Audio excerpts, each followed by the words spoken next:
In 1909, I was one of the unhappiest lads in New York. I was selling motor trucks for a living. I didn't know what made a motor truck run, and that wasn't all. I didn't want to know. I despised my job. I despised living in a cheap furnished room on West 56th Street, a room infested with cockroaches. I still remember that I had a bunch of neckties hanging on the walls, and when I reached out of a morning to get a fresh necktie, the cockroaches scattered in all directions. I despised having to eat in cheap, dirty restaurants that were also probably infested with cockroaches. I came home to my lonely room each night with a sick headache, a headache bred and fed by disappointment, worry, bitterness, and rebellion. I was rebelling because the dreams I had nourished back in my college days had turned into nightmares. Was this life? Was this the vital adventure to which I had looked forward so eagerly? Was this all life would ever mean to me, working at a job I despised, living with cockroaches, eating vile food, and with no hope for the future? I longed for the leisure to read and to write the books I had dreamed of writing back in my college days. I knew I had everything to gain and nothing to lose by giving up the job I despised. I wasn't interested in making a lot of money, but I was interested in making a lot of living. In short, I had come to the Rubicon, to that moment of decision which faces most young people when they start out in life. So I made my decision, and that decision completely altered my future. It has made the rest of my life happy and rewarding beyond my most utopian aspirations. My decision was this. I would give up the work I loathed, and since I had spent 4 years studying in the State Teachers College in Warrensburg, Missouri, preparing to teach, I would make my living teaching adult classes in night schools. Then I'd have my days free to read books, prepare lectures, write novels and short stories. I wanted to live to write and write to live. What subject should I teach to adults at night? As I looked back and evaluated my own college training, I saw that the training and experience I had had in public speaking had been of more practical value to me in business and in life than everything else I had studied in college all put together. Why? Because it had wiped out my timidity and lack of self-confidence and given me the courage and assurance to deal with people. It had also made clear that leadership usually gravitates to the man who can get up and say what he thinks. I applied for a position teaching public speaking in the night extension courses both at Columbia University and New York University, but these universities decided they could struggle along somehow without my help. I was disappointed then, but now I thank God that they did turn me down, because I started teaching at YMCA night schools, where I had to show concrete results and show them quickly. What a challenge that was!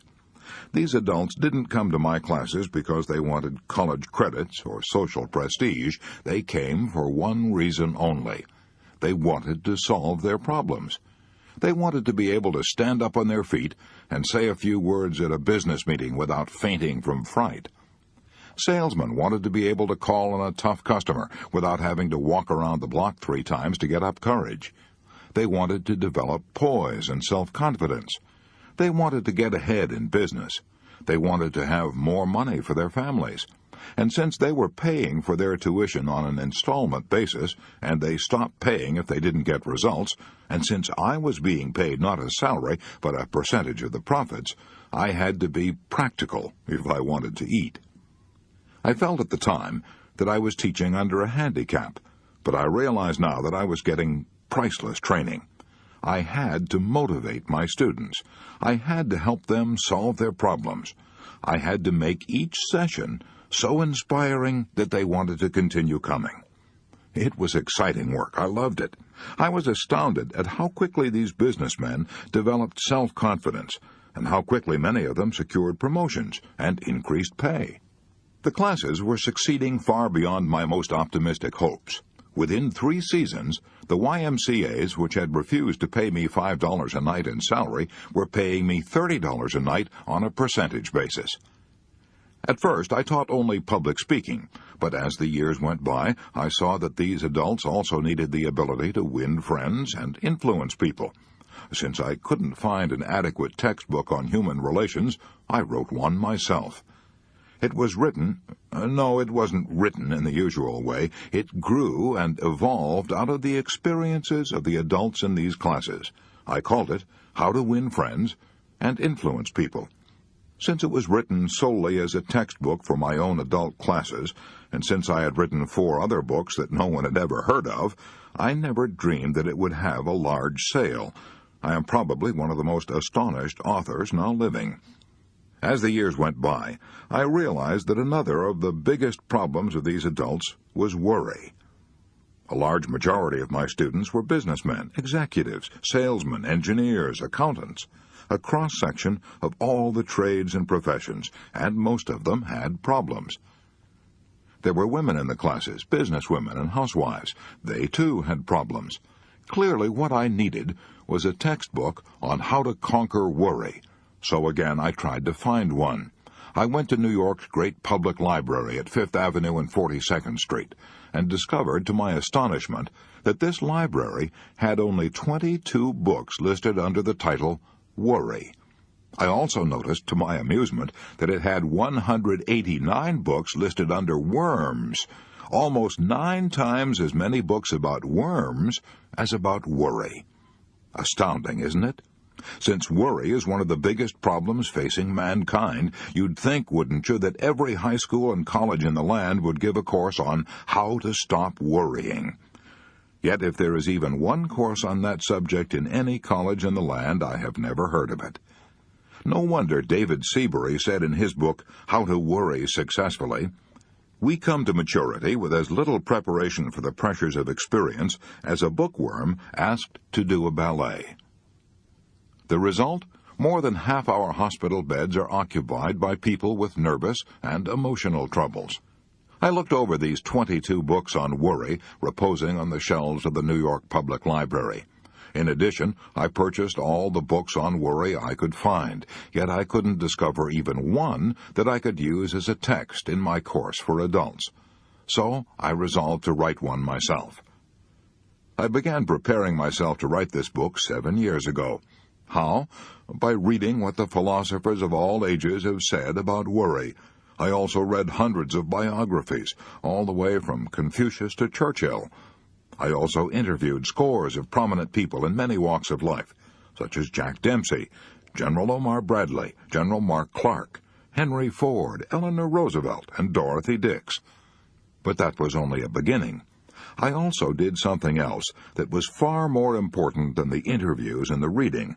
I worked for 5 years in a laboratory for conquering worry, a laboratory conducted in our own adult classes. As far as I know, it was the first and only laboratory of its kind in the world. This is what we did. We gave students a set of rules on how to stop worrying, and asked them to apply these rules in their own lives, and then talk to the class on the results they had obtained.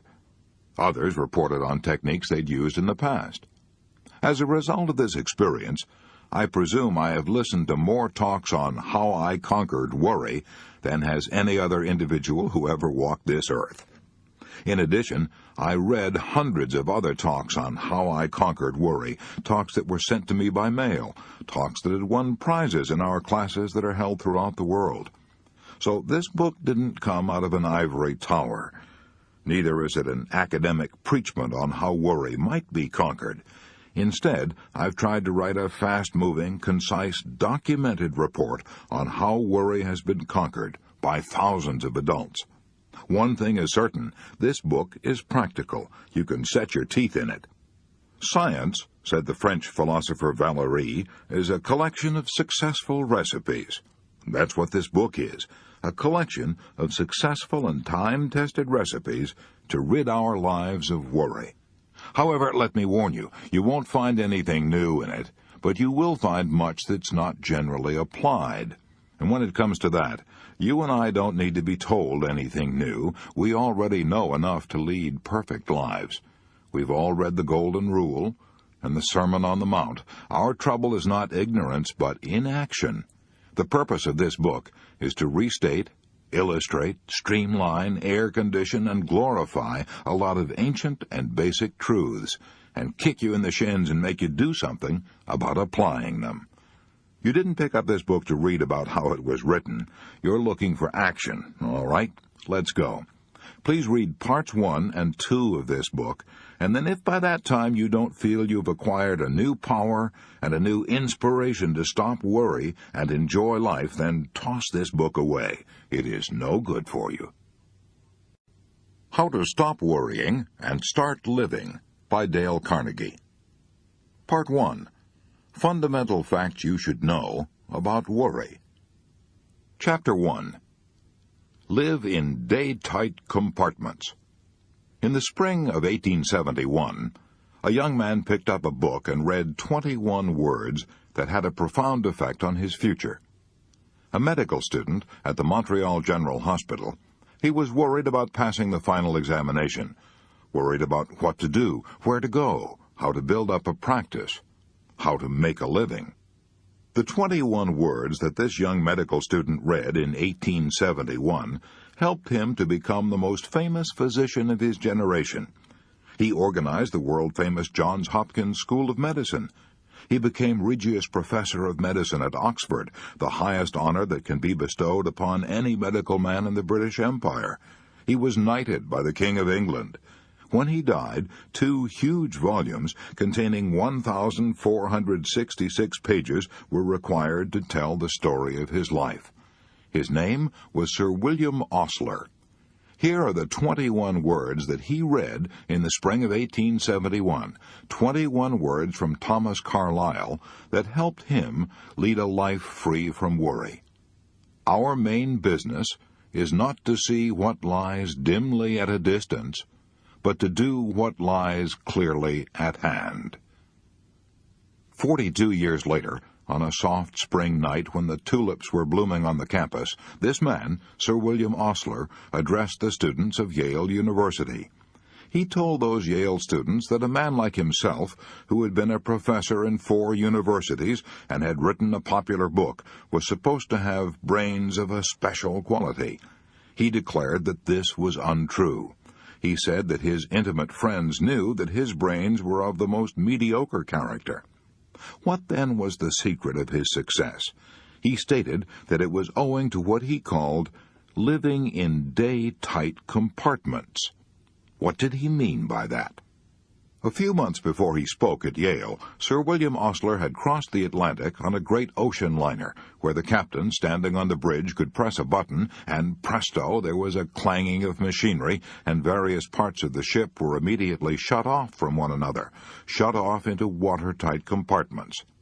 Now, each one of you, Dr. Osler said to these Yale students, is a much more marvelous organization than the great liner, and bound on a longer voyage. What I urge is that you so learn to control the machinery as to live with day-tight compartments as the most certain way to ensure safety on the voyage. Get on the bridge and see that at least the great bulkheads are in working order. Touch a button and hear at every level of your life the iron doors shutting out the past, the dread yesterdays. Touch another and shut off with a metal curtain the future, the unborn tomorrows. Then you are safe, safe for today. Shut off the past. Let the dead past bury its dead. Shut out the yesterdays which have lighted fools the way to dusty death. The load of tomorrow added to that of yesterday, carried today, makes the strongest falter. Shut off the future as tightly as the past. The future is today. There is no tomorrow. The day of man's salvation is now. Waste of energy, mental distress, nervous worries dog the steps of a man who is anxious about the future. Shut close, then, the great fore and aft bulkheads, and prepare to cultivate the habit of a life of day-tight compartments. Did Dr. Osler mean to say that we should not make any effort to prepare for tomorrow? No, not at all.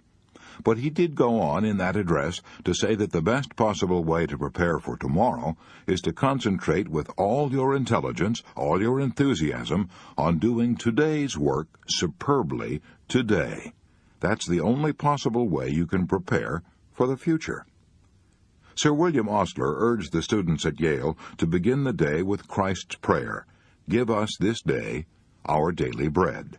Remember that the prayer asks only for today's bread. It doesn't complain about the stale bread we had to eat yesterday, and it doesn't say, "Oh God, it has been pretty dry out in the wheat belts lately, and we may have another drought, and then how will I get my bread to eat next fall?" Or, "Suppose I lose my job, oh God, how could I get bread then?" No, this prayer teaches us to ask for today's bread only. Today's bread is the only kind of bread you can possibly eat. Years ago, a penniless philosopher was wandering through stony country where the people had a hard time making a living. One day a crowd gathered about him on a hill, and he gave what is probably the most quoted speech ever delivered anywhere at any time. This speech contains 26 words that have gone ringing down across the centuries. "Take, therefore, no thought for the morrow shall take thought for the things of itself. Sufficient unto the day is the evil thereof." Many men have rejected those words of Jesus, "Take no thought for the morrow." They have rejected those words as a counsel of perfection, as a bit of mysticism. "I must take thought for the morrow," they say. "I must take out insurance to protect my family. I must lay aside money for my old age. I must plan and prepare to get ahead." Right, of course you must. The truth is that those words of Jesus, translated over 300 years ago, don't mean today what they meant during the reign of King James. 300 years ago, the word thought frequently meant anxiety.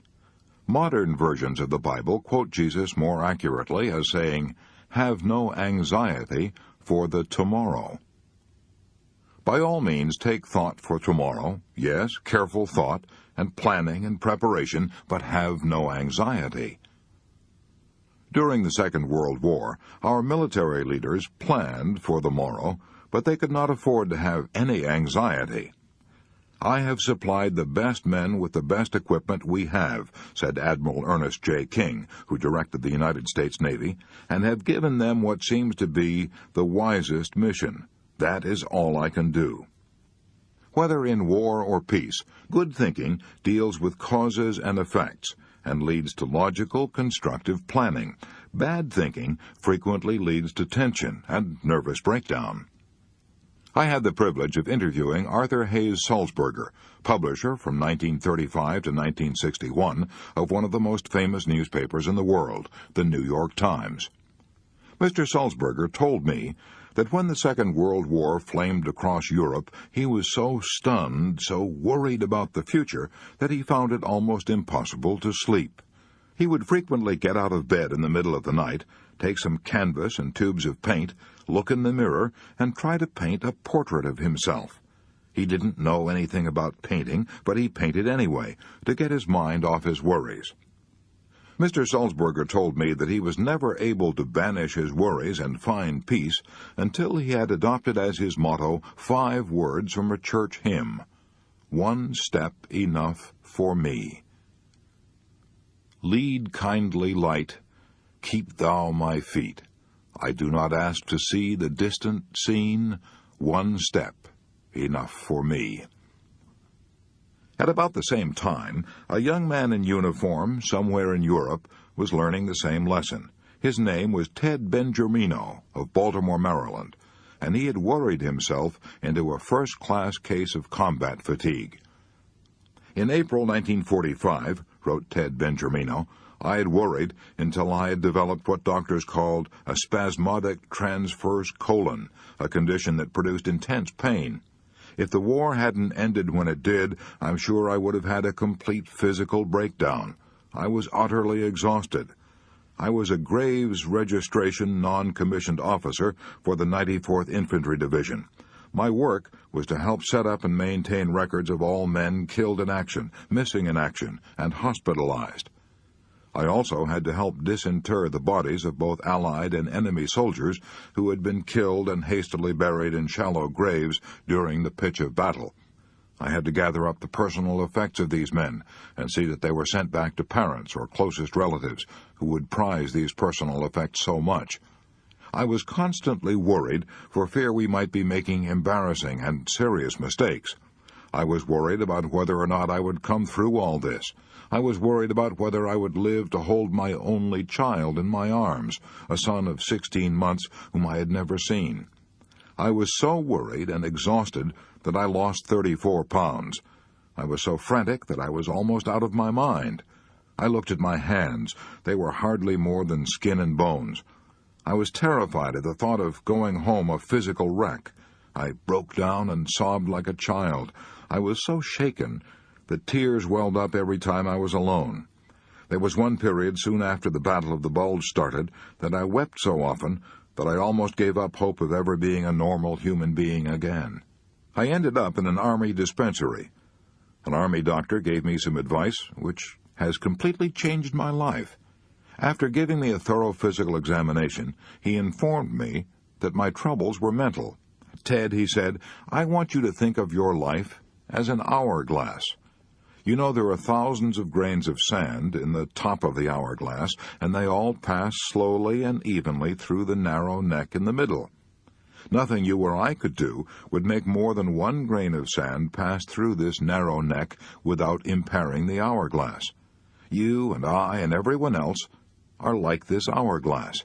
When we start in the morning, there are hundreds of tasks which we feel that we must accomplish that day.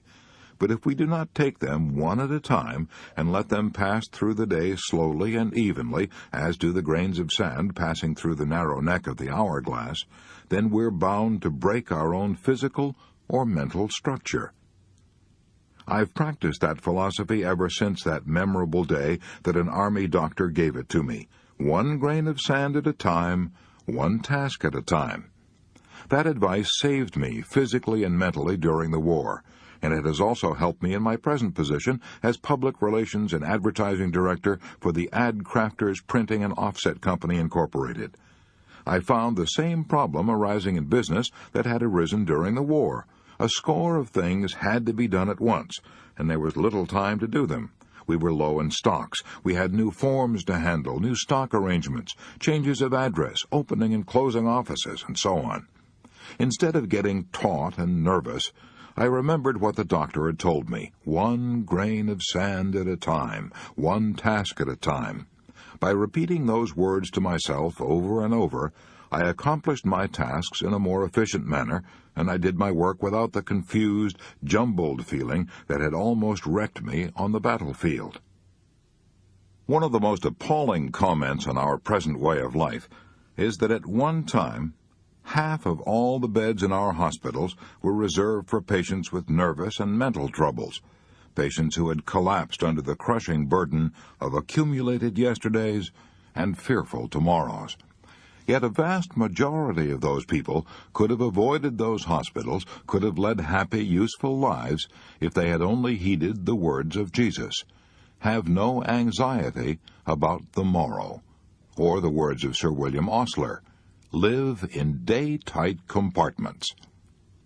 You and I are standing this very second at the meeting place of two eternities, the vast past that has endured forever, and the future that is plunging on to the last syllable of recorded time. We can't possibly live in either of those eternities, no, not even for one split second. But by trying to do so, we can wreck both our bodies and our minds. So let's be content to live the only time we can possibly live, from now until bedtime. Anyone can carry his burden, however hard, until nightfall, wrote Robert Louis Stevenson. Anyone can do his work, however hard, for one day. Anyone can live sweetly, patiently, lovingly, purely, till the sun goes down. And this is all that life really means. Yes, that is all that life requires of us. But Mrs. E.K. Shields of Saginaw, Michigan, was driven to despair, even to the brink of suicide, before she learned to live just till bedtime. In 1937, I lost my husband, Mrs. Shields said as she told me her story. I was very depressed and almost penniless. I wrote my former employer, Mr. Leon Roach of the Roach Fowler Company of Kansas City, and got my old job back. I had formerly made my living selling world books to rural and town school boards. I had sold my car 2 years previously when my husband became ill, but I managed to scrape together enough money to put a down payment on a used car and started out to sell books again.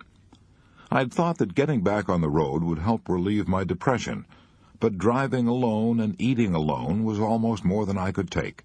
Some of the territory was not very productive, and I found it hard to make those car payments, small as they were. In the spring of 1938, I was working out of Versailles, Missouri. The schools were poor, the roads bad, and I was so lonely and discouraged that at one time I even considered suicide. It seemed that success was impossible. I had nothing to live for. I dreaded getting up each morning and facing life. I was afraid of everything. Afraid I could not meet the car payments, afraid I could not pay my room rent, afraid I would not have enough to eat. I was afraid my health was failing, and I had no money for a doctor. All that kept me from suicide were the thoughts that my sister would be deeply grieved, and that I didn't have enough money to pay my funeral expenses. Then one day I read an article that lifted me out of my despondence and gave me the courage to go on living. I shall never cease to be grateful for one inspiring sentence in that article. It said, "Every day is a new life to a wise man." I typed that sentence out and pasted it on the windshield of my car, where I saw it every minute I was driving. I found it wasn't so hard to live only one day at a time. I learned to forget the yesterdays and not to think of the tomorrows. Each morning I said to myself, "Today is a new life." I have succeeded in overcoming my fear of loneliness, my fear of want. I am happy and fairly successful now, and have a lot of enthusiasm and love for life. I know now that I shall never again be afraid, regardless of what life hands me. I know now that I won't have to fear the future. I know now that I can live one day at a time, and that every day is a new life to a wise man. Who do you suppose wrote this verse? Happy the man, and happy he alone, he who can call today his own, he who, secure within, can say, "Tomorrow do thy worst, for I have lived today." Those words sound modern, don't they? Yet they were written 30 years before Christ was born by the Roman poet Horace. One of the most tragic things I know about human nature is that all of us tend to put off living. We're all dreaming of some magical rose garden over the horizon instead of enjoying the roses that are blooming outside our windows today. Why are we such fools, such tragic fools? How strange it is, our little procession of life, wrote Stephen Leacock.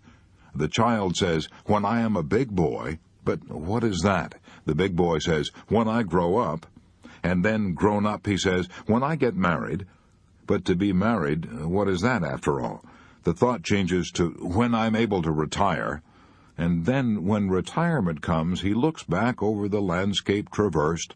A cold wind seems to sweep over it. Somehow he has missed it all, and it is gone.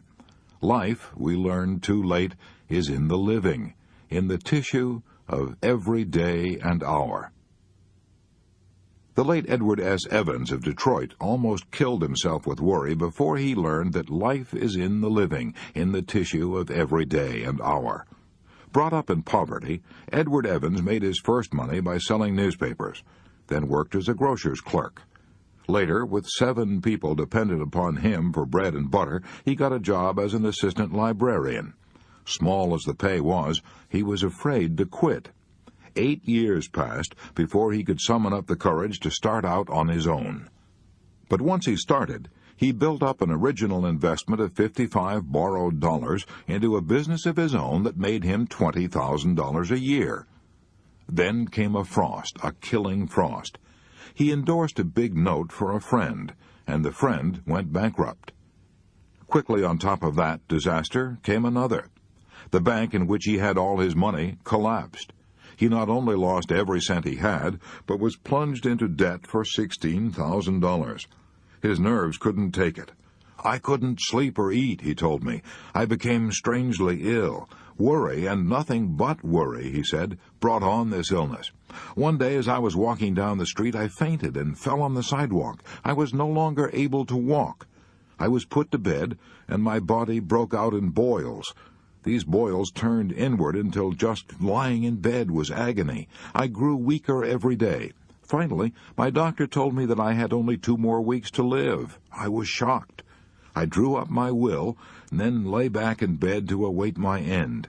No use to struggle now or worry. I gave up, relaxed, and went to sleep. I hadn't slept 2 hours in succession for weeks, but now, with my earthly problems drawing to an end, I slept like a baby. My exhausting weariness began to disappear. My appetite returned. I gained weight. A few weeks later, I was able to walk with crutches. 6 weeks later, I was able to go back to work. I'd been making $20,000 a year, but I was glad now to get a job for $30 a week. I got a job selling blocks to put behind the wheels of automobiles when they're shipped by freight. I'd learned my lesson now. No more worry for me, no more regret about what had happened in the past, no more dread of the future. I concentrated all my time, energy, and enthusiasm into selling those blocks. Edward S. Evans shot up fast now. In a few years, he was president of the company, the Evans Products Company. It's been listed on the New York Stock Exchange for years. If you ever fly over Greenland, you may land on Evans Field, a flying field named in his honor. Yet Edward S. Evans never would have achieved these victories if he hadn't learned to live in day-tight compartments. You'll recall that the White Queen said, "The rule is jam tomorrow and jam yesterday, but never jam today." Most of us are like that, stewing about yesterday's jam and worrying about tomorrow's jam, instead of spreading today's jam thick on our bread right now. Even the great French philosopher Montaigne made that mistake. "My life," he said, "has been full of terrible misfortunes, most of which never happened." So has mine. So has yours. "Think," said Dante, "that this day will never dawn again." Life is slipping away with incredible speed. We're racing through space at a rate of 19 miles every second. Today is our most precious possession. It is our only sure possession. That's the philosophy of Lowell Thomas. I recently spent a weekend at his farm and noticed that he had these words from Psalm 118 framed and hanging on the wall of his broadcasting studio, where he would see them often. "This is the day which the Lord hath made. We will rejoice and be glad in it." The writer John Ruskin had on his desk a simple piece of stone on which was carved one word, "Today." And while I haven't a piece of stone on my desk, I do have a poem pasted on my mirror where I can see it when I shave every morning, a poem that Sir William Osler always kept on his desk, a poem written by the famous Indian dramatist Kalidasa. Salutation to the Dawn. Look to this day, for it is life, the very life of life. In its brief course lie all the verities and realities of your existence, the bliss of growth, the glory of action, the splendor of beauty. For yesterday is but a dream, and tomorrow is only a vision. But today, well lived, makes every yesterday a dream of happiness, and every tomorrow a vision of hope. Look well, therefore, to this day. Such is the salutation to the dawn. So, the first thing you should know about worry is this. If you want to keep it out of your life, do what Sir William Osler did. 1. Shut the iron doors on the past and the future. Live in day-tight compartments. Why not ask yourself these questions and write down the answers? 1. Do I tend to put off living in the present in order to worry about the future or to yearn for some magical rose garden over the horizon? 2. Do I sometimes embitter the present by regretting things that happened in the past that are over and done with? 3. Do I get up in the morning determined to seize the day, to get the utmost out of these 24 hours? 4. Can I get more out of life by living in day-tight compartments? 5. When shall I start to do this? Next week? Tomorrow? Today? Chapter 2. A Magic Formula for Solving Worry Situations. Would you like a quick, surefire recipe for handling worry situations, a technique you can start using right away before you go any further in reading this book? Then let me tell you about the method worked out by Willis H. Carrier, the brilliant engineer who launched the air conditioning industry and who headed the world-famous Carrier Corporation in Syracuse, New York. It's one of the best techniques I ever heard of for solving worry problems, and I got it from Mr. Carrier personally when we were having lunch together one day at the Engineers Club in New York.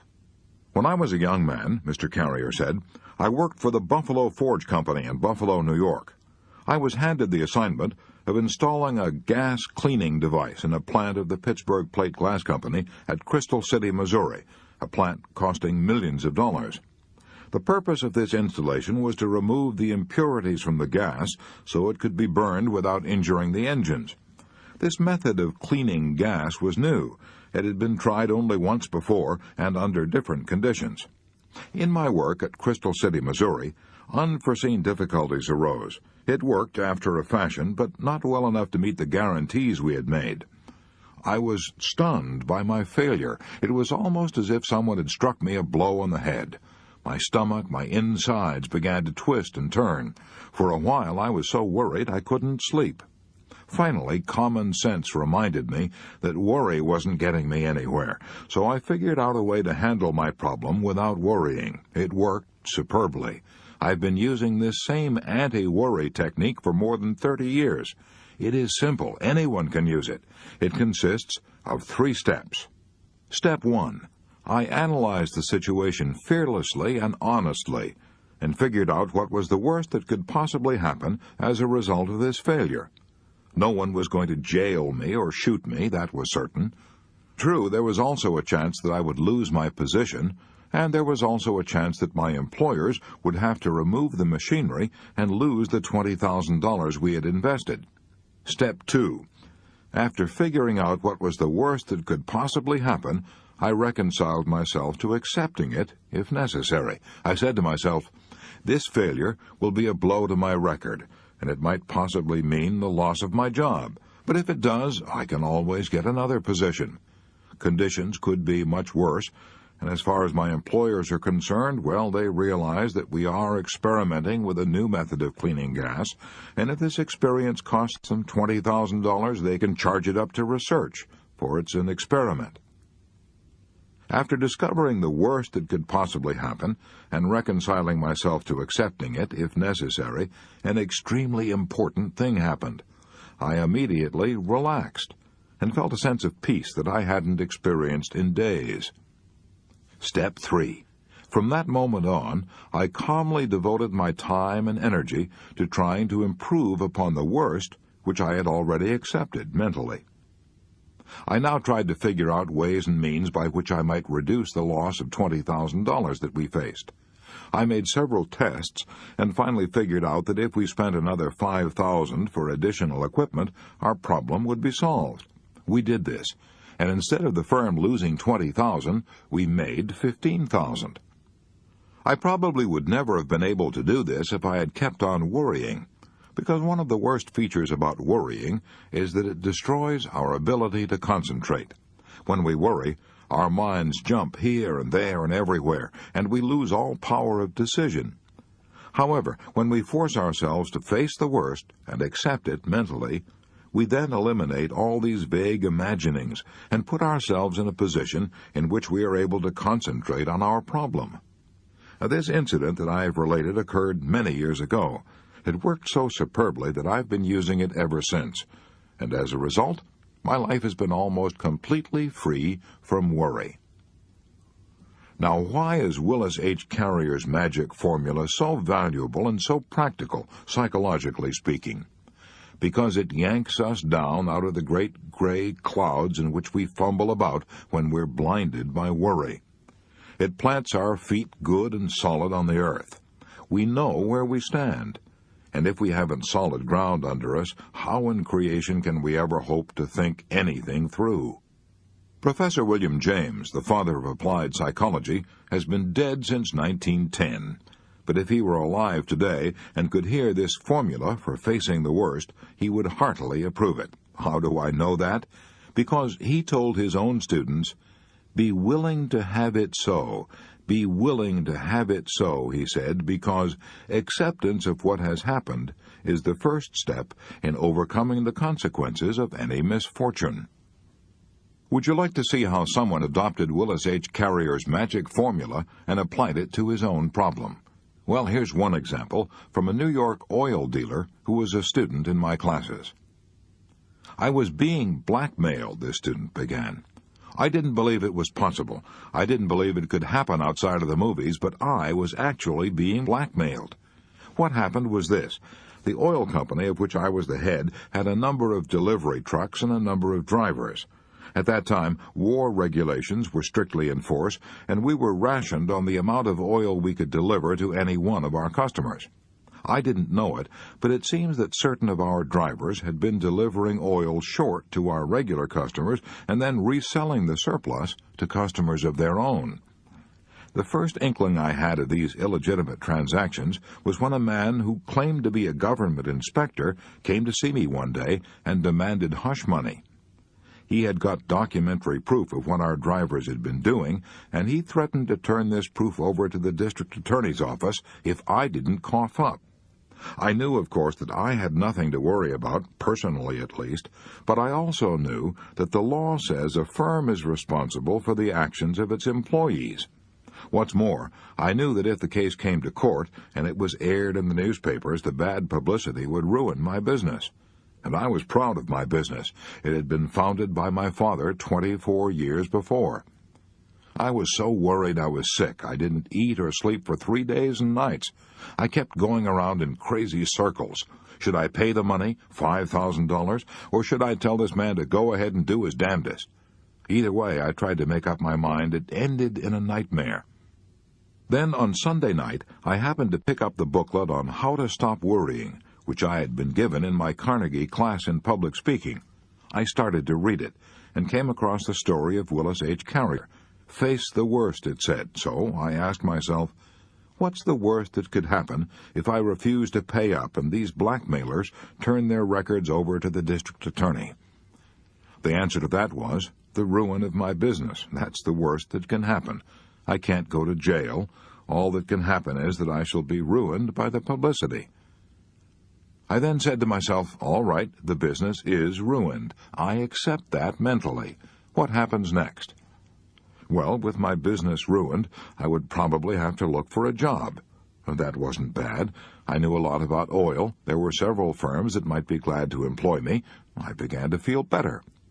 The blue funk I had been in for 3 days and nights began to lift a little. My emotions calmed down, and to my astonishment, I was able to think. I was clear-headed enough now to face step 3, improve on the worst. As I thought of solutions, an entirely new angle presented itself to me. If I told my attorney the whole situation, he might find a way out which I hadn't thought of.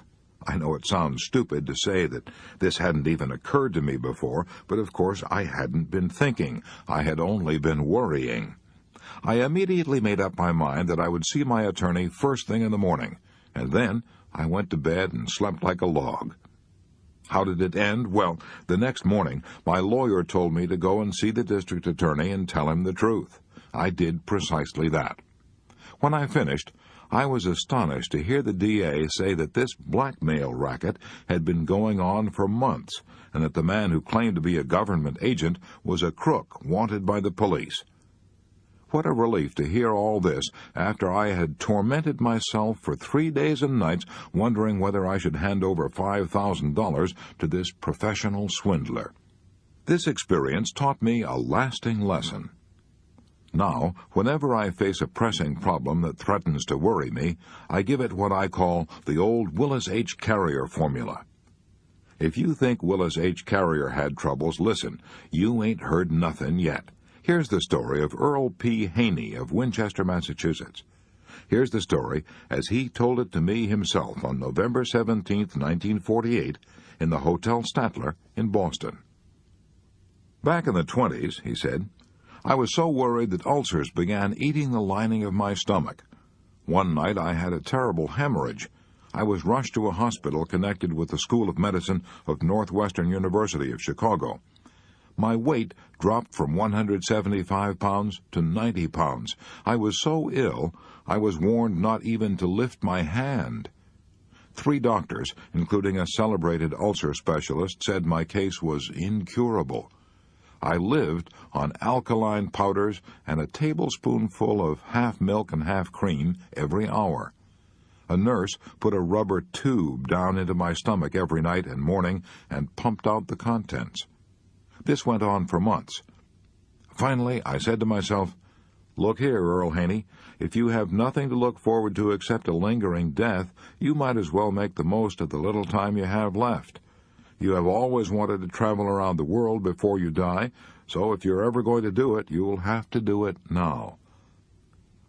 When I told my physicians I was going to travel around the world and pump out my own stomach twice a day, they were shocked. Impossible. They'd never heard of such a thing. They warned me that if I started around the world, I would be buried at sea. "No, I won't," I replied. "I've promised my relative that I will be buried in the family plot in Broken Bow, Nebraska, so I'm going to take my casket with me." I arranged for a casket, put it aboard a ship, and then made arrangements with the steamship company, in the event of my death, to put my corpse in a freezing compartment and keep it there till the liner returned home. I set out on my trip imbued with the spirit of old Omar. "Ah, make the most of what we yet may spend, before we too into the dust descend. Dust into dust, and under dust to lie, sans wine, sans song, sans singer, and sans end." The moment I boarded the SS President Adams in Los Angeles and headed for the Orient, I felt better. I gradually gave up my alkaline powders and my stomach pump. I was soon eating all kinds of food, even strange native mixtures and concoctions that were guaranteed to kill me. As the weeks went by, I even smoked long black cigars and drank highballs. I enjoyed myself more than I had in years. We ran into monsoons and typhoons which should have put me in my casket, if only from fright, but I got an enormous kick out of all this adventure. I played games aboard the ship, sang songs, made new friends, stayed up half the night. When we reached China and India, I realized that the business cares that I had faced back home were paradise compared to the poverty and hunger in the Orient. I stopped all my senseless worrying and felt fine. When I got back to America, I had gained 90 pounds and had almost forgotten I even had a stomach ulcer. I had never felt better in my life. I went back to business and haven't been ill a day since. Earl P. Haney told me he realizes now that he was unconsciously using the self-same principles that Willis H. Carrier used to conquer worry. First, I asked myself, what is the worst that could possibly happen? The answer was death. Second, I prepared myself to accept death. I had to. There was no choice. The doctors said my case was hopeless. Third, I tried to improve the situation by getting the utmost enjoyment out of life for the short time I had left.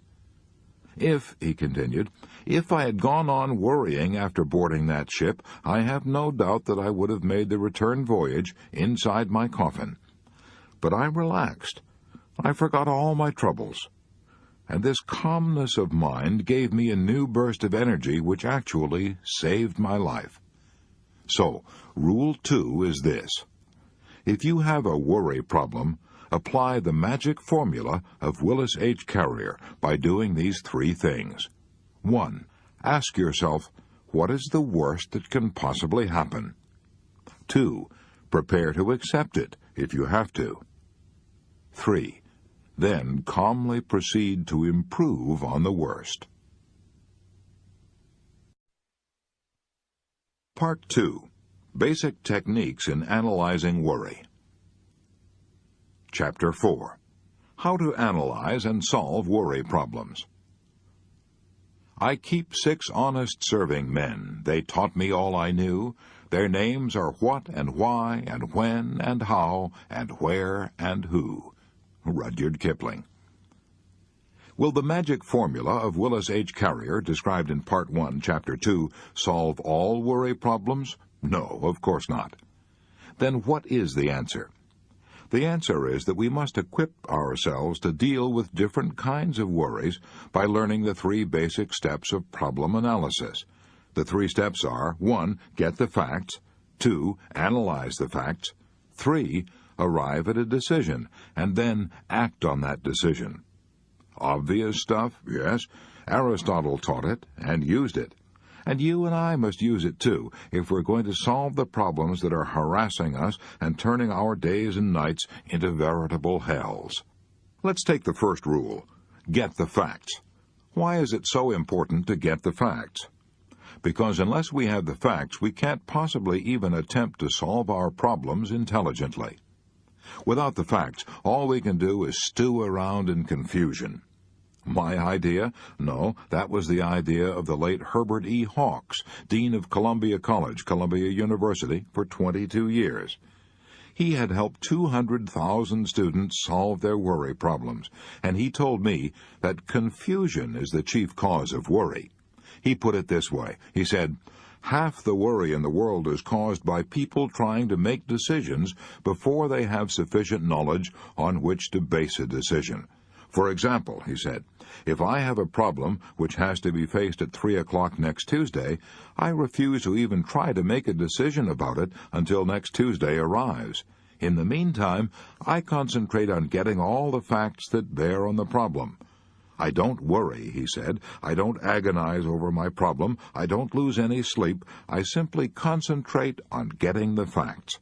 And by the time Tuesday rolls around, if I've got all the facts, the problem usually solves itself." I asked Dean Hawks if he meant he had licked worry entirely. "Yes," he said, "I think I can honestly say that my life is now almost totally devoid of worry. I've found," he went on, "that if a man will devote his time to securing facts in an impartial, objective way, his worries will usually evaporate in the light of knowledge." Let me repeat that. If a man will devote his time to securing facts in an impartial, objective way, his worries will usually evaporate in the light of knowledge. But what do most of us do? If we bother with facts at all, and Thomas Edison said in all seriousness, "There is no expedient to which a man will not resort to avoid the labor of thinking," if we bother with facts at all, we hunt like bird dogs after the facts that bolster up what we already think, and ignore all the others. We want only the facts that justify our acts, the facts that fit in conveniently with our wishful thinking, and justify our preconceived prejudices. As André Maurois put it, everything that is in agreement with our personal desires seems true. Everything that is not puts us into a rage. Is it any wonder, then, that we find it so hard to get at the answers to our problems? Wouldn't we have the same trouble trying to solve a second-grade arithmetic problem if we went ahead on the assumption that 2 plus 2 equals 5? Yet there are a lot of people in this world who make life a hell for themselves and others by insisting that 2 plus 2 equals 5, or maybe 500. What can we do about it? We have to keep our emotions out of our thinking, and, as Dean Hawks put it, we must secure the facts in an impartial, objective manner. That's not an easy task when we're worried. When we're worried, our emotions are riding high.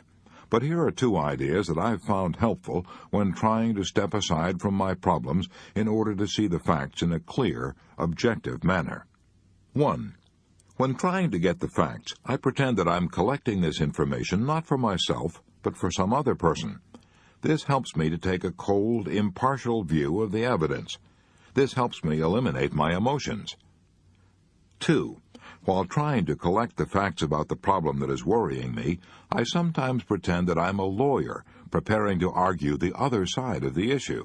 In other words, I try to get all the facts against myself, all the facts that are damaging to my wishes.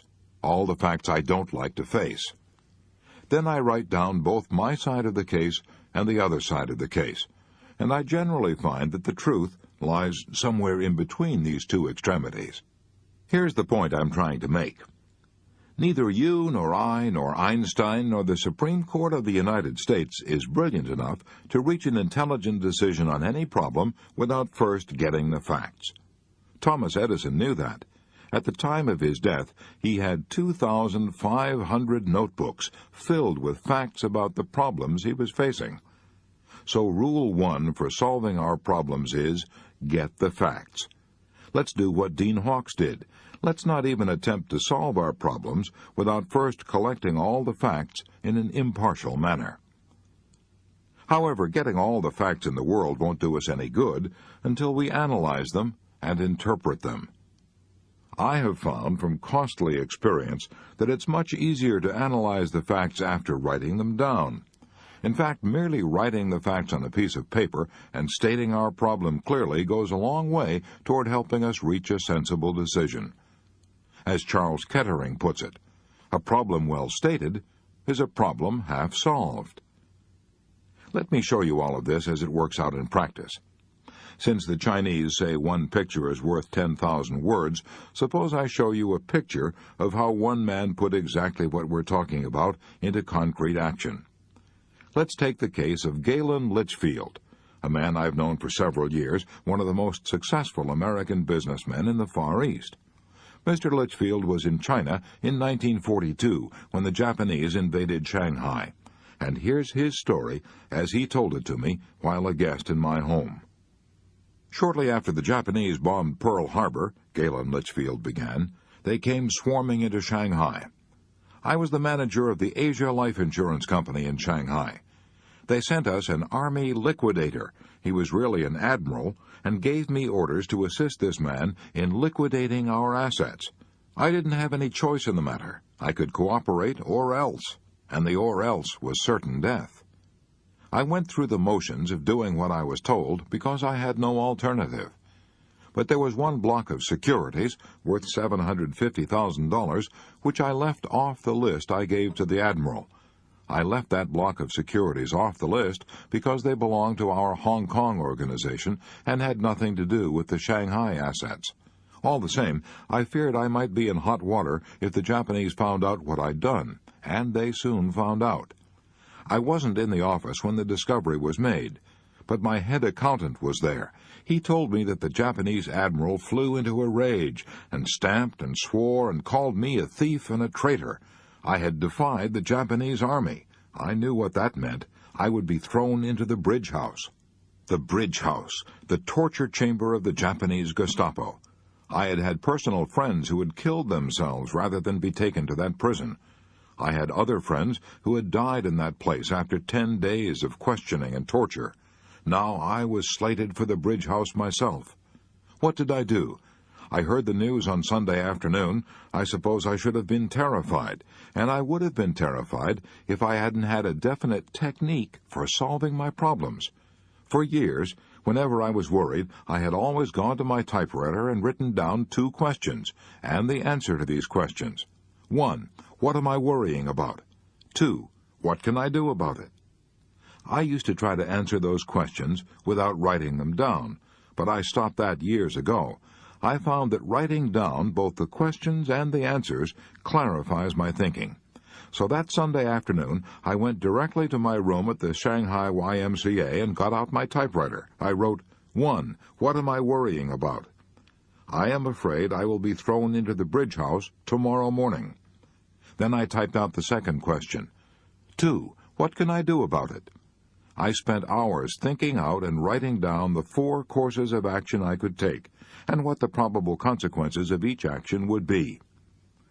1. I can try to explain to the Japanese admiral, but he doesn't speak English. If I try to explain to him through an interpreter, I may stir him up again. That might mean death, for he is cruel, would rather dump me in the bridge house than bother talking about it. 2. I can try to escape. Impossible. They keep track of me all the time. I have to check in and out of my room at the YMCA. If I try to escape, I'll probably be captured and shot. 3, I can stay here in my room and not go near the office again. If I do, the Japanese admiral will be suspicious, will probably send soldiers to get me and throw me into the bridge house without giving me a chance to say a word.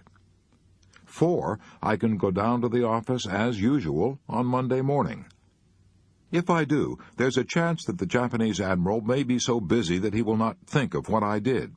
Even if he does think of it, he may have cooled off and may not bother me. If this happens, I'm all right. Even if he does bother me, I'll still have a chance to try to explain to him. So, going down to the office as usual on Monday morning and acting as if nothing had gone wrong gives me 2 chances to escape the bridge house. As soon as I thought it all out and decided to accept the 4th plan, to go down to the office as usual on Monday morning, I felt immensely relieved. When I entered the office the next morning, the Japanese admiral sat there with a cigarette dangling from his mouth. He glared at me, as he always did, and said nothing. 6 weeks later, thank God, he went back to Tokyo, and my worries were ended. As I've already said, I probably saved my life by sitting down that Sunday afternoon and writing out all the various steps I could take, and then writing down the probable consequences of each step, and calmly coming to a decision. If I hadn't done that, I might have floundered and hesitated and done the wrong thing on the spur of the moment. If I hadn't thought out my problem and come to a decision, I would have been frantic with worry all Sunday afternoon. I wouldn't have slept that night. I would have gone down to the office Monday morning with a harassed and worried look, and that alone might have aroused the suspicion of the Japanese admiral and spurred him to act. Experience has proved to me, time after time, the enormous value of arriving at a decision. It is the failure to arrive at a fixed purpose, the inability to stop going round and round in maddening circles, that drives men to nervous breakdowns and living hells. I find that 50% of my worries vanish once I arrive at a clear, definite decision, and another 40% usually vanish once I start to carry out that decision. So I banish about 90% of my worries by taking these 4 steps. 1. Writing down precisely what I am worrying about. 2. Writing down what I can do about it. 3. Deciding what to do. 4. Starting immediately to carry out that decision. Galen Litchfield became the Far Eastern Director for Starr, Park & Freeman Incorporated, representing large insurance and financial interests. This made him one of the most important American businessmen in Asia, and he confessed to me that he owed a large part of his success to this method of analyzing worry and meeting it head-on. Why is his method so superb? Because it's efficient, concrete, and goes directly to the heart of the problem. On top of all that, it is climaxed by the 3rd and indispensable rule: do something about it. Unless we carry out our action, all our fact-finding and analysis is whistling up wind. It's a sheer waste of energy. William James said this: when once a decision is reached, and execution is the order of the day, dismiss absolutely all responsibility and care about the outcome. In this case, William James undoubtedly used the word care as a synonym for anxiety. He meant, once you've made a careful decision based on facts, go into action. Don't stop to reconsider. Don't begin to hesitate, worry, and retrace your steps. Don't lose yourself in self-doubting, which begets other doubts. Don't keep looking back over your shoulder. I once asked Wade Phillips, one of Oklahoma's most prominent oil men, how he carried out decisions. He replied, I find that to keep thinking about our problems beyond a certain point is bound to create confusion and worry. There comes a time when any more investigation and thinking are harmful. There comes a time when we must decide and act and never look back. Why don't you employ Galen Litchfield's technique to one of your worries right now? And write down the answers to these 4 questions. Here's question number 1. What am I worrying about? Question number 2. What can I do about it? Question number 3. Here's what I am going to do about it. Question number 4. When am I going to start doing it?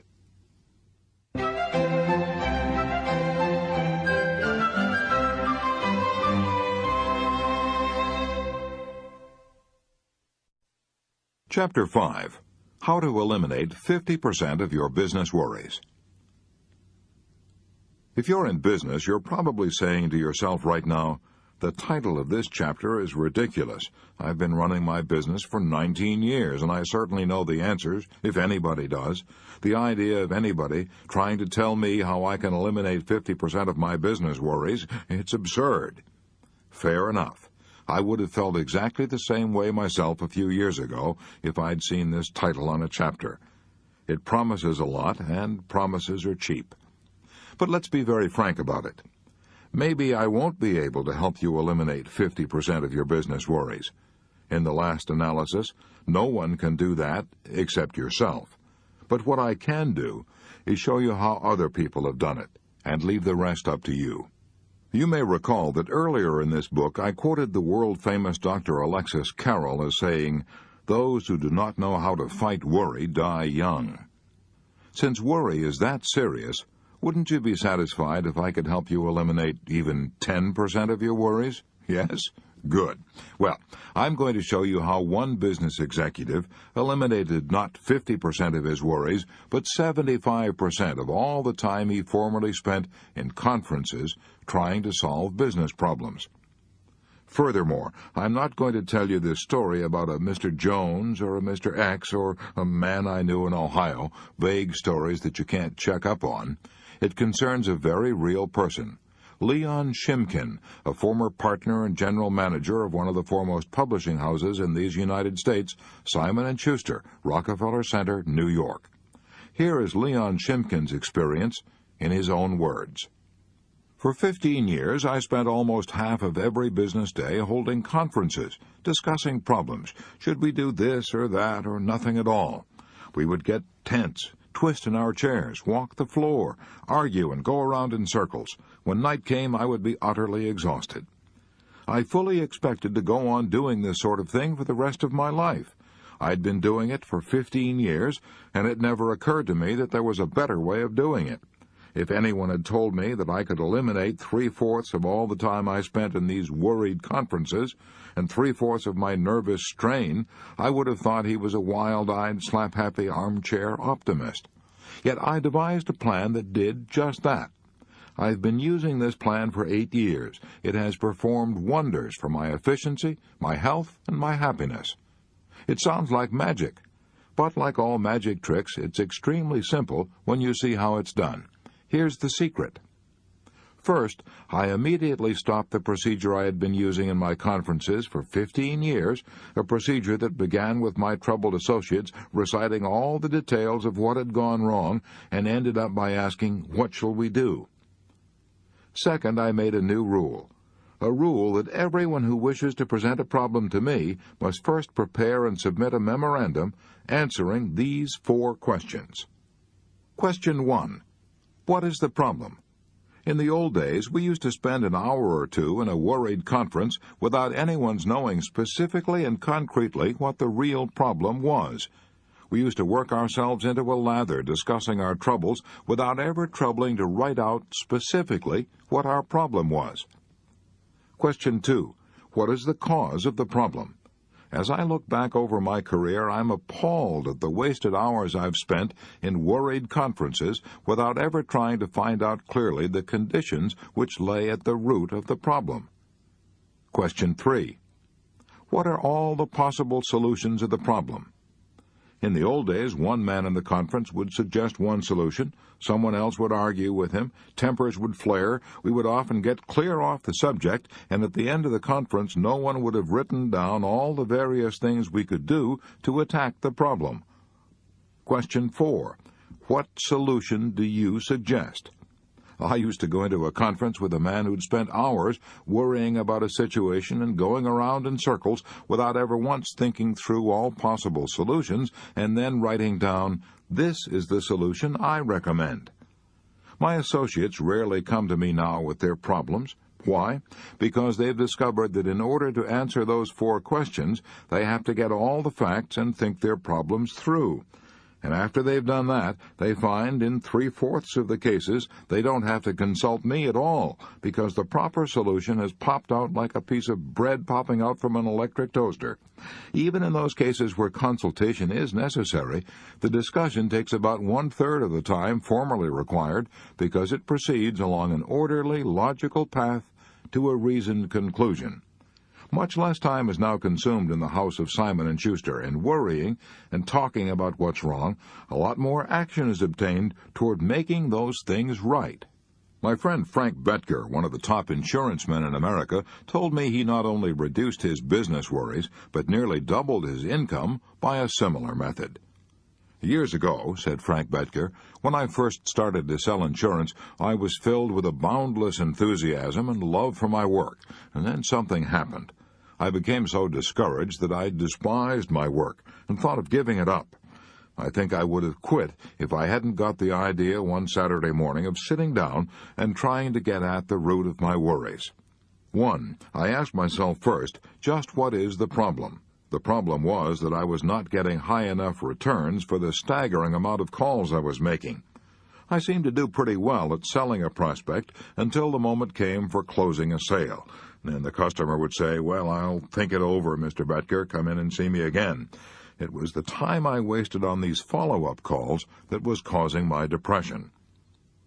2. I asked myself, what are the possible solutions? But to get the answer to that one, I had to study the facts. I got out my record book for the last 12 months and studied the figures. I made an astounding discovery. Right there in black and white, I discovered that 70% of my sales had been closed on the very first interview. 23% of my sales had been closed on the second interview, and only 7% of my sales had been closed on those third, fourth, fifth, etc. interviews, which were running me ragged and taking up time. In other words, I was wasting fully 1/2 of my working day on a part of my business which was responsible for only 7% of my sales. 3. What is the answer? The answer was obvious. I immediately cut out all the visits beyond the second interview and spent the extra time building up new prospects. The results were unbelievable. In a very short time, I had doubled the cash value of every visit I made. As I said, Frank Betker became one of the best-known life insurance salesmen in the country.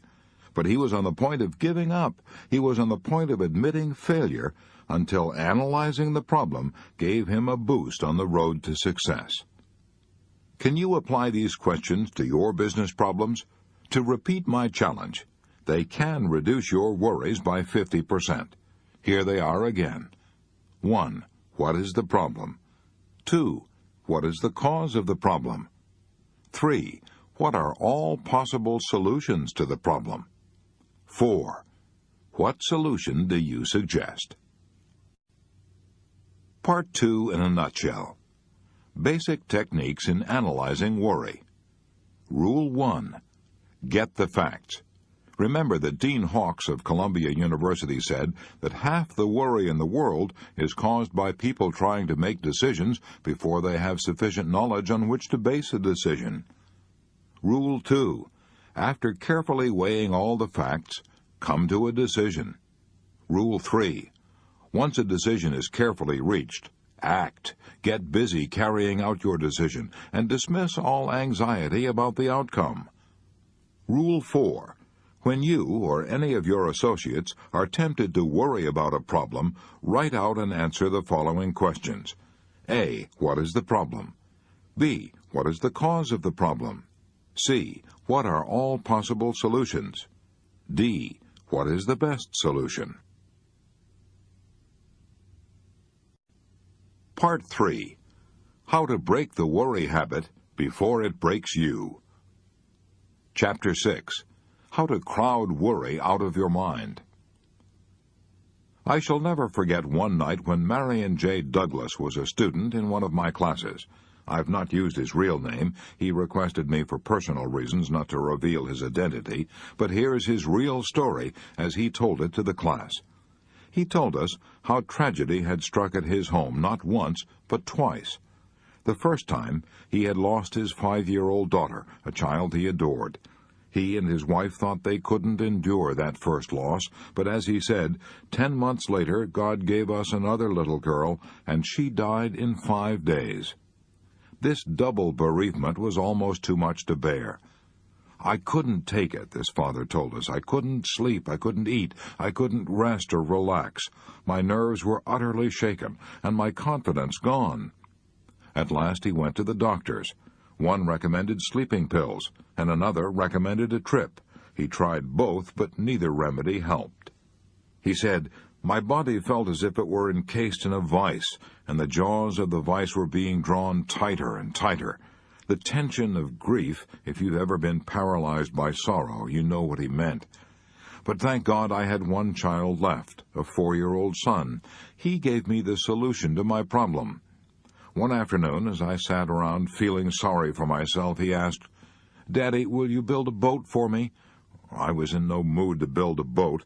In fact, I was in no mood to do anything. But my son is a persistent little fellow. I had to give in.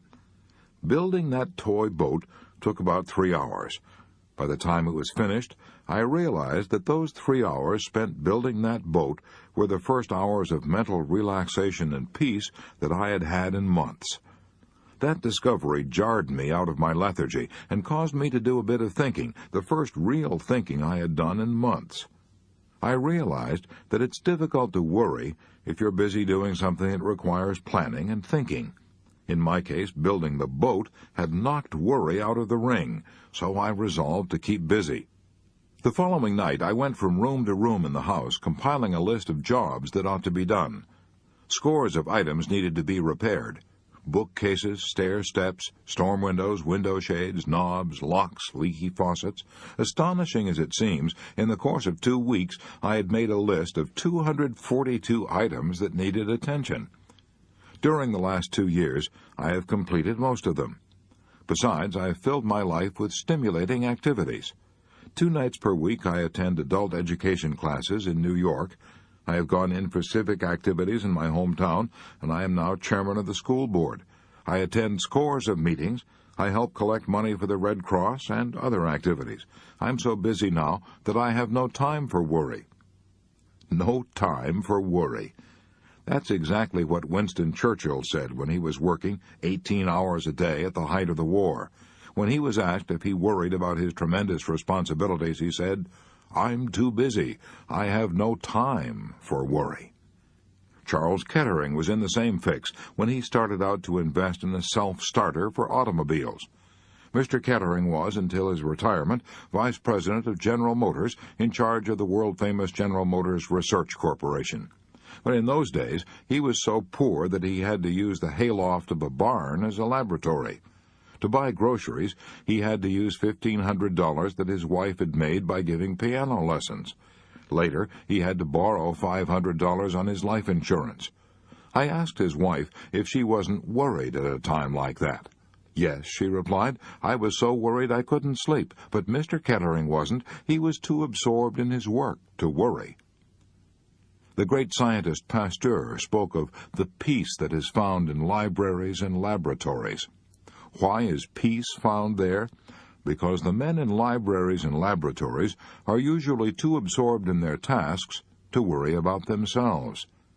Research men rarely have nervous breakdowns. They haven't time for such luxuries. Why does such a simple thing as keeping busy help to drive out anxiety? Because of a law, one of the most fundamental laws ever revealed by psychology. And that law is that it is utterly impossible for any human mind, no matter how brilliant, to think of more than one thing at any given time. You don't quite believe it. Very well, then, let's try an experiment.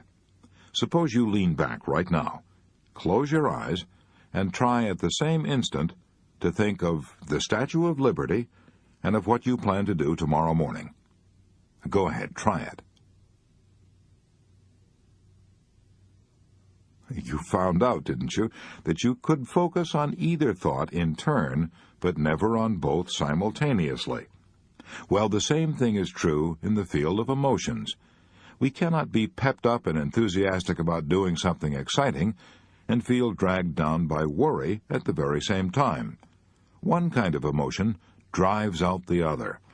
and it was that simple discovery that enabled Army psychiatrists to perform such miracles during the Second World War. When men came out of battle so shaken by the experience that they were called psychoneurotic, Army doctors prescribed "keep 'em busy" as the cure. Every waking minute of these nerve-shocked men was filled with activity, usually outdoor activities such as fishing, hunting, playing ball, golf, taking pictures, making gardens, and dancing. They were given no time for brooding over their terrible experiences.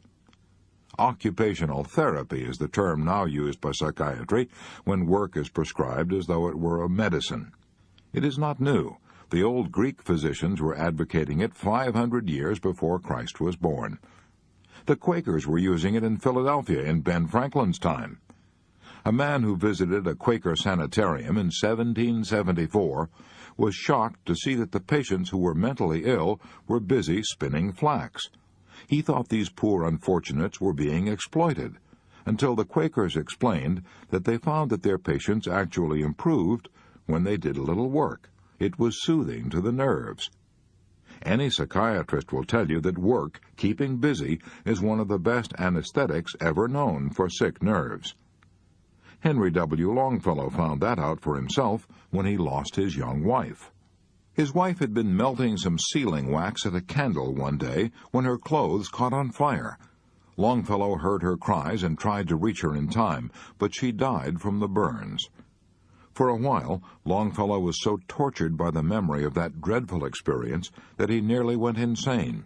But fortunately for him, his 3 small children needed his attention. In spite of his own grief, Longfellow undertook to be father and mother to his children. He took them for walks, told them stories, played games with them, and immortalized their companionship in his poem, The Children's Hour. He also translated Dante, and all these duties combined kept him so busy that he forgot himself entirely and regained his peace of mind. As Tennyson declared when he lost his most intimate friend, Arthur Hallam, "I must lose myself in action, lest I wither in despair." Most of us have little trouble losing ourselves in action while we have our noses to the grindstone and are doing our day's work, but the hours after work, they are the dangerous ones. Just when we're free to enjoy our own leisure and ought to be the happiest, that's when the blue devils of worry attack us. That's when we begin to wonder whether we're getting anywhere in life, whether we're in a rut, whether the boss meant anything by that remark he made today, or whether we're losing our sex appeal. When we're not busy, our minds tend to become a near vacuum. Every student of physics knows that nature abhors a vacuum. The nearest thing to a vacuum that you and I will probably ever see is inside of an incandescent electric light bulb. Break that bulb, and nature forces air in to fill the theoretical empty space. Nature also rushes in to fill the vacant mind. With what? Usually with emotions. Why? Because emotions of worry, fear, hate, jealousy, and envy are driven by primeval vigor and the dynamic energy of the jungle. Such emotions are so violent that they tend to drive out of our minds all peaceful, happy thoughts and emotions. James L. Mersell, professor of education, Teachers College, Columbia, put it very well when he said, "Worry is most apt to ride you ragged not when you're in action, but when the day's work is done. Your imagination can run riot then and bring up all sorts of ridiculous possibilities and magnify each little blunder. At such a time," he continued, "your mind is like a motor operating without its load. It races and threatens to burn out its bearings or even to tear itself to bits. The remedy for worry is to get completely occupied doing something constructive." But you don't have to be a college professor to realize this truth and put it into practice. During the Second World War, I met a housewife from Chicago who told me how she discovered for herself that the remedy for worry is to get completely occupied doing something constructive. I met this woman and her husband in the dining car while I was traveling from New York to my farm in Missouri. This couple told me that their son had joined the armed forces the day after Pearl Harbor. The woman told me that she had almost wrecked her health worrying over that only son. Where was he? Was he safe or in action? Would he be wounded or killed? When I asked her how she overcame her worry, she replied, "I got busy." She told me that at first she had dismissed her maid and tried to keep busy by doing all her housework herself, but that didn't help much. The trouble was, she said, that I could do my housework almost mechanically, without using my mind, so I kept on worrying while making the beds and washing the dishes. I realized I needed some new kind of work that would keep me busy both mentally and physically every hour of the day. So I took a job as a saleswoman in a large department store. That did it, she said. I immediately found myself in a whirlwind of activity.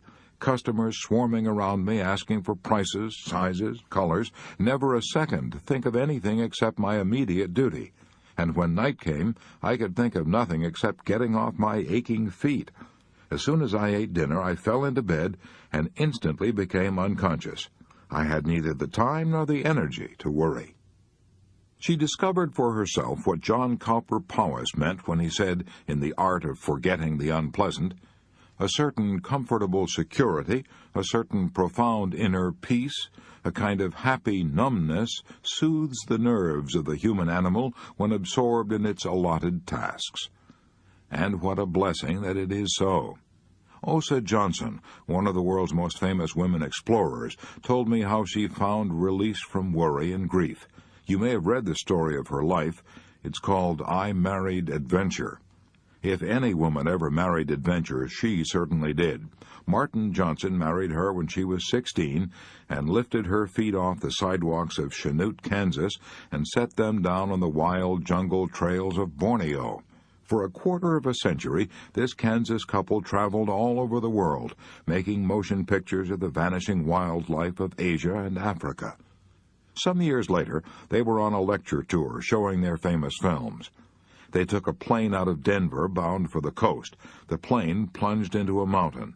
Martin Johnson was killed instantly. The doctors said Osa would never leave her bed again. But they didn't know Osa Johnson. 3 months later, she was in a wheelchair, lecturing before large audiences. In fact, she addressed over 100 audiences that season, all from a wheelchair. When I asked her why she did it, she replied, "I did it so I would have no time for sorrow and worry." Osa Johnson had discovered the same truth that Tennyson had sung about a century earlier. I must lose myself in action, lest I wither in despair. Admiral Byrd discovered this same truth when he lived all alone for 5 months in a shack that was literally buried in the great glacial ice cap that covers the South Pole, an ice cap that holds nature's oldest secrets, an ice cap covering an unknown continent larger than the United States and Europe combined.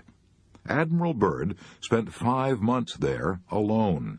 No other living creature of any kind existed within 100 miles. The cold was so intense that he could hear his breath freeze and crystallize as the wind blew it past his ears. In his book, Alone, Admiral Byrd tells all about those 5 months he spent in bewildering and soul-shattering darkness. The days were as black as the nights. He had to keep busy to preserve his sanity. At night, he says, before blowing out the lantern, I formed the habit of blocking out the morrow's work. It was a case of assigning myself an hour, say, to the escape tunnel, half an hour to leveling drift, an hour to straightening up the fuel drums, an hour to cutting bookshelves in the walls of the food tunnel, and 2 hours to renew a broken bridge in the man-hauling sledge. It was wonderful, he says, to be able to dole out the time in this way. It brought me an extraordinary sense of command over myself. And he adds, without that, or an equivalent, the days would have been without purpose, and without purpose they would have ended, as such days always end, in disintegration. And note that last again. Without purpose, the days would have ended, as such days always end, in disintegration. If you and I are worried, let's remember that we can use good old-fashioned work as a medicine. That was said by no less an authority than the late Dr. Richard C. Cabot, formerly professor of clinical medicine at Harvard. In his book, What Men Live By, Dr. Cabot says, "As a physician, I have had the happiness of seeing work cure many persons who have suffered from trembling palsy of the soul, which results from overmastering doubts, hesitations, vacillation, and fear. Courage given us by our work is like the self-reliance which Emerson has made forever glorious." If you and I don't keep busy, if we sit around and brood, we will hatch out a whole flock of what Charles Darwin used to call the whibber-jibbers. And the whibber-jibbers are nothing but old-fashioned gremlins that will run us hollow and destroy our power of action and our power of will. I know a businessman in New York who fought the whibber-jibbers by getting so busy that he had no time to fret and stew. His name is Tremper Ongman. He was a student in one of my classes, and his talk on conquering worry was so interesting, so impressive, that I asked him to have a late supper with me after class, and we sat in a restaurant until long past midnight discussing his experiences. Here's the story he told me. 18 years ago, I was so worried I had insomnia. I was tense, irritated, and jittery. I felt I was headed for a nervous breakdown. I had reason to be worried. I was treasurer of the Crown Fruit and Extract Company. We had $500,000 invested in strawberries packed in gallon tins. For 20 years, we'd been selling these gallon tins of strawberries to manufacturers of ice cream. Suddenly, our sales stopped because the big ice cream makers, such as National Dairy and Borden's, were rapidly increasing their production and were saving money and time by buying strawberries packed in barrels. Not only were we left with $500,000 of berries we couldn't sell, but we were also under contract to buy $1 million more of strawberries in the next 12 months. We had already borrowed $350,000 from the banks. We couldn't possibly pay off or renew these loans. No wonder I was worried. I rushed out to Watsonville, California, where our factory was located, and tried to persuade our president that conditions had changed, that we were facing ruin. He refused to believe it. He blamed our New York office for all the trouble, poor salesmanship. After days of pleading, I finally persuaded him to stop packing more strawberries and sell our new supply on the fresh berry market in San Francisco. That almost solved our problems. I should have been able to stop worrying then, but I couldn't. Worry is a habit, and I had that habit. When I returned to New York, I began worrying about everything. The cherries we were buying in Italy, the pineapples we were buying in Hawaii, and so on. I was tense, jittery, couldn't sleep, and as I've already said, I was heading for a nervous breakdown. In despair, I adopted a way of life that cured my insomnia and stopped my worries. I got busy. I got so busy with problems demanding all my faculties that I had no time to worry. I'd been working 7 hours a day. I now began working 15 and 16 hours a day. I got down to the office every morning at 8 o'clock and stayed there every night until almost midnight. I took on new duties, new responsibilities. When I got home at midnight, I was so exhausted when I fell in bed that I became unconscious in a few seconds. I kept up this program for about 3 months. I had broken the habit of worry by that time, so I returned to a normal working day of 7 or 8 hours. This event occurred 18 years ago. I have never been troubled with insomnia or worry since then. George Bernard Shaw was right. He summed it all up when he said, "The secret of being miserable is to have the leisure to bother about whether you are happy or not. So don't bother to think about it. Spit on your hands and get busy.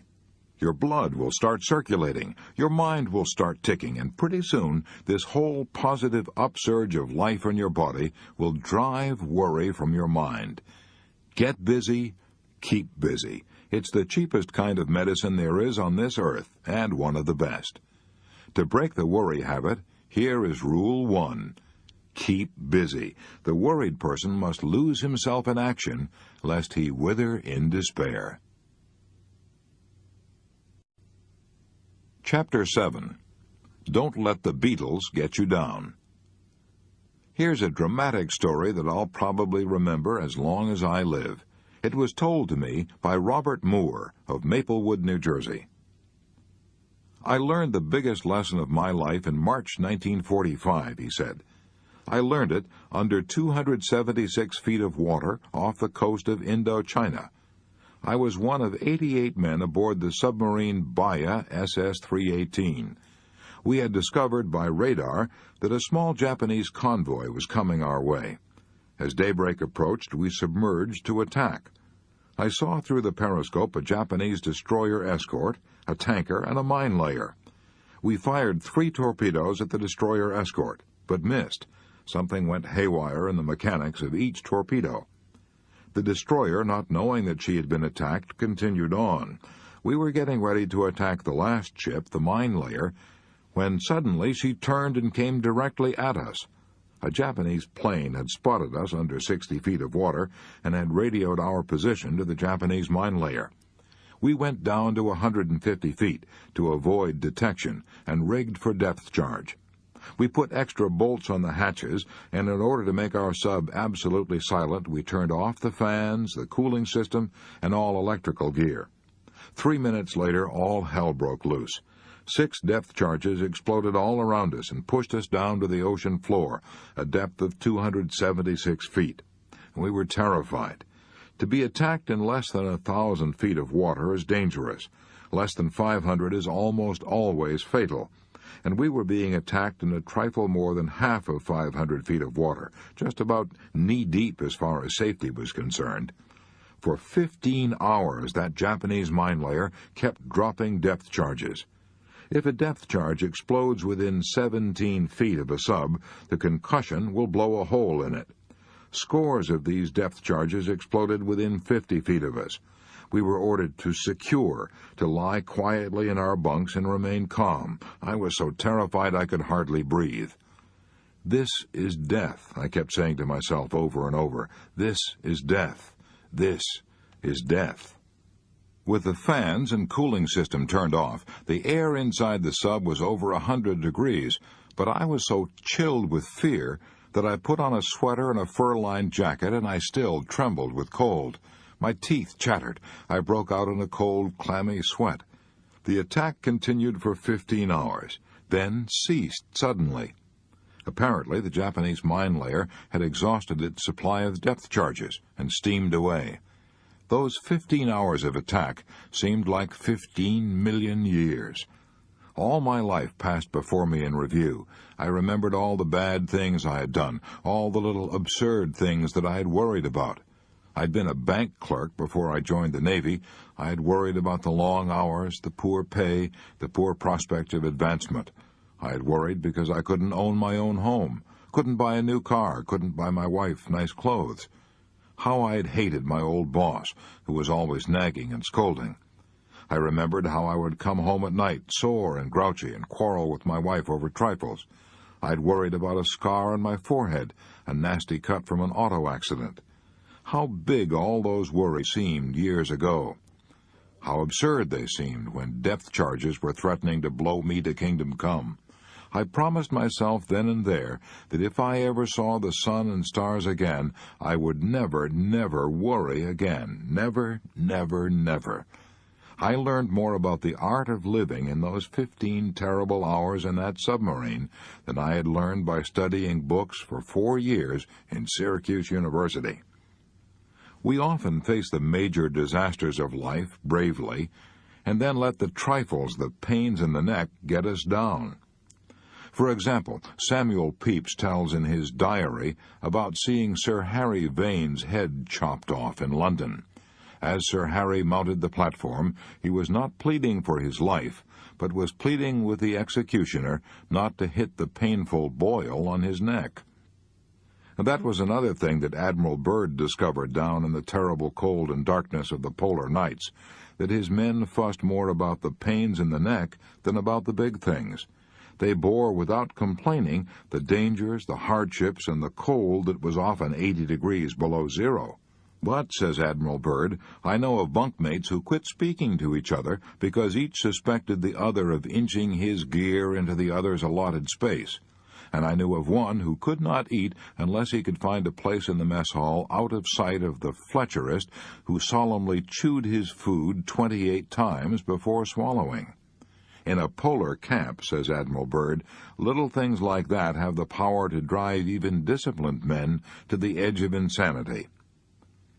And you might have added, Admiral Byrd, that little things in marriage drive people to the edge of insanity and cause half the heartaches in the world. At least that's what the authorities say. For example, Judge Joseph Sabath of Chicago, after acting as arbiter in more than 40,000 unhappy marriages, declared, "Trivialities are at the bottom of most marital unhappiness." And Frank S. Hogan, former district attorney of New York County, says, "Fully half the cases in our criminal courts originate in little things.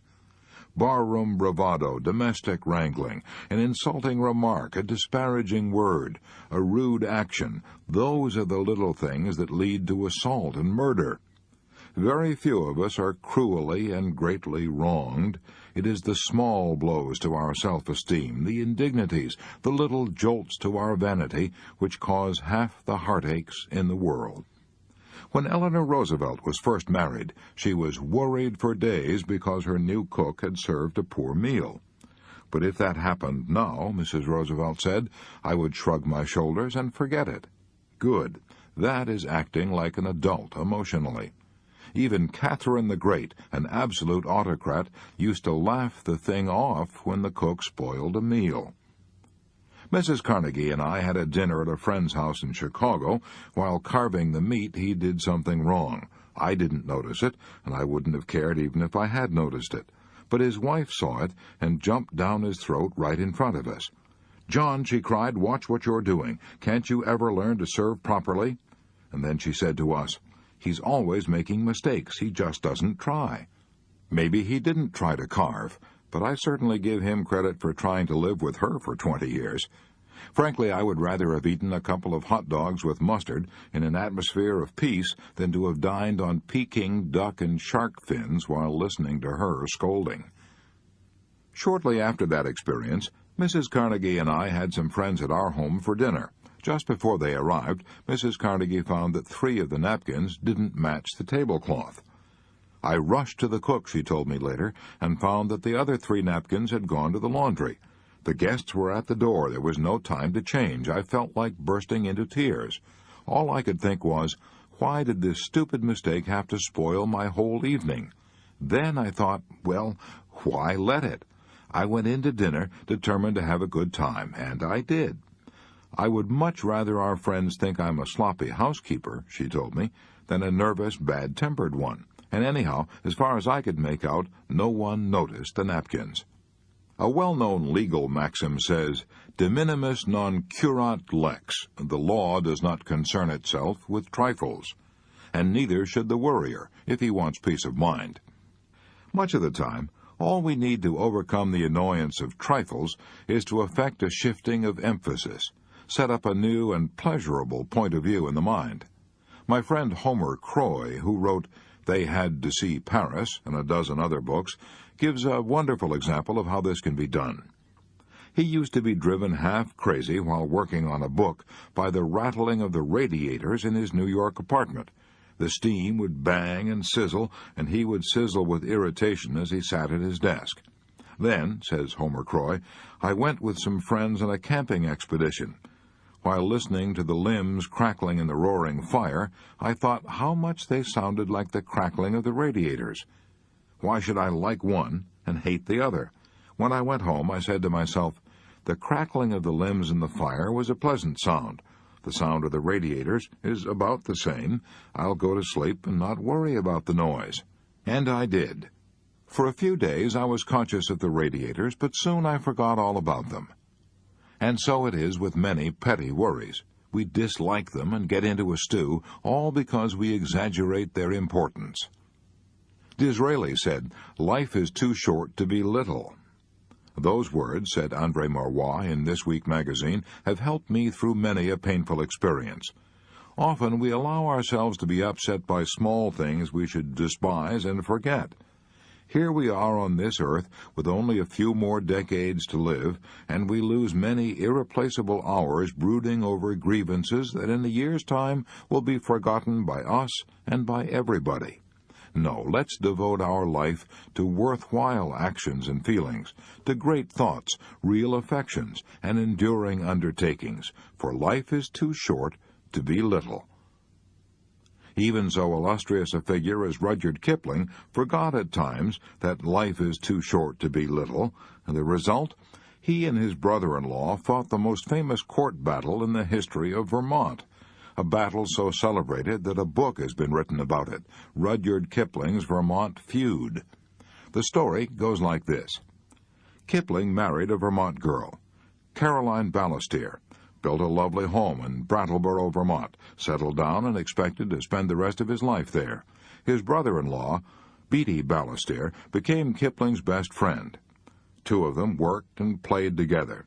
And then Kipling bought some land from Balestier with the understanding that Balestier would be allowed to cut hay off it each season. One day, Balestier found Kipling laying out a flower garden on his hayfield. His blood boiled. He hit the ceiling. Kipling fired right back. The air over the Green Mountains of Vermont turned blue. A few days later, when Kipling was out riding his bicycle, his brother-in-law drove a wagon and a team of horses across the road suddenly and forced Kipling to take a spill. And Kipling, the man who wrote, "If you can keep your head when all about you are losing theirs and blaming it on you," he lost his own head and swore out a warrant for Balestier's arrest. A sensational trial followed. Reporters from the big cities poured into the town. The news flashed around the world. Nothing was settled. This quarrel caused Kipling and his wife to abandon their American home for the rest of their lives. All that worry and bitterness over a mere trifle, a load of hay. Pericles said 24 centuries ago, "Come, gentlemen, we sit too long on trifles." We do indeed. Here's one of the most interesting stories that Dr. Harry Emerson Fosdick ever told, a story about the battles won and lost by a giant of the forest. On the slope of Long's Peak in Colorado lies the ruin of a gigantic tree. Naturalists tell us that it stood for some 400 years. It was a seedling when Columbus landed at San Salvador, and half-grown when the Pilgrims settled at Plymouth. During the course of its long life, it was struck by lightning 14 times, and the innumerable avalanches and storms of 4 centuries thundered past it. It survived them all. In the end, however, an army of beetles attacked the tree and leveled it to the ground. The insects ate their way through the bark and gradually destroyed the inner strength of the tree by their tiny but incessant attacks. A forest giant, which age had not withered, nor lightning blasted, nor storm subdued, fell at last before beetles so small that a man could crush them between his forefinger and his thumb. Aren't we all like that battling giant of the forest? Don't we manage somehow to survive the rare storms and avalanches and lightning blasts of life, only to let our hearts be eaten out by little beetles of worry, little beetles that could be crushed between a finger and a thumb?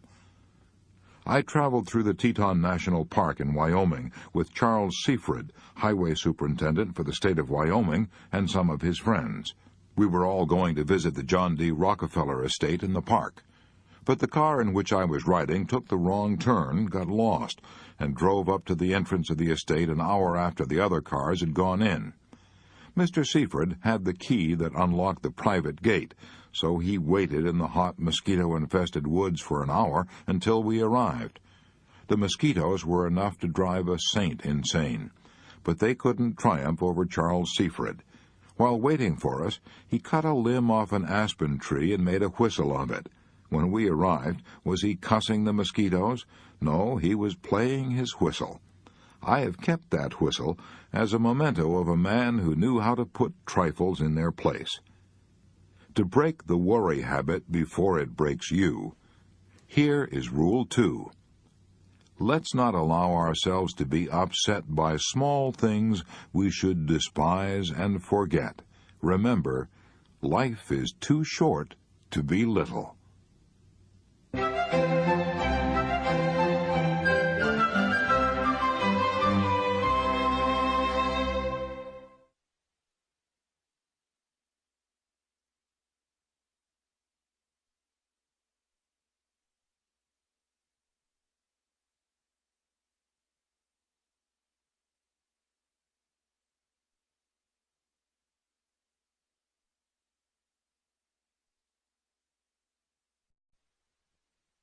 Chapter 8. A Law That Will Outlaw Many of Your Worries. As a child, I grew up on a Missouri farm, and one day, while helping my mother pit cherries, I began to cry. My mother said, "Dale, what in the world are you crying about?" I blubbered, "I'm afraid I'm going to be buried alive." I was full of worries in those days. When thunderstorms came, I worried for fear I would be killed by lightning. When hard times came, I worried for fear we wouldn't have enough to eat. I worried for fear I would go to hell when I died. I was terrified for fear of an older boy, Sam White, would cut off my big ears as he threatened to do. I worried for fear girls would laugh at me if I tipped my hat to them. I worried for fear no girl would ever be willing to marry me. I worried about what I would say to my wife immediately after we were married. I imagined that we would be married in some country church, and then get in a surrey with a fringe on top and ride back to the farm. But how would I be able to keep the conversation going on that ride back to the farm? How? I pondered over that earth-shaking problem for many an hour as I walked behind the plow. As the years went by, I gradually discovered that 99% of the things I worried about never happened. For example, as I've already said, I was once terrified of lightning, but I now know that the chances of my being killed by lightning in any one year are, according to the National Safety Council, only 1 in 350,000. My fear of being buried alive was even more absurd. I don't imagine that even back in the days before embalming was the rule, that 1 person in 10 million was buried alive, yet I once cried for fear of it. 1 person out of every 8 dies of cancer. If I had wanted something to worry about, I should have worried about cancer instead of being killed by lightning or being buried alive. To be sure, I've been talking about the worries of youth and adolescence, but many of our adult worries are almost as absurd. You and I could probably eliminate 9/10 of our worries right now if we would cease our fretting long enough to discover whether, by the law of averages, there was any real justification for our worries. The most famous insurance company on earth, Lloyd's of London, has made countless millions of dollars out of the tendency of everybody to worry about things that rarely happen. Lloyd's of London bets people that the disasters they're worrying about will never occur. However, they don't call it betting, they call it insurance. But it is really betting based on the law of averages. This great insurance firm has been going strong for over 200 years, and unless human nature changes, it will still be going strong 50 centuries from now by insuring shoes and ships and sealing wax against disasters that, by the law of averages, don't happen nearly so often as people imagine. If we examine the law of averages, we will often be astounded at the facts we uncover. For example, if I knew that during the next 5 years I would have to fight in a battle as bloody as the Battle of Gettysburg, I would be terrified. I would take out all the life insurance I could get. I would draw up my will and set all my earthly affairs in order. I would say, I'll probably never live through that battle, so I had better make the most of the few years I have left. Yet the facts are that, according to the law of averages, it is just as dangerous, just as fatal, to try to live from age 50 to age 55 in peacetime as it was to fight in the Battle of Gettysburg. What I'm trying to say is this. In times of peace, just as many people die per 1,000 between the ages of 50 and 55 as were killed per 1,000 among the 163,000 soldiers who fought at Gettysburg. I wrote several chapters of this book at James Simpson's Numtiga Lodge on the shores of Bow Lake in the Canadian Rockies. While stopping there one summer, I met Mr. and Mrs. Herbert H. Salinger of San Francisco. Mrs. Salinger, a poised, serene woman, gave me the impression that she had never worried. One evening, in front of the roaring fireplace, I asked her if she had ever been troubled by worry. "Troubled by it," she said. "My life was almost ruined by it. Before I learned to conquer worry, I lived through 11 years of self-made hell. I was irritable and hot-tempered. I lived under terrific tension. I would take the bus every week from my home in San Mateo to shop in San Francisco. But even while shopping, I worried myself into a dither. Maybe I had left the electric iron connected on the ironing board. Maybe the house had caught fire. Maybe the maid had run off and left the children. Maybe they had been out on their bicycles and been killed by a car. In the midst of my shopping, I would often worry myself into a cold perspiration and rush out and take the bus home to see if everything was all right. No wonder my first marriage ended in disaster. My second husband is a lawyer, a quiet, analytical man who never worries about anything. When I became tense and anxious, he would say to me, "Relax, let's think this thing out. What are you really worrying about? Let's examine the law of averages and see whether or not it is likely to happen." For example, I remember the time we were driving from Albuquerque, New Mexico, to the Carlsbad Caverns, driving on a dirt road when we were caught in a terrible rainstorm. The car was slithering and sliding. We couldn't control it. I was positive we would slide off into one of the ditches that flanked the road, but my husband kept repeating to me, "I am driving very slowly. Nothing serious is likely to happen. Even if the car does slide into the ditch, by the law of averages, we won't be hurt." His calmness and confidence quieted me. One summer, we were on a camping trip in the Token Valley of the Canadian Rockies. One night, we were camping 7,000 feet above sea level when a storm threatened to tear our tent to shreds. The tents were tied with guy ropes to a wooden platform. The outer tent shook and trembled and screamed and shrieked in the wind. I expected every minute to see our tent torn loose and hurled through the sky. I was terrified. But my husband kept saying, "Look, my dear, we are traveling with Brewster's guides. Brewsters know what they're doing. They've been pitching tents in these mountains for 60 years. This tent has been here for many seasons. It hasn't blown down yet, and by the law of averages, it won't blow away tonight. And even if it does, we can take shelter in another tent. So relax." I did, and I slept soundly the balance of the night. A few years ago, an infantile paralysis epidemic swept over our part of California.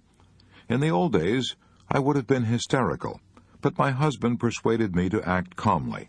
We took all the precautions we could. We kept our children away from crowds, away from school and the movies.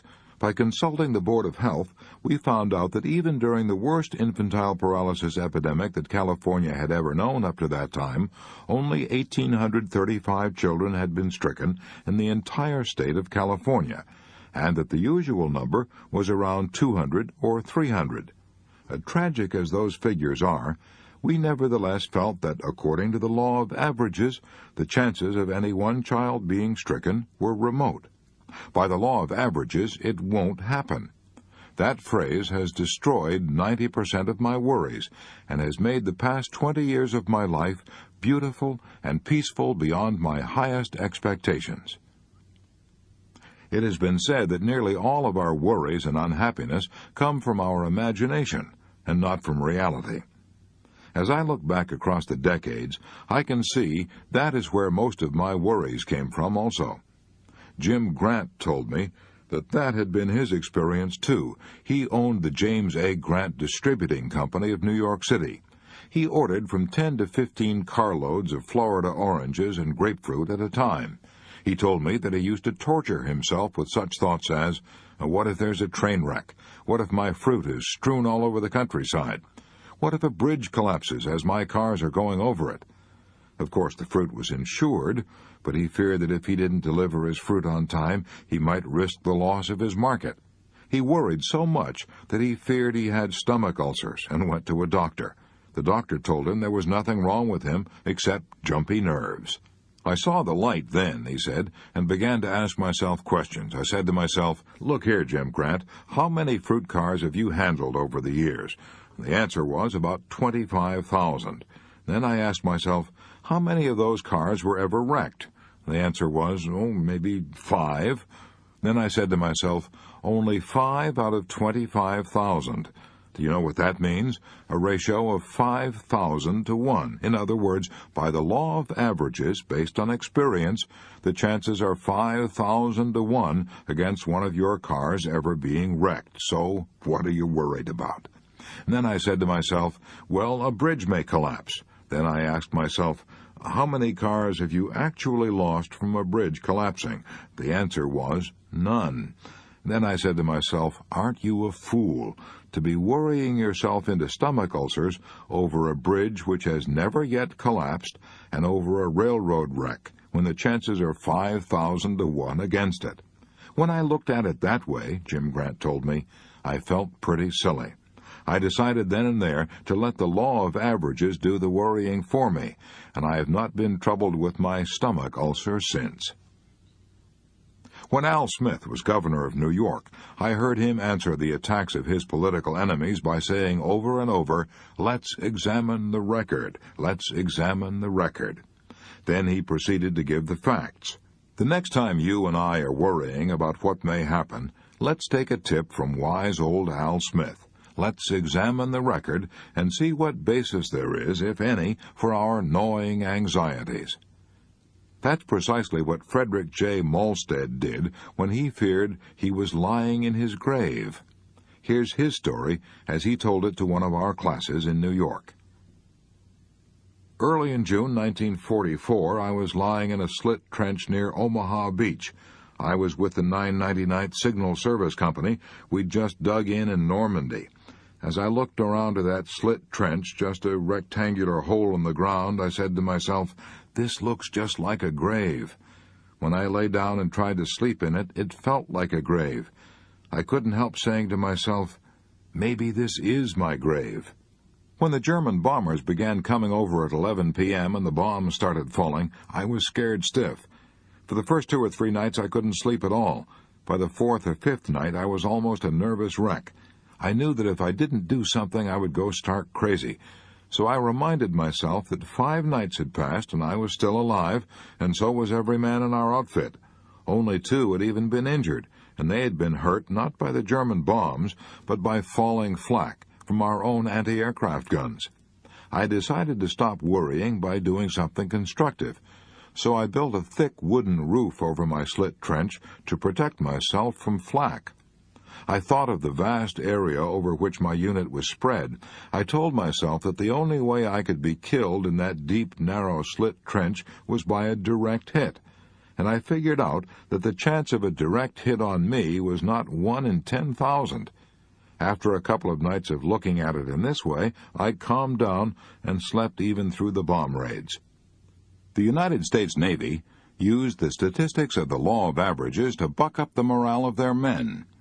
One ex-sailor told me that when he and his shipmates were assigned to high-octane tankers, they were worried stiff.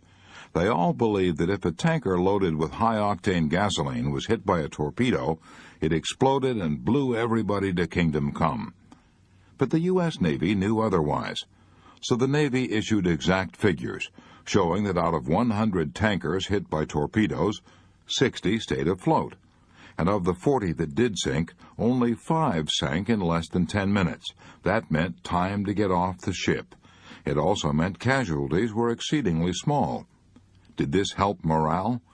This knowledge of the law of averages wiped out my jitters, said Clyde W. Moss of St. Paul, Minnesota, the man who told the story. The whole crew felt better. We knew we had a chance, and that by the law of averages we probably wouldn't be killed. To break the worry habit before it breaks you, here is Rule 3. Let's examine the record. Let's ask ourselves, what are the chances, according to the law of averages, that this event I am worrying about will ever occur? Chapter 9. Cooperate with the Inevitable. When I was a little boy, I was playing with some of my friends in the attic of an old abandoned log house in northwest Missouri. As I climbed down out of the attic, I rested my feet on a windowsill for a moment and then jumped. I had a ring on my left forefinger, and as I jumped, the ring caught on a nail-head and tore off my finger. I screamed. I was terrified. I was positive I was going to die. But after the hand healed, I never worried about it for one split second. What would have been the use? I accepted the inevitable. And now I often go for a month at a time without even thinking about the fact that I have only 3 fingers and a thumb on my left hand. A few years ago, I met a man who was running a freight elevator in one of the downtown office buildings in New York. I noticed that his left hand had been cut off at the wrist. I asked him if the loss of that hand bothered him. He said, "Oh, no, I hardly ever think about it. I'm not married. The only time I ever think about it is when I try to thread a needle." It's astonishing how quickly we can accept almost any situation, if we have to, and adjust ourselves to it and forget about it. I often think of an inscription on the ruins of a 15th-century cathedral in Amsterdam, Holland. This inscription says in Flemish, "It is so. It cannot be otherwise." As you and I march across the decades of time, we're going to meet a lot of unpleasant situations that are so. They cannot be otherwise. We have our choice. We can either accept them as inevitable and adjust ourselves to them, or we can ruin our lives with rebellion and maybe end up with a nervous breakdown. Here's a bit of sage advice from one of my favorite philosophers, William James. "Be willing to have it so," he said. "Acceptance of what has happened is the first step to overcoming the consequences of any misfortune." Elizabeth Conley of Portland, Oregon, had to find that out the hard way. Here's a letter that she wrote me. "On the very day that America was celebrating the victory of our armed forces in North Africa," the letter says, "I received a telegram from the War Department. My nephew, the person I loved most, was missing in action. A short time later, another telegram arrived saying he was dead. I was prostrate with grief. Up to that time, I had felt that life had been very good to me. I had a job I loved. I'd helped to raise this nephew. He represented to me all that was fine and good in young manhood. I had felt that all the bread I had cast upon the waters was coming back to me as cake. Then came this telegram. My whole world collapsed. I felt there was nothing left to live for. I neglected my work, neglected my friends. I let everything go. I was bitter and resentful. Why did my loving nephew have to be taken? Why did this good boy, with life all before him, why did he have to be killed? I couldn't accept it. My grief was so overwhelming that I decided to give up my work and go away and hide myself in tears and bitterness. I was clearing out my desk, getting ready to quit, when I came across a letter that I had forgotten, a letter from this nephew who had been killed, a letter he'd written to me when my mother had died a few years ago. Of course we will all miss her, the letter said, and especially you, but I know you'll carry on. Your own personal philosophy will make you do that. I shall never forget the beautiful truths you taught me. Wherever I am, or how far apart we may be, I shall always remember that you taught me to smile and to take whatever comes like a man. I read and reread that letter. It seemed as if he were there beside me, speaking to me. He seemed to be saying to me, "Why don't you do what you taught me to do? Carry on, no matter what happens. Hide your private sorrows under a smile, and carry on." So I went back to my work. I stopped being bitter and rebellious. I kept saying to myself, "It is done. I can't change it, but I can and will carry on as he wished me to do." I threw all my mind and strength into my work. I wrote letters to soldiers, to other people's boys. I joined an adult education class at night, seeking out new interests and making new friends. I can hardly believe the change that has come over me. I have ceased mourning over the past that is forever gone. I am living each day now with joy, just as my nephew would have wanted me to do. I have made peace with life. I have accepted my fate. I am now living a fuller and more complete life than I have ever known. Elizabeth Conley learned what all of us will have to learn sooner or later, namely that we must accept and cooperate with the inevitable. It is so, it cannot be otherwise. That's not an easy lesson to learn. Even kings on their thrones have to keep reminding themselves of it. The late George V had these framed words hanging on the wall of his library at Buckingham Palace. "Teach me neither to cry for the moon nor over spilt milk." The same thought is expressed by Schopenhauer in this way. A good supply of resignation is of the first importance in providing for the journey of life. Obviously, circumstances alone do not make us happy or unhappy.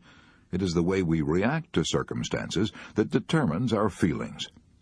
Jesus said that the kingdom of heaven is within you. That is where the kingdom of hell is, too. We can all endure disaster and tragedy and triumph over them if we have to. We may not think we can, but we have surprisingly strong inner resources that will see us through if we will only make use of them. We are stronger than we think. The late Booth Tarkington always said, "I could take anything that life could force upon me except one thing, blindness. I could never endure that."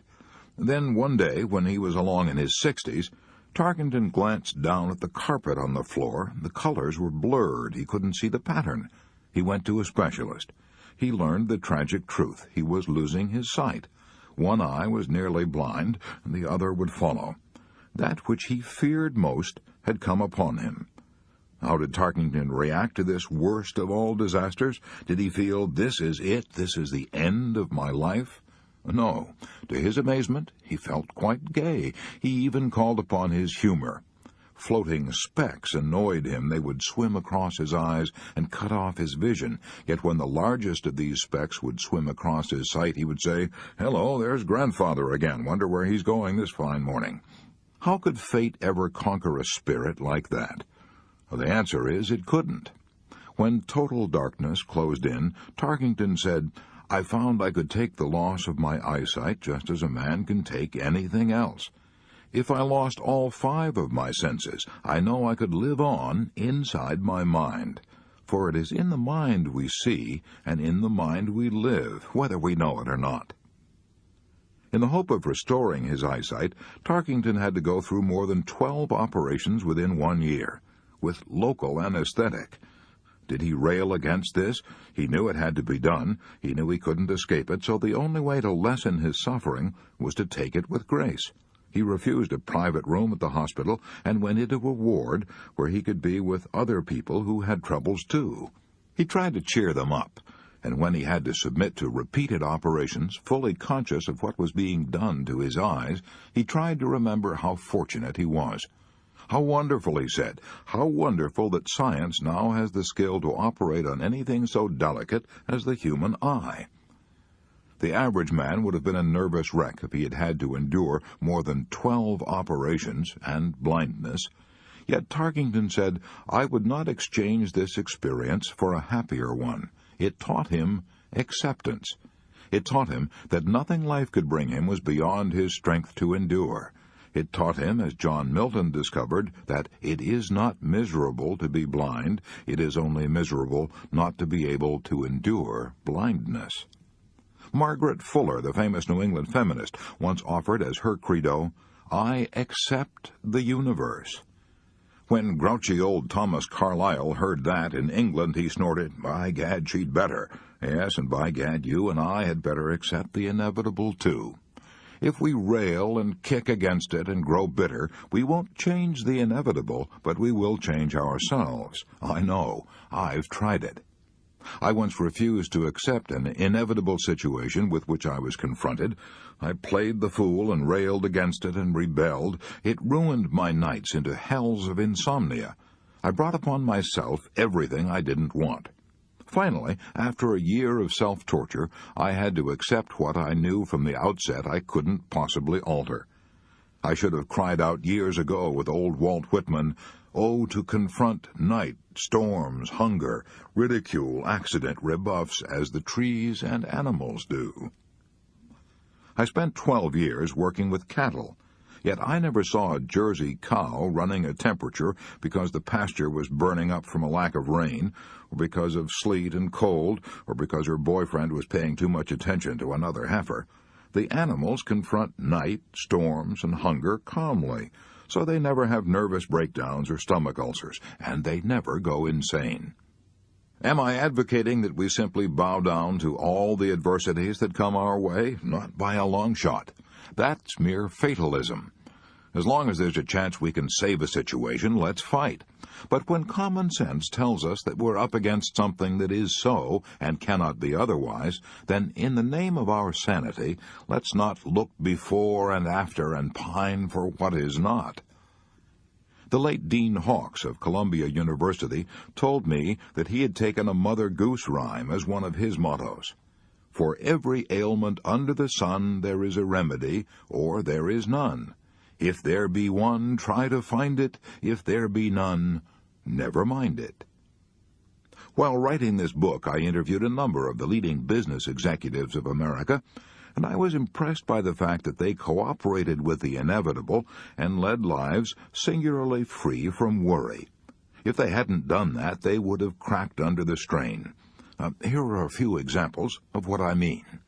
J.C. Penney, founder of the nationwide chain of Penny stores, said to me, "I wouldn't worry if I lost every dollar I have, because I don't see what is to be gained by worrying. I do the best job I possibly can and leave the results in the laps of the gods." Henry Ford told me much the same thing. "When I can't handle events," he said, "I let them handle themselves." When I asked K.T. Keller, then president of the Chrysler Corporation, how he kept from worrying, he replied, "When I'm up against a tough situation, if I can do anything about it, I do it. If I can't, I just forget it.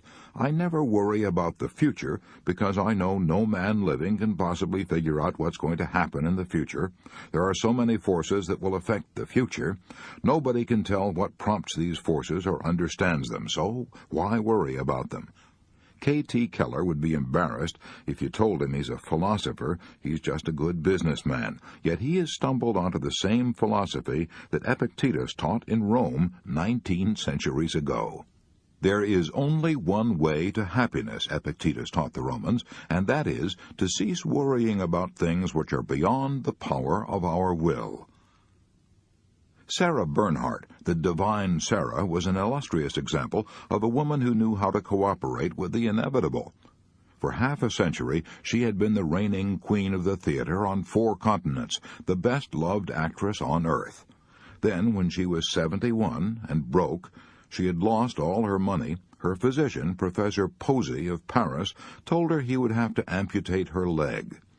While crossing the Atlantic, she had fallen on deck during a storm and injured her leg severely. Phlebitis developed. Her leg shrank. The pain became so intense that the doctors felt her leg had to be amputated. He was almost afraid to tell the stormy, tempestuous, divine Sarah what had to be done.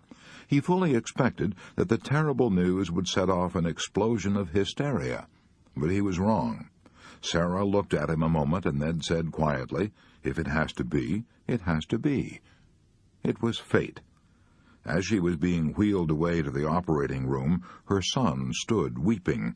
She waved to him with a gay gesture and said cheerfully, "Don't go away, I'll be right back." On the way to the operating room, she recited a scene from one of her plays. Someone asked her if she were doing this to cheer herself up. She said, "No, to cheer up the doctors and nurses. It will be a strain on them." After recovering from the operation, Sarah Bernhardt went on touring the world and enchanting audiences for another 7 years. "When we stop fighting the inevitable," said Elsie McCormick in a Reader's Digest article, "we release energy which enables us to create a richer life." No one living has enough emotion and vigor to fight the inevitable, and at the same time enough left over to create a new life. Choose one or the other. You can either bend with the inevitable sleet storms of life, or you can resist them and break. I saw that happen on a farm I own in Missouri. I planted a score of trees on that farm. At first they grew with astonishing rapidity. Then a sleet storm encrusted each twig and branch with a heavy coating of ice.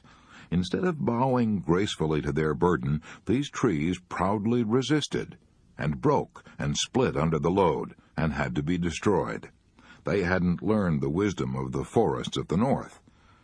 I've traveled hundreds of miles through the evergreen forests of Canada, yet I have never seen a spruce or a pine broken by sleet or ice.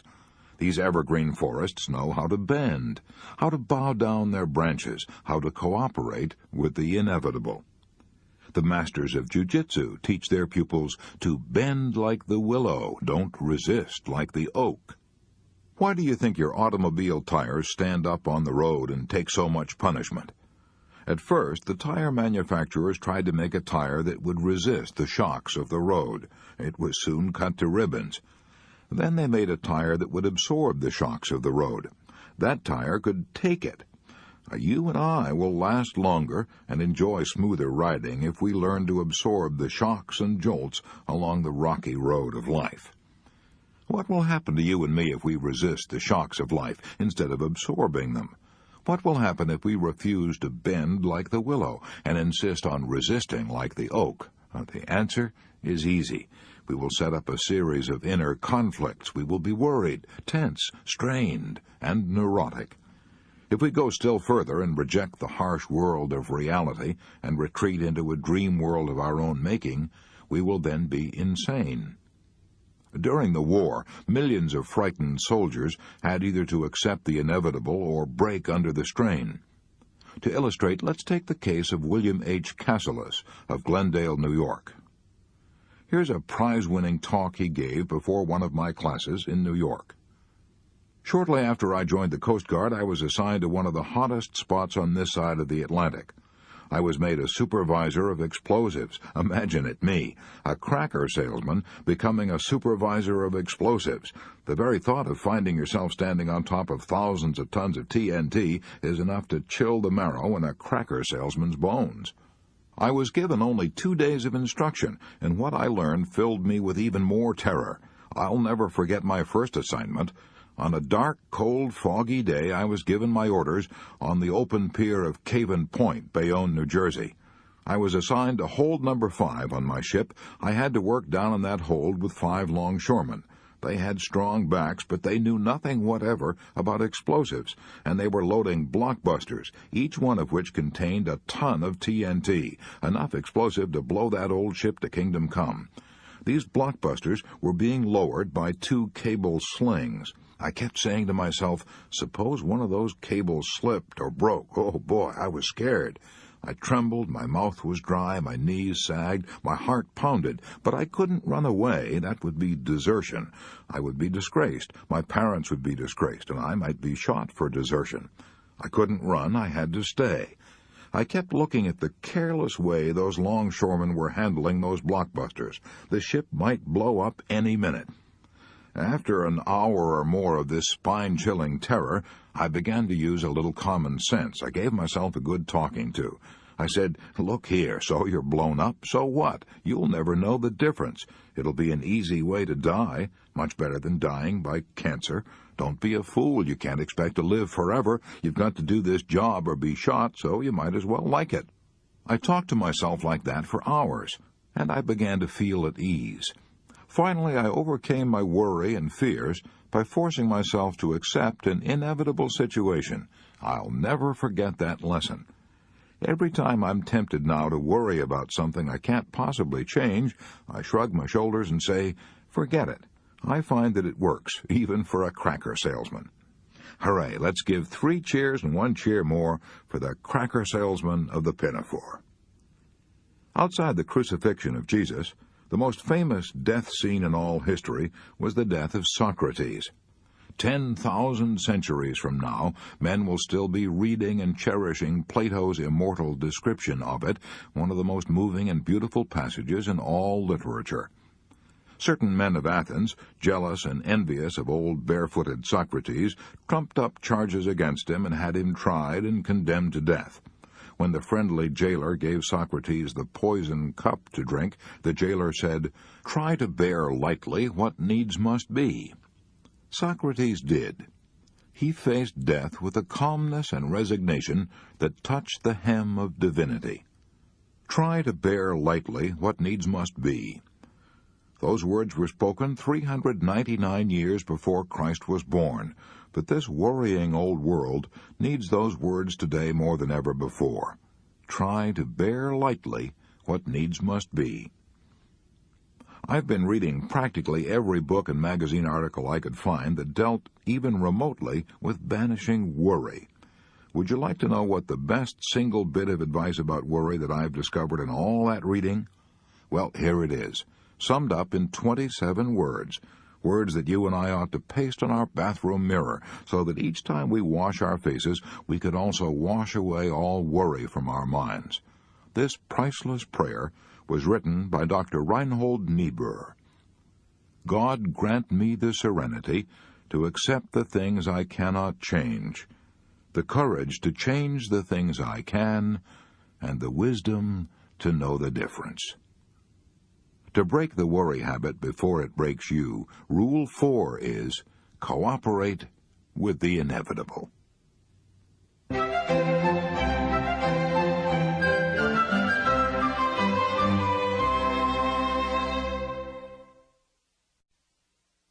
Chapter 10. Put a stop-loss order on your worries. Would you like to know how to make money in Wall Street? Well, so would a million other people, and if I knew the answer, this book would sell for $10,000 a copy. However, there's one good idea that some successful operators use. This story was told to me by Charles Roberts, an investment counselor.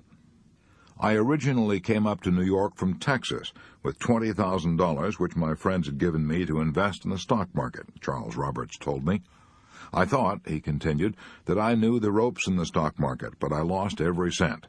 True, I made a lot of profits on some deals, but I ended up by losing everything. I did not mind so much losing my own money, Mr. Roberts explained, but I felt terrible about having lost my friends' money, even though they could well afford it. I dreaded facing them again after our venture had turned out so unfortunately, but to my astonishment, they not only were good sports about it, but proved to be incurable optimists. I knew I'd been trading on a hit-or-miss basis, and depending largely on luck and other people's opinions, I had been playing the stock market by ear. I began to think over my mistakes, and I determined that before I went back into the market again, I would try to find out what it was all about.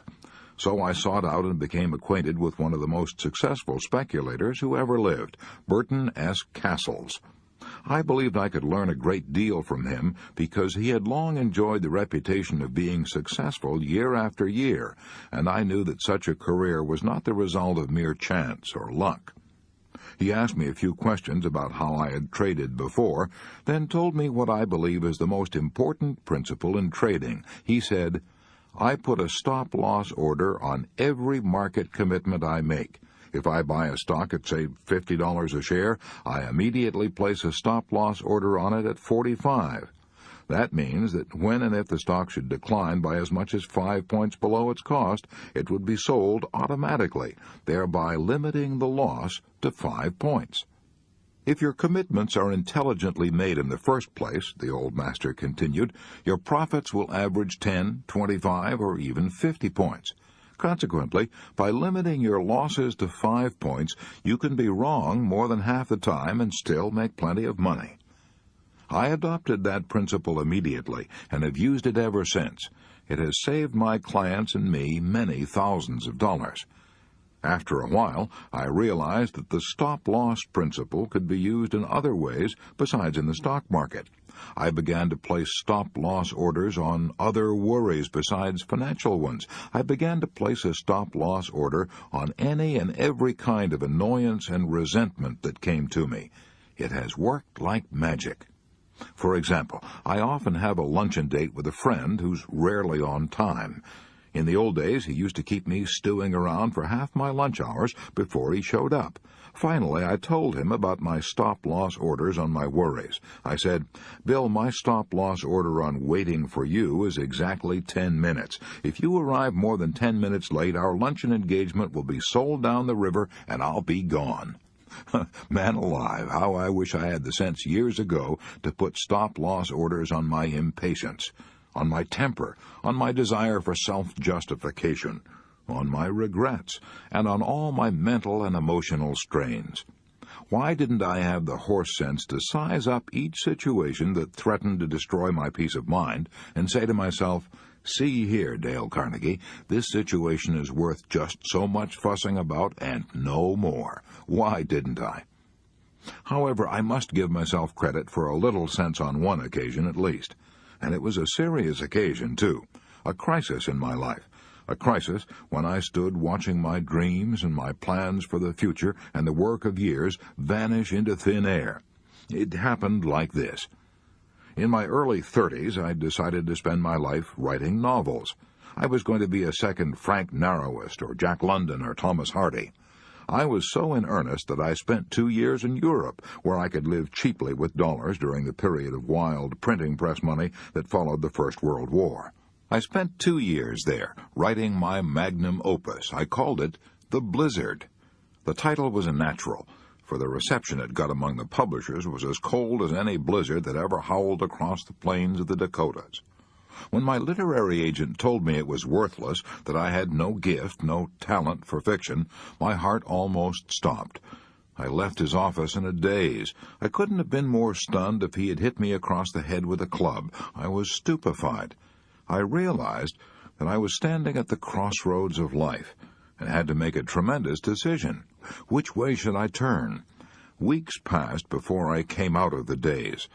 At that time, I had never heard of the phrase, put a stop-loss order on your worries, but as I look back now, I can see that I did just that. I wrote off my 2 years of sweating over that novel for just what they were worth, a noble experiment, and went forward from there. I returned to my work of organizing and teaching adult education classes, and wrote biographies in my spare time, biographies and non-fiction books, such as the one you're reading now. Am I glad now that I made that decision? Glad. Every time I think about it now, I feel like dancing in the street for sheer joy. I can honestly say that I have never spent a day or an hour since lamenting the fact that I am not another Thomas Hardy. One night a century ago, when a screech owl was screeching in the woods along the shores of Walden Pond, Henry Thoreau dipped his goose quill into his homemade ink and wrote in his diary, "The cost of a thing is the amount of what I call life, which is required to be exchanged for it immediately or in the long run." To put it another way, we are fools when we overpay for a thing in terms of what it takes out of our very existence. Yet that is precisely what Gilbert and Sullivan did. They knew how to create gay words and gay music, but they knew distressingly little about how to create gaiety in their own lives. They created some of the loveliest light operas that ever delighted the world, Patience, Pinafore, The Mikado. But they couldn't control their tempers. They embittered their years over nothing more than the price of a carpet. Sullivan ordered a new carpet for the theater they'd bought. When Gilbert saw the bill, he hit the roof. They battled it out in court and never spoke to one another again as long as they lived. When Sullivan wrote the music for a new production, he mailed it to Gilbert, and when Gilbert wrote the words, he mailed them back to Sullivan. Once they had to take a curtain call together, but they stood on opposite sides of the stage and bowed in different directions so they wouldn't see one another.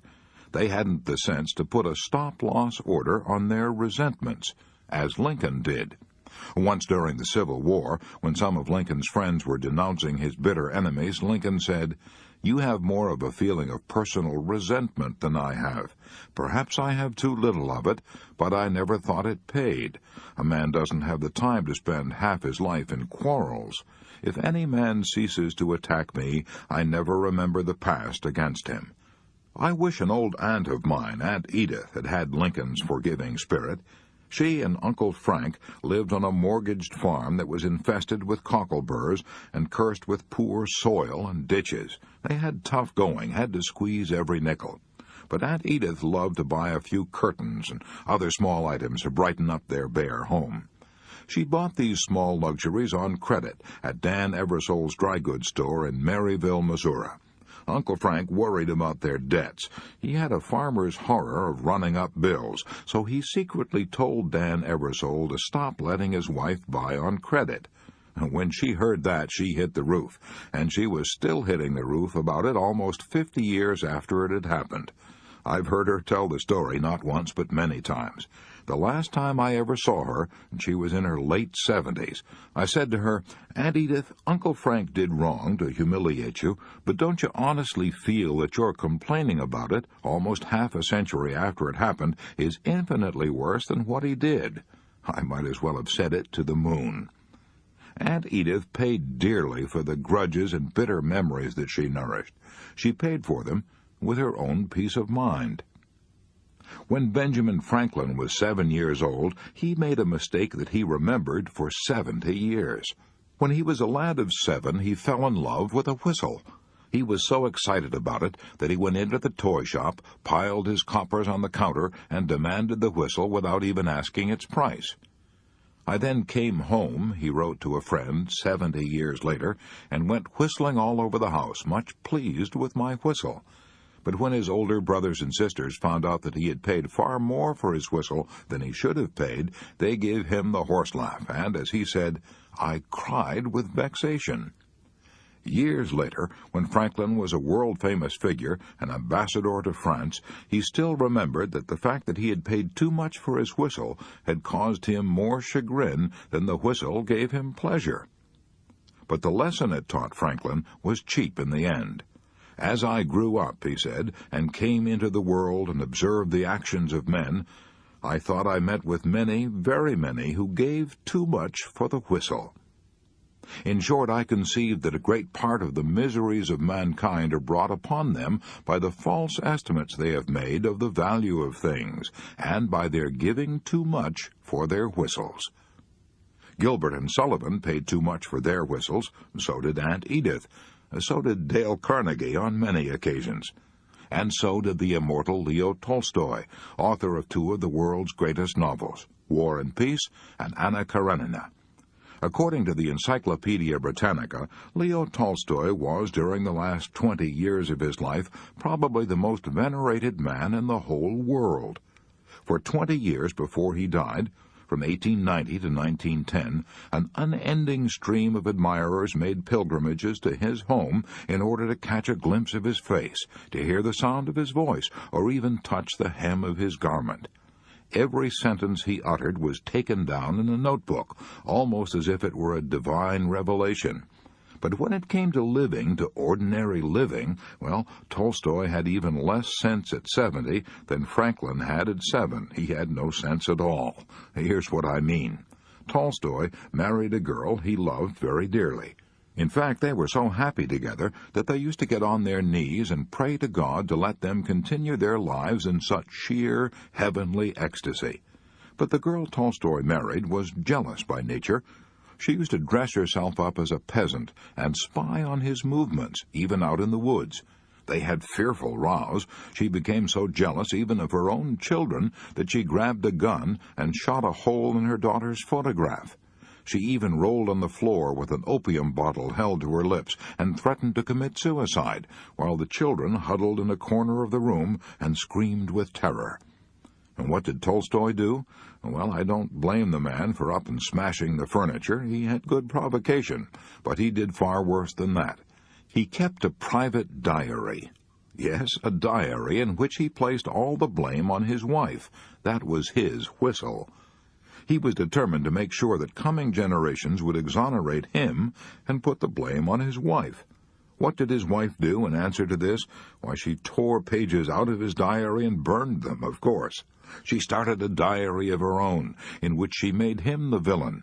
She even wrote a novel entitled Whose Fault?, in which she depicted her husband as a household fiend and herself as a martyr.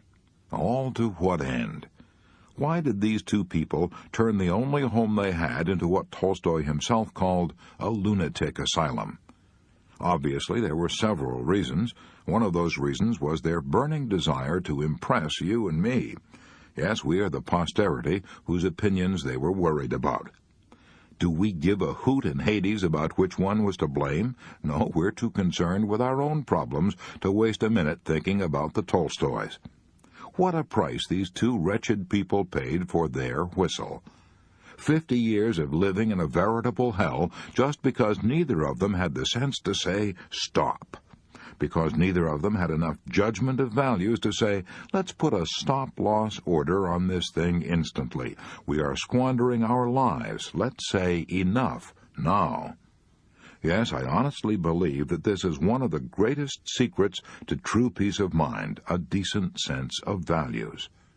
And I believe we could annihilate 50% of all our worries at once if we would develop a sort of private gold standard, a gold standard of what things are worth to us in terms of our lives. So, to break the worry habit before it breaks you, here is Rule 5. Whenever we are tempted to throw good money after bad in terms of human living, let's stop and ask ourselves these 3 questions. 1. How much does this thing I am worrying about really matter to me? 2. At what point shall I set a stop-loss order on this worry and forget it? 3. Exactly how much shall I pay for this whistle?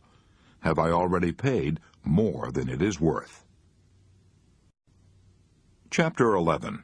Don't try to saw sawdust. As I write this sentence, I can look out of my window and see some dinosaur tracks in my garden. Dinosaur tracks embedded in shale and stone. I purchased those dinosaur tracks from the Peabody Museum of Yale University, and I have a letter from the curator of the Peabody Museum saying that those tracks were made 180 million years ago. Even a Mongolian idiot wouldn't dream of trying to go back 180 million years to change those tracks. Yet that would not be any more foolish than worrying because we can't go back and change what happened 180 seconds ago, and a lot of us are doing just that. To be sure, we may do something to modify the effects of what happened 180 seconds ago, but we can't possibly change the event that occurred then. There is only one way on God's green footstool that the past can be constructive, and that is by calmly analyzing our past mistakes and profiting by them, and forgetting them. I know that is true, but have I always had the courage and sense to do it? To answer that question, let me tell you about a fantastic experience I had years ago. I let more than $300,000 slip through my fingers without making a penny's profit. It happened like this. I launched a large-scale enterprise in adult education, opened branches in various cities, and spent money lavishly in overhead and advertising. I was so busy with teaching that I had neither the time nor the desire to look after finances. I was too naive to realize that I needed an astute business manager to watch expenses. Finally, after about a year, I discovered a sobering and shocking truth. I discovered that in spite of our enormous intake, we had not netted any profit whatever. After discovering that, I should have done 2 things. First, I should have had the sense to do what George Washington Carver did when he lost $40,000 in a bank crash, the savings of a lifetime. When someone asked him if he knew he was bankrupt, he replied, "Yes, I heard," and went on with his teaching. He wiped the loss out of his mind so completely that he never mentioned it again. Here's the second thing I should have done. I should have analyzed my mistakes and learned a lasting lesson.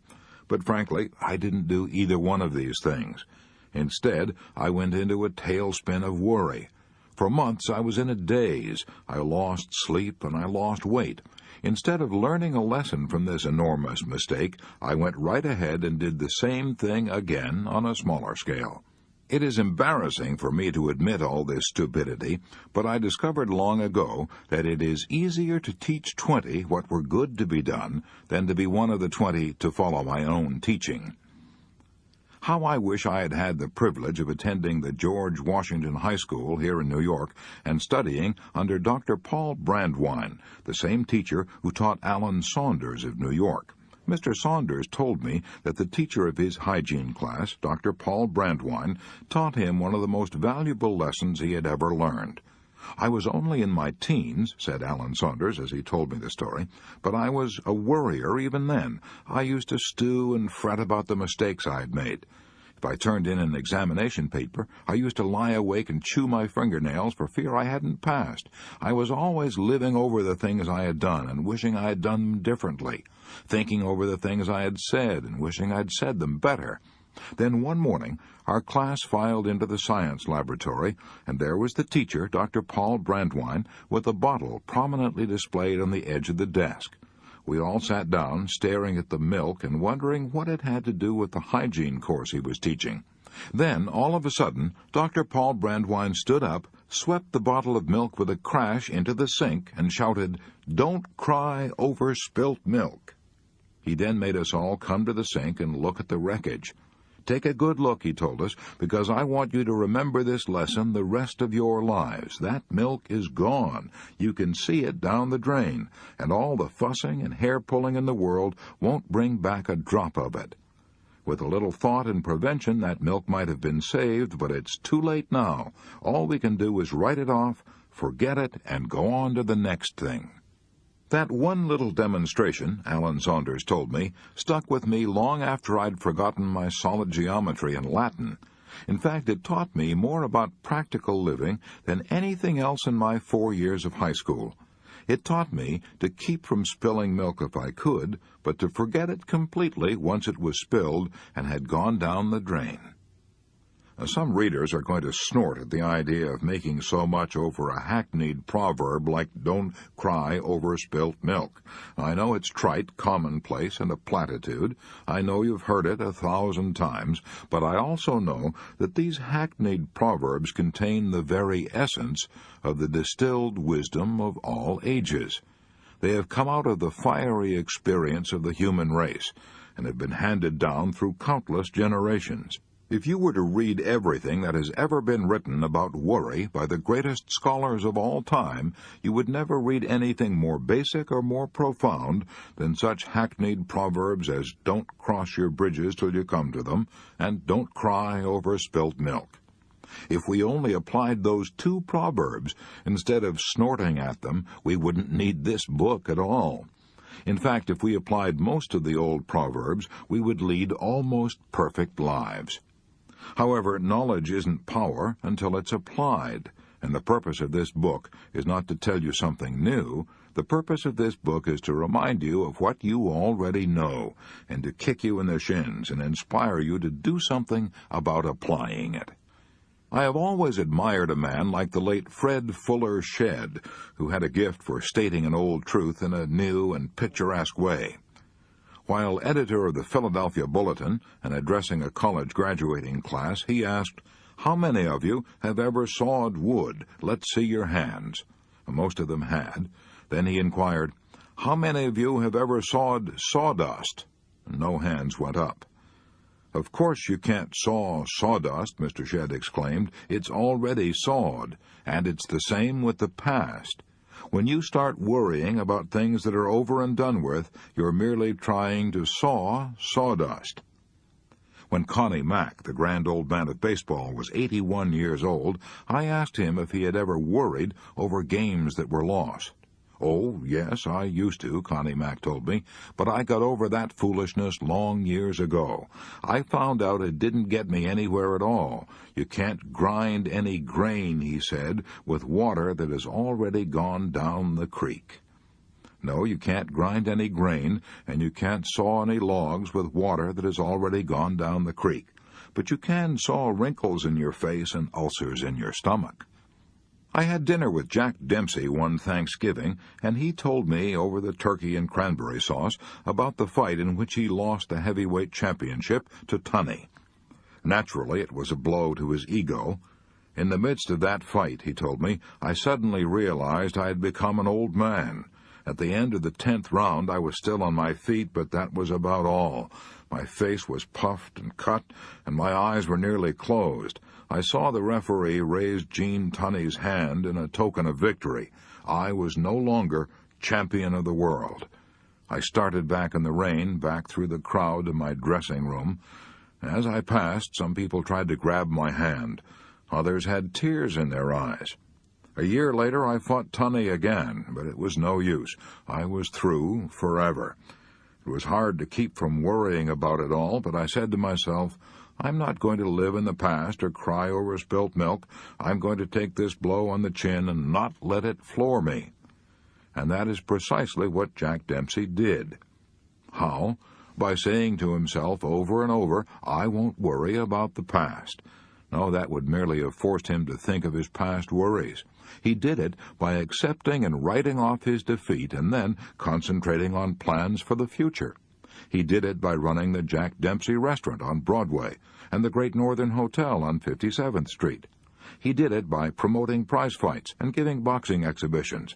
He did it by getting so busy on something constructive that he had neither the time nor the temptation to worry about the past. "I have had a better time during the last 10 years, Jack Dempsey said, "than I had when I was champion." Mr. Dempsey told me that he had not read many books, but without knowing it he was following Shakespeare's advice.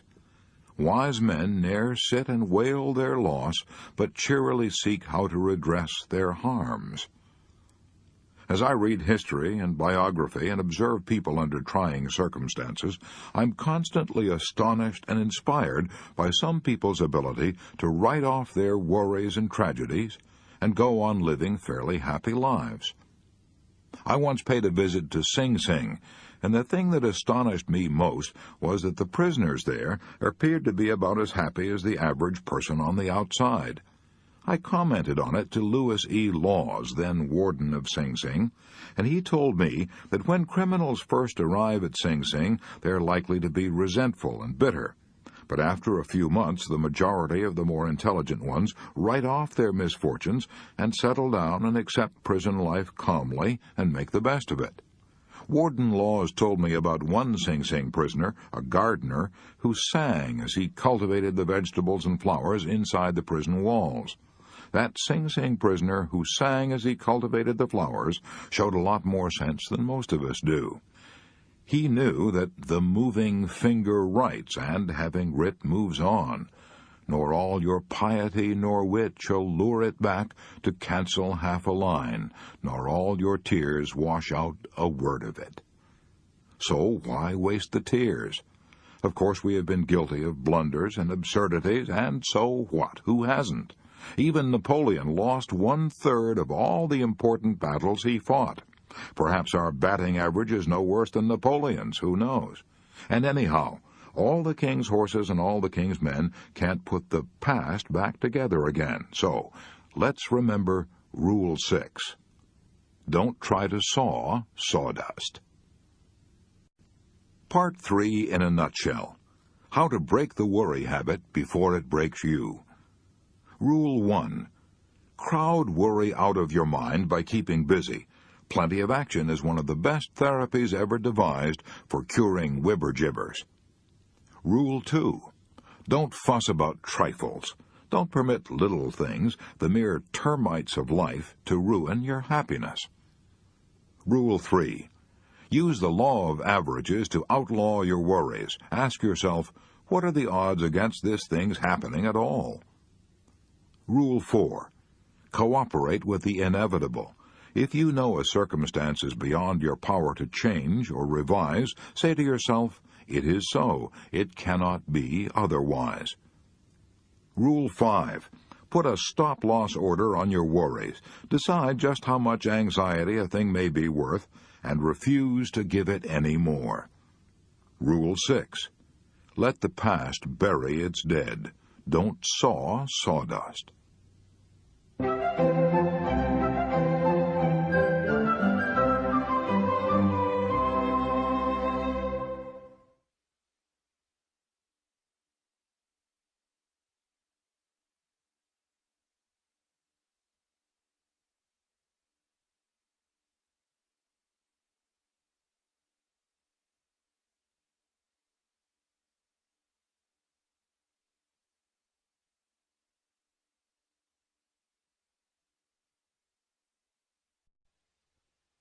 Part 4.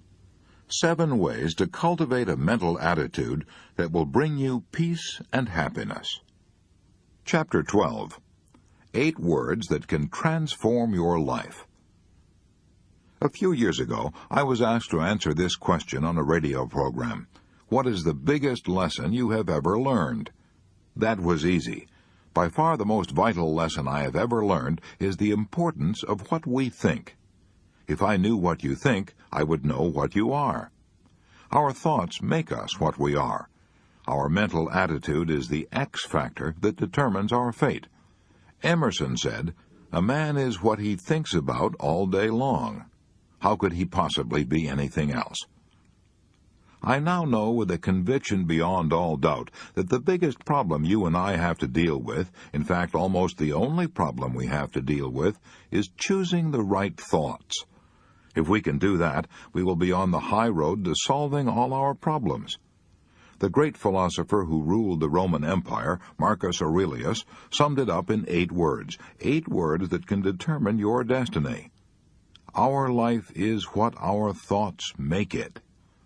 Yes, if we think happy thoughts, we will be happy. If we think miserable thoughts, we will be miserable. If we think fear thoughts, we will be fearful. If we think sickly thoughts, we will probably be ill. If we think failure, we will certainly fail. If we wallow in self-pity, everyone will want to shun us and avoid us. "You are not," said Norman Vincent Peale, "you are not what you think you are, but what you think you are." Am I advocating an habitual Pollyanna attitude toward all our problems? No, unfortunately life isn't so simple as all that. But I am advocating that we assume a positive attitude instead of a negative attitude. In other words, we need to be concerned about our problems, but not worried. What is the difference between concern and worry? Let me illustrate. Every time I cross the traffic-jammed streets of New York, I'm concerned about what I'm doing, but not worried. Concern means realizing what the problems are and calmly taking steps to meet them. Worrying means going around in maddening, futile circles. A man can be concerned about his serious problems and still walk with his chin up and a carnation in his buttonhole. Now, I've seen Lowell Thomas do just that. I once had the privilege of being associated with Lowell Thomas in presenting his famous films on the Allenby Lawrence campaigns in World War I.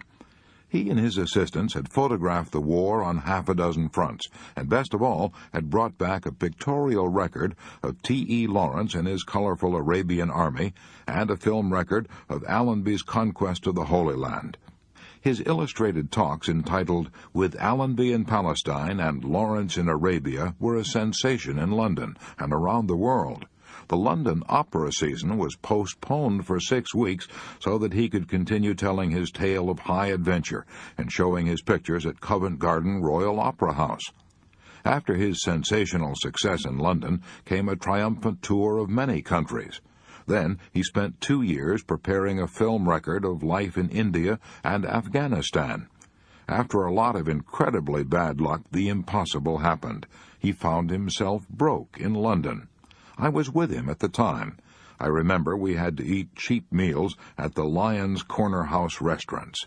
We couldn't have eaten even there if Mr. Thomas had not borrowed money from a Scotsman, James McBay, the renowned artist. Now here's the point of the story. Even when Lowell Thomas was facing huge debts and severe disappointments, he was concerned but not worried. He knew that if he let his reverses get him down, he would be worthless to everyone, including his creditors. So each morning, before he started out, he bought a flower, put it in his buttonhole, and went swinging down Oxford Street with his head high and his step spirited. He thought positive, courageous thoughts, and refused to let defeat him. To him, being licked was all a part of the game, the useful training you had to expect if you wanted to get to the top.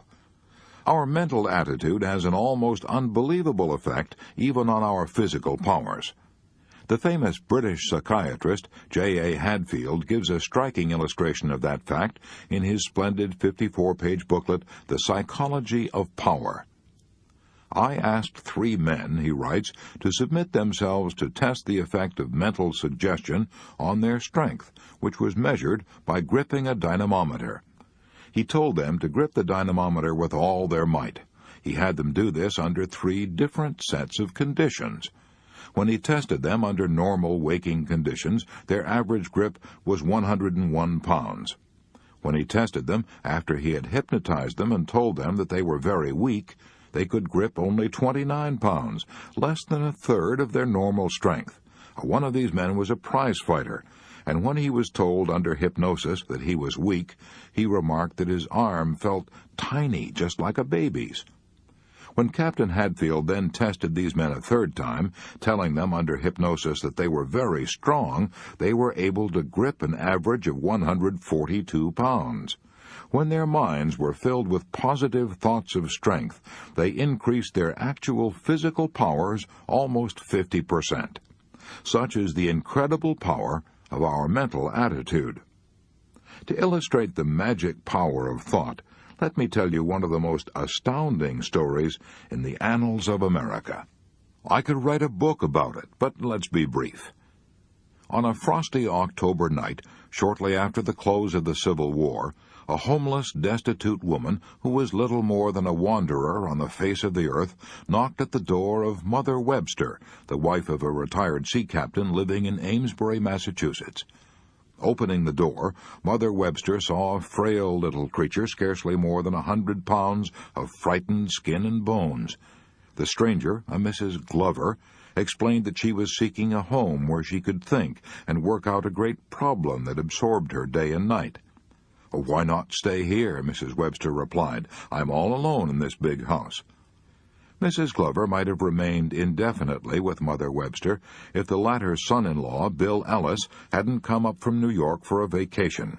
When he discovered Mrs. Glover's presence, he shouted, "I'll have no vagabonds in this house," and he shoved this homeless woman out of the door. A driving rain was falling. She stood shivering in the rain for a few minutes and then started down the road looking for shelter. Here's the astonishing part of the story. That vagabond whom Bill Ellis put out of the house was destined to have as much influence on the thinking of the world as any other woman who ever walked this earth. She is now known to millions of devoted followers as Mary Baker Eddy, the founder of Christian Science. Yet until this time she had known little in life except sickness, sorrow, and tragedy. Her first husband had died shortly after their marriage. Her second husband had deserted her and eloped with a married woman. He later died in a poorhouse.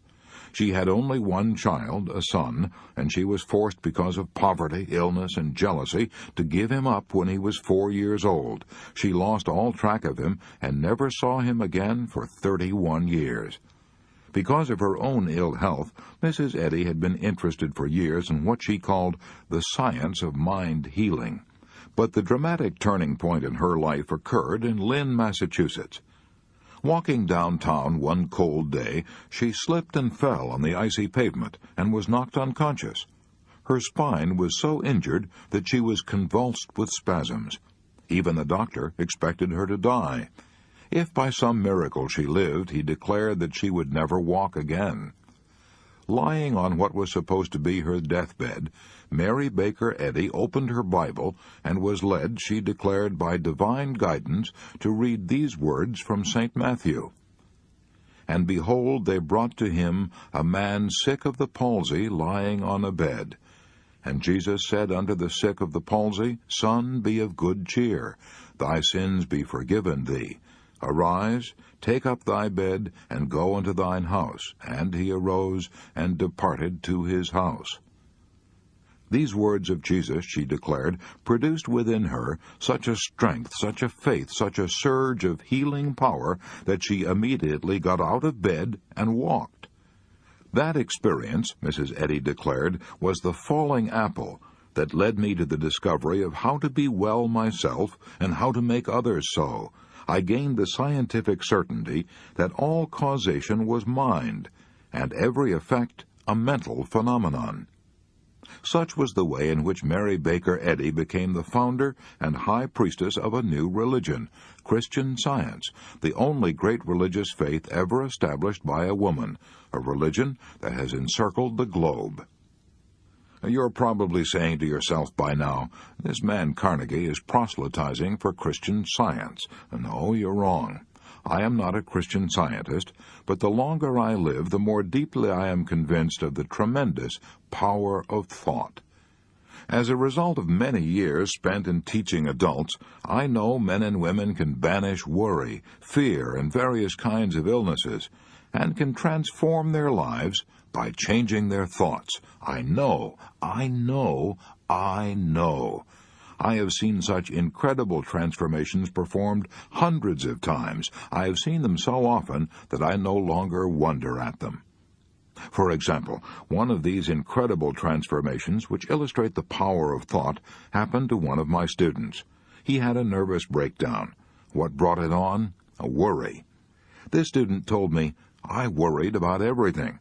I worried because I was too thin, because I thought I was losing my hair, because I feared I would never make enough money to get married, because I felt I would never make a good father, because I feared I was losing the girl I wanted to marry, because I felt I was not living a good life. I worried about the impression I was making on other people. I worried because I thought I had stomach ulcers. I could no longer work. I gave up my job. I built up tension inside me until I was like a boiler without a safety valve. The pressure got so unbearable that something had to give. And it did. If you have ever had a nervous breakdown, pray God that you never do, for no pain of the body can exceed the excruciating pain of an agonized mind. My breakdown was so severe that I couldn't talk, even to my own family. I had no control over my thoughts. I was filled with fear. I would jump at the slightest noise. I avoided everybody. I would break out crying for no apparent reason at all. Every day was one of agony. I felt that I was deserted by everybody, even God. I was tempted to jump into the river and end it all. I decided instead to take a trip to Florida, hoping that a change of scene would help me. As I stepped on the train, my father handed me a letter and told me not to open it until I reached Florida. I landed in Florida during the height of the tourist season. Since I couldn't get in a hotel, I rented a sleeping room in a garage. I tried to get a job on a tramp freighter out of Miami, but had no luck, so I spent my time on the beach. I was more wretched in Florida than I had been at home, so I opened the envelope to see what Dad had written. His note said, "Son, you are 1,500 miles from home, and you don't feel any different, do you? I knew you wouldn't, because you took with you the one thing that is the cause of all your trouble, that is, yourself. There is nothing wrong with either your body or your mind. It is not the situations you have met that have thrown you. It is what you think of these situations. As a man thinketh in his heart, so is he. When you realize that, son, come home, for you will be cured." Dad's letter made me angry. I was looking for sympathy, not instruction. I was so mad that I decided then and there that I would never go home. That night, as I was walking down one of the side streets of Miami, I came to a church where services were going on. Having no place to go, I drifted in and listened to the sermon on the text, "He who conquers his spirit is mightier than he who taketh a city." Sitting in the sanctity of the house of God, and hearing the same thoughts that my dad had written in his letter, all this swept the accumulated litter out of my brain. I was able to think clearly and sensibly for the first time in my life. I realized what a fool I had been. I was shocked to see myself in my true light. Here I was, wanting to change the whole world and everyone in it, when the only thing that needed changing was the focus of the lens of the camera, which was my mind.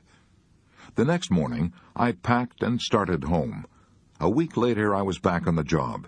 4 months later, I married the girl I had been afraid of losing. We now have a happy family of 5 children. God has been good to me, both materially and mentally. At the time of the breakdown, I was a night foreman of a small department handling 18 people. I am now superintendent of carton manufacture in charge of over 450 people. Life is much fuller and friendlier. I believe I appreciate the true values of life now. When moments of uneasiness try to creep in, as they will in everyone's life, I tell myself to get that camera back in focus, and everything is okay. I can honestly say that I am glad I had the breakdown, because I found out the hard way what power our thoughts can have over our mind and body. Now I can make my thoughts work for me instead of against me. I can see now that Dad was right when he said it wasn't outward situations that had caused all my suffering, but what I thought of those situations. And as soon as I realized that, I was cured, and stayed cured. Such was the experience of this student. I'm deeply convinced that our peace of mind and the joy we get out of living depends not on where we are or what we have or who we are, but solely upon our mental attitude. Outward conditions have very little to do with it. For example, let's take the case of old John Brown, who was hanged for seizing the United States arsenal at Harper's Ferry and trying to incite the slaves to rebellion. He rode away to the gallows, sitting on his coffin.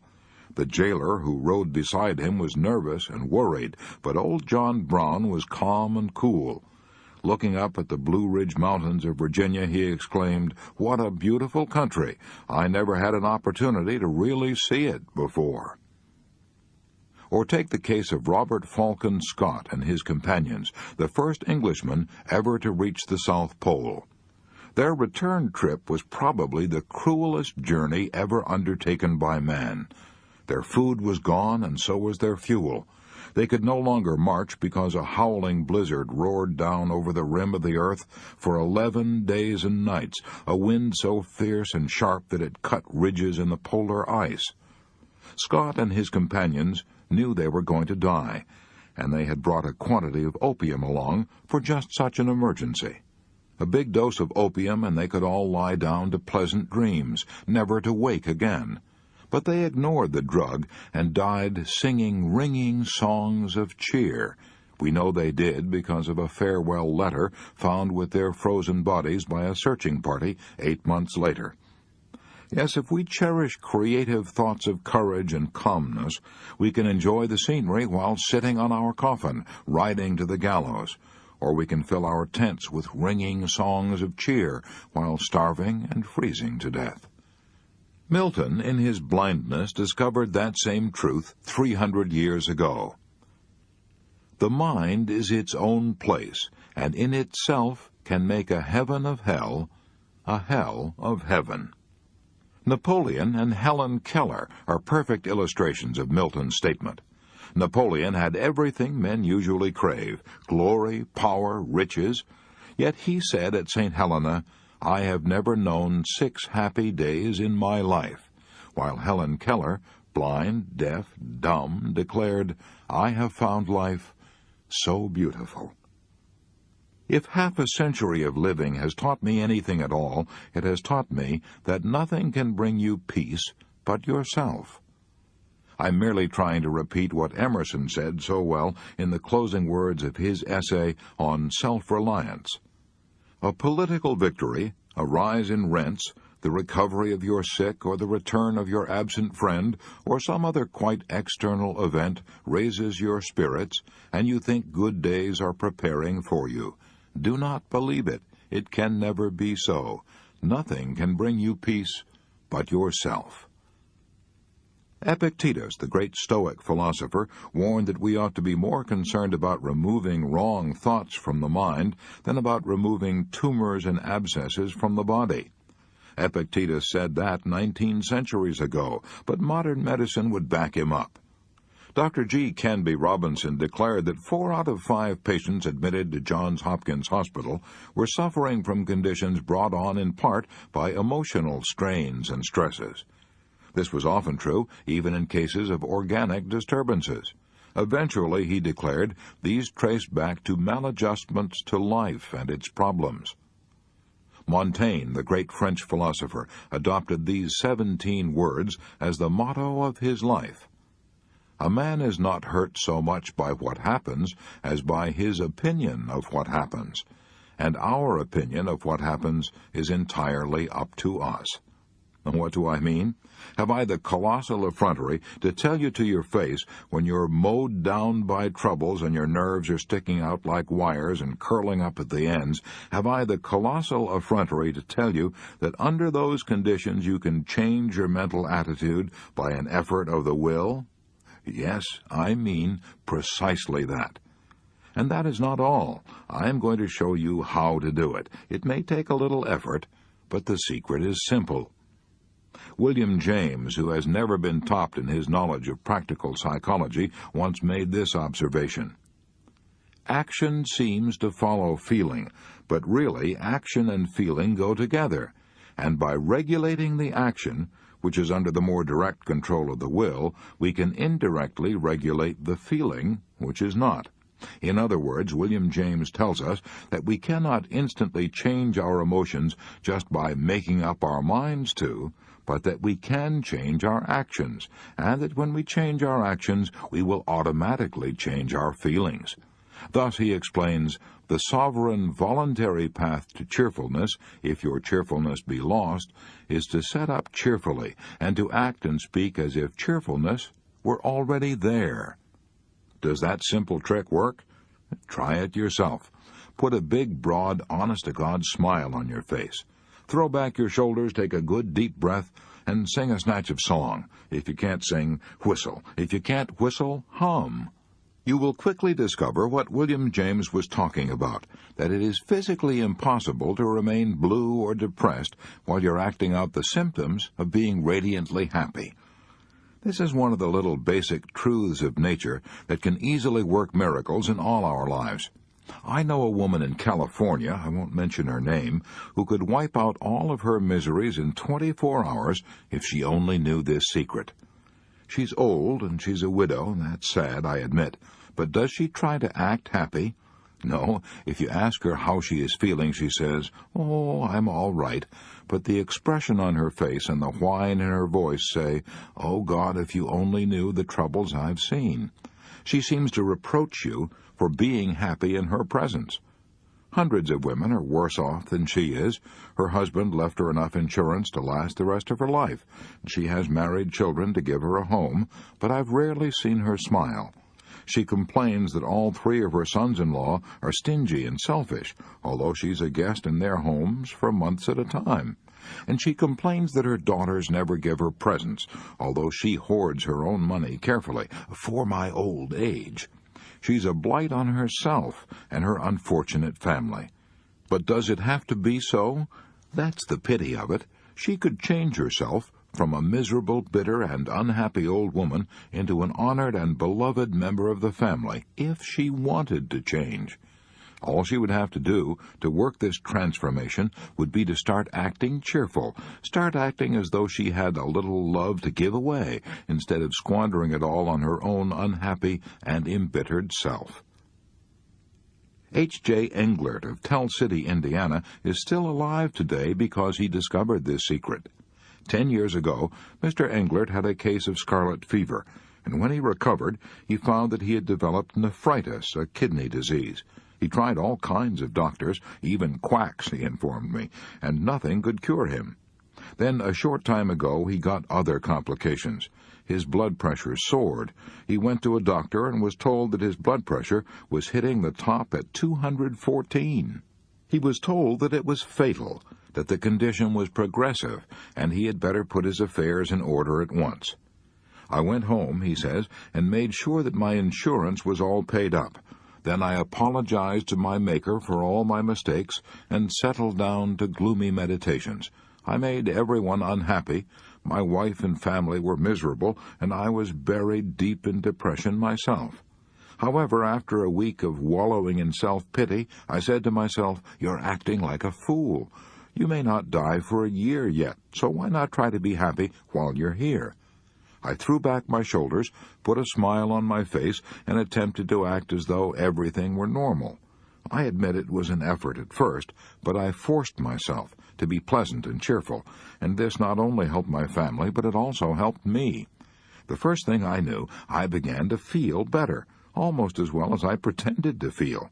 The improvement went on, and today, months after I was supposed to be in my grave, I am not only happy, well, and alive, but my blood pressure is down. I know one thing for certain.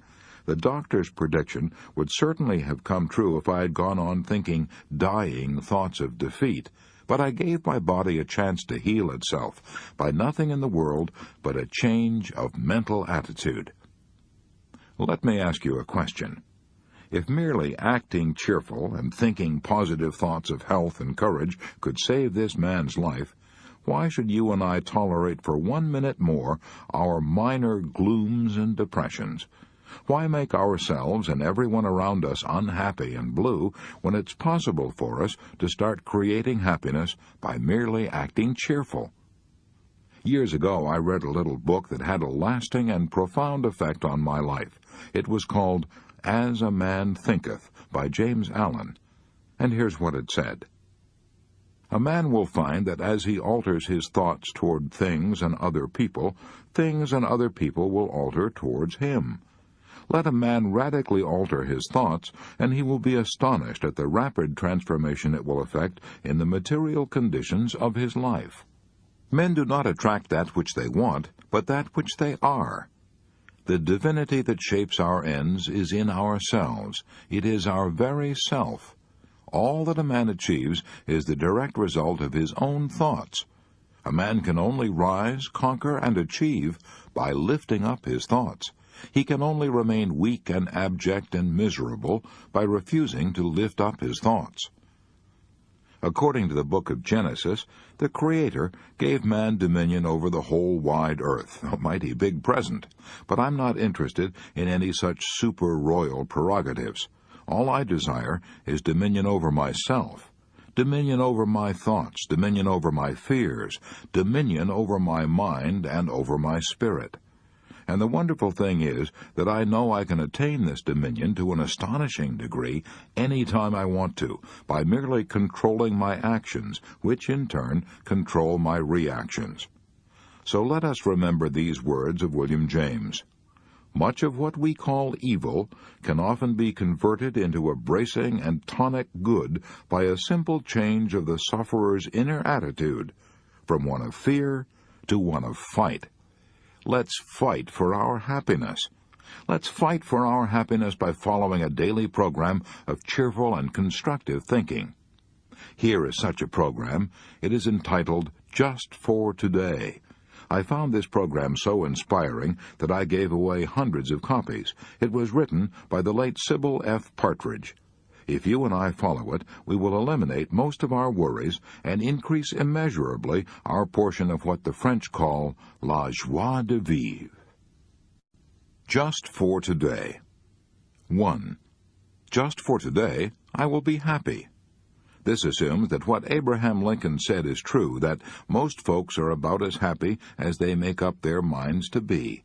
Happiness is from within. It is not a matter of externals. 2. Just for today, I will try to adjust myself to what is, and not try to adjust everything to my own desires. I will take my family, my business, and my luck as they come, and fit myself to them. 3. Just for today, I will take care of my body. I will exercise it, care for it, nourish it, not abuse it nor neglect it, so that it will be a perfect machine for my bidding. 4. Just for today, I will try to strengthen my mind. I will learn something useful. I will not be a mental loafer. I will read something that requires effort, thought, and concentration. 5. Just for today, I will exercise my soul in 3 ways. I will do somebody a good turn and not get found out. I will do at least 2 things I don't want to do, as William James suggests, just for exercise. 6. Just for today, I will be agreeable. I will look as well as I can, dress as becomingly as possible, talk low, act courteously, be liberal with praise, criticize not at all, nor find fault with anything, and not try to regulate nor improve anyone. 7. Just for today, I will try to live through this day only, not to tackle my whole life problem at once. I can do things for 12 hours that would appall me if I had to keep them up for a lifetime. 8. Just for today, I will have a program. I will write down what I expect to do every hour. I may not follow it exactly, but I will have it. It will eliminate 2 pests, hurrying and indecision. 9. Just for today, I will have a quiet half-hour all by myself and relax. In this half-hour, sometimes I will think of God, so as to get a little more perspective into my life. 10. Just for today, I will be unafraid. Especially I will not be afraid to be happy, to enjoy what is beautiful, to love, and to believe that those I love love me. If we want to develop a mental attitude that will bring us peace and happiness, here is Rule 1. Think and act cheerfully, and you will feel cheerful. Chapter 13. The High Cost of Getting Even. One night years ago, as I was traveling through Yellowstone Park, I sat with other tourists on bleachers facing a dense growth of pine and spruce. Presently, the animal which we had been waiting to see, the terror of the forest, the grizzly bear, strode out into the glare of the lights and began devouring the garbage that had been dumped there from the kitchen of one of the park hotels. A forest ranger, Major Martindale, sat on a horse and talked to the excited tourists about bears. He told us that the grizzly bear can whip any other animal in the western world, with the possible exception of the buffalo and the Kodiak bear. Yet I noticed that night that there was one animal, and only one, that the grizzly permitted to come out of the forest and eat with him under the glare of the lights: a skunk. The grizzly knew that he could liquidate a skunk with one swipe of his mighty paw. Why didn't he do it? Because he had found out from experience that it didn't pay. I found that out, too. As a farm boy, I trapped four-legged skunks along the hedgerows in Missouri, and as a man, I encountered a few two-legged skunks on the sidewalks of New York. I have found out from sad experience that it doesn't pay to stir up either variety. When we hate our enemies, we're giving them power over us, power over our sleep, our appetites, our blood pressure, our health, and our happiness. Our enemies would dance with joy if only they knew how they were worrying us, lacerating us, and getting even with us. Our hate is not hurting them at all, but our hate is turning our own days and nights into a hellish turmoil. Who do you suppose said this? If selfish people try to take advantage of you, cross them off your list, but don't try to get even. When you try to get even, you hurt yourself more than you hurt the other fellow. Now, those words sound as if they might have been uttered by some starry-eyed idealist, but they weren't. Those words appeared in the bulletin issued by the police department of Milwaukee. How will trying to get even hurt you? In many ways. According to Life magazine, it may even wreck your health. The chief personality characteristic of persons with hypertension, high blood pressure, is resentment, said Life. When resentment is chronic hypertension and heart trouble follow. So you see that when Jesus said, "Love your enemies," he was not only preaching sound ethics, he was also preaching 20th century medicine. When he said, "Forgive 70 times 7, Jesus was telling you and me how to keep from having high blood pressure, heart trouble, stomach ulcers, and many other ailments.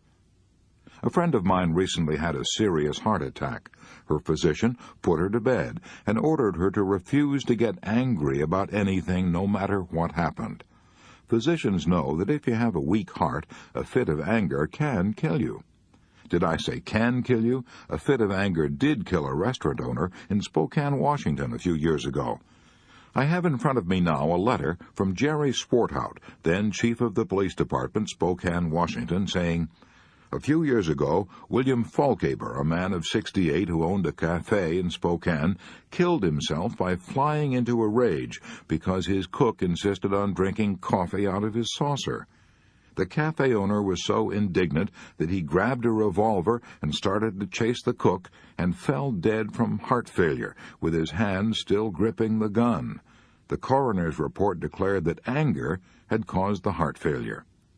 When Jesus said, "Love your enemies," he was also telling us how to improve our looks.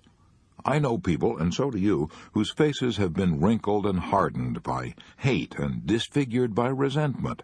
All the cosmetic surgery in Christendom won't improve their looks half so much as would a heart full of forgiveness, tenderness, and love. Hatred destroys our ability to enjoy even our food. The Bible puts it this way: "Better is a dinner of herbs where love is than a stalled ox and hatred therewith." Wouldn't our enemies rub their hands with glee if they knew that our hate for them was exhausting us, making us tired and nervous, ruining our looks, giving us heart trouble, and probably shortening our lives? Even if we can't love our enemies, let's at least love ourselves. Let's love ourselves so much that we won't permit our enemies to control our happiness, our health, and our looks. As Shakespeare put it, "Heat not a furnace for your foe so hot that it do singe yourself." When Jesus said that we should forgive our enemies 70 times 7, he was also preaching sound business. For example, I have before me as I write a letter I received from George Rona of Uppsala, Sweden. For years, George Rona was an attorney in Vienna, but during the Second World War he fled to Sweden. He had no money, needed work badly. Since he could speak and write several languages, he hoped to get a position as correspondent for some firm engaged in importing or exporting. Most of the firms replied that they had no need of such services because of the war, but they would keep his name on file, and so on. One man, however, wrote George Rona a letter saying, "What you imagine about my business is not true. You are both wrong and foolish. I do not need any correspondent. Even if I did need one, I wouldn't hire you, because you can't even write good Swedish. Your letter is full of mistakes." When George Rona read that letter, he was as mad as Donald Duck. What did this Swede mean by telling him he couldn't write the language? Why, the letter that this Swede himself had written was full of mistakes. So George Rona wrote a letter that was calculated to burn this man up. And then he paused. He said to himself, "Wait a minute now. How do I know this man isn't right? I have studied Swedish, but it's not my native language, so maybe I do make mistakes I don't know anything about. If I do, then I certainly have to study harder if I ever hope to get a job. This man has possibly done me a favor, even though he didn't mean to. The mere fact that he expressed himself in disagreeable terms doesn't alter my debt to him. Therefore, I am going to write him and thank him for what he has done." So George Rona tore up the scorching letter he had already written and wrote another that said, "It was kind of you to go to the trouble of writing to me, especially when you do not need a correspondent. I am sorry I was mistaken about your firm. The reason that I wrote to you was that I made inquiry, and your name was given to me as a leader in your field. I did not know I had made grammatical errors in my letter. I am sorry and ashamed of myself. I will now apply myself more diligently to the study of the Swedish language and try to correct my mistakes. I want to thank you for helping me get started on the road to self-improvement." Within a few days, George Rona got a letter from this man asking Rona to come to see him. Rona went and got a job. George Rona discovered for himself that a soft answer turneth away wrath. We may not be saintly enough to love our enemies, but for the sake of our own health and happiness, let's at least forgive them and forget them. That is the smart thing to do. To be wronged or robbed, said Confucius, is nothing unless you continue to remember it. I once asked General Eisenhower's son John if his father ever nourished resentments.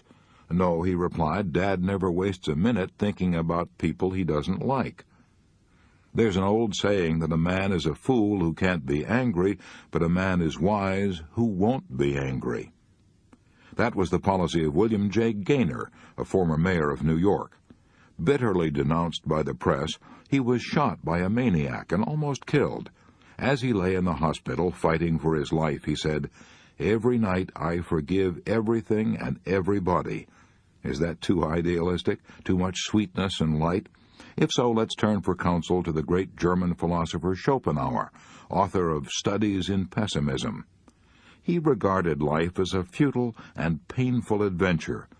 Gloom dripped from him as he walked, yet out of the depths of his despair Schopenhauer cried, "If possible, no animosity should be felt for anyone." I once asked Bernard Baruch, the man who was the trusted advisor to 6 presidents, Wilson, Harding, Coolidge, Hoover, Roosevelt, and Truman, whether he was ever disturbed by the attacks of his enemies. "No man can humiliate me or disturb me," he replied. "I won't let him." No one can humiliate or disturb you and me either, unless we let him. Sticks and stones may break my bones, but words can never hurt me.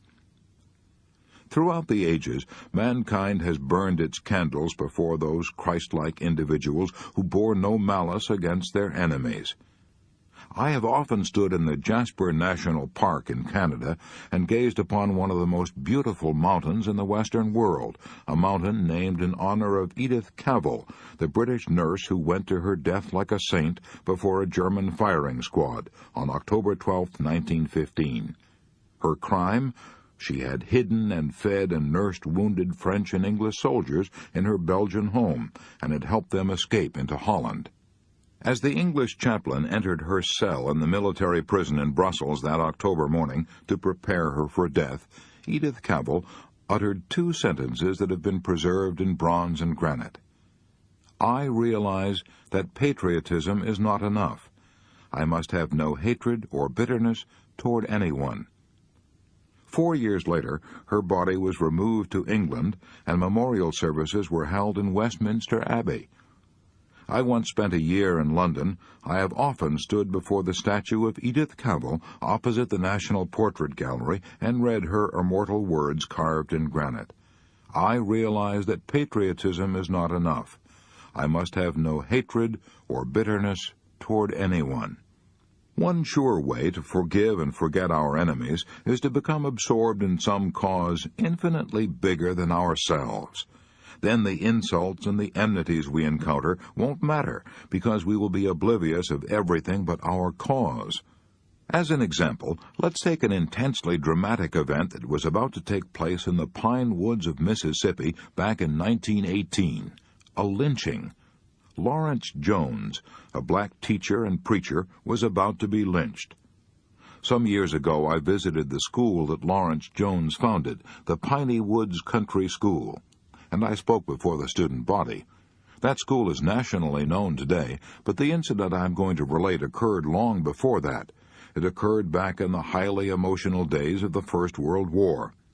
A rumor had spread through central Mississippi that the Germans were arousing the blacks and inciting them to rebellion. Lawrence Jones, the man who was about to be lynched, was, as I have already said, a black himself and was accused of helping to arouse his race to insurrection. A group of white men, pausing outside the church, had heard Lawrence Jones shouting to his congregation, "Life is a battle in which every black must gird on his armor and fight to survive and succeed." Fight, armor. Enough. Galloping off into the night, these excited young men recruited a mob, returned to the church, put a rope around the preacher, dragged him for a mile up the road, stood him on a heap of kindling, lighted matches, and were about to hang him and burn him at the same time when someone shouted, "Let's make the blankety-blank-blank talk before he burns." Speech! Speech! Lawrence Jones, standing on the kindling, spoke with the rope around his neck, spoke for his life and his cause. He had been graduated from the University of Iowa in 1907. His sterling character, his scholarship, and his musical ability had made him popular with both the students and the faculty. Upon graduation, he had turned down the offer of a hotel man to set him up in business, and had turned down the offer of a wealthy man to finance his musical education. Why? Because he was on fire with a vision. Reading the story of Booker T. Washington's life, he'd been inspired to devote his own life to educating the poverty-stricken, illiterate members of his race. So he went to the most backward belt he could find in the South, a spot 25 miles south of Jackson, Mississippi. Pawning his watch for $1.65, he started his school in the open woods with a stump for a desk. Lawrence Jones told these angry men who were waiting to lynch him of the struggle he had had to educate these unschooled boys and girls and to train them to be good farmers, mechanics, cooks, housekeepers. He told of the white men who had helped him in his struggle to establish Piney Woods Country School, white men who had given him land, lumber, and pigs, cows, and money to help him carry on his educational work. When Lawrence Jones talked with sincere and moving eloquence, as he pleaded not for himself but his cause, the mob began to soften. Finally, an old Confederate veteran in the crowd said, "I believe this boy's telling the truth. I know the white men whose names he has mentioned. He's doing fine work. We have made a mistake. We ought to help him instead of hang him." The Confederate veteran passed his hat through the crowd and raised a gift of $52.40 from the very men who had gathered there to hang the founder of the Piney Woods Country School, the man who said, "I have no time to quarrel, no time for regrets, and no man can force me to stoop low enough to hate him." Epictetus pointed out 19 centuries ago that we reap what we sow, and that somehow fate almost always makes us pay for our malefactions. In the long run, said Epictetus, every man will pay the penalty for his own misdeeds. The man who remembers this will be angry with no one, indignant with no one, revile no one, blame no one, offend no one, hate no one. Probably no other man in American history was ever more denounced and hated and double-crossed than Lincoln. Yet Lincoln, according to Herndon's classic biography, never judged men by his like or dislike for them. If any given act was to be performed, he could understand that his enemy could do it just as well as anyone. If a man had maligned him or had been guilty of personal ill-treatment and was the fittest man for the place, Lincoln would give him that place just as soon as he would give it to a friend. I do not think he ever removed a man because he was his enemy or because he disliked him. Lincoln was denounced and insulted by some of the very men he had appointed to positions of high power, men like McClellan, Seward, Stanton, and Chase. Yet Lincoln believed, according to Herndon, his law partner, that no man was to be eulogized for what he did, or censured for what he did or did not do, because all of us are the children of conditions, of circumstances, of environment, of education, of acquired habits, and of heredity, molding men as they are and will forever be. Perhaps Lincoln was right. If you and I had inherited the same physical, mental, and emotional characteristics that our enemies have inherited, and if life had done to us what it has done to them, we would act exactly as they do. We couldn't possibly do anything else. Let's be charitable enough to repeat the prayer of the Sioux Indians. O Great Spirit, keep me from ever judging and criticizing a man until I have walked in his moccasins for 2 weeks. So, instead of hating our enemies, let's pity them and thank God that life has not made us what they are. Instead of heaping condemnation and revenge upon our enemies, let us give them our understanding, our sympathy, our help, our forgiveness, and our prayers. I was brought up in a family which read the Scriptures or repeated a verse from the Bible each night, and then knelt down and said family prayers. I can still hear my father in a lonely Missouri farmhouse repeating these words of Jesus, words that will continue to be repeated as long as man cherishes his ideals. Love your enemies. Bless them that curse you. Do good to them that hate you, and pray for them which despitefully use you and persecute you.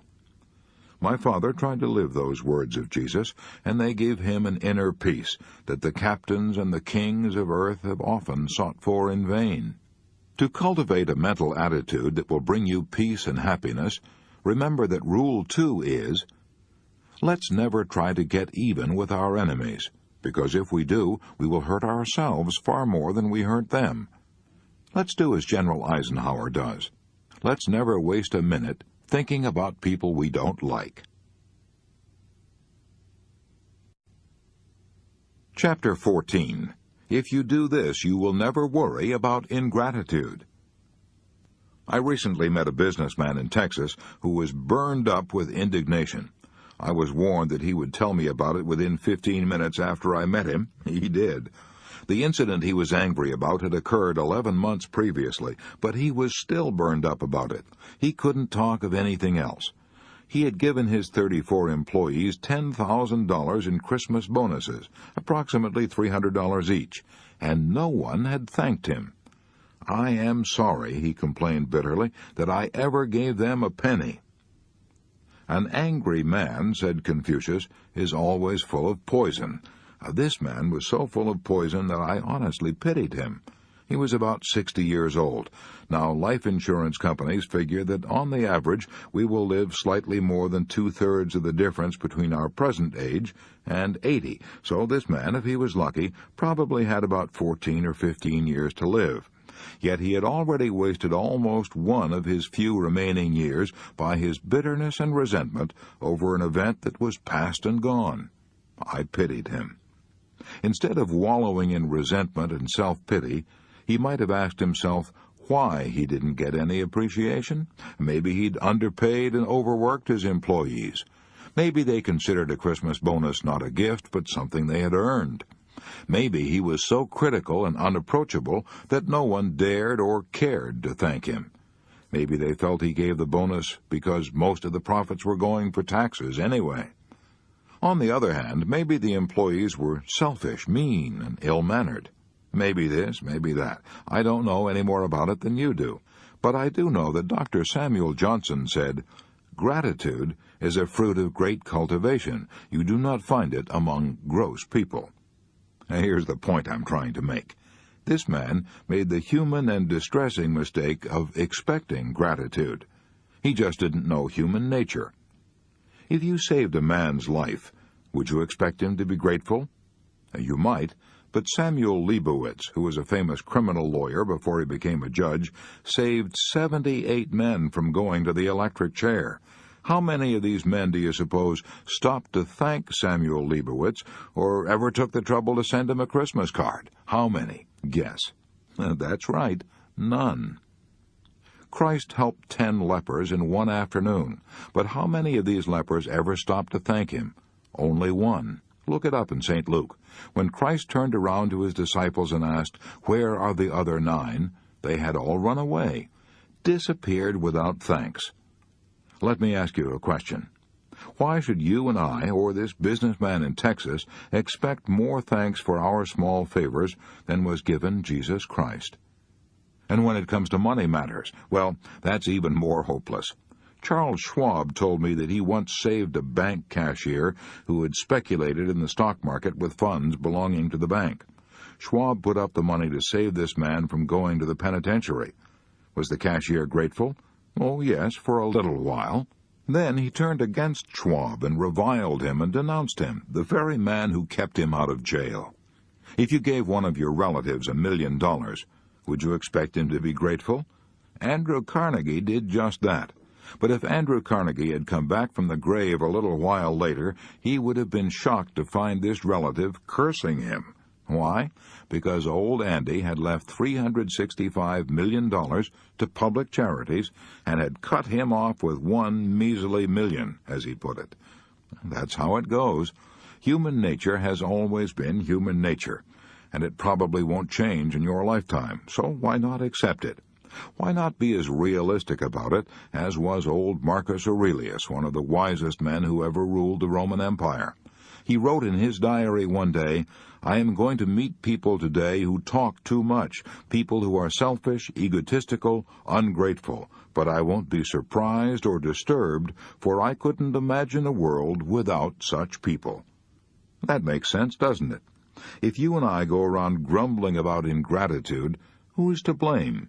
Is it human nature, or is it our ignorance of human nature? Let's not expect gratitude. Then, if we get some occasionally, it will come as a delightful surprise. If we don't get it, we won't be disturbed.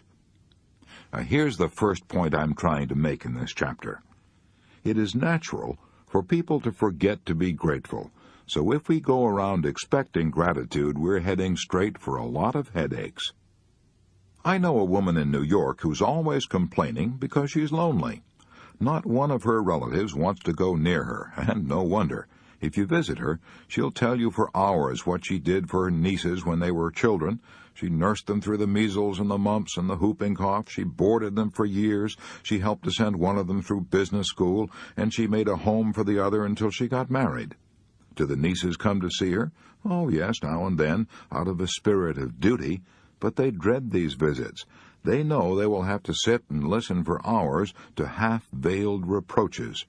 They will be treated to an endless litany of bitter complaints and self-pitying sighs.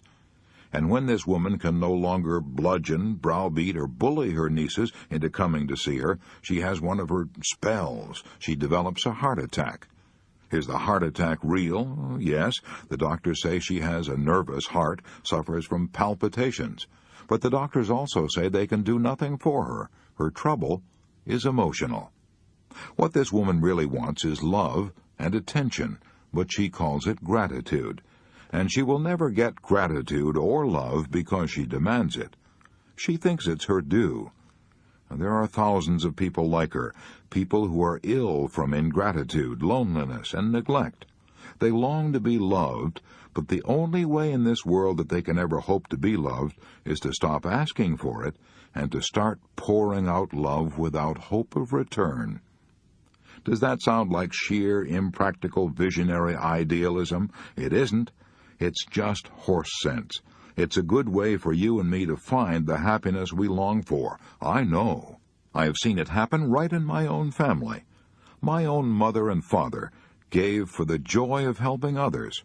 We were poor, always overwhelmed with debts, yet poor as we were, my father and mother always managed to send money every year to an orphan's home, the Christian home in Council Bluffs, Iowa. Mother and father never visited that home. Probably no one thanked them for their gifts except by letter, but they were richly repaid, for they had the joy of helping little children, without wishing for or expecting any gratitude in return. After I left home, I would always send father and mother a check at Christmas and urge them to indulge in a few luxuries for themselves, but they rarely did. When I came home a few days before Christmas, Father would tell me of the coal and groceries they'd bought for some widow woman in town who had a lot of children and no money to buy food and fuel. What joy they got out of giving these gifts, the joy of giving without expecting anything whatever in return. I believe my father would almost have qualified for Aristotle's description of the ideal man, the man most worthy of being happy. The ideal man, said Aristotle, takes joy in doing favors for others. Now, here's the second point I'm trying to make in this chapter. If we want to find happiness, let's stop thinking about gratitude or ingratitude and give for the inner joy of giving. Parents have been tearing their hair about the ingratitude of children for 10,000 years. Even Shakespeare's King Lear cried out, "How sharper than a serpent's tooth it is to have a thankless child." But why should children be thankful, unless we train them to be? Ingratitude is natural, like weeds. Gratitude is like a rose. It has to be fed and watered and cultivated and loved and protected. If our children are ungrateful, who's to blame? Maybe we are. If we have never taught them to express gratitude to others, how can we expect them to be grateful to us? I knew a man in Chicago who had cause to complain of the ingratitude of his stepsons. He slaved in a box factory, seldom earning more than $40 a week. He married a widow, and she persuaded him to borrow money and send her 2 grown sons to college. Out of his salary of $40 a week, he had to pay for food, rent, fuel, clothes, and also for the payments on his note. He did this for 4 years, working like a coolie and never complaining. Did he get any thanks? No. His wife took it all for granted, and so did her sons. They never imagined that they owed their stepfather anything, not even thanks. Who was to blame? The boys? Yes, but the mother was even more to blame. She thought it was a shame to burden their young lives with a sense of obligation. She didn't want her sons to start out under debt, so she never dreamed of saying, "What a prince your stepfather is to help you through college." Instead, she took the attitude, "Oh, that's the least he can do." She thought she was sparing her sons, but in reality she was sending them out into life with the dangerous idea that the world owed them a living. And it was a dangerous idea, for one of those sons tried to borrow from an employer and ended up in jail. We must remember that our children are very much what we make them. For example, my mother's sister, Viola Alexander of Minneapolis, is a shining example of a woman who never had cause to complain about the ingratitude of children. When I was a boy, Aunt Viola took her own mother into her home to love and take care of, and she did the same thing for her husband's mother. I can still close my eyes and see those two old ladies sitting before the fire in Aunt Viola's farmhouse. Were they any trouble to Aunt Viola? Often, I suppose. But you never would have guessed it from her attitude. She loved those old ladies. She pampered them and spoiled them and made them feel at home.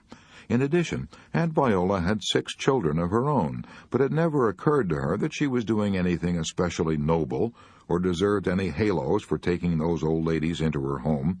To her, it was the natural thing, the right thing, the thing she wanted to do. Now, where is Aunt Viola today?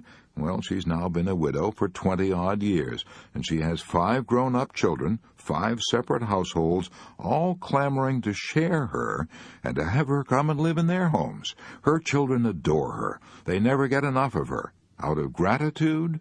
Nonsense. It is love, sheer love. Those children breathed in warmth and radiant human kindness all during their childhoods. Is it any wonder that now that the situation is reversed, they give back love? So let us remember that to raise grateful children, we have to be grateful. Let us remember little pitchers have big ears, and watch what we say. To illustrate, the next time we're tempted to belittle someone's kindness in the presence of our children, let's stop. Let's never say, "Look at these dishcloths Cousin Sue sent for Christmas. She knit them herself. They didn't cost her a cent." The remark may seem trivial to us, but the children are listening. So instead we'd better say, "Look at the hours Cousin Sue spent making these for Christmas. Isn't she nice? Let's write her a thank-you note right now." And our children may unconsciously absorb the habit of praise and appreciation. To avoid resentment and worry over ingratitude, here is Rule 3. A. Instead of worrying about ingratitude, let's expect it. Let's remember that Jesus healed 10 lepers in one day, and only 1 thanked him. Why should we expect more gratitude than Jesus got? B. Let's remember that the only way to find happiness is not to expect gratitude, but to give for the joy of giving. C. Let's remember that gratitude is a cultivated trait, so if we want our children to be grateful, we must train them to be grateful.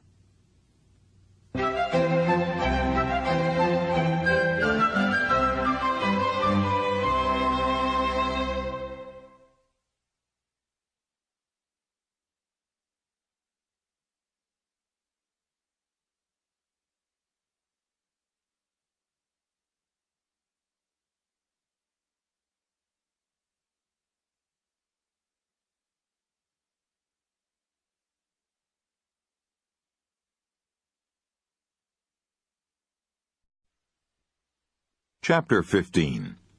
Would you take $1 million for what you have? I have known Harold Abbott for years. He lived in Webb City, Missouri. He used to be my lecture manager. One day he and I met in Kansas City, and he drove me down to my farm in Belton, Missouri. During that drive, I asked him how he kept from worrying, and he told me an inspiring story I shall never forget. "I used to worry a lot," he said. "But one spring day in 1934, I was walking down West Doherty Street in Webb City. I saw a sight that banished all my worries. It happened in 10 seconds. But during those 10 seconds, I learned more about how to live than I had learned in the previous 10 years. For 2 years I'd been running a grocery store in Webb City," Harold Abbott said, as he told me the story. "I had not only lost all my savings, but I had incurred debts that took me 7 years to pay back. My grocery store had been closed the previous Saturday, and now I was going to the Merchants and Miners Bank to borrow money so I could go to Kansas City to look for a job. I walked like a beaten man. I'd lost all my fight and faith. Then suddenly, coming down the street, I saw a man who had no legs. He was sitting on a little wooden platform equipped with wheels from roller skates. He propelled himself along the street with a block of wood in each hand. I met him just after he crossed the street and was starting to lift himself up a few inches over the curb to the sidewalk. As he tilted his little wooden platform to an angle, his eyes met mine. He greeted me with a grand smile. "Morning, sir. It's a fine morning, isn't it?" he said with spirit. As I stood looking at him, I realized how rich I was. I had 2 legs, I could walk. I felt ashamed of my self-pity. I said to myself, if he can be happy, cheerful, and confident without legs, I certainly can with legs. I could already feel my chest lifting. I had intended to ask the Merchants and Miners Bank for only $100, but now I had courage to ask for $200. I had intended to say that I wanted to go to Kansas City to try to get a job, but now I announced confidently that I wanted to go to Kansas City to get a job. I got the loan, and I got the job. I now have the following words pasted on my bathroom mirror, and I read them every morning as I shave. I had the blues because I had no shoes, until upon the street I met a man who had no feet. I once asked Eddie Rickenbacker what was the biggest lesson he had learned from drifting about with his companions in life rafts for 21 days, hopelessly lost in the Pacific. The biggest lesson I learned from that experience, he said, was that if you have all the fresh water you want to drink and all the food you want to eat, you ought never to complain about anything. Time ran an article about a sergeant who had been wounded on Guadalcanal. Hit in the throat by a shell fragment, this sergeant had 7 blood transfusions. Writing a note to his doctor, he asked, "Will I live?" The doctor replied, "Yes." He wrote another note asking, "Will I be able to talk?" Again, the answer was yes. Then he wrote another note saying, "Then what in the hell am I worrying about?" Why don't you stop right now and ask yourself, what in the hell am I worrying about? You will probably find that it is comparatively unimportant and insignificant. About 90% of the things in our lives are right, and about 10% are wrong. If we want to be happy, all we have to do is concentrate on the 90% that are right, and ignore the 10% that are wrong. If we want to be worried and bitter and have stomach ulcers, all we have to do is concentrate on the 10% that are wrong and ignore the 90% that are glorious. The words think and thank are inscribed in many of the Cromwellian churches of England. These words ought to be inscribed in our hearts, too. Think and thank. Think of all we have to be grateful for, and thank God for all our boons and bounties. Jonathan Swift, author of Gulliver's Travels, was the most devastating pessimist in English literature. He was so sorry that he had been born that he wore black and fasted on his birthdays. Yet in his despair, this supreme pessimist of English literature praised the great health-giving powers of cheerfulness and happiness. The best doctors in the world, he declared, are Dr. Diet, Dr. Quiet, and Dr. Merryman. You and I may have the services of Dr. Merryman free every hour of the day by keeping our attention fixed on all the incredible riches we possess, riches exceeding by far the fabled treasures of Ali Baba. Would you sell both your eyes for $1 billion? What would you take for your 2 legs? Your hands, your hearing, your children, your family? Add up your assets, and you will find that you won't sell what you have for all the gold ever amassed by the Rockefellers, the Fords, and the Morgans combined. But do we appreciate all this? Ah, no. As Schopenhauer said, we seldom think of what we have, but always of what we lack.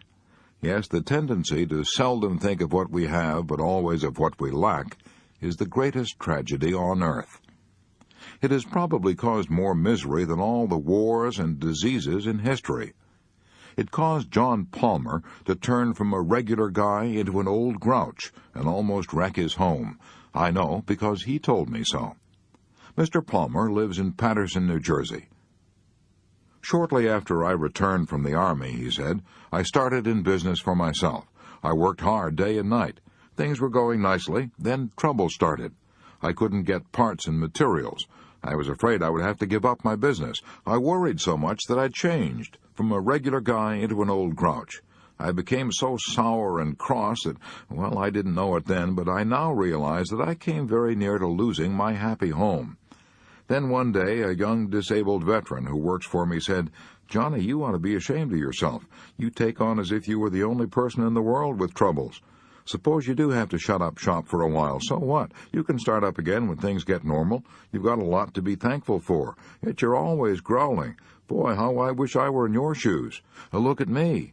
I've only got one arm and half of my face is shot away, and yet I'm not complaining. If you don't stop your growling and grumbling, you'll lose not only your business, but also your health, your home, and your friends. Those remarks stopped me dead in my tracks. They made me realize how well off I was. I resolved then and there that I would change and be my old self again. And I did. A friend of mine, Lucille Blake, had to tremble on the edge of tragedy before she learned to be happy about what she had instead of worrying over what she lacked. I met Lucille years ago when we were both studying short story writing in the Columbia University School of Journalism. Some years ago, she got the shock of her life. She was living then in Tucson, Arizona. She had, well, and here's the story as she told it to me. I had been living in a whirl, studying the organ at the University of Arizona, conducting a speech clinic in town, and teaching a class in musical appreciation at the Desert Willow Ranch where I was staying. I was going in for parties, dances, horseback rides under the stars. One morning I collapsed, my heart.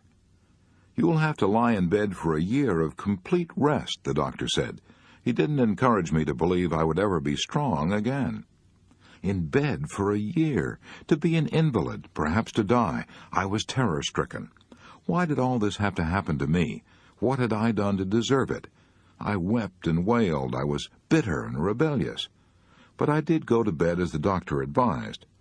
A neighbor of mine, Mr. Rudolph, an artist, said to me, "You think now that spending a year in bed will be a tragedy, but it won't be. You'll have the time to think and get acquainted with yourself. You'll make more spiritual growth in these next few months than you've made during all your previous life." I became calmer and tried to develop a new sense of values. I read books of inspiration. One day I heard a radio commentator say, "You can express only what is in your own consciousness." I had heard words like these many times before, but now they reached down inside me and took root. I resolved to think only the thoughts I wanted to live by, thoughts of joy, happiness, health. I forced myself each morning as soon as I awoke to go over all the things I had to be grateful for. No pain, a lovely young daughter, my eyesight, my hearing, lovely music on the radio, time to read, good food, good friends. I was so cheerful and had so many visitors that the doctor put up a sign saying that only one visitor at a time would be allowed in my cabin, and only at certain hours. Many years have passed since then, and I now lead a full, active life. I'm deeply grateful now for that year I spent in bed. It was the most valuable and the happiest year I spent in Arizona. The habit I formed then of counting my blessings each morning still remains with me. It is one of my most precious possessions. I'm ashamed to realize that I never really learned to live until I feared I was going to die. My dear Lucille Blake, you may not realize it, but you learned the same lesson that Dr. Samuel Johnson learned 200 years ago. "The habit of looking on the best side of every event," said Dr. Johnson, "is worth more than £1,000 a year."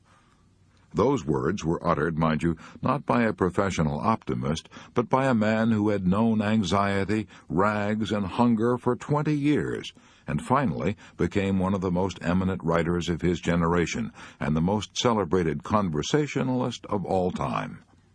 Logan Pearsall Smith packed a lot of wisdom into a few words when he said, "There are two things to aim at in life. First, to get what you want, and after that, to enjoy it. Only the wisest of mankind achieve the second." Would you like to know how to make even dishwashing at the kitchen sink a thrilling experience? If so, read an inspiring book of incredible courage by Borghild Dahl. It is called I Wanted to See. This book was written by a woman who was practically blind for half a century. "I had only one eye," she writes, "and it was so covered with dense scars that I had to do all my seeing through one small opening in the left of the eye. I could see a book only by holding it up close to my face and by straining my one eye as hard as I could to the left." But she refused to be pitied, refused to be considered different. As a child, she wanted to play hopscotch with other children, but she couldn't see the markings. So after the other children had gone home, she got down on the ground and crawled along with her eyes near to the marks. She memorized every bit of the ground where she and her friends played, and soon became an expert at running games. She did her reading at home, holding a book of large print so close to her eyes that her eyelashes brushed the pages. She earned 2 college degrees, an A.B. from the University of Minnesota and a Master of Arts from Columbia University. She started teaching in the tiny village of Twin Valley, Minnesota, and rose until she became Professor of Journalism and Literature at Augustana College in Sioux Falls, South Dakota. She taught there for 13 years, lecturing before women's clubs and giving radio talks about books and authors. In the back of my mind, she writes, there had always lurked a fear of total blindness. In order to overcome this, I had adopted a cheerful, almost hilarious attitude toward life. Then in 1943, when she was 52 years old, a miracle happened. An operation at the famous Mayo Clinic. She could now see 40 times as well as she had ever been able to see before. A new and exciting world of loveliness opened before her. She now found it thrilling even to wash dishes in the kitchen sink. I began to play with the white fluffy suds in the dishpan, she writes. I dip my hands into them, and I pick up a ball of tiny soap bubbles. I hold them up against the light, and in each of them I can see brilliant colors of a miniature rainbow. As she looked through the windows above the kitchen sink, she saw the flapping gray-black wings of the sparrows flying through the thick, falling snow. She found such ecstasy looking at the soap bubbles and sparrows that she closed her book with these words. Dear Lord, I whisper, our Father in heaven, I thank Thee. I thank Thee. Imagine thanking God because you can wash dishes and see rainbows and bubbles and sparrows flying through the snow. You and I ought to be ashamed of ourselves. All the days of our years we have been living in a fairyland of beauty, but we have been too blind to see, too satiated to enjoy. If we want to stop worrying and start living, Rule 4 is, count your blessings, not your troubles. Chapter 16. Find yourself and be yourself. Remember, there is no one else on earth like you. I have a letter from Mrs. Edith Allred of Mount Airy, North Carolina. As a child, I was extremely sensitive and shy, she says in her letter. I was always overweight, and my cheeks made me look even fatter than I was. I had an old-fashioned mother who thought it was foolish to make clothes look pretty. She always said, wide will wear while narrow will tear, and she dressed me accordingly. I never went to parties, never had any fun, and when I went to school, I never joined the other children in outside activities, not even athletics. I was morbidly shy. I felt I was different from everybody else, and entirely undesirable. When I grew up, I married a man who was several years my senior, but I didn't change. My in-laws were a poised and self-confident family. They were everything I should have been, but simply was not.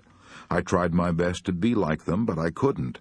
Every attempt they made to draw me out of myself only drove me further into my shell.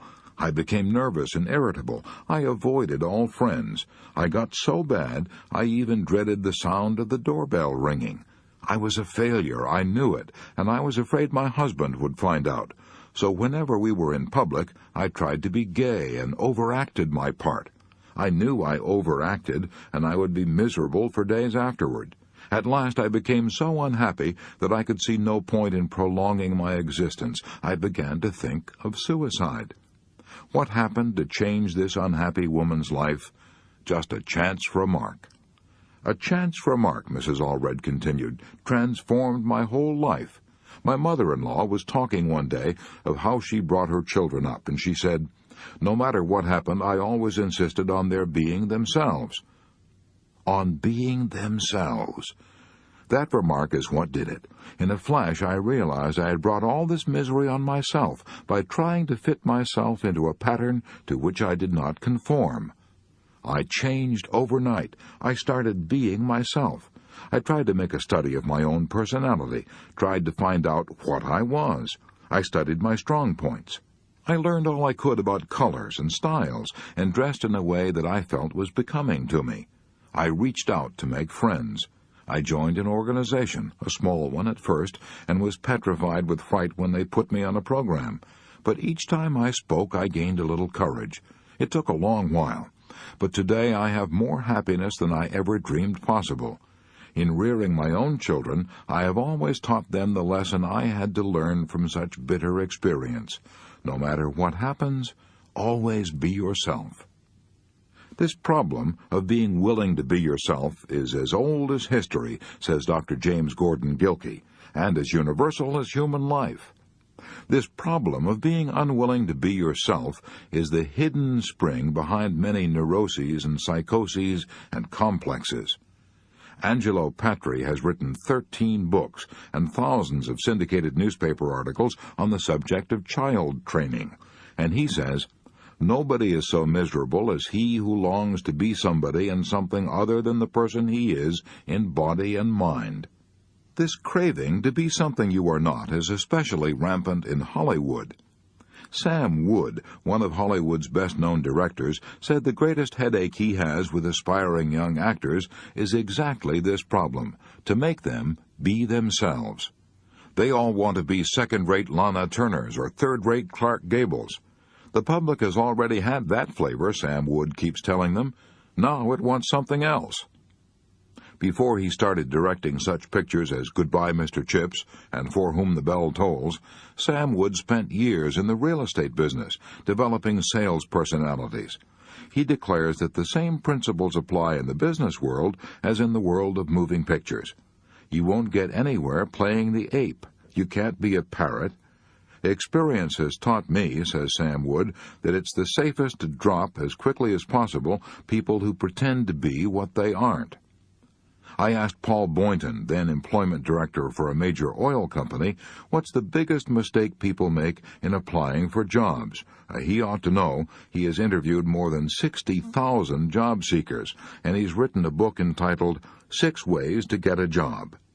He replied, "The biggest mistake people make in applying for jobs is in not being themselves. Instead of taking their hair down and being completely frank, they often try to give you the answer they think you want. But it doesn't work because nobody wants a phony. Nobody ever wants a counterfeit coin." A certain daughter of a streetcar conductor had to learn that lesson the hard way. She longed to be a singer, but her face was her misfortune. She had a large mouth and protruding buck teeth. When she first sang in public in a New Jersey nightclub, she tried to pull down her upper lip to cover her teeth. She tried to act glamorous. The results, she made herself ridiculous. She was headed for failure. However, there was a man in this nightclub who heard the girl sing and thought she had talent. "See here," he said bluntly, "I've been watching your performance and I know what it is you're trying to hide. You're ashamed of your teeth." The girl was embarrassed, but the man continued, "What of it? Is there any particular crime in having buck teeth? Don't try to hide them. Open your mouth, and the audience will love you when they see you're not ashamed. Besides," he said shrewdly, "those teeth you're trying to hide may make your fortune." Cass Daly took his advice and forgot about her teeth. From that time on, she thought only about her audience. She opened her mouth wide and sang with such gusto and enjoyment that she became a top star in movies and radio. Other comedians tried to copy her. The renowned William James was speaking of people who had never found themselves when he declared that the average person develops only 10% of his or her latent mental abilities. Compared to what we ought to be, he wrote, we are only half awake. We are making use of only a small part of our physical and mental resources. Stating the thing broadly, human individuals thus live far within their limits. They possess powers of various sorts which they habitually fail to use. You and I have such abilities, so let's not waste a second worrying because we're not like other people. You are something new in this world. Never before since the beginning of time has there ever been anybody exactly like you, and never again throughout all the ages to come will there ever be anybody exactly like you again. The science of genetics informs us that you are what you are largely as a result of 23 chromosomes contributed by your father and 23 chromosomes contributed by your mother. These 46 chromosomes comprise everything that determines what you inherit. In each chromosome there may be, says Amram Scheinfeld, anywhere from scores to hundreds of genes, with a single gene, in some cases, able to change the whole life of an individual. Truly, we are fearfully and wonderfully made. Even after your mother and father met and mated, there was only one chance in 300,000 billion that the person who is specifically you would be born. In other words, if you had 300,000 billion brothers and sisters, they might all have been different from you. Is this all guesswork? No, it's a scientific fact. If you'd like to read more about it, consult You and Heredity by Amram Scheinfeld. I can talk with conviction about this subject of being yourself because I feel deeply about it. I know what I'm talking about. I know from bitter and costly experience. To illustrate, when I first came to New York from the cornfields of Missouri, I enrolled in the American Academy of Dramatic Arts. I aspired to be an actor. I had what I thought was a brilliant idea, a shortcut to success, an idea so simple, so foolproof that I couldn't understand why thousands of ambitious people hadn't already discovered it. It was this. I would study how the famous actors of that day, John Drew, Walter Hamden, and Otis Skinner, got their effects. Then I would imitate the best points of each one of them and make myself into a shining, triumphant combination of all of them. How silly, how absurd. I had to waste years of my life imitating other people before it penetrated through my thick Missouri skull that I had to be myself, that I couldn't possibly be anyone else. That distressing experience ought to have taught me a lasting lesson, but it didn't, not me. I was too dumb. I had to learn it all over again. Several years later, I set out to write what I hoped would be the best book on public speaking for businessmen that had ever been written. I had the same foolish idea about writing this book that I had formerly had about acting. I was going to borrow the ideas of a lot of other writers and put them all in one book, a book that would have everything. So I got scores of books on public speaking and spent a year incorporating their ideas into my manuscript. But it finally dawned on me once again that I was playing the fool. This hodgepodge of other men's ideas that I had written was so synthetic, so dull, that no businessman would ever plod through it. So I tossed a year's work into the wastebasket and started all over again. This time, I said to myself, you've got to be Dale Carnegie, with all his faults and limitations. You can't possibly be anybody else. So I quit trying to be a combination of other men and rolled up my sleeves and did what I should have done in the first place. I wrote a textbook on public speaking out of my own experiences, observations, and convictions as a speaker and a teacher of speaking. I learned for all time, I hope, the lesson that Sir Walter Raleigh learned.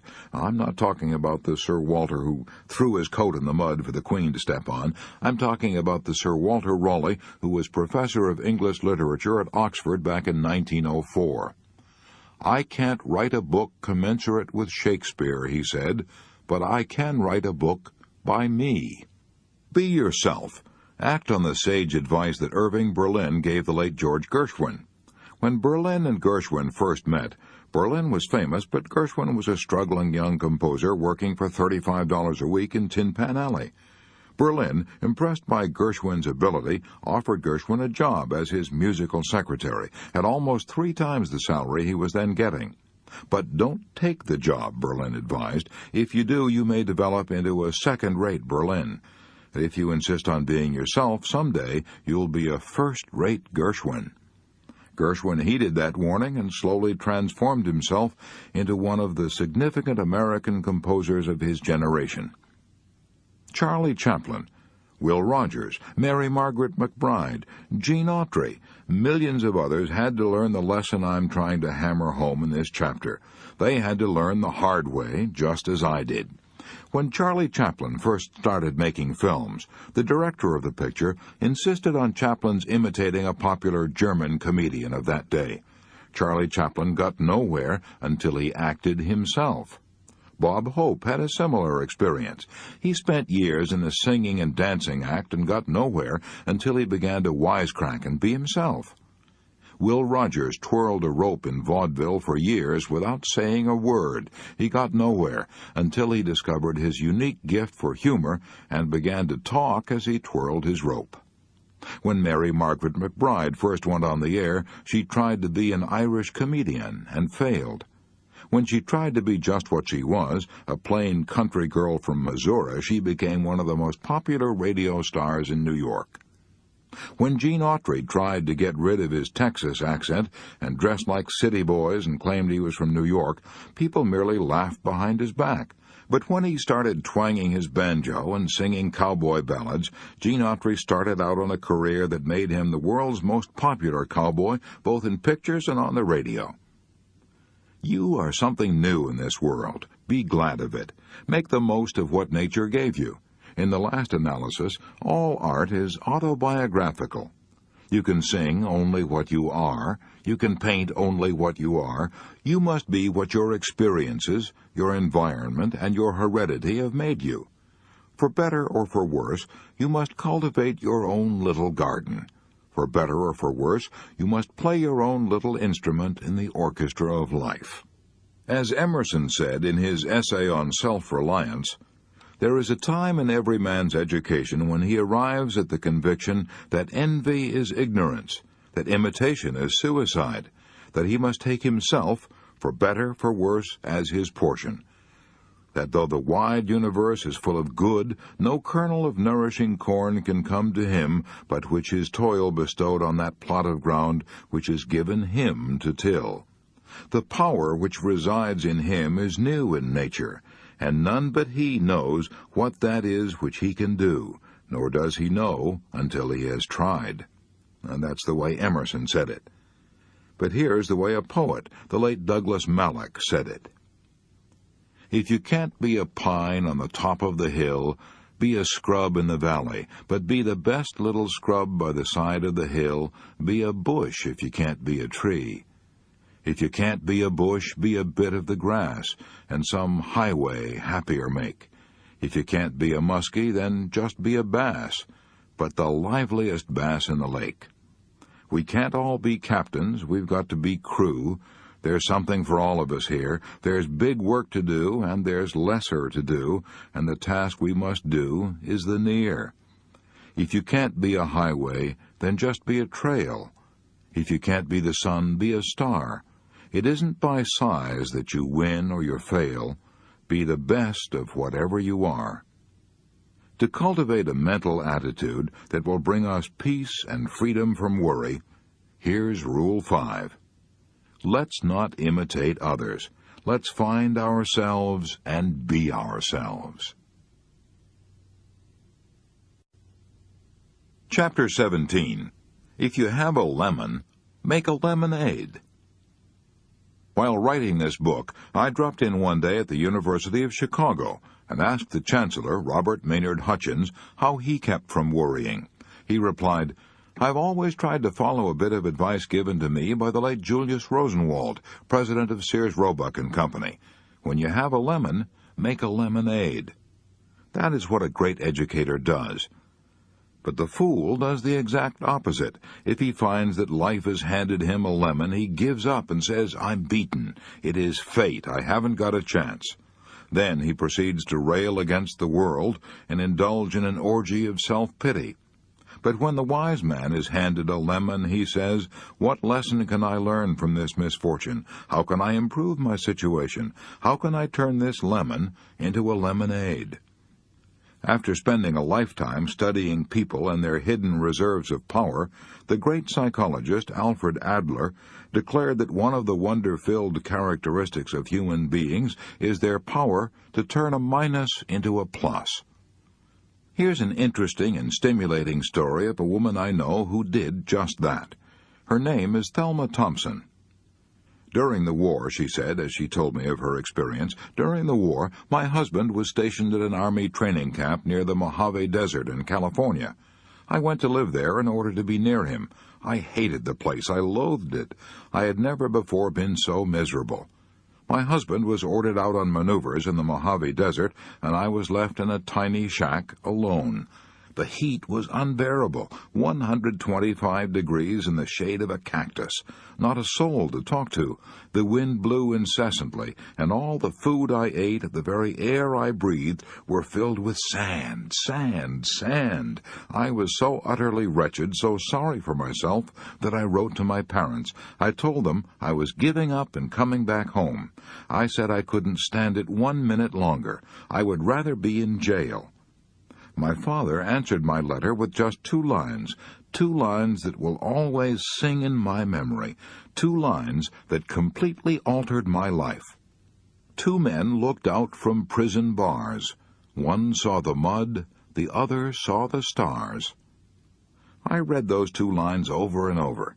I was ashamed of myself. I made up my mind I would find out what was good in my present situation. I would look for the stars. I made friends with the natives, and their reaction amazed me. When I showed interest in their weaving and pottery, they gave me presents of their favorite pieces, which they'd refused to sell to tourists. I studied the fascinating forms of the cactus and the yuccas and the Joshua trees. I learned about prairie dogs, watched for the desert sunsets, and hunted for seashells that had been left there millions of years ago when the sands of the desert had been an ocean floor. What brought about this astonishing change in me? The Mojave Desert hadn't changed, but I had. I had changed my attitude of mind, and by doing so, I had transformed a wretched experience into the most exciting adventure of my life. I was stimulated and excited by this new world that I'd discovered. I was so excited, I wrote a book about it, a novel that was published under the title Bright Ramparts. I had looked out of my self-created prison and found the stars. Thelma Thompson, you discovered an old truth that the Greeks taught 500 years before Christ was born. The best things are the most difficult. Harry Emerson Fosdick repeated it again in the 20th century. Happiness is not mostly pleasure, it is mostly victory. Yes, the victory that comes from a sense of achievement, of triumph, of turning our lemons into lemonades. I once visited a happy farmer down in Florida who turned even a poison lemon into lemonade. When he first got his farm, he was discouraged. The land was so wretched he could neither grow fruit nor raise pigs. Nothing thrived there but scrub oaks and rattlesnakes. Then he got his idea. He would turn his liability into an asset. He would make the most of these rattlesnakes. To everyone's amazement, he started canning rattlesnake meat.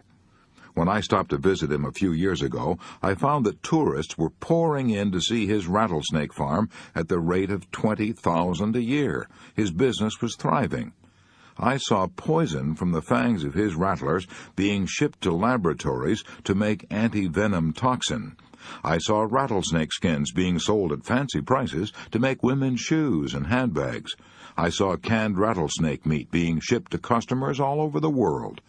I bought a picture postcard of the place and mailed it at the local post office of the village, which had been rechristened Rattlesnake, Florida, in honor of a man who had turned a poison lemon into a sweet lemonade.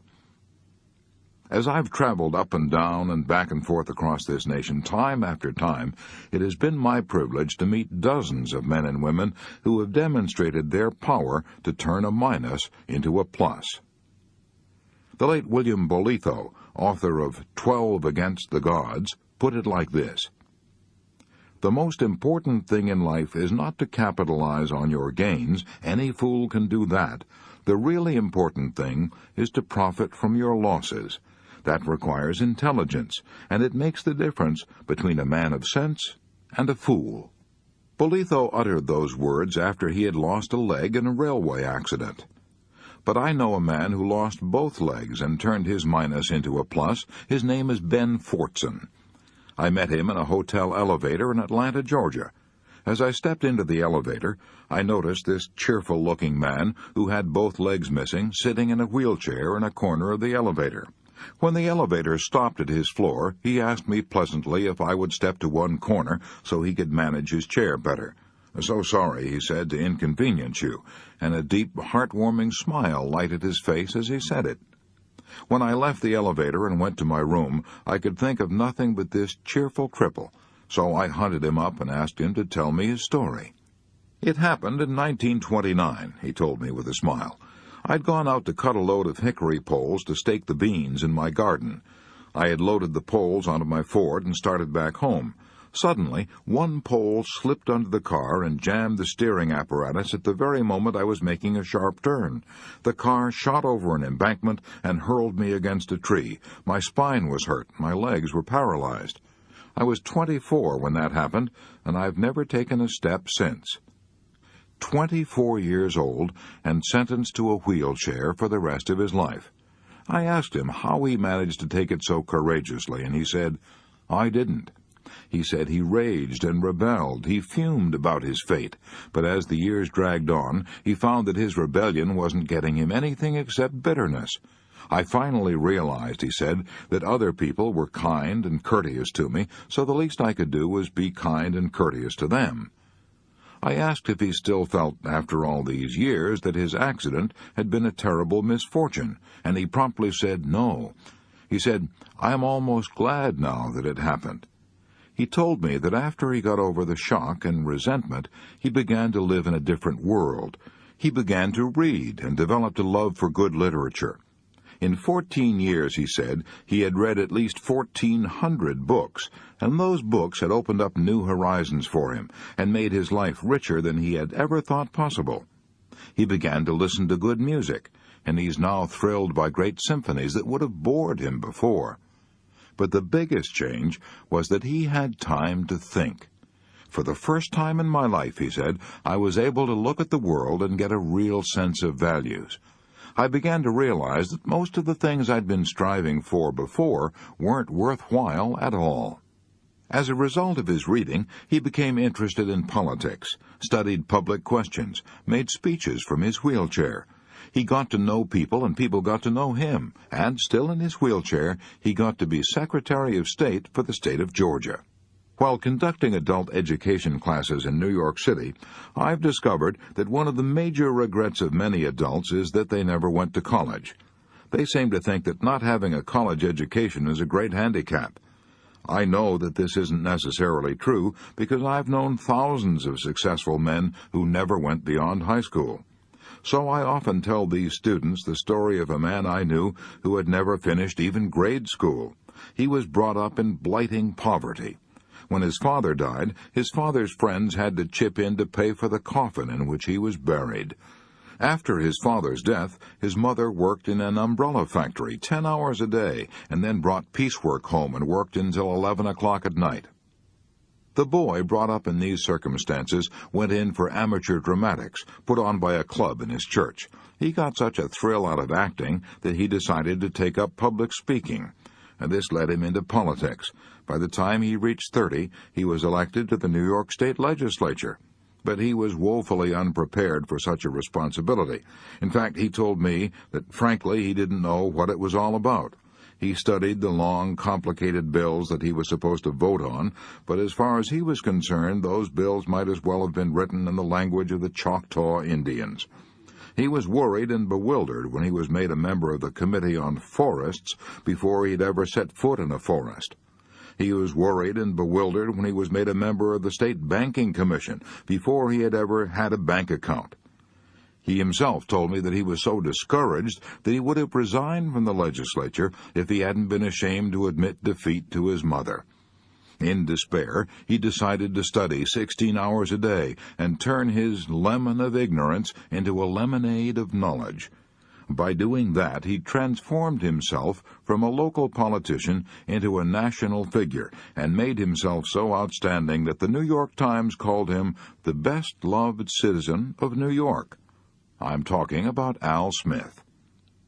10 years after Al Smith set out on his program of political self-education, he was the greatest living authority on the government of New York State. He was elected governor of New York for 4 terms, at that time a record never attained by any other man. In 1928, he was the Democratic candidate for president. 6 great universities, including Columbia and Harvard, conferred honorary degrees upon this man who had never gone beyond grade school. Al Smith himself told me that none of these things would ever have come to pass if he hadn't worked hard 16 hours a day to turn his minus into a plus. Nietzsche's formula for the superior man was not only to bear up under necessity, but to live it. The more I've studied the careers of men of achievement, the more deeply I've been convinced that surprisingly large numbers of them succeeded because they started out with handicaps that spurred them on to greater endeavor and greater rewards. As William James said, our very infirmities help us unexpectedly. Yes, it's highly probable that Milton wrote better poetry because he was blind, and that Beethoven composed better music because he was deaf. Helen Keller's brilliant career was inspired and made possible because of her blindness and deafness. If Tchaikovsky had not been frustrated and driven almost to suicide by his tragic marriage, if his own life had not been pathetic, he probably would never have been able to compose his immortal Symphonie Pathétique. If Dostoevsky and Tolstoy had not led tortured lives, they would probably never have been able to write their immortal novels. If I had not been so great an invalid, wrote the man who changed the scientific concept of life on Earth, if I had not been so great an invalid, I should not have done so much work as I have accomplished. That was Charles Darwin's confession that his infirmities had helped him unexpectedly. The same day that Darwin was born in England, another baby was born in a log cabin in the forests of Kentucky. He, too, was helped by his infirmities. His name was Lincoln, Abraham Lincoln. If he had been reared in an aristocratic family and had had a law degree from Harvard and a happy married life, he would probably never have found in the depths of his heart the haunting words that he immortalized at Gettysburg, nor the sacred poem that he spoke at his second inauguration, the most beautiful and noble phrases ever uttered by a ruler of men, with malice toward none, with charity for all. Harry Emerson Fosdick says in his book, The Power to See It Through, there is a Scandinavian saying which some of us might well take as a rallying cry for our lives. The north wind made the Vikings.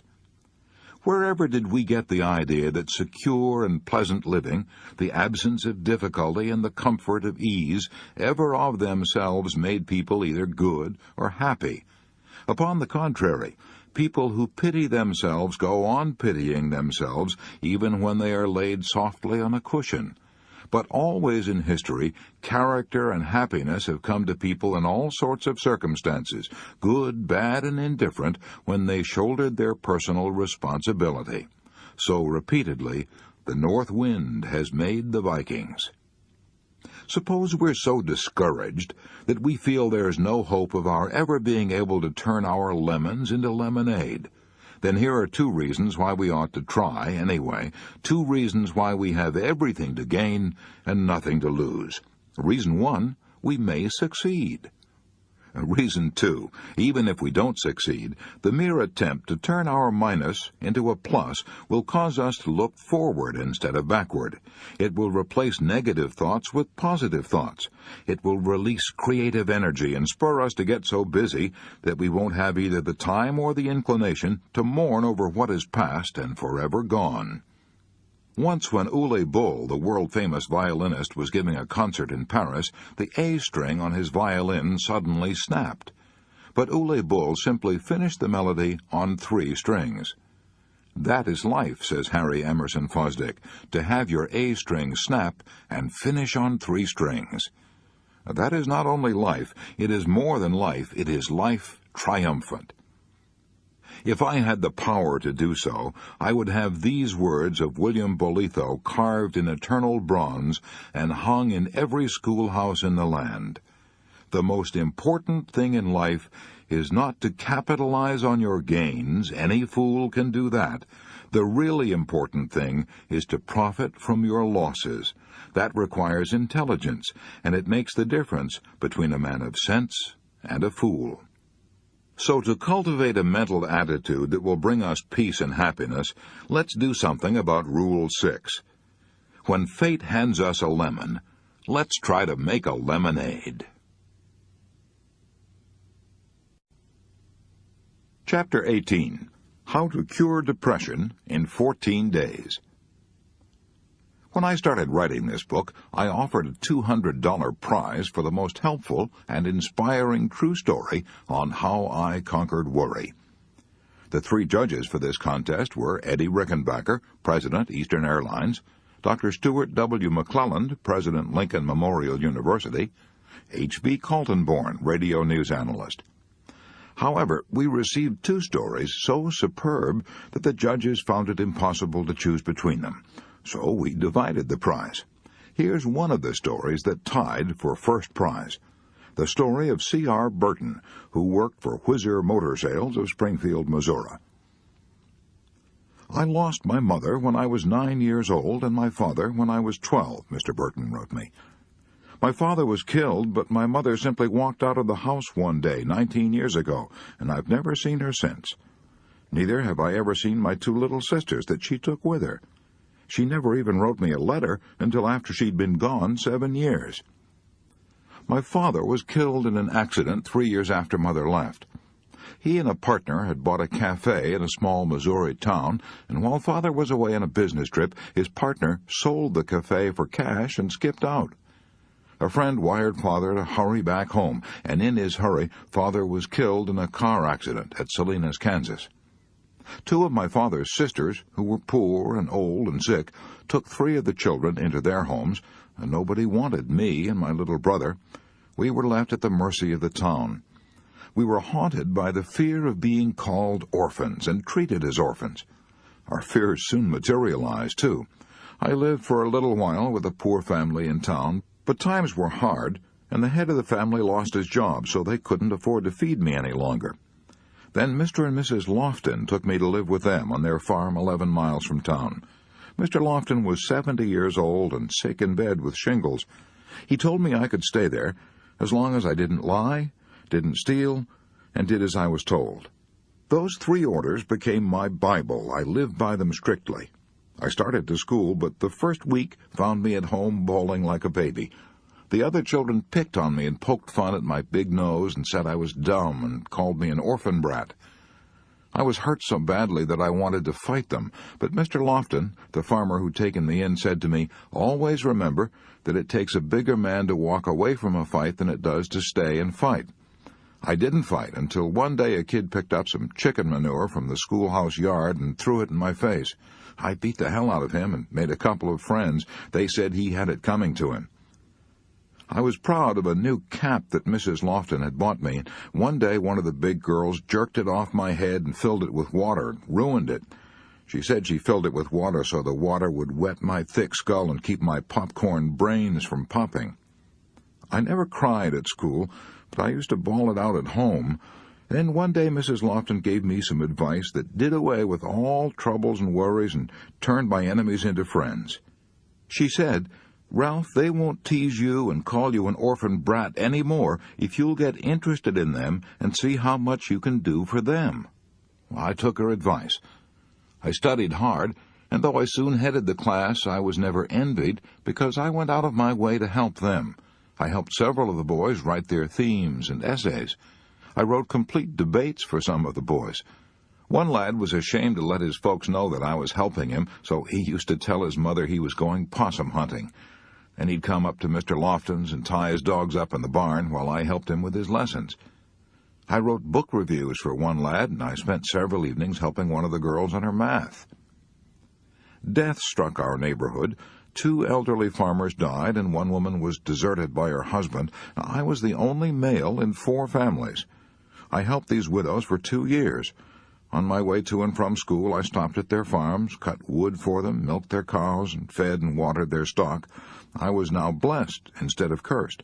I was accepted as a friend by everyone.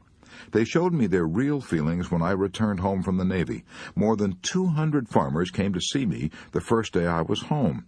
Some of them drove as far as 80 miles, and their concern for me was really sincere. Because I've been busy and happy trying to help other people, I have few worries, and I haven't been called an orphan brat now for 13 years. Hooray for C.R. Burton.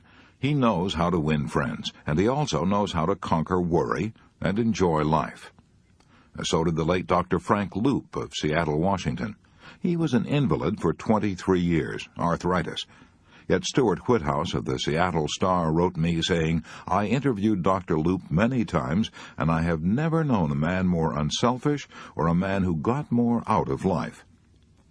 How did this bedridden invalid get so much out of life? I'll give you 2 guesses. Did he do it by complaining and criticizing? No. By wallowing in self-pity and demanding that he be the center of attention and everyone cater to him? No. Still wrong. He did it by adopting as his slogan the motto of the Prince of Wales, "Ich dien, I serve." He accumulated the names and addresses of other invalids and cheered both them and himself by writing happy, encouraging letters. In fact, he organized a letter-writing club for invalids and got them writing letters to one another. Finally, he formed a national organization called the Shut-In Society. As he lay in bed, he wrote an average of 1,400 letters a year and brought joy to thousands of invalids by getting radios and books for shut-ins. What was the chief difference between Dr. Loop and a lot of other people? Just this. Dr. Loop had the inner glow of a man with a purpose, a mission. He had the joy of knowing that he was being used by an idea far nobler and more significant than himself, instead of being, as Shaw put it, a self-centered little clod of ailments and grievances, complaining that the world would not devote itself to making him happy. Here's the most astonishing statement that I ever read from the pen of a great psychiatrist. This statement was made by Alfred Adler. He used to say to his melancholia patients, "You can be cured in 14 days if you follow this prescription. Try to think every day how you can please someone." That statement sounds so incredible that I feel I ought to try to explain it by quoting a couple of pages from Dr. Adler's splendid book, What Life Should Mean to You. Melancholia is like a long-continued rage and reproach against others. Though for the purpose of gaining care, sympathy, and support, the patient seems only to be dejected about his own guilt. A melancholiac's first memory is generally something like this. I can remember I wanted to lie on the couch, but my brother was lying there. I cried so much that he had to leave. Melancholiacs are often inclined to revenge themselves by committing suicide, and the doctor's first care is to avoid giving them an excuse for suicide. I myself try to relieve the whole tension by proposing to them as the first rule of treatment, never do anything you don't like. This seems to be very modest, but I believe that it goes right to the root of the whole trouble. If a melancholiac is able to do anything he wants, whom can he accuse? What has he got to revenge himself for? If you want to go to the theater, I tell him, or go on a holiday, do it. If you find on the way that you don't want to, stop it. It's the best situation anyone could be in. It gives a satisfaction to his striving for superiority. He is like God and can do what he pleases. On the other hand, it does not fit very easily into his style of life. He wants to dominate and accuse others, and if they agree with him, there is no way of dominating them. This rule is a great relief, and I have never had a suicide among my patients. Generally, the patient replies, "But there is nothing I like doing. I have prepared for this answer because I have heard it so often." Then refrain from doing anything you dislike, I say. Sometimes, however, he will reply, "I should like to stay in bed all day." I know that if I allow it, he will no longer want to do it. I know that if I hinder him, he will start a war. I always agree. This is one rule. Another attacks their style of life still more directly. I tell them, you can be cured in 14 days if you follow this prescription.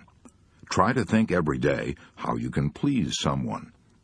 See what this means to them. They are occupied with the thought, how can I worry someone? Their answers are very interesting. Some say, "Oh, this will be very easy for me. I have done it all my life." They have never done it. I ask them to think it over. They do not think it over. I tell them you can make use of all the time you spend when you're unable to go to sleep by thinking how you can please someone, and it will be a big step forward in your health. When I see them the next day, I ask them, "Did you think over what I suggested?" And they answer, "Last night I went to sleep as soon as I got into bed." All this must be done, of course, in a modest, friendly manner, without a hint of superiority. Others will answer, "I could never do it. I was so worried." I tell them, don't stop worrying, but at the same time you can think now and then of others. I want to direct their interest always toward their fellows. Many say, "Why should I please others?" Others do not try to please me. You must think of your health, I answer. The others will suffer later on. It's extremely rare that I have found a patient who said, "I have thought over what you suggested. All my efforts are devoted toward increasing the social interest of the patient." I know that the real reason for his malady is his lack of cooperation, and I want him to see it too. As soon as he can connect himself with his fellow men on an equal and cooperative footing, he is cured. The most important task imposed by religion has always been, love thy neighbor. It is the individual who is not interested in his fellow man who has the greatest difficulties in life and provides the greatest injury to others. It is from among such individuals that all human failures spring. All that we demand of a human being, and the highest praise we can give him, is that he should be a good fellow worker, a friend to all other men, and a true partner in love and marriage. Dr. Adler urges us to do a good deed every day. And what is a good deed?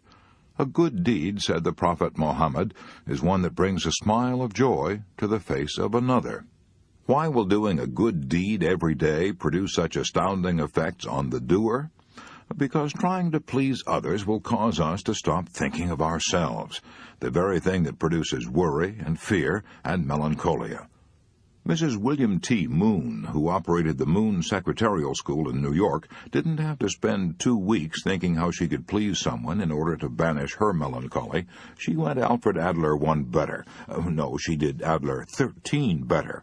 She banished her melancholy, not in 14 days, but in 1 day, by thinking how she could please a couple of orphans. It happened like this. In December 5 years ago, said Mrs. Moon, I was engulfed in a feeling of sorrow and self-pity. After several years of happy married life, I had lost my husband. As the Christmas holidays approached, my sadness deepened. I'd never spent a Christmas alone in all my life, and I dreaded to see this Christmas come. Friends had invited me to spend Christmas with them, but I did not feel up to any gaiety. I knew I would be a wet blanket at any party, so I refused their kind invitations.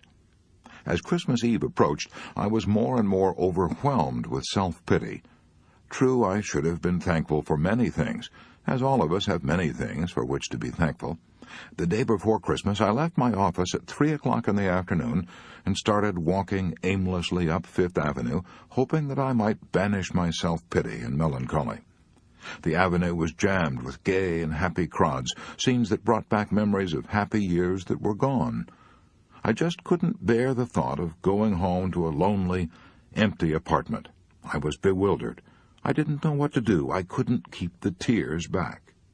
After walking aimlessly for an hour or so, I found myself in front of a bus terminal. I remembered that my husband and I had often boarded an unknown bus for adventure, so I boarded the first bus I found at the station. After crossing the Hudson River and riding for some time, I heard the bus conductor say, "Last stop, lady." I got off. I didn't even know the name of the town. It was a quiet, peaceful little place. While waiting for the next bus home, I started walking up a residential street. As I passed a church, I heard the beautiful strains of Silent Night. I went in.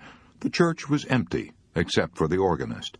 I sat down, unnoticed, in one of the pews. The lights from the gaily decorated Christmas tree made the decoration seem like myriads of stars dancing in the moonbeams. The long-drawn cadences of the music and the fact that I had forgotten to eat since morning made me drowsy. I was weary and heavy-laden, so I drifted off to sleep. When I awoke, I didn't know where I was. I was terrified. I saw in front of me 2 small children who had apparently come in to see the Christmas tree. One, a little girl, was pointing at me, saying, I wonder if Santa Claus brought her. These children were also frightened when I awoke. I told them that I wouldn't hurt them. They were poorly dressed. I asked them where their mother and daddy were. We ain't got no mother and daddy, they said. Here were two little orphans, much worse off than I had ever been. They made me feel ashamed of my sorrow and self-pity. I showed them the Christmas tree, and then took them to a drugstore, and we had some refreshments, and I bought them some candy and a few presents. My loneliness vanished as if by magic. These two orphans gave me the only real happiness and self-forgetfulness that I had had in months. As I chatted with them, I realized how lucky I had been. I thanked God that all my Christmases as a child had been bright with parental love and tenderness. Those two little orphans did far more for me than I did for them. That experience showed me again the necessity of making other people happy in order to be happy ourselves. I found that happiness is contagious. By giving, we receive. By helping someone and giving out love, I had conquered worry and sorrow and self-pity and felt like a new person.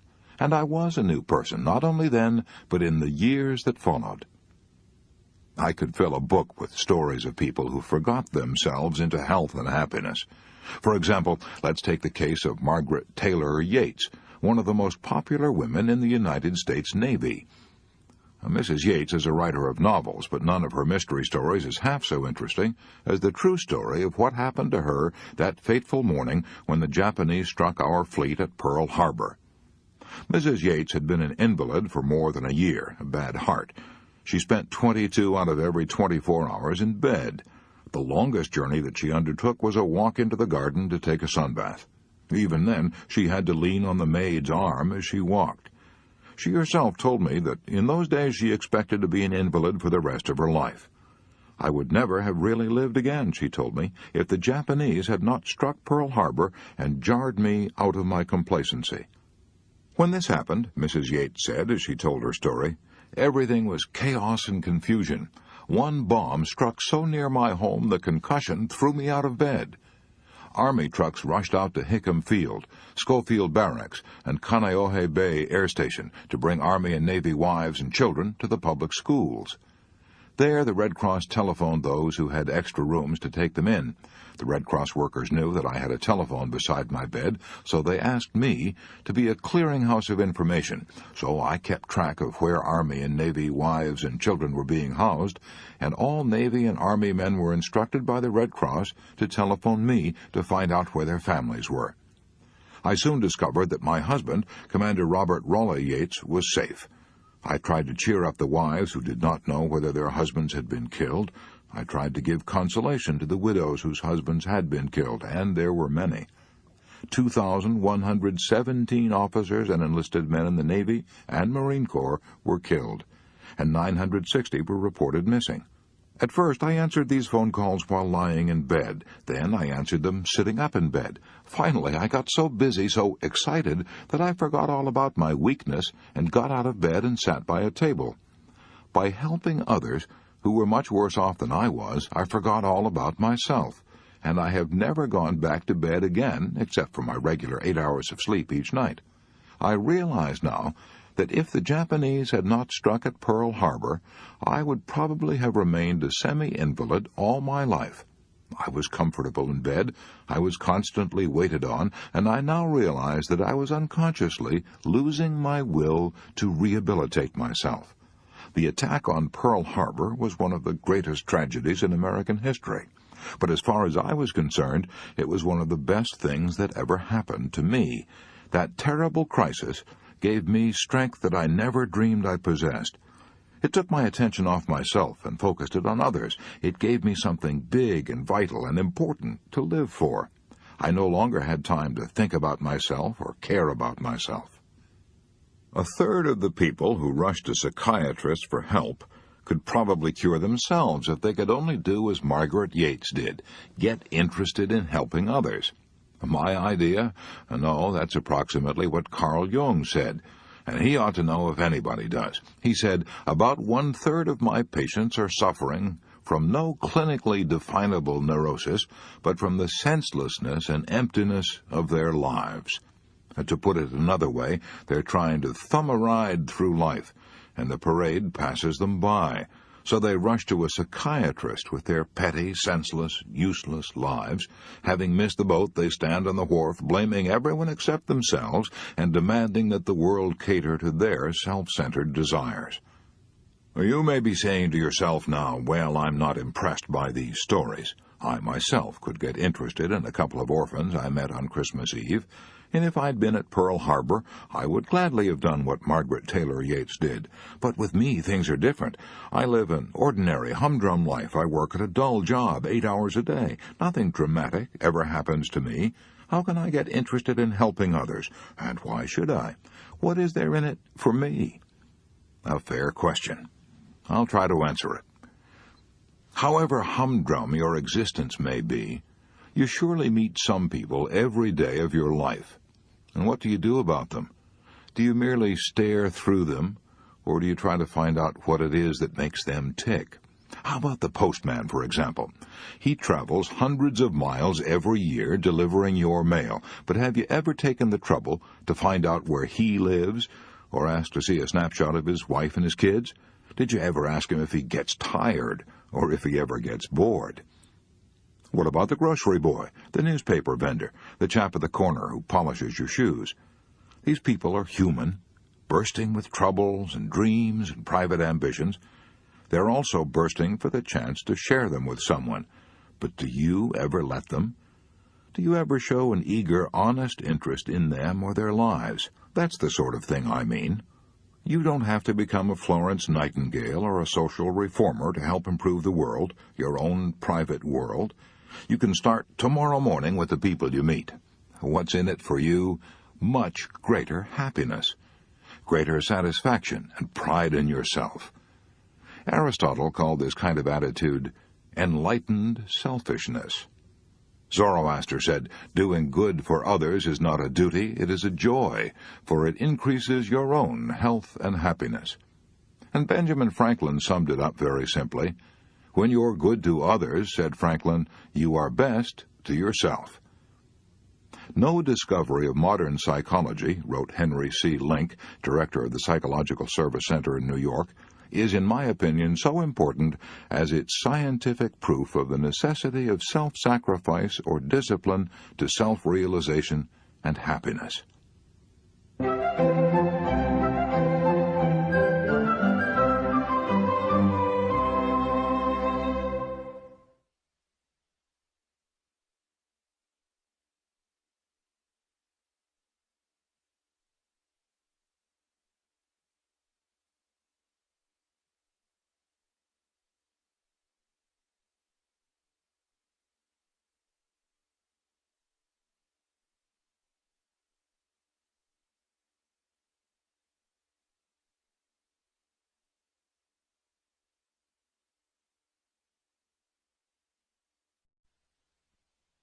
Thinking of others will not only keep you from worrying about yourself, it will also help you make a lot of friends and have a lot of fun.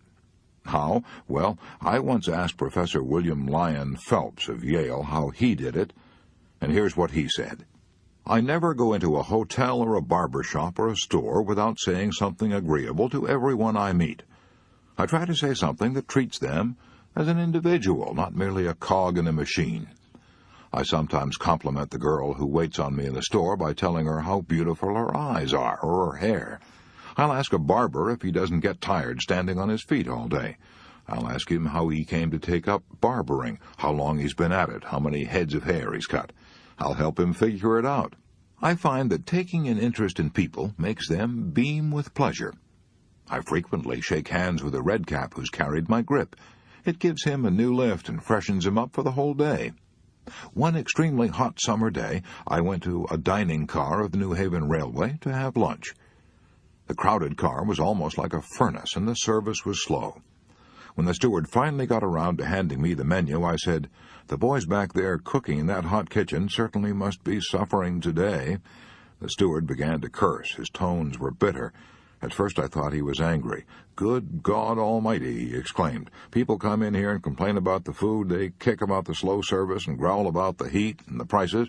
I've listened to their criticism for 19 years, and you're the first person, the only person who's ever expressed any sympathy for the cooks back there in that boiling kitchen. I wish to God we had more passengers like you." The steward was astounded because I had thought of the cooks as human beings, and not merely as a cog in the organization of a great railway. "What people want," continued Professor Phelps, "is a little attention as human beings. When I meet a man on the street with a beautiful dog, I always comment on the dog's beauty. As I walk on and glance back over my shoulder, I frequently see the man petting and admiring the dog. My appreciation has renewed his appreciation. One time in England, I met a shepherd and expressed my sincere admiration for his big, intelligent sheepdog. I asked him to tell me how he trained the dog. As I walked away, I glanced back over my shoulder and saw the dog standing with his paws on the shepherd's shoulders, and the shepherd was petting him. By taking a little interest in the shepherd and his dog, I made the shepherd happy, I made the dog happy, and I made myself happy. Can you imagine a man who goes around shaking hands with porters and expressing sympathy for the cooks in the hot kitchen and telling people how much he admires their dogs? Can you imagine a man like that being sour and worried and needing the services of a psychiatrist? You can't, can you? No, of course not. A Chinese proverb puts it this way: "A bit of fragrance always clings to the hand that gives you roses." You didn't have to tell that to Billy Phelps of Yale. He knew it. He lived it. If you're a man, skip this paragraph. It won't interest you. It tells how a worried, unhappy girl got several men to propose to her. The girl who did that is a grandmother now. A few years ago, I spent the night in her and her husband's home. I'd been giving a lecture in her town, and the next morning she drove me about 50 miles to catch a train on the main line of the New York Central. We got to talking about winning friends, and she said, "Mr. Carnegie, I'm going to tell you something that I've never confessed to anyone before, not even to my husband." She told me that she'd been reared in a social register family in Philadelphia. "The tragedy of my girlhood and young womanhood," she said, "was our poverty. We could never entertain in the way the other girls in my social set entertained. My clothes were never of the best quality. I outgrew them, and they didn't fit, and they were often out of style. I was so humiliated, so ashamed, that I often cried myself to sleep. Finally, in sheer desperation, I hit upon the idea of always asking my partner at dinner parties to tell me about his experiences, his ideas, his plans for the future. I didn't ask these questions because I was especially interested in the answers. I did it solely to keep my partner from looking at my poor clothes. But a strange thing happened. As I listened to these young men talk and learned more about them, I really became interested in listening to what they had to say. I became so interested that I myself sometimes forgot about my clothes. But the astounding thing to me was this. Since I was a good listener and encouraged those boys to talk about themselves, I gave them happiness, and I gradually became the most popular girl in our social group, and 3 of these men proposed marriage to me. Some people who read this chapter are going to say, all this talk about getting interested in others is a lot of damn nonsense, sheer religious pap. None of that stuff for me. I'm going to put money in my purse. I'm going to grab all I can get and grab it now, and to hell with the other dumb clucks. Well, if that's your opinion, you're entitled to it. But if you're right, then all the great philosophers and teachers since the beginning of recorded history, Jesus, Confucius, Buddha, Plato, Aristotle, Socrates, St. Francis, were all wrong. But since you may sneer at the teachings of religious leaders, let's turn for advice to a couple of atheists. First, let's take the late A.E. Housman, professor at Cambridge University and one of the most distinguished scholars of his generation. In 1936, he gave an address at Cambridge University on the name and nature of poetry. In that address, he declared that the greatest truth ever uttered and the most profound moral discovery of all times were these words of Jesus.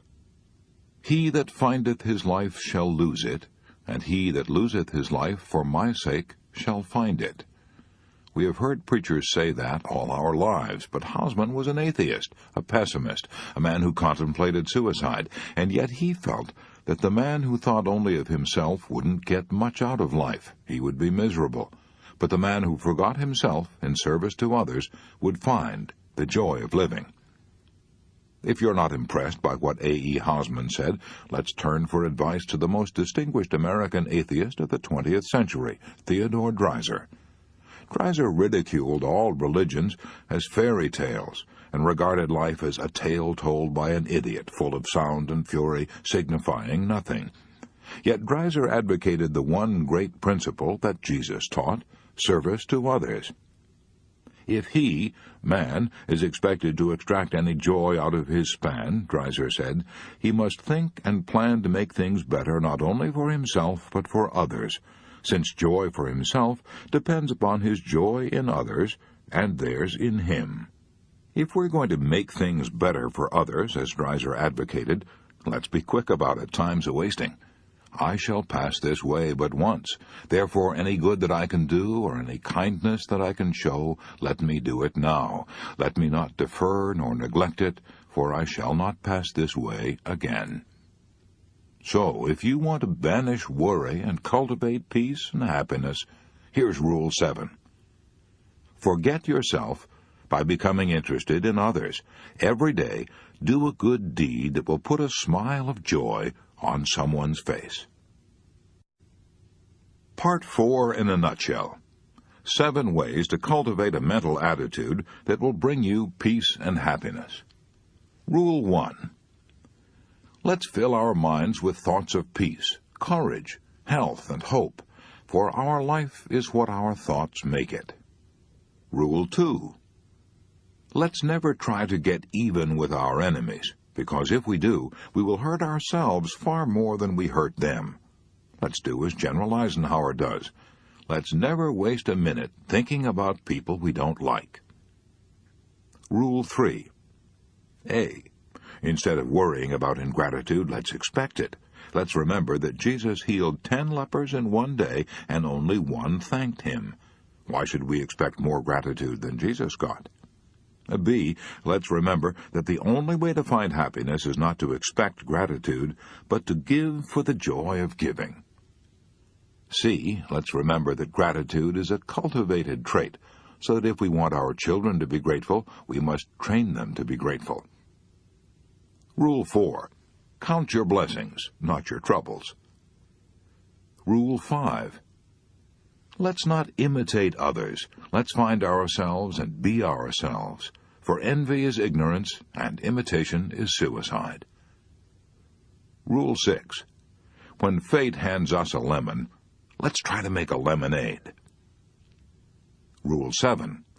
Let's forget our own unhappiness by trying to create a little happiness for others. When you're good to others, you are best to yourself.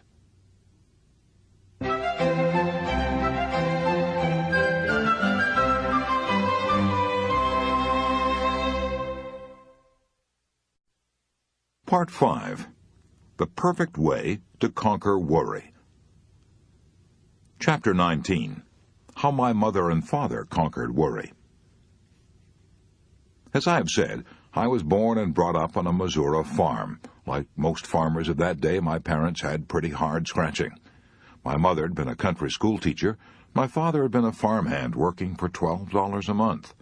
Mother made not only my clothes, but also the soap with which we washed our clothes. We rarely had any cash, except once a year when we sold our hogs. We traded our butter and eggs at the grocery store for flour, sugar, coffee. When I was 12 years old, I didn't have as much as 50 cents a year to spend on myself. I can still remember the day we went to a 4th of July celebration, and Father gave me 10 cents to spend as I wished. I felt the wealth of the Indies was mine. I walked a mile to attend a one-room country school. I walked when the snow was deep and the thermometer shivered around 28 degrees below zero. Until I was 14, I never had any rubbers or overshoes. During the long, cold winters, my feet were always wet and cold. As a child, I never dreamed that anyone had dry, warm feet during the winter. My parents slaved 16 hours a day, yet we constantly were oppressed by debts and harassed by hard luck. One of my earliest memories is watching the floodwaters of the 102 River rolling over our corn and hayfields, destroying everything. The floods destroyed our crops 6 years out of 7.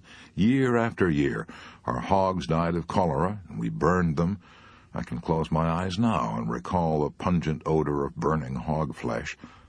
One year, the floods didn't come. We raised a bumper corn crop, bought feed cattle, fattened them with our own corn. But the floods might just as well have drowned our corn that year, for the price of fat cattle fell on the Chicago market, and after feeding and fattening the cattle, we got only $30 more for them than we'd paid for them. $30 for a whole year's work. No matter what we did, we lost money. I can still remember the mule colts that my father bought. We fed them for 3 years, hired men to break them, then shipped them to Memphis, Tennessee, and sold them for less than what we'd paid for them 3 years previously. After 10 years of hard, grueling work, we were not only penniless, we were heavily in debt. Our farm was mortgaged. Try as hard as we might, we couldn't even pay the interest on the mortgage. The bank that held the mortgage abused and insulted my father and threatened to take his farm away from him. Father was 47 years old. After more than 30 years of hard work, he had nothing but debts and humiliation. It was more than he could take. He worried. His health broke. He had no desire for food. In spite of the hard physical work he was doing in the field all day, he had to take medicine to give him an appetite. He lost flesh. The doctor told my mother that he'd be dead within 6 months. Father was so worried that he no longer wanted to live. I've often heard my mother say that when Father went to the barn to feed the horses and milk the cows, and didn't come back as soon as she expected, she'd go out to the barn, fearing that she would find his body dangling from the end of a rope. One day, as he returned home from Maryville, where the banker had threatened to foreclose the mortgage, he stopped his horses on a bridge crossing the 102 River, got off the wagon, and stood there for a long time, looking down at the water, debating with himself whether he should jump in and end it all. Years later, Father told me that the only reason he didn't jump was because of my mother's deep, abiding, and joyous belief that if we loved God and kept His commandments, everything would come out all right. My mother was right. Everything did come out all right in the end. Father lived 42 happy years longer and died in 1941 at the age of 89. During all those years of struggle and heartache, my mother never worried. She took all her troubles to God in prayer. Every night before we went to bed, Mother would read a chapter from the Bible. Frequently, Mother or Father would read these comforting words of Jesus, "In my Father's house are many mansions. I go to prepare a place for you, that where I am, there ye may be also." Then we all knelt down before our chairs in that lonely Missouri farmhouse and prayed for God's love and protection. When William James was professor of philosophy at Harvard, he said, "Of course, the sovereign cure for worry is religious faith." You don't have to go to Harvard to discover that. My mother found that out on a Missouri farm. Neither floods, nor debts, nor disaster could suppress her happy, radiant, and victorious spirit. I can still hear her singing as she worked, "Peace, peace, wonderful peace, flowing down from the Father above. Sweep over my spirit forever, I pray, in fathomless billows of love." My mother wanted me to devote my life to religious work. I thought seriously of becoming a foreign missionary. Then I went away to college, and gradually as the years passed, a change came over me. I studied biology, science, philosophy, and comparative religions.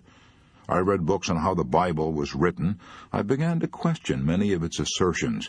I began to doubt many of the narrow doctrines taught by the country preachers of that day. I was bewildered. Like Walt Whitman, I felt the curious, abrupt questioning stir within me. I didn't know what to believe. I saw no purpose in life. I stopped praying. I became an agnostic. I believed that all life was planless and aimless. I believed that human beings had no more divine purpose than had the dinosaurs that roamed the earth 200 million years ago. I felt that someday the human race would perish, just as the dinosaurs had. I knew that science taught that the sun was slowly cooling, and that when its temperature fell even 10%, no form of life could exist on Earth. I sneered at the idea of a beneficent God who had created man in his own likeness. I believed that the billions upon billions of suns whirling through black, cold, lifeless space had been created by blind force. Maybe they'd never been created at all. Maybe they had existed forever, just as time and space have always existed. Do I profess to know the answers to all those questions now? No. No man has ever been able to explain the mystery of the universe, the mystery of life. We're surrounded by mysteries. The operation of your body is a profound mystery. So is the electricity in your home. So is the flower in the crannied wall. So is the green grass outside your window. Charles F. Kettering, the guiding genius of General Motors Research Laboratories, gave Antioch College $30,000 a year out of his own pocket to try to discover why grass is green. He declared that if we knew how grass is able to transfer sunlight, water, and carbon dioxide into food sugar, we could transform civilization. Even the operation of the engine in your car is a profound mystery. General Motors Research Laboratories have spent years of time and millions of dollars trying to find out how and why a spark in the cylinder sets off an explosion that makes your car run. The fact that we don't understand totally the mysteries of our bodies or electricity or a gas engine doesn't keep us from using and enjoying them. The fact that I don't understand the mysteries of prayer and religion no longer keeps me from enjoying the richer, happier life that religion brings. At long last I realize the wisdom of Santayana's words, "Man is not made to understand life, but to live it." I have gone back, well, I was about to say I had gone back to religion, but that would not be accurate. I have gone forward to a new concept of religion. I no longer have the faintest interest in the differences in creeds that divide the churches, but I'm tremendously interested in what religion does for me, just as I'm interested in what electricity and good food and water do for me. They help me to lead a richer, fuller, happier life. But religion does far more than that. It brings me spiritual values. It gives me, as William James put it, a new zest for life, a larger, richer, more satisfying life. It gives me faith, hope, and courage. It banishes tensions, anxieties, fears, and worries. It gives purpose to my life and direction. It vastly improves my happiness. It gives me abounding health. It helps me to create for myself an oasis of peace amidst the whirling sands of life. Francis Bacon was right when he said, over 300 years ago, "A little philosophy inclineth man's mind to atheism, but depth in philosophy bringeth men's minds about to religion." I can remember the days when people talked about the conflict between science and religion, but no more. The newest of all sciences, psychiatry, is teaching what Jesus taught. Why? Because psychiatrists realize that prayer and a strong religious faith will banish the worries, the anxieties, the strains and fears that cause more than half of all our ills. They know, as one of their leaders, Dr. A. Brill, said, anyone who is truly religious does not develop a neurosis. If religion isn't true, then life is meaningless. It is a tragic farce. I interviewed Henry Ford a few years prior to his death. Before I met him, I had expected him to show the strains of the long years he'd spent in building up and managing one of the world's greatest businesses. So I was surprised to see how calm and well and peaceful he looked at 78. When I asked him if he ever worried, he replied, "No. I believe God is managing affairs and that he doesn't need any advice from me. With God in charge, I believe that everything will work out for the best in the end. So what is there to worry about?" Today, even many psychiatrists are becoming modern evangelists. They're not urging us to lead religious lives to avoid hellfires in the next world, but they are urging us to lead religious lives to avoid the hellfires of stomach ulcer, angina pectoris, nervous breakdowns, and insanity. As an example of what our psychologists and psychiatrists are teaching, read The Return to Religion by Dr. Henry C. Link. Yes, the Christian religion is an inspiring, health-giving activity. Jesus said, "I came that ye might have life and have it more abundantly." Jesus denounced and attacked the dry forms and dead rituals that passed for religion in his day. He was a rebel. He preached a new kind of religion, a religion that threatened to upset the world. This is why he was crucified. He preached that religion should exist for man, not man for religion, that the Sabbath was made for man, not man for the Sabbath. He taught more about fear than he did about sin. The wrong kind of fear is a sin against your health, a sin against the richer, fuller, happier, courageous life that Jesus advocated. Emerson spoke of himself as a professor of the science of joy.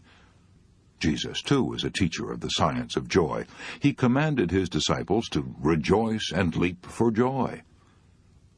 Jesus declared that there were only two important things about religion: loving God with all our heart and our neighbor as ourselves. Any man who does that is religious regardless of whether he knows it. My father-in-law, Henry Price of Tulsa, Oklahoma, is a good example. He tries to live by the golden rule, and he is incapable of doing anything mean, selfish, or dishonest. However, he doesn't attend church and regards himself as an agnostic. Nonsense. What makes a man a Christian? I'll let John Bailey answer that. He was a distinguished professor who taught theology at the University of Edinburgh. He said, "What makes a man a Christian is neither his intellectual acceptance of certain ideas, nor his conformity to a certain rule, but his possession of a certain spirit, and his participation in a certain life." If that makes a man a Christian, then Henry Price is a noble one. William James, the father of modern psychology, wrote to his friend Professor Thomas Davidson, saying that as the years went by he found himself less and less able to get along without God. Earlier in this book I mentioned that when the judges tried to pick the best story on worry sent in by my students, they had so much difficulty in choosing between two outstanding stories that the prize money was split. Here's the second story that tied for first prize, the unforgettable experience of a woman who had to find out the hard way that she couldn't get along without God. I'm calling this woman Mary Cushman, although that's not her actual name. She has children and grandchildren who might be embarrassed to see her story in print, so I agreed to disguise her identity. However, the woman herself is real, very real. Here's how her story goes. During the Depression, she said, my husband's average salary was $18 a week. Many times we didn't even have that because he didn't get paid when he was ill, and that was often. He had a series of minor accidents. He also had mumps, scarlet fever, and repeated attacks of flu. We lost the little house that we'd built with our own hands. We owed $50 at the grocery store and had 5 children to feed. I took in washing and ironing from the neighbors and bought second-hand clothes from the Salvation Army store and made them over for my children to wear. I made myself ill with worry. One day, the grocer to whom we owed $50 accused my 11-year-old boy of stealing a couple of pencils. My son wept as he told me about it. I knew he was honest and sensitive, and I knew that he'd been disgraced and humiliated in front of other people. That was the straw that broke my back. I thought of all the misery we had endured, and I couldn't see any hope for the future. I must have become temporarily insane with worry, for I shut off my washing machine, took my little 5-year-old daughter up to the bedroom, and plugged up the windows and cracks with paper and rags. My little girl said to me, "Mommy, what are you doing?" And I answered, "There's a little draft in here." Then I turned on the gas heater we had in the bedroom and didn't light it. As I lay down on the bed with my daughter beside me, she said, "Mommy, this is funny. We just got up a little while ago." But I said, "Never mind, we'll take a little nap." And I closed my eyes, listening to the gas escape from the heater. I shall never forget the smell of that gas. Suddenly, I thought I heard music. I listened. I'd forgotten to turn the radio off in the kitchen. It didn't matter now, but the music kept on, and presently I heard someone singing an old hymn. What a friend we have in Jesus, all our sins and griefs to bear. What a privilege to carry everything to God in prayer. Oh, what peace we often forfeit. Oh, what needless pains we bear. All because we do not carry everything to God in prayer. As I listened to that hymn, I realized I'd made a tragic mistake. I'd tried to fight all my terrible battles alone. I'd not taken everything to God in prayer. I jumped up, turned off the gas, opened the door, and raised the windows. I wept and prayed all the rest of that day. Only I didn't pray for help. Instead, I poured out my soul in thanksgiving to God for all the blessings He had given me. 5 splendid children, all of them healthy and fine, strong in body and mind. I promised God that never again would I prove so ungrateful, and I have kept that promise. Even after we lost our home and had to move into a little country schoolhouse that we rented for $5 a month, I thanked God for that schoolhouse. I thanked Him for the fact that at least I had a roof to keep us warm and dry. I thanked God honestly that things were not worse, and I believe that He heard me. For in time things improved, no, not overnight, but as the Depression lightened, we made a little more money. I got a job as a hat-check girl in a large country club and sold stockings as a sideline. To help put himself through college, one of my sons got a job on a farm, milked 13 cows morning and night. Today, my children are grown up and married. I have 3 fine grandchildren. And as I look back on that terrible day when I turned on the gas, I thank God over and over that I woke up in time. What joys I would have missed if I'd carried out that act. How many wonderful years I would have forfeited forever. Whenever I hear now of someone who wants to end his life, I feel like crying out, "Don't do it, don't." The blackest moments we live through can only last a little time, and then comes the future. On the average, someone commits suicide in these United States every 35 minutes.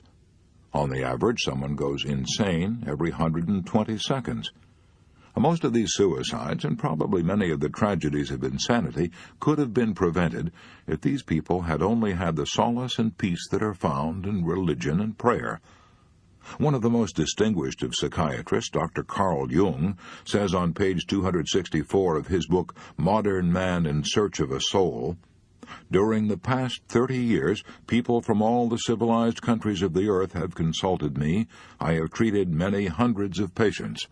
Among all my patients in the second half of life, that is to say, over 35, there has not been one whose problem in the last resort was not that of finding a religious outlook on life. It is safe to say that every one of them fell ill because he had lost that which the living religions of every age have given to their followers, and none of them has been really healed who did not regain his religious outlook." That statement is so significant, I want to repeat it. Dr. Carl Jung said, "During the past 30 years, people from all the civilized countries of the earth have consulted me. I have treated many hundreds of patients. Among all my patients in the second half of life, that is to say, over 35, there has not been one whose problem in the last resort was not that of finding a religious outlook on life. It is safe to say that every one of them fell ill because he had lost that which the living religions of every age have given to their followers, and none of them has been really healed who did not regain his religious outlook." William James said approximately the same thing. "Faith is one of the forces by which men live," he declared, "and the total absence of it means collapse. The late Mahatma Gandhi, the greatest Indian leader since Buddha, would have collapsed if he had not been inspired by the sustaining power of prayer. How do I know? Because Gandhi himself said so. Without prayer, he wrote, I should have been a lunatic long ago. Thousands of people could give similar testimony. My own father, well, as I've already said, my own father would have drowned himself if it had not been for my mother's prayers and faith. Probably thousands of the tortured souls who are now screaming in our insane asylums could have been saved if they had only turned to a higher power for help, instead of trying to fight life's battles alone. When we are harassed and reach the limit of our strength, many of us then turn in desperation to God. There are no atheists in foxholes. But why wait until we're desperate? Why not renew our strength every day? Why wait even till Sunday? For years, I've had the habit of dropping into empty churches on weekday afternoons.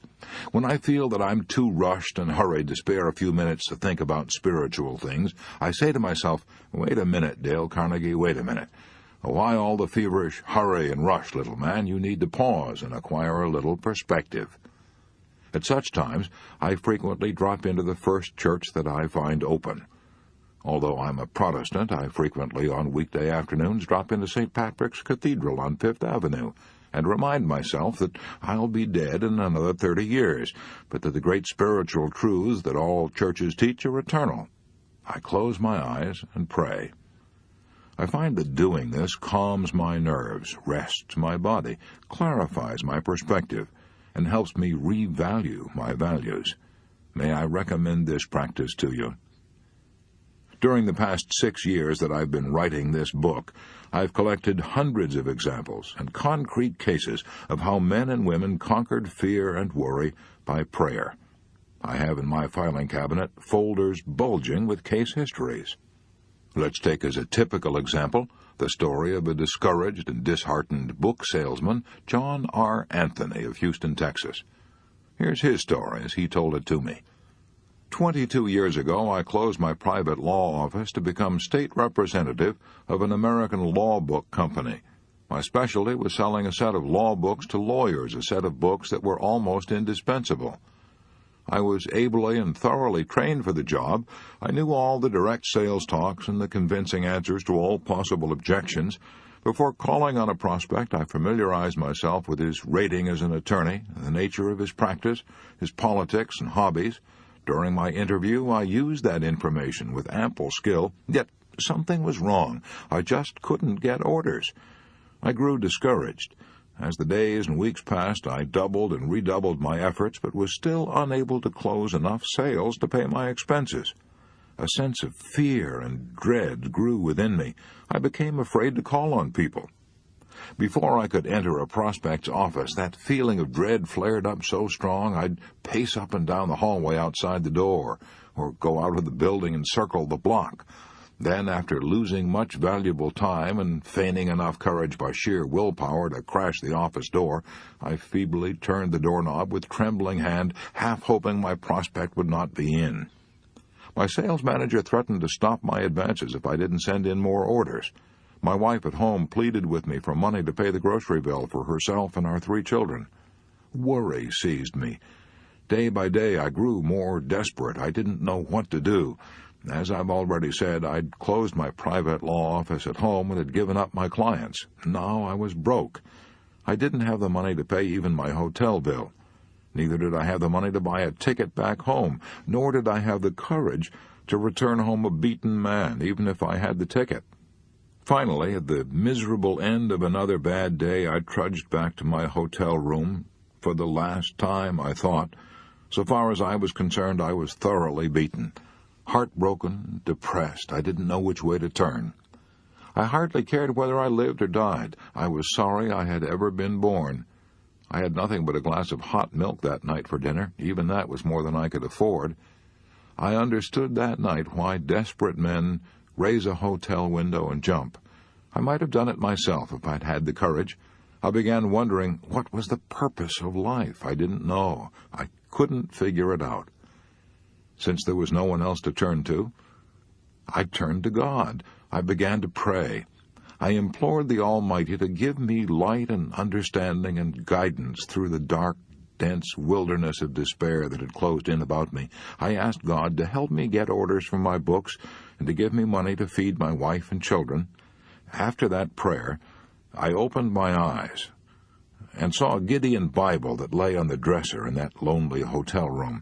I opened it and read those beautiful, immortal promises of Jesus that must have inspired countless generations of lonely, worried, and beaten men throughout the ages, a talk that Jesus gave to his disciples about how to keep from worrying. "Take no thought for your life, what ye shall eat, or what ye shall drink, nor yet for your body, what ye shall put on.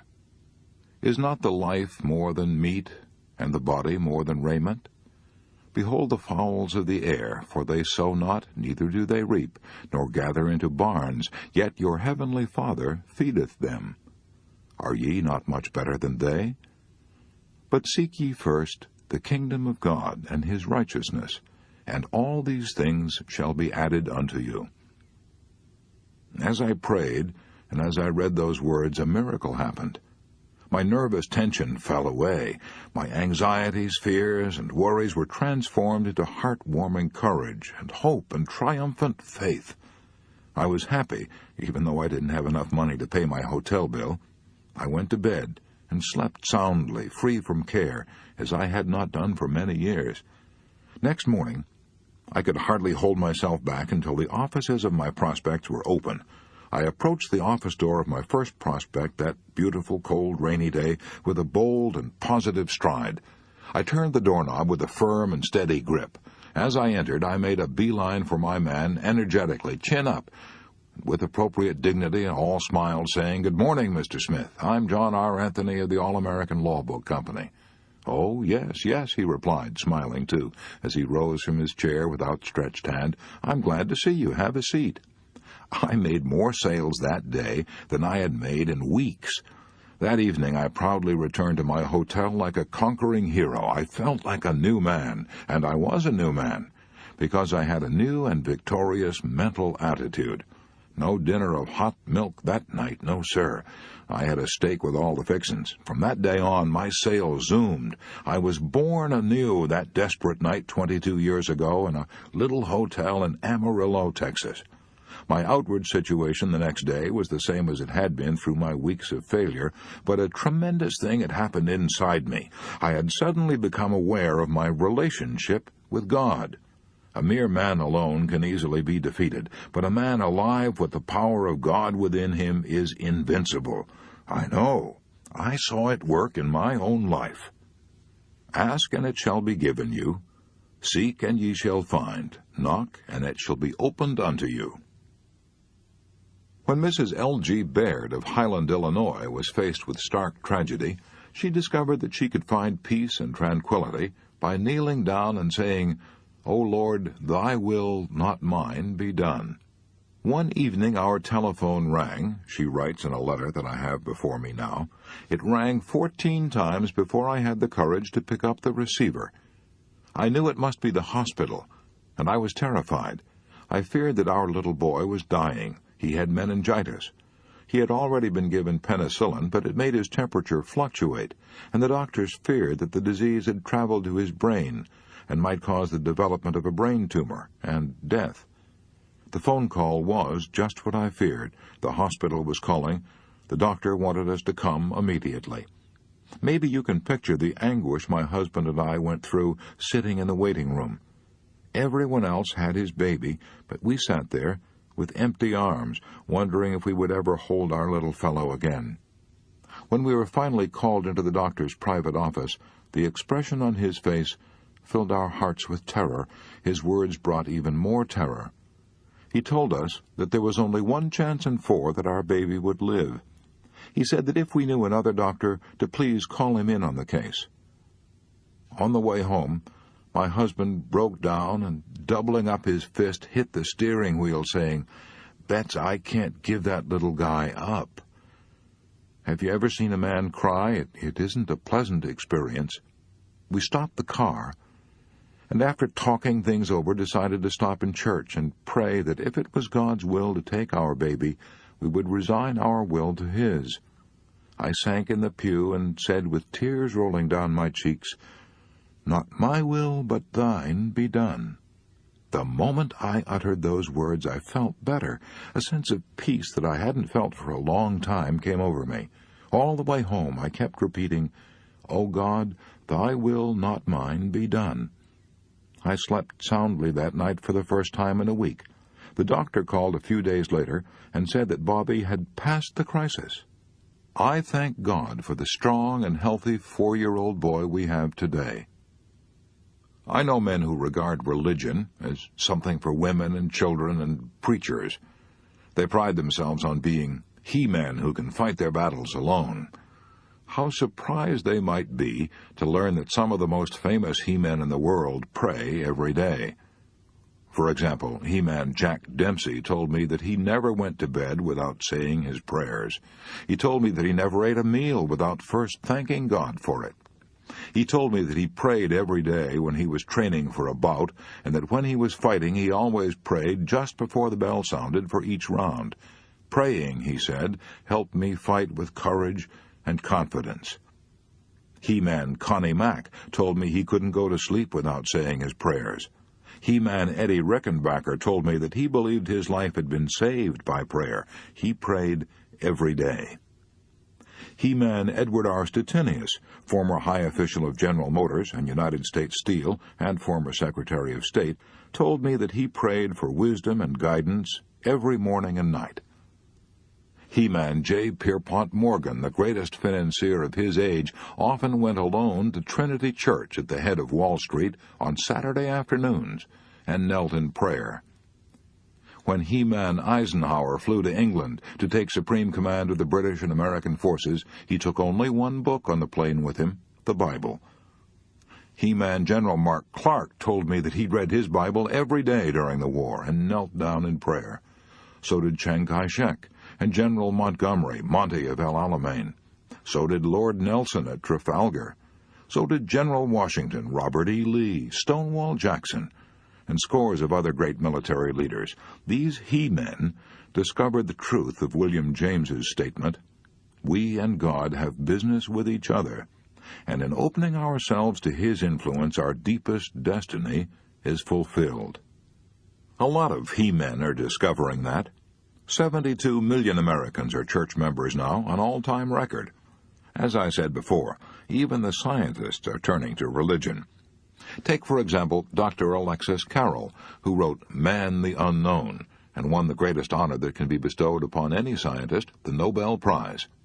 Dr. Carrel said in a Reader's Digest article, "Prayer is the most powerful form of energy one can generate. It is a force as real as gravity. As a physician, I have seen men, after all other therapy had failed, lifted out of disease and melancholy by the serene effort of prayer. Prayer, like radium, is a source of luminous, self-generating energy. In prayer, human beings seek to augment their finite energy by addressing themselves to the infinite source of all energy. When we pray, we link ourselves with the inexhaustible motive power that spins the universe. We pray that a part of this power be apportioned to our needs. Even in asking, our human deficiencies are filled, and we arise strengthened and repaired. Whenever we address God in fervent prayer, we change both soul and body for the better. It could not happen that any man or woman could pray for a single moment without some good result. Admiral Byrd knew what it meant to link ourselves with the inexhaustible motive power that spins the universe. His ability to do that pulled him through the most trying ordeal of his life. He tells the story in his book, Alone. In 1934, he spent 5 months in a hut buried beneath the ice cap of the Ross Barrier, deep in the Antarctic. He was the only living creature south of latitude 78. Blizzards roared above his shack. The cold plunged down to 82 degrees below zero. He was completely surrounded by unending night. And then he found, to his horror, he was being slowly poisoned by carbon monoxide that escaped from his stove. What could he do? The nearest help was 123 miles away, and could not possibly reach him for several months. He tried to fix his stove and ventilating system, but the fumes still escaped. They often knocked him out cold. He lay on the floor completely unconscious. He couldn't eat. He couldn't sleep. He became so feeble that he could hardly leave his bunk. He frequently feared he wouldn't live until morning. He was convinced he would die in that cabin, and his body would be hidden by perpetual snows. What saved his life? One day, in the depths of his despair, he reached for his diary and tried to set down his philosophy of life. "The human race," he wrote, "is not alone in the universe." He thought of the stars overhead, of the orderly swing of the constellations and planets, of how the everlasting sun would, in its time, return to lighten even the wastes of the South Polar regions. And then he wrote in his diary, "I am not alone." This realization that he was not alone, not even in a hole in the ice at the end of the earth, was what saved Richard Byrd. "I know it pulled me through," he says, and he goes on to add, "Few men in their lifetime come anywhere near exhausting the resources dwelling within them. There are deep wells of strength that are never used." Richard Byrd learned to tap those wells of strength and use those resources by turning to God. Glenn A. Arnold learned amidst the cornfields of Illinois the same lesson that Admiral Byrd learned in the polar ice cap. Mr. Arnold, an insurance broker in Chillicothe, Illinois, opened his speech on conquering worry like this: 8 years ago I turned the key in the lock of my front door for what I believed was the last time in my life. Then I climbed in my car and started down for the river. I was a failure," he said. 1 month before, my entire little world had come crashing down on my head. My electrical appliance business had gone on the rocks. In my home, my mother lay at the point of death. My wife was carrying our second child. Doctor's bills were mounting. We'd mortgaged everything we had to start the business, our car and our furniture. I'd even taken out a loan on my insurance policies. Now everything was gone. I couldn't take it any longer, so I climbed into my car and started for the river, determined to end the sorry mess. I drove a few miles out in the country, pulled off the road, and got out and sat on the ground and wept like a child. Then I really started to think. Instead of going around in frightening circles of worry, I tried to think constructively. How bad was my situation? Couldn't it be worse? Was it really hopeless? What could I do to make it better? I decided then and there to take the whole problem to the Lord and ask Him to handle it. I prayed. I prayed hard. I prayed as though my very life depended on it, which, in fact, it did. Then a strange thing happened. As soon as I turned all my problems over to a power greater than myself, I immediately felt a peace of mind that I hadn't known in months. I must have sat there for half an hour, weeping and praying. Then I went home and slept like a child. The next morning I arose with confidence. I no longer had anything to fear, for I was depending on God for guidance. That morning I walked into a local department store with my head high, and I spoke with confidence as I applied for a job as salesman in the electrical appliance department. I knew I would get the job, and I did. I made good at it until the whole appliance business collapsed due to the war. Then I began selling life insurance, still under the management of my great guide. That was only 5 years ago.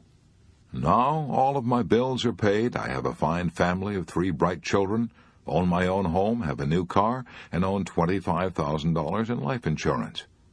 As I look back, I'm glad now that I lost everything and became so depressed that I started for the river, because that tragedy taught me to rely on God, and I now have a peace and confidence that I never dreamed were possible. Why does religious faith bring us such peace and calm and fortitude?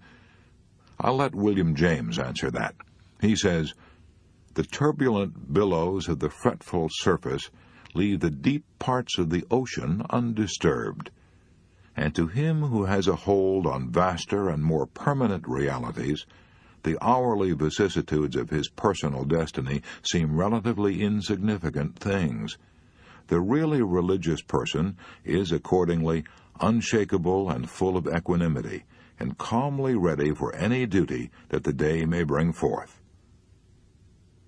If we're worried and anxious, why not try God? Why not, as Immanuel Kant said, accept a belief in God because we need such a belief? Why not link ourselves now with the inexhaustible motive power that spins the universe? Even if you're not a religious person by nature or training, even if you're an out-and-out skeptic, prayer can help you much more than you believe, for it is a practical thing. What do I mean, practical? I mean that prayer fulfills these three very basic psychological needs which all people share, whether they believe in God or not. 1.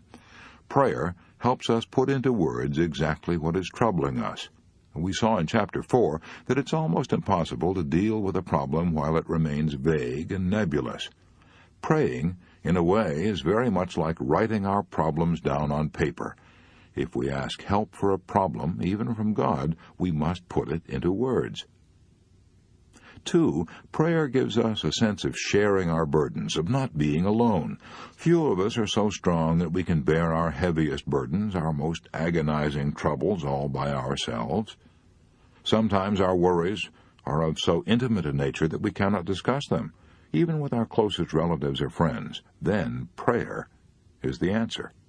Any psychiatrist will tell us that when we're pent up and tense and in agony of spirit, it is therapeutically good to tell someone our troubles. When we can't tell anyone else, we can always tell God. 3. Prayer puts into force an active principle of doing. It's a first step toward action. I doubt if anyone can pray for some fulfillment day after day without benefiting from it. In other words, without taking some steps to bring it to pass.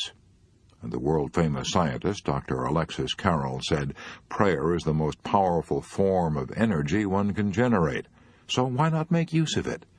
Call it God or Allah or Spirit, why quarrel with the definitions as long as the mysterious powers of nature take us in hand?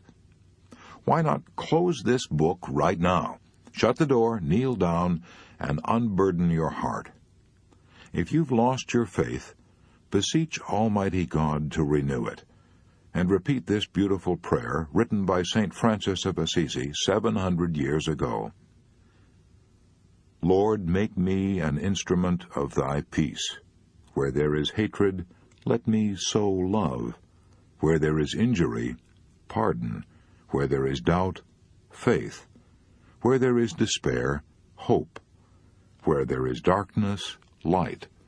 Where there is sadness, joy. O divine Master, grant that I may not so much seek to be consoled as to console, to be understood as to understand, to be loved as to love, for it is in giving that we receive, it is in pardoning that we are pardoned, and it is in dying that we are born to eternal life." Part 6. How to Keep from Worrying About Criticism. Chapter 20. Remember that no one ever kicks a dead dog. An event occurred in 1929 that created a national sensation in educational circles. Learned men from all over America rushed to Chicago to witness the affair. A few years earlier, a young man by the name of Robert Hutchins had worked his way through Yale, acting as a waiter, a lumberjack, a tutor, and a clothesline salesman. Now, only 8 years later, he was being inaugurated as president of the fourth richest university in America, the University of Chicago. His age, 30. Incredible. The older educators shook their heads. Criticism came roaring down upon this boy wonder like a rock slide. He was this and he was that, too young, inexperienced, his educational ideas were cockeyed. Even the newspapers joined in the attack. The day he was inaugurated, a friend said to the father of Robert Maynard Hutchins, "I was shocked this morning to read that newspaper editorial denouncing your son." Yes, the elder Hutchins replied, it was severe, but remember that no one ever kicks a dead dog. Yes, and the more important a dog is, the more satisfaction people get in kicking him. The Prince of Wales, who later became Edward VIII, had that brought home to him in the seat of his pants. He was attending Dartmouth College in Devonshire at the time, a college that corresponds to our Naval Academy at Annapolis. The prince was about 14. One day, one of the naval officers found him crying and asked him what was wrong. He refused to tell at first, but finally admitted the truth. He was being kicked by the naval cadets. The commodore of the college summoned the boys and explained to them that the prince had not complained, but he wanted to find out why the prince had been singled out for this rough treatment. After much hemming and hawing and toe-scraping, the cadets finally confessed that when they themselves became commanders and captains in the king's navy, they wanted to be able to say that they had kicked the king. So when you're kicked and criticized, remember that it's often done because it gives the kicker a feeling of importance. It often means that you're accomplishing something and are worthy of attention. Many people get a sense of savage satisfaction out of denouncing those who are better educated than they are or more successful. For example, while I was writing this chapter, I received a letter from a woman denouncing General William Booth, founder of the Salvation Army. I'd given a laudatory broadcast about General Booth, so this woman wrote me, saying that General Booth had stolen $8 million of the money he had collected to help poor people. The charge, of course, was absurd. But this woman wasn't looking for truth. She was seeking the mean-spirited gratification she got from tearing down someone far above her. I threw her bitter letter into the wastebasket, and thanked God that I wasn't married to her. Her letter didn't tell me anything at all about General Booth, but it did tell me a lot about her. Schopenhauer had said years ago, "Vulgar people take huge delight in the faults and follies of great men." One hardly thinks of the president of Yale as a vulgar man, yet a former president of Yale, Timothy Dwight, apparently took huge delight in denouncing a man who was running for president of the United States. The president of Yale warned that if this man were elected president, we may see our wives and daughters the victims of legal prostitution, soberly dishonored, speciously polluted, the outcasts of delicacy and virtue, the loathing of God and man. Sounds almost like a denunciation of Hitler, doesn't it? But it wasn't. It was a denunciation of Thomas Jefferson. Which Thomas Jefferson? Surely not the immortal Thomas Jefferson, the author of the Declaration of Independence, the patron saint of democracy? Yes, verily, that was the man. What American do you suppose was denounced as a hypocrite, an impostor, and as little better than a murderer? A newspaper cartoon depicted him on a guillotine, the big knife ready to cut off his head. Crowds jeered at him and hissed him as he rode through the streets. Who was he? George Washington. But that occurred a long time ago. Maybe human nature has improved since then. Let's see. Let's take the case of Admiral Peary, the explorer who startled and thrilled the world by reaching the North Pole with dog sleds on April 6, 1909, a goal that brave men for centuries had suffered and starved and died to attain. Peary himself almost died from cold and starvation, and 8 of his toes were frozen so hard they had to be cut off. He was so overwhelmed with disasters that he feared he would go insane. His superior naval officers in Washington were burned up because Peary was getting so much publicity and acclaim, so they accused him of collecting money for scientific expeditions and then lying around and loafing in the Arctic. They probably believed it, because it's almost impossible not to believe what you want to believe. Their determination to humiliate and block Peary was so violent that only a direct order from President McKinley enabled Peary to continue his career in the Arctic. Would Peary have been denounced if he had a desk job at the Navy Department in Washington? No, he wouldn't have been important enough then to have aroused jealousy. General Grant had an even worse experience than Admiral Peary. In 1862, General Grant won the first great decisive victory that the North had enjoyed, a victory that was achieved in one afternoon, a victory that made Grant a national idol overnight, a victory that had tremendous repercussions even in far-off Europe, a victory that set church bells ringing and bonfires blazing from Maine to the banks of the Mississippi. Yet within 6 weeks after achieving that great victory, Grant, hero of the North, was arrested, and his army was taken from him. He wept in despair. Why was General U.S. Grant arrested at the flood tide of his victory? Largely because he had aroused the jealousy and envy of his arrogant superiors. If we are tempted to be worried about unjust criticism, here is Rule 1. Remember that unjust criticism is often a disguised compliment. Remember that no one ever kicks a dead dog. Chapter 21. Do this, and criticism can't hurt you. I once interviewed Major General Smedley Butler, old Gimlet Eye, old Hell Devil Butler, remember him? One of the most colorful, swashbuckling generals who ever commanded the United States Marines. He told me that when he was young, he was desperately eager to be popular, wanted to make a good impression on everyone. In those days, the slightest criticism smarted and stung, but he confessed that 30 years in the Marines had toughened his hide. "I have been berated and insulted," he said, "and denounced as a yellow dog, a snake, and a skunk. I have been cursed by the experts. I have been called every possible combination of unprintable cuss words in the English language. Bother me? When I hear somebody cussing me now, I never turn my head to see who's talking." Maybe old Gimlet Eye Butler was too indifferent to criticism, but one thing is sure. Most of us take the little jibes and javelins that are hurled at us far too seriously. I remember the time years ago when a reporter from the New York Sun attended a demonstration meeting of my adult education classes and lampooned me and my work. Was I burned up? I took it as a personal insult. I telephoned Gil Hodges, the chairman of the executive committee of the Sun, and practically demanded that he print an article stating the facts instead of ridicule. I was determined to make the punishment fit the crime. I'm ashamed now of the way I acted. I realize now that half the people who bought the paper never saw that article. Half of those who read it regarded it as a source of innocent merriment. Half of those who gloated over it forgot all about it in a few weeks.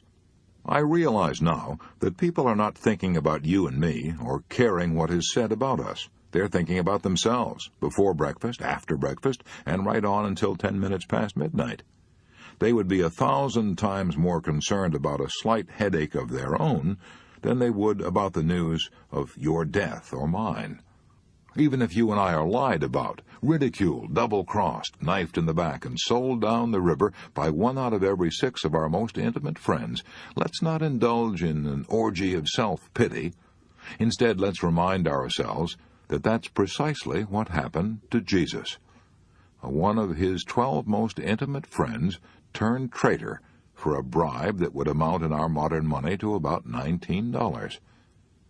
Another of his 12 most intimate friends openly deserted Jesus the moment he got into trouble, and declared 3 times that he didn't even know Jesus, and he swore as he said it, 1 out of 6. That's what happened to Jesus. Why should you and I expect a better score? I discovered years ago that although I couldn't keep people from criticizing me unjustly, I could do something infinitely more important. I could determine whether I would let the unjust condemnation disturb me. Let's be clear about this. I'm not advocating ignoring all criticism, far from it. I'm talking about ignoring only unjust criticism. I once asked Eleanor Roosevelt how she handled unjust criticism, and Allah knows she had a lot of it. She probably had more ardent friends and more violent enemies than any other woman who ever lived in the White House. She told me that as a young girl she was almost morbidly shy, afraid of what people might say. She was so afraid of criticism that one day she asked her aunt, Theodore Roosevelt's sister, for advice. She said, "Auntie Bye, I want to do so-and-so, but I'm afraid of being criticized." Teddy Roosevelt's sister looked her in the eye and said, "Never be bothered by what people say, as long as you know in your heart you are right." Eleanor Roosevelt told me that bit of advice proved to be her rock of Gibraltar years later when she was in the White House. She told me that the only way we can avoid all criticism is to be like a Dresden china figure and stay on a shelf. Do what you feel in your heart to be right, for you'll be criticized anyway. You'll be damned if you do and damned if you don't. That is her advice. When the late Matthew C. Brush was president of the American International Corporation, I asked him if he was ever sensitive to criticism, and he replied, "Yes, I was very sensitive to it in my early days. I was eager then to have all the employees in the organization think I was perfect. If they didn't, it worried me. I would try to please first one person who had been sounding off against me, but the very thing I did to patch it up with him would make someone else mad. Then when I tried to fix it up with this person, I would stir up a couple of other bumblebees. I finally discovered that the more I tried to pacify and to smooth over injured feelings in order to escape personal criticism, the more certain I was to increase my enemies. So finally I said to myself, if you get your head above the crowd, you're going to be criticized, so get used to the idea. That helped me tremendously.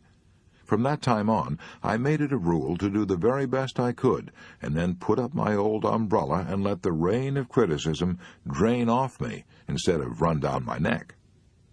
Deems Taylor went a bit further. He let the rain of criticism run down his neck and had a good laugh over it, in public. He was giving his comments during the intermission of the Sunday afternoon radio concerts of the New York Philharmonic Symphony Orchestra. One woman wrote him a letter calling him a liar, a traitor, a snake, and a moron. Mr. Taylor says in his book, Of Men and Music, I have a suspicion that she didn't care for that talk. On the following week's broadcast, Mr. Taylor read this letter over the radio to millions of listeners, and received another letter from the same lady a few days later, expressing her unaltered opinion, says Mr. Taylor, that I was still a liar, a traitor, a snake, and a moron. We can't keep from admiring a man who takes criticism like that. We admire his serenity, his unshaken poise, and his sense of humor. When Charles Schwab was addressing the student body at Princeton, he confessed that one of the most important lessons he ever learned was taught to him by an old German who worked in Schwab's steel mill. This old German got involved in a hot wartime argument with the other steel workers, and they tossed him into the river. When he came into my office, Mr. Schwab said, covered with mud and water, I asked him what he had said to the men who had thrown him in the river, and he replied, I just laughed. Mr. Schwab declared that he had adopted that old German's words as his motto, just laugh. That motto is especially good when you're the victim of unjust criticism. You can answer the man who answers you back, but what can you say to the man who just laughs? Lincoln might have broken under the strain of the Civil War if he hadn't learned the folly of trying to answer all the vitriolic condemnation hurled at him. His description of how he handled his critics has become a literary gem, a classic. General MacArthur had a copy of it hanging above his headquarters desk during the war, and Winston Churchill had a framed copy of it on the walls of his study at Chartwell. It goes like this. If I were to try to read, much less to answer all the attacks made on me, this shop might as well be closed for any other business. I do the very best I know how, the very best I can, and I mean to keep on doing so until the end. If the end brings me out all right, then what is said against me won't matter. If the end brings me out wrong, then 10 angels swearing I was right would make no difference. When you and I are unjustly criticized, let's remember Rule 2. Do the very best you can, and then put up your old umbrella and keep the rain of criticism from running down the back of your neck.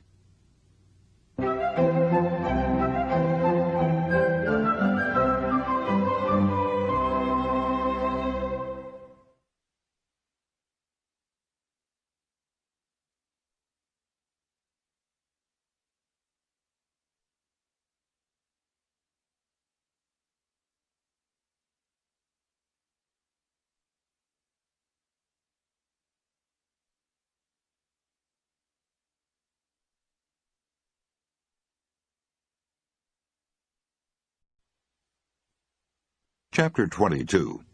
Fool Things I Have Done. I have a folder in my private filing cabinet marked FTD, short for Fool Things I've Done. I put in that folder written records of the fool things I've been guilty of. I sometimes dictate these memos to my secretary, but sometimes they're so personal, so stupid, that I'm ashamed to dictate them, so I write them out in longhand. I can still recall some of the criticism of Dale Carnegie that I put in my FTD folder 15 years ago. If I'd been utterly honest with myself, I would now have a filing cabinet bursting out at the seams with these FTD memos.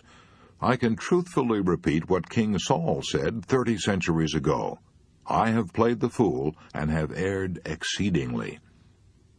When I get out my FTD folders and reread the criticisms I have written of myself, they help me deal with the toughest problem I shall ever face, the management of Dale Carnegie. I used to blame my troubles on other people, but as I've grown older and wiser, I hope, I've realized that I myself, in the last analysis, am to blame for almost all my misfortunes. Lots of people have discovered that as they grow older. "No one but myself," said Napoleon at St. Helena. "No one but myself can be blamed for my fall. I have been my own greatest enemy, the cause of my own disastrous fate."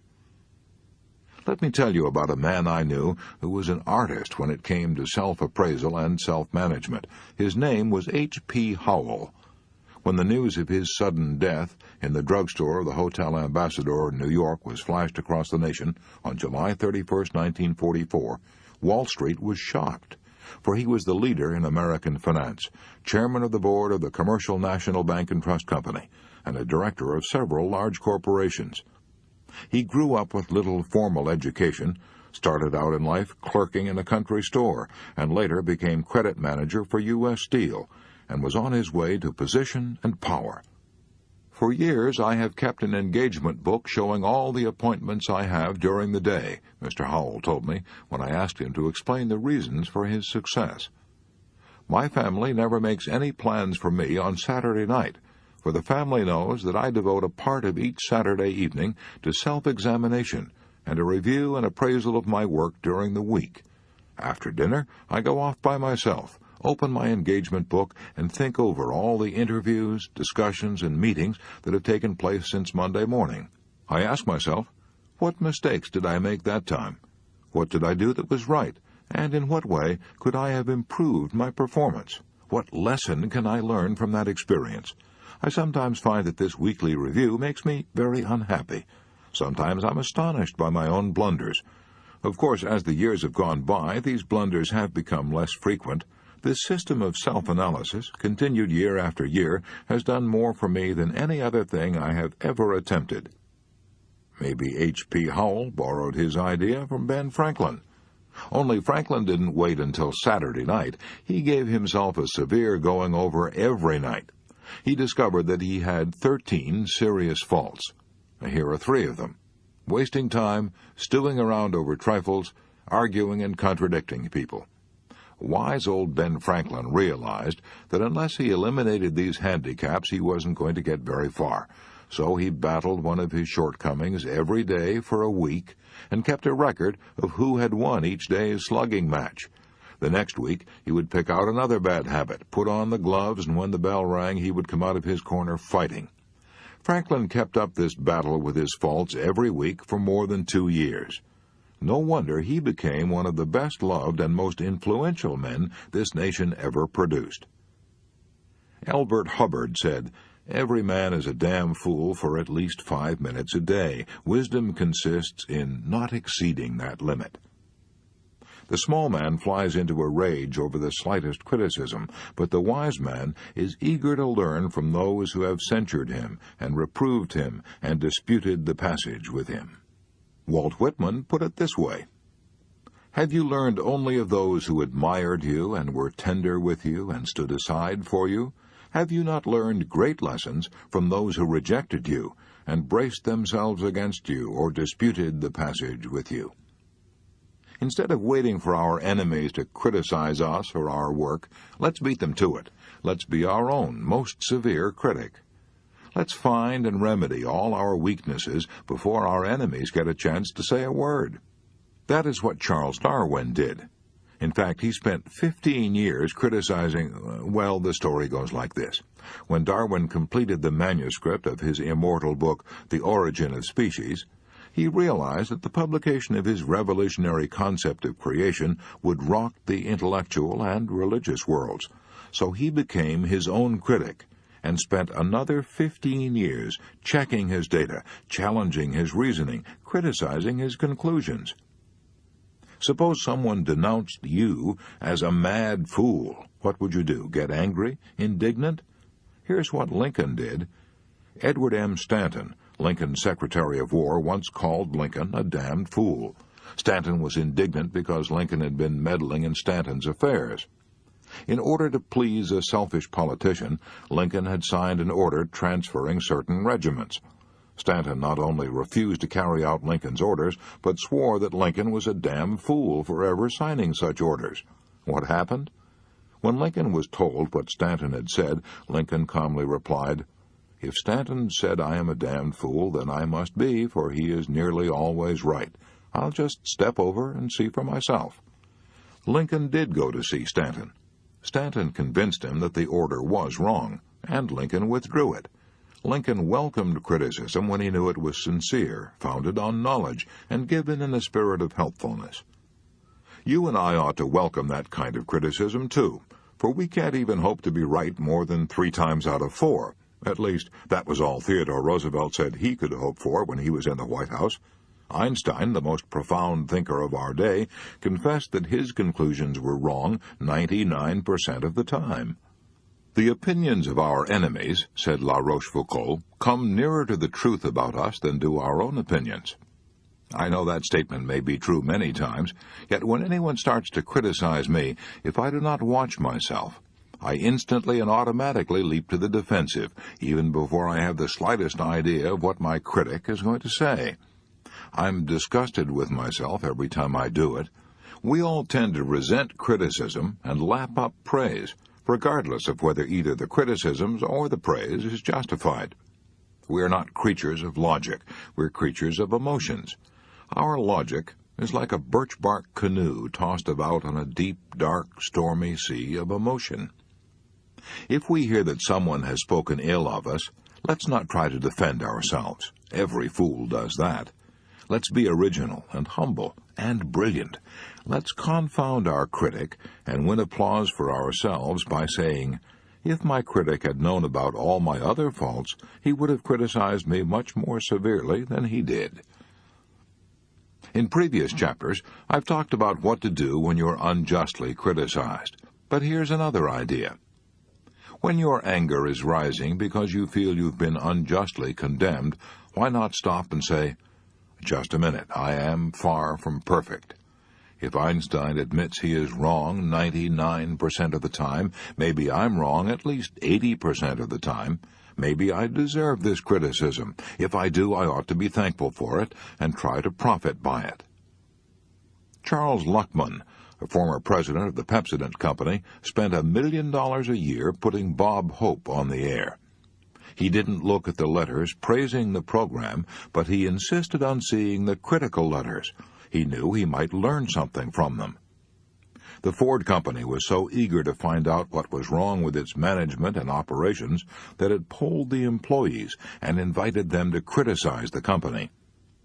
I know a former soap salesman who used to even ask for criticism. When he first started out selling soap for Colgate, orders came slowly. He worried about losing his job. Since he knew there was nothing wrong with the soap or the price, he figured that the trouble must be himself. When he failed to make a sale, he would often walk around the block trying to figure out what was wrong. Had he been too vague? Did he lack enthusiasm? Sometimes he would go back to the merchant and say, "I haven't come back here to try to sell you any soap. I've come back to get your advice and your criticism. Won't you please tell me what I did that was wrong when I tried to sell you soap a few minutes ago? You're far more experienced and successful than I am. Please give me your criticism. Be frank. Don't pull your punches." This attitude won him a lot of friends and priceless advice. And what do you suppose ever happened to him? He rose to be president of the Colgate-Palmolive Peet Soap Company, one of the world's largest makers of soap. His name is E. H. Little. It takes a big man to do what H. P. Howell, Ben Franklin, and E. H. Little did. And now, while nobody is looking, why not peep into the mirror and ask yourself whether you belong in that kind of company?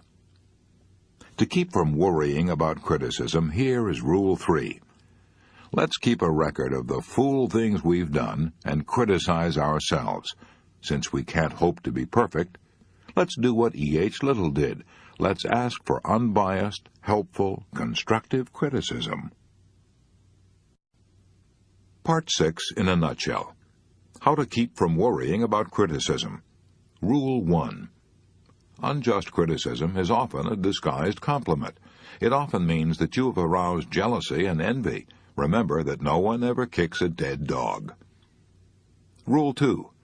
Do the very best you can, and then put up your old umbrella and keep the rain of criticism from running down the back of your neck. Rule 3. Let's keep a record of the fool things we've done and criticize ourselves. Since we can't hope to be perfect, let's do what E.H. Little did. Let's ask for unbiased, helpful, constructive criticism.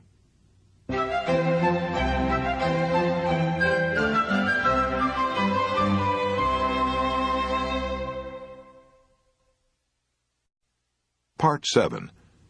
6 ways to prevent fatigue and worry, and keep your energy and spirits high. Chapter 23. How to add 1 hour a day to your waking life. Why am I writing a chapter on preventing fatigue in a book on preventing worry?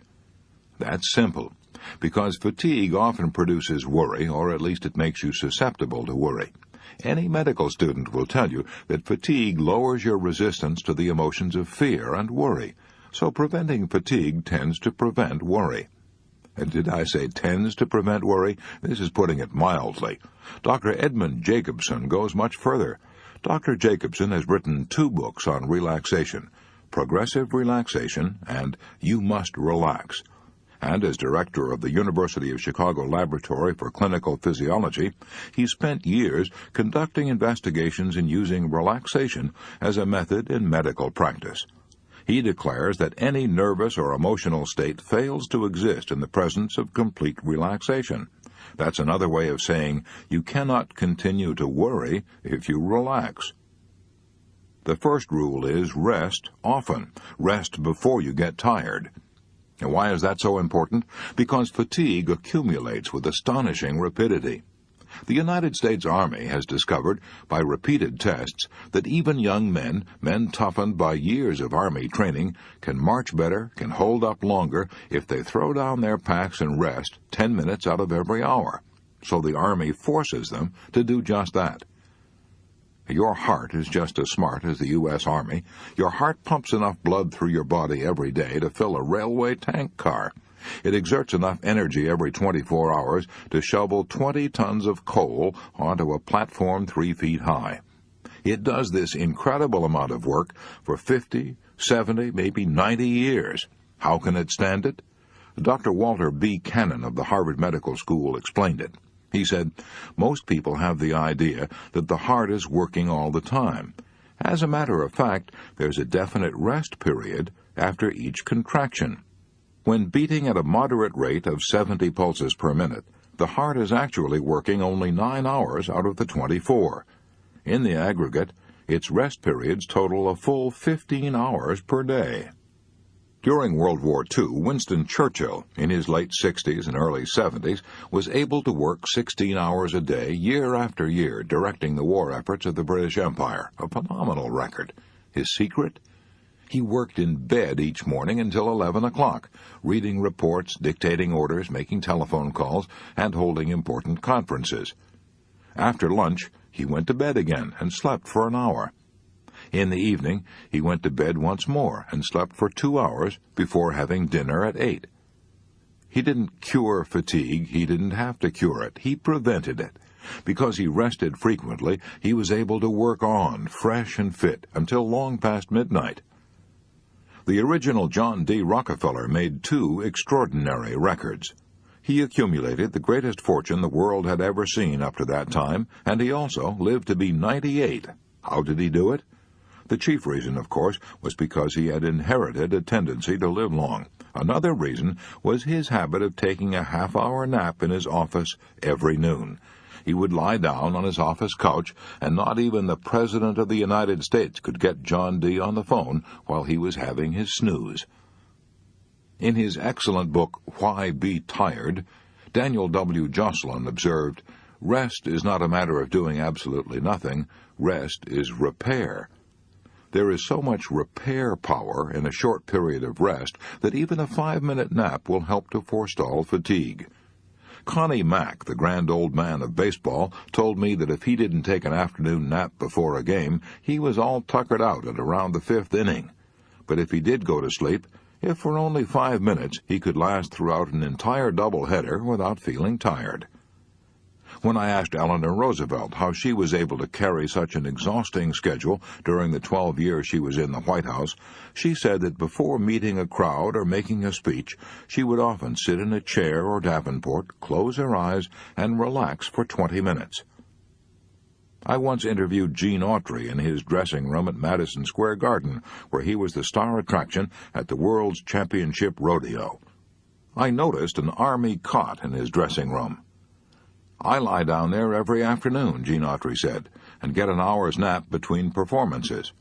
When I'm making pictures in Hollywood," he continued, "I often relax in a big easy chair and get 2 or 3 10-minute naps a day. They buck me up tremendously." Edison attributed his enormous energy and endurance to his habit of sleeping whenever he wanted to.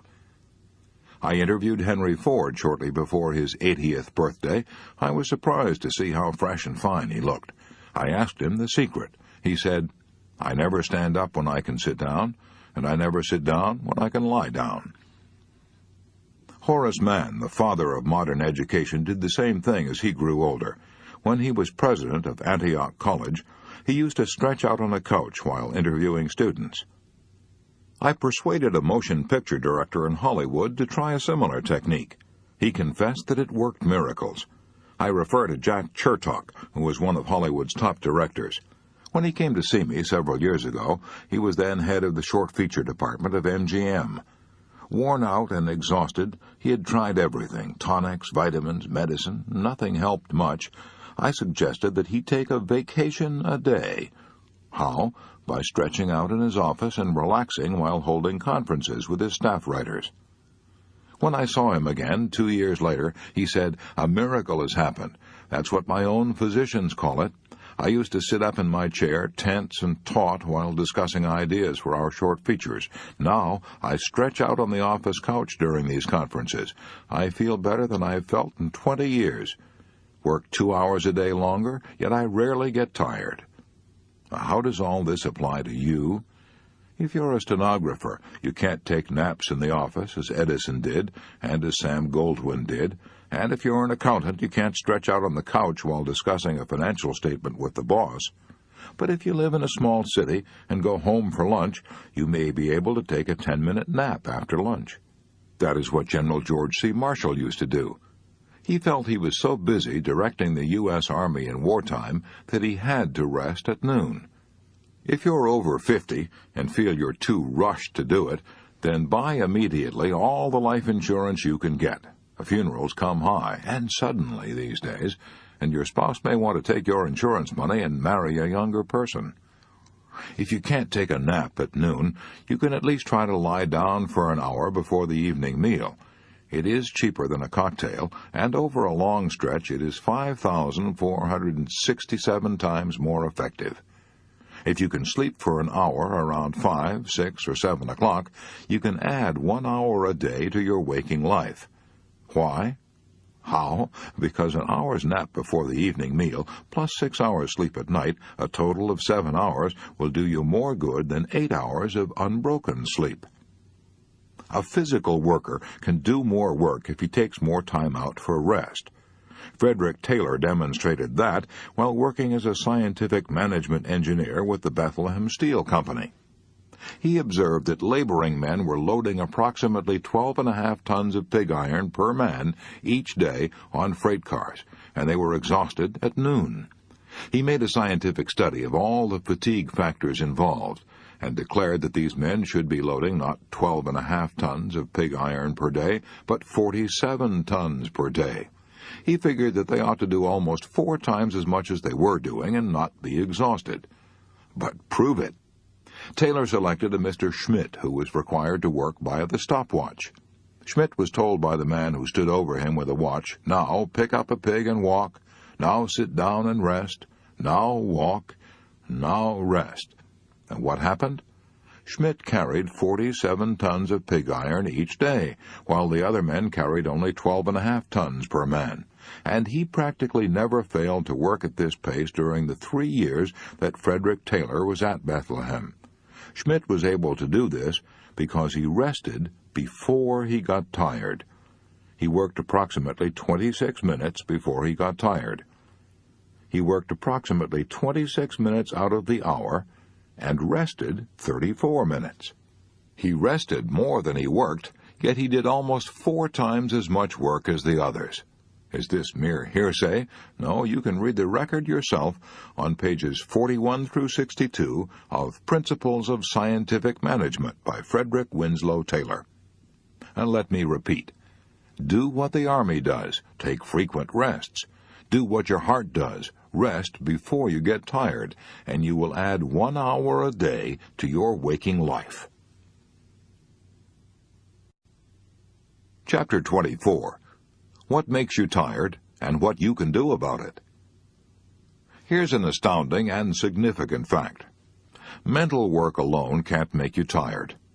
Sounds absurd, but a few years ago, scientists tried to find out how long the human brain could labor without reaching a diminished capacity for work, the scientific definition of fatigue.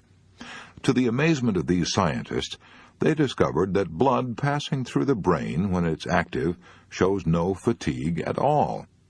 If you took blood from the veins of a day laborer while he was working, you would find it full of fatigue toxins and fatigue products.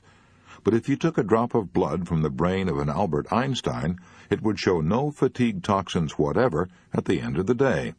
So far as the brain is concerned, it can work as well and as swiftly at the end of 8 or even 12 hours of effort as at the beginning. The brain is utterly tireless. So what makes you tired? Psychiatrists declare that most of our fatigue derives from our mental and emotional attitudes. One of England's most distinguished psychiatrists, A.J. Hadfield, says in his book, The Psychology of Power, "The greater part of the fatigue from which we suffer is of mental origin. In fact, exhaustion of purely physical origin is rare."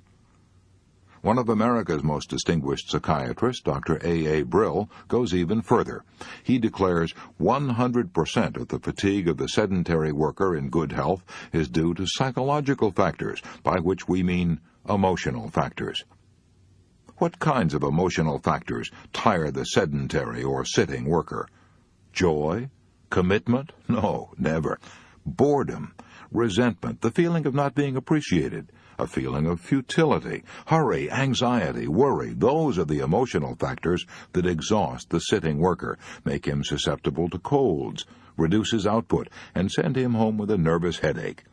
Yes, we get tired because our emotions produce nervous tensions in the body. The Metropolitan Life Insurance Company pointed that out in a leaflet on fatigue. Hard work by itself, says this great life insurance company, seldom causes fatigue which cannot be cured by a good sleep or rest. Worry, tenseness, and emotional upsets are 3 of the biggest causes of fatigue. Often they're to blame when physical or mental work seems to be the cause. Remember that a tense muscle is a working muscle. Ease up. Save energy for important duties. Stop now, right where you are, and give yourself a checkup. As you read these lines, are you scowling at the book? Are you sitting relaxed in your chair, or are you hunching up your shoulders? Are the muscles of your face tense? Unless your entire body is as limp and relaxed as an old rag doll, you are at this very moment producing nervous tensions and muscular tensions. You are producing nervous tensions and nervous fatigue. Why do we produce these unnecessary tensions in doing mental work? Daniel W. Jocelyn says, "I find that the chief obstacle is the almost universal belief that hard work requires a feeling of effort, else it is not well done. So we scowl when we concentrate. We hunch up our shoulders. We call on our muscles to make the motion of effort, which in no way assists our brain in its work." Here's an astonishing and tragic truth. Millions of people who wouldn't dream of wasting dollars go right on wasting and squandering their energy with the recklessness of 7 drunken sailors in Singapore. What is the answer to this nervous fatigue? Relax, relax, relax. Learn to relax while you're doing your work. Easy? No, you'll probably have to reverse the habits of a lifetime. But it is worth the effort, for it may revolutionize your life. William James said in his essay, The Gospel of Relaxation, "The American over-tension and jerkiness and breathlessness and intensity and agony of expression are bad habits, nothing more or less.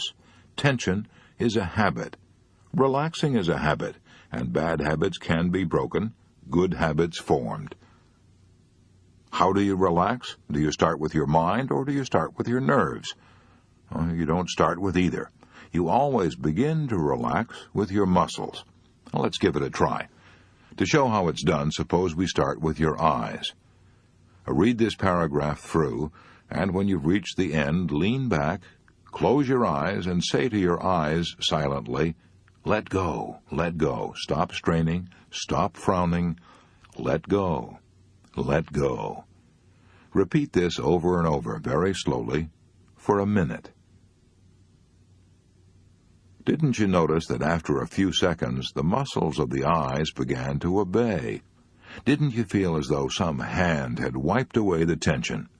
Well, incredible as it seems, you have sampled in that 1 minute the whole key and secret to the art of relaxing. You can do the same thing with the jaw, with the muscles of the face, with the neck, with the shoulders, the whole of the body. But the most important organ of all is the eye. Dr. Edmund Jacobson of the University of Chicago has gone so far as to say that if you can completely relax the muscles of your eyes, you can forget all your troubles. The reason the eyes are so important in relieving nervous tension is that they burn up 1/4 of all the nervous energies consumed by the body. That is also why so many people with perfectly sound vision suffer from eye strain. They are tensing the eyes. Vicki Baum, the famous novelist, said that when she was a child, she met an old man who taught her one of the most important lessons she ever learned. She had fallen down and cut her knees and hurt her wrist. The old man picked her up. He had once been a circus clown, and as he brushed her off, he said, "The reason you injured yourself was because you don't know how to relax. You have to pretend you are as limp as a sock, an old crumpled sock. Come, I'll show you how to do it." That old man taught Vicki Baum and the other children how to fall, how to do flip-flops, and how to turn somersaults. And he always insisted, think of yourself as an old crumpled sock, then you've got to relax. You can relax in odd moments almost anywhere you are. Only don't make an effort to relax. Relaxation is the absence of all tension and effort. Think ease and relaxation. Begin by thinking relaxation of the muscles of your eyes and your face, saying over and over, let go, let go, let go, and relax. Feel the energy flowing out of your facial muscles to the center of your body. Think of yourself as free from tension as a baby. That is what Galli-Curci, the great soprano, used to do. Helen Jepson told me that she used to see Galli-Curci before a performance, sitting in a chair with all her muscles relaxed and her lower jaw so limp it actually sagged. An excellent practice. It kept her from becoming too nervous before her stage entrance. It prevented fatigue. Here are 4 suggestions that will help you learn to relax. 1. Relax in odd moments. Let your body go limp like an old sock. I keep an old maroon-colored sock on my desk as I work. Keep it there as a reminder of how limp I ought to be. If you haven't got a sock, a cat will do. Did you ever pick up a kitten sleeping in the sunshine? If so, both ends sagged like a wet newspaper. Even the yogis in India say that if you want to master the art of relaxation, study the cat. I never saw a tired cat, a cat with a nervous breakdown, or a cat suffering from insomnia, worry, or stomach ulcers.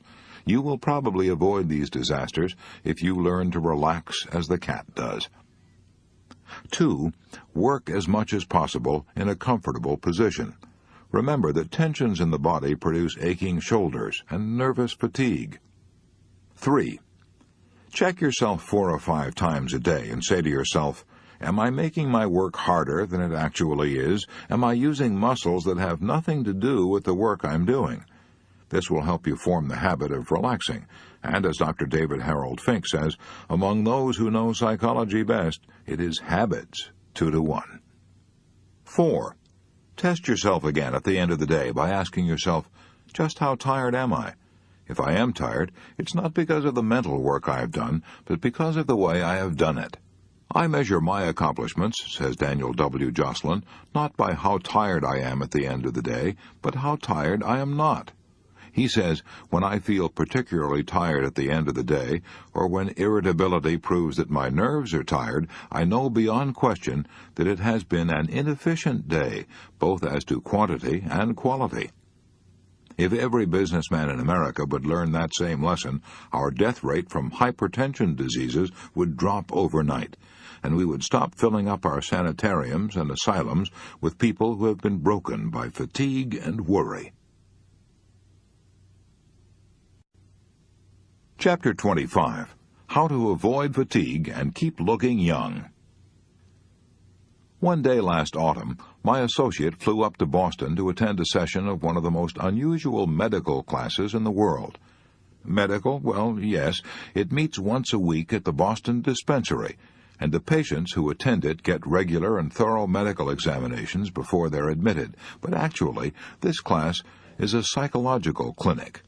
Although it's officially called a class in applied psychology, formerly the thought control class, a name suggested by the first member, its real purpose is to deal with people who are ill from worry, and many of these patients are emotionally disturbed housewives.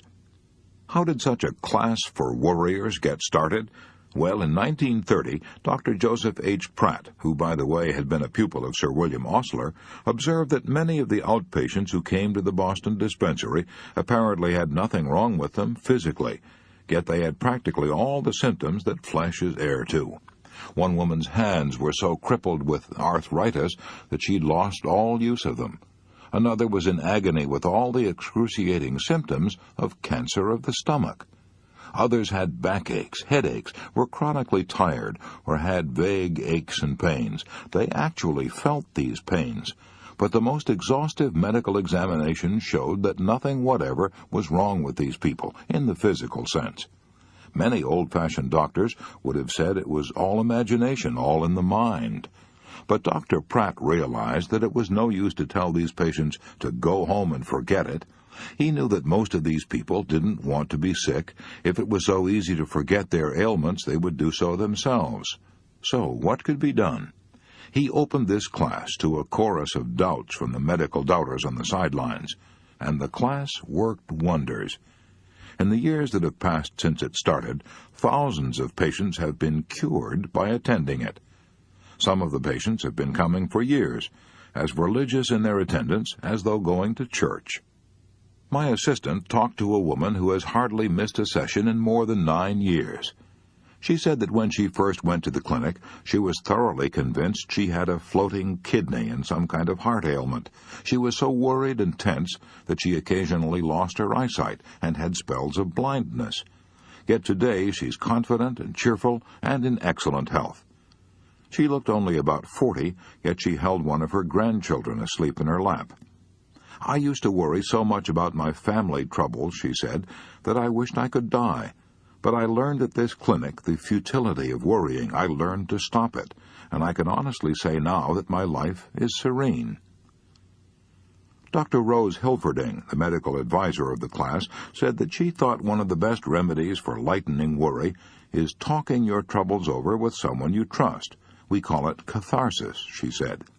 When our patients come here, they can talk their troubles over at length until they get them off their minds.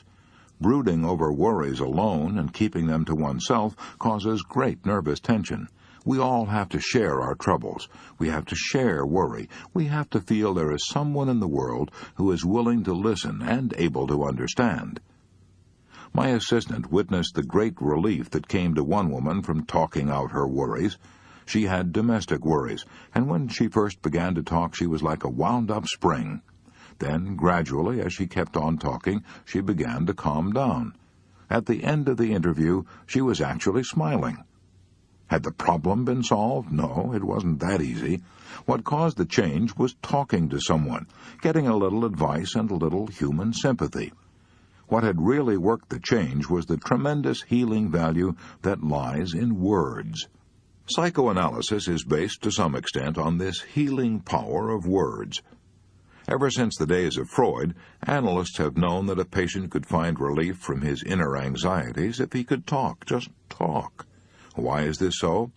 Maybe because by talking we gain a little better insight into our troubles, get a better perspective. No one knows the whole answer, but all of us know that spitting it out or getting it off our chests brings almost instant relief. So the next time we have an emotional problem, why don't we look around for someone to talk to?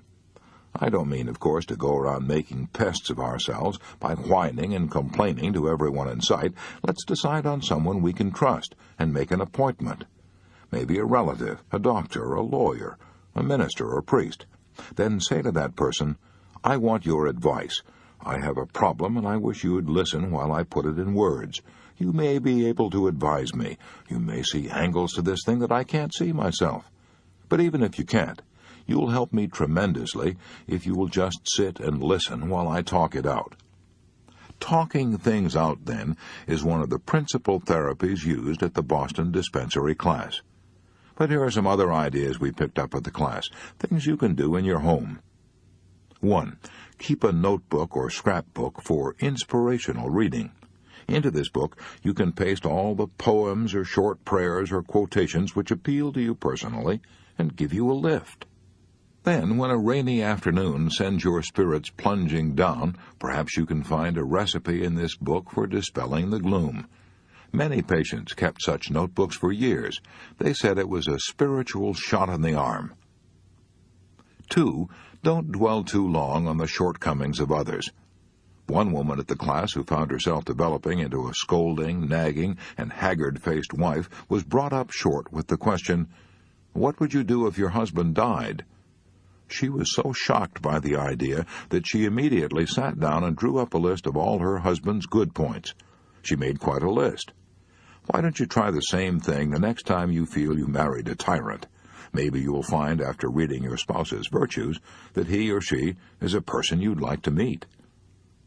3. Get interested in people. Develop a friendly, healthy interest in the people who share your life. One ailing woman who felt herself so exclusive that she hadn't any friends was told to try to make up a story about the next person she met. She began in the bus to weave backgrounds and settings for the people she saw. She tried to imagine what their lives had been like. First thing you know, she was talking to people everywhere, and today she's happy, alert, and a charming human being, cured of her pains. 4. Make up a schedule for tomorrow's work before you go to bed tonight. The class found out that many people feel driven and harassed by the unending round of work and things they must do. They never got their work finished. They were chased by the clock. To cure this sense of hurry and worry, the suggestion was made that they draw up a schedule each night for the following day. What happened? More work was accomplished, much less fatigue, a feeling of pride and achievement, and time left over for rest and enjoyment. 5. Finally, avoid tension and fatigue. Relax, relax. Nothing will make you look old sooner than tension and fatigue. Nothing will work such havoc with your freshness and looks. My assistant sat for an hour in the Boston Thought Control class while Professor Paul E. Johnson, the director, went over many of the principles we've already discussed in the previous chapter, the rules for relaxing. At the end of 10 minutes of these relaxing exercises, which my assistant did with the others, she was almost asleep sitting upright in her chair. Why is such stress laid on this physical relaxing? Because the clinic knows, as other doctors know, that if you're going to get the worry kinks out of people, they've got to relax. Yes, you have got to relax. Strangely enough, a good hard floor is better to relax on than an inner spring bed. It gives more resistance. It's good for the spine. All right then, here are some exercises you can do. Try them for a week and see what you do for your looks and disposition. A. Lie flat on the floor whenever you feel tired. Stretch as tall as you can. Roll around if you want to. Do it twice a day. B. Close your eyes. You might try saying, as Professor Johnson recommended, something like this. The sun is shining overhead. The sky is blue and sparkling. Nature is calm and in control of the world, and I, as nature's child, am in tune with the universe. Or, better still, pray.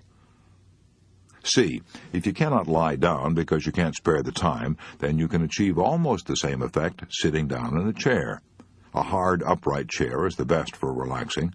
Sit upright in the chair like a seated Egyptian statue, and let your hands rest, palms down, on the tops of your thighs. D. Now, slowly tense the toes, then let them relax. Tense the muscles in your legs, and let them relax. Do this slowly upward with all the muscles of your body until you get to the neck. Then let your head roll around heavily, as though it were a football. Keep saying to your muscles, as in the previous chapter, let go, let go. E. Quiet your nerves with slow, steady breathing. Breathe from deep down. The yogis of India were right. Rhythmical breathing is one of the best methods ever discovered for soothing the nerves. F. Think of all the wrinkles and frowns in your face, and smooth them all out. Loosen up the worry creases you feel between your brows and at the sides of your mouth. Do this twice a day, and maybe you won't have to go to a health club to get a massage. Maybe the lines will disappear from the inside out. Chapter 26. 4 Good Working Habits that will help prevent fatigue and worry. Good working habit number 1. Clear your desk of all papers except those relating to the immediate problem at hand. Roland L. Williams, president of Chicago and Northwestern Railway, once said, "A person with his desk piled high with papers on various matters will find his work much easier and more accurate if he clears that desk of all but the immediate problem on hand. I call this good housekeeping, and it's the #1 step toward efficiency." If you visit the Library of Congress in Washington, D.C., you will find 5 words painted on the ceiling, 5 words written by the poet Pope. Order is heaven's first law. Order ought to be the first law of business, too. But is it? No. The average desk is cluttered up with papers that haven't been looked at for weeks. In fact, the publisher of a New Orleans newspaper once told me that his secretary cleared up one of his desks and found a typewriter that had been missing for 2 years. The mere sight of a desk littered with unanswered mail and reports and memos is enough to breed confusion, tensions, and worries. It is much worse than that. The constant reminder of a million things to do and no time to do them can worry you not only into tension and fatigue, but it can also worry you into high blood pressure, heart trouble, and stomach ulcers. Dr. John H. Stokes, professor, Graduate School of Medicine, University of Pennsylvania, read a paper before the National Convention of the American Medical Association, a paper entitled Functional Neuroses as Complications of Organic Disease.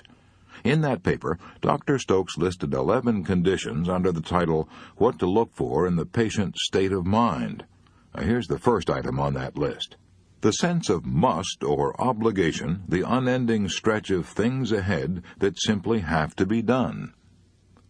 But how can such an elementary procedure as clearing your desk and making decisions help you avoid this high pressure, this sense of must, this sense of an unending stretch of things ahead that simply have to be done?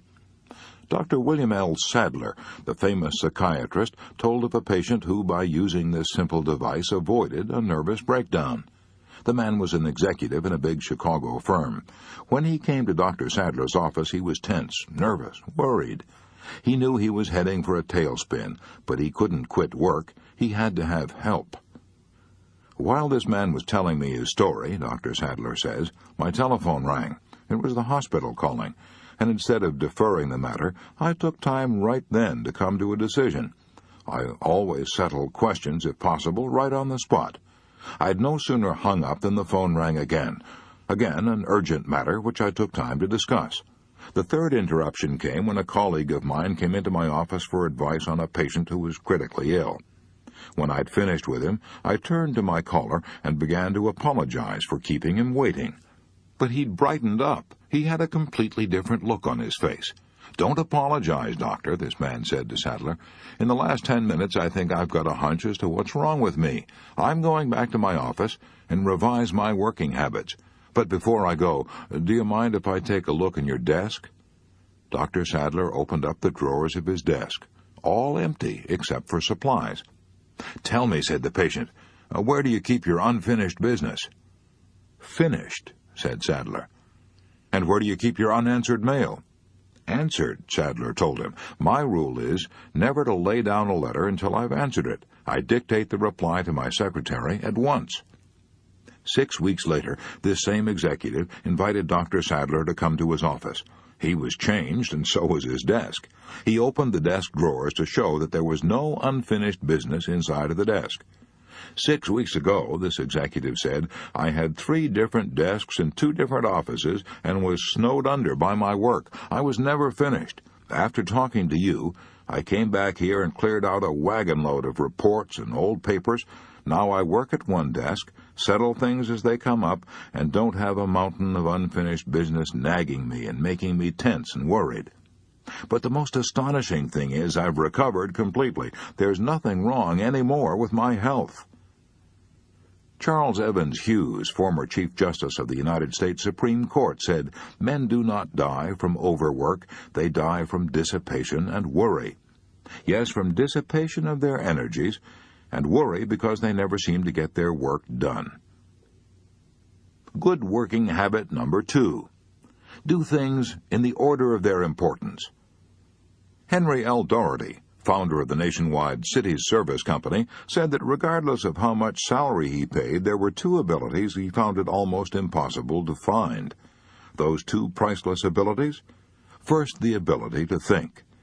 Second, the ability to do things in the order of their importance.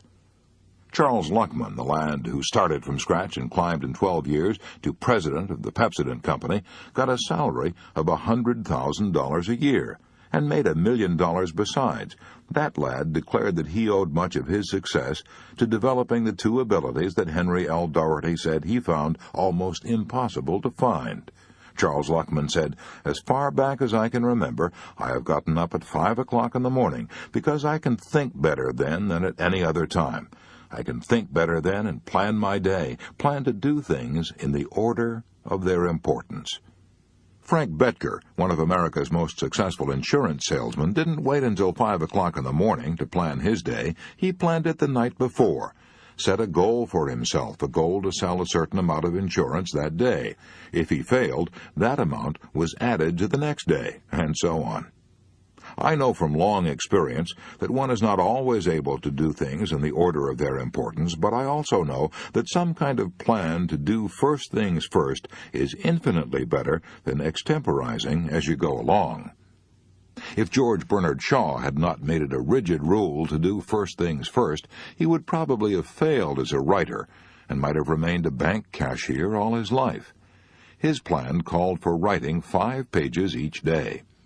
That plan inspired him to go right on writing 5 pages a day for 9 heartbreaking years, even though he made a total of only $30 in those 9 years, about a penny a day. Even Robinson Crusoe wrote out a schedule of what he would do each hour of the day. Good working habit number 3. When you face a problem, solve it then and there if you have the facts necessary to make a decision. Don't keep putting off decisions. One of my former students, the late H.P. Howell, told me that when he was a member of the board of directors of U.S. Steel, the meetings of the board were often long, drawn-out affairs. Many problems were discussed. Few decisions were made. The result? Each member of the board had to carry home bundles of reports to study. Finally, Mr. Howell persuaded the board of directors to take up one problem at a time and come to a decision. No procrastination, no putting off. The decision might be to ask for additional facts. It might be to do something or do nothing, but a decision was reached on each problem before passing on to the next. Mr. Howell told me that the results were striking and salutary. The docket was cleared. The calendar was clean. No longer was it necessary for each member to carry home a bundle of reports. No longer was there a worried sense of unresolved problems. A good rule not only for the board of directors of U.S. Steel, but for you and me. Good working habit number 4. Learn to organize, deputize, and supervise. Many business persons are driving themselves to premature graves because they've never learned to delegate responsibility to others, insisting on doing everything themselves. Result: details and confusion overwhelm them. They're driven by a sense of hurry, worry, anxiety, and tension. It is hard to learn to delegate responsibilities. I know. It was hard for me, awfully hard. I also know from experience the disasters that can be caused by delegating authority to the wrong people. But difficult as it is to delegate authority, executives must do it if they are to avoid worry, tension, and fatigue. Executives who build up big businesses and don't learn to organize, deputize, and supervise usually pop off with heart trouble in their 50s or early 60s, heart trouble caused by tension and worries. Want a specific instance? Look at the death notices in your local paper. Chapter 28. How to keep from worrying about insomnia. Do you worry when you can't sleep well? Then it may interest you to know that Samuel Untermeyer, the famous international lawyer, never got a decent night's sleep in his life. When Sam Untermeyer went to college, he worried about 2 afflictions, asthma and insomnia.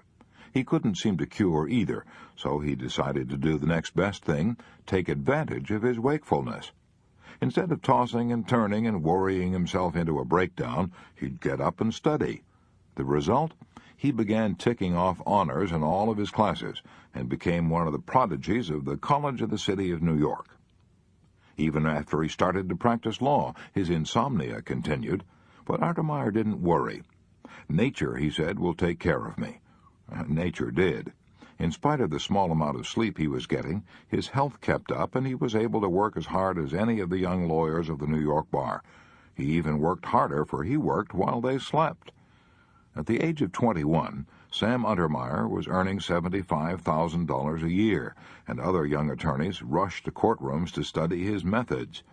In 1931, he was paid for handling one case, what was at that time probably the highest lawyer's fee ever paid, a cool $1 million cash on the barrelhead. Still, he had insomnia, read half the night, then got up at 5 a.m. and started dictating letters. By the time most people were just starting work, his day's work would be almost half done. He lived to the age of 81, this man who had rarely had a sound night's sleep. But if he fretted and worried about his insomnia, he probably would have wrecked his life. We spend 1/3 of our lives sleeping, yet nobody knows what sleep really is. We know it's a habit and a state of rest in which nature knits up the raveled sleeve of care, but we don't know how many hours of sleep each individual requires. We don't even know if we have to sleep at all. Fantastic? Well, during the First World War, Paul Kern, a Hungarian soldier, was shot through the frontal lobe of his brain. He recovered from the wound, but curiously enough, he couldn't fall asleep. No matter what the doctors did, and they tried all kinds of sedatives and narcotics, even hypnotism, Paul Kern couldn't be put to sleep or even made to feel drowsy. The doctors said he wouldn't live long, but he fooled them. He got a job and went on living in the best of health for years. He would lie down and close his eyes and rest, but he got no sleep whatever. His case was a medical mystery that upset many of our beliefs about sleep. Some people require far more sleep than others. Toscanini needed only 5 hours a night, but Calvin Coolidge needed more than twice that much.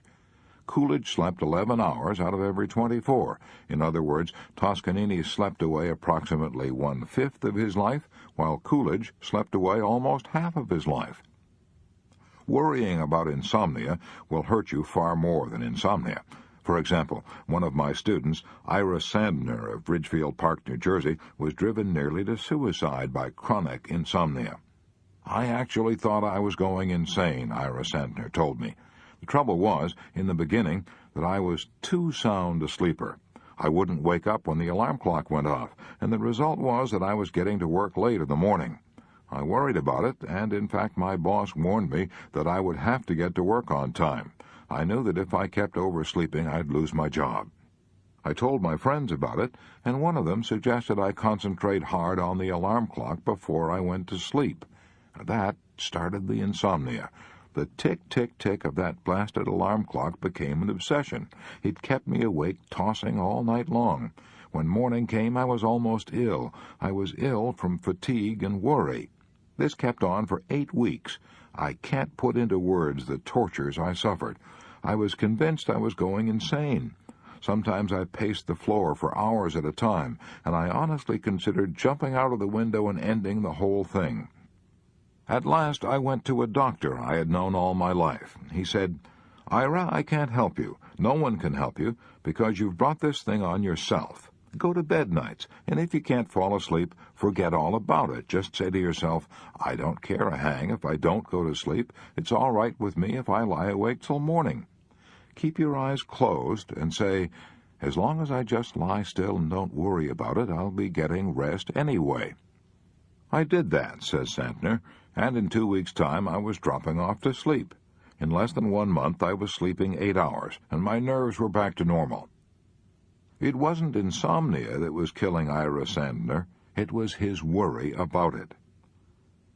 Dr. Nathaniel Kleitman, professor at the University of Chicago, had done more research work on sleep than had any other living man. An expert on sleep, he declared that he had never known anyone to die from insomnia.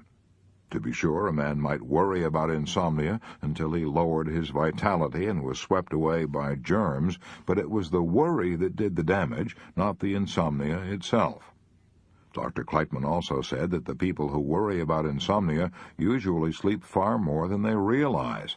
The man who swears, "I never slept a wink last night," may have slept for hours without knowing it. For example, one of the most profound thinkers of the 19th century, Herbert Spencer, was an old bachelor, lived in a boarding house, and bored everyone with his talk about his insomnia. He even put stoppings in his ears to keep out the noise and quiet his nerves.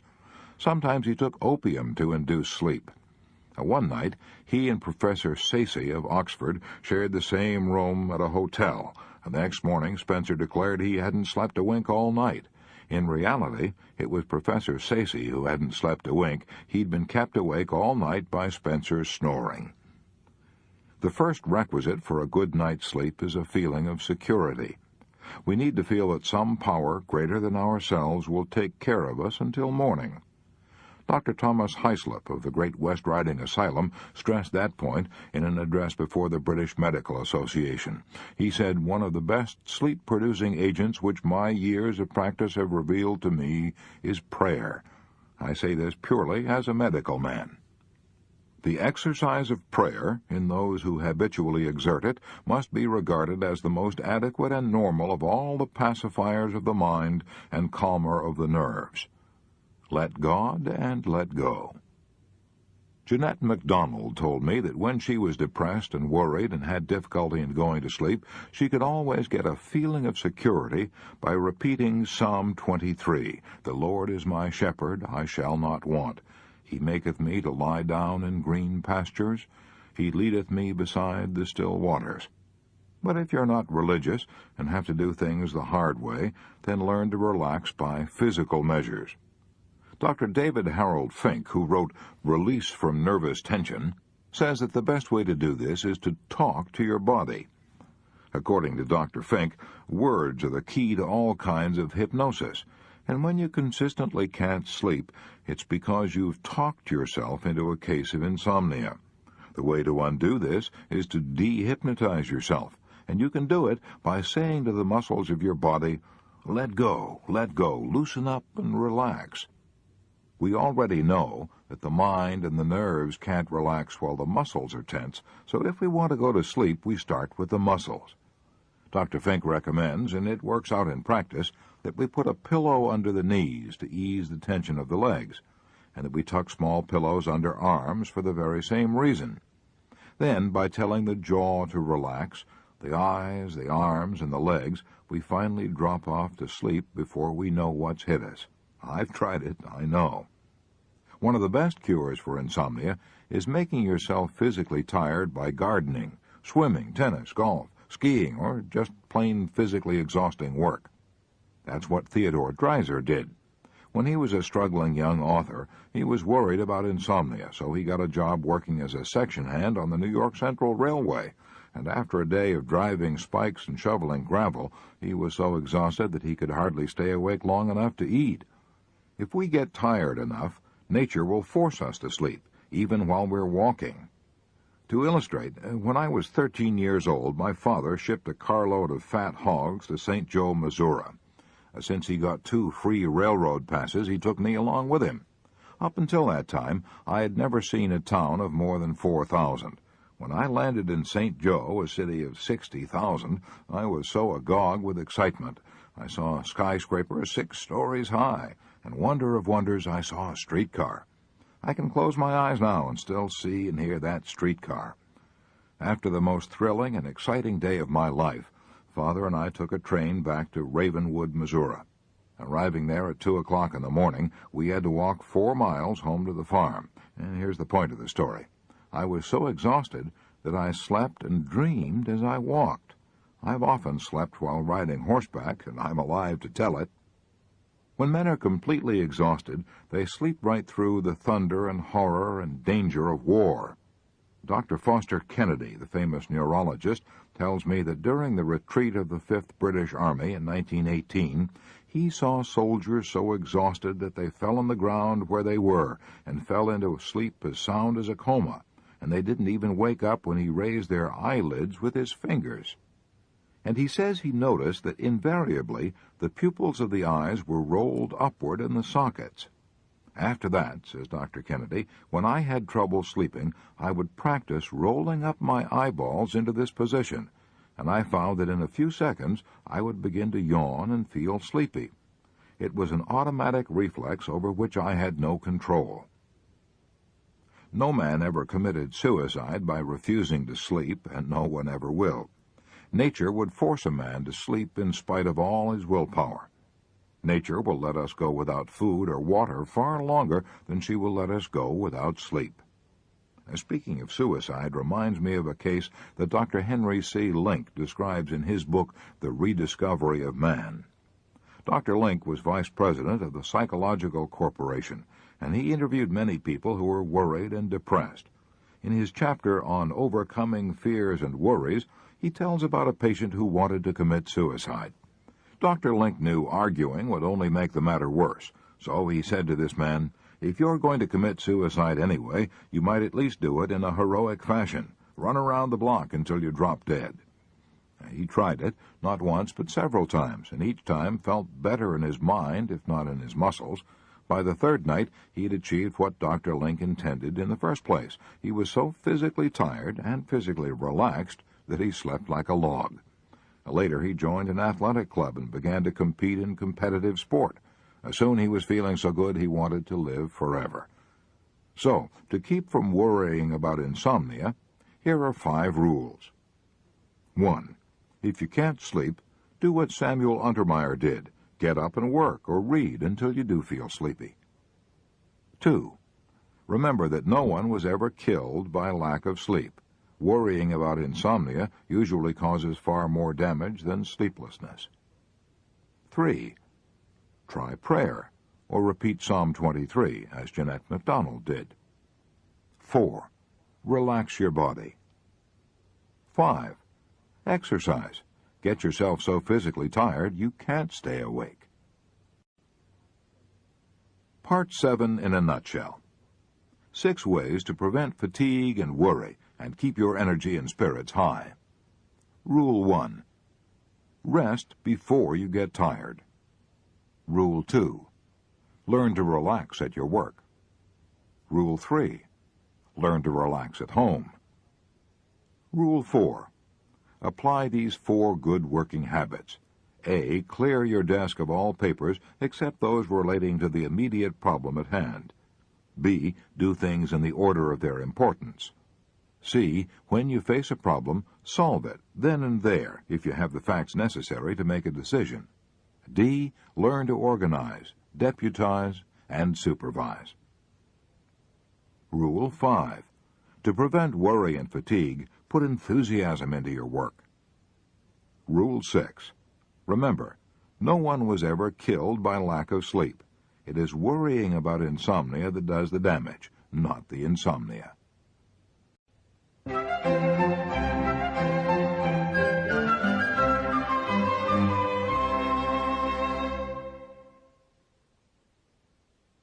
Part 8.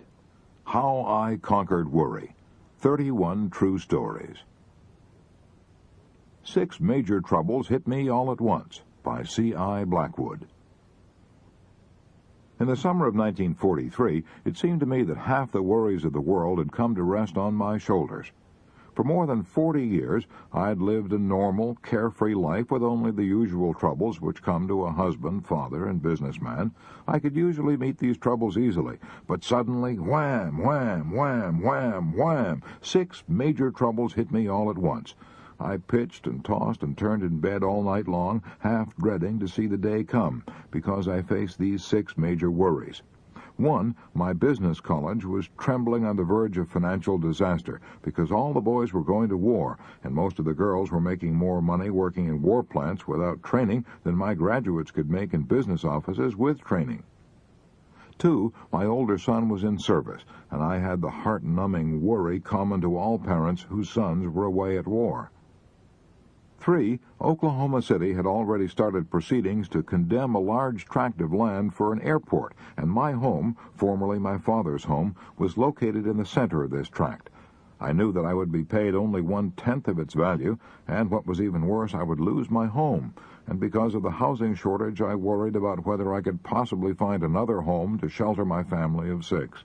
I feared we might have to live in a tent. I even worried about whether we would be able to buy a tent. 4, the water well on my property went dry because a drainage canal had been dug near my home. To dig a new well would be throwing $500 away because the land was already being condemned.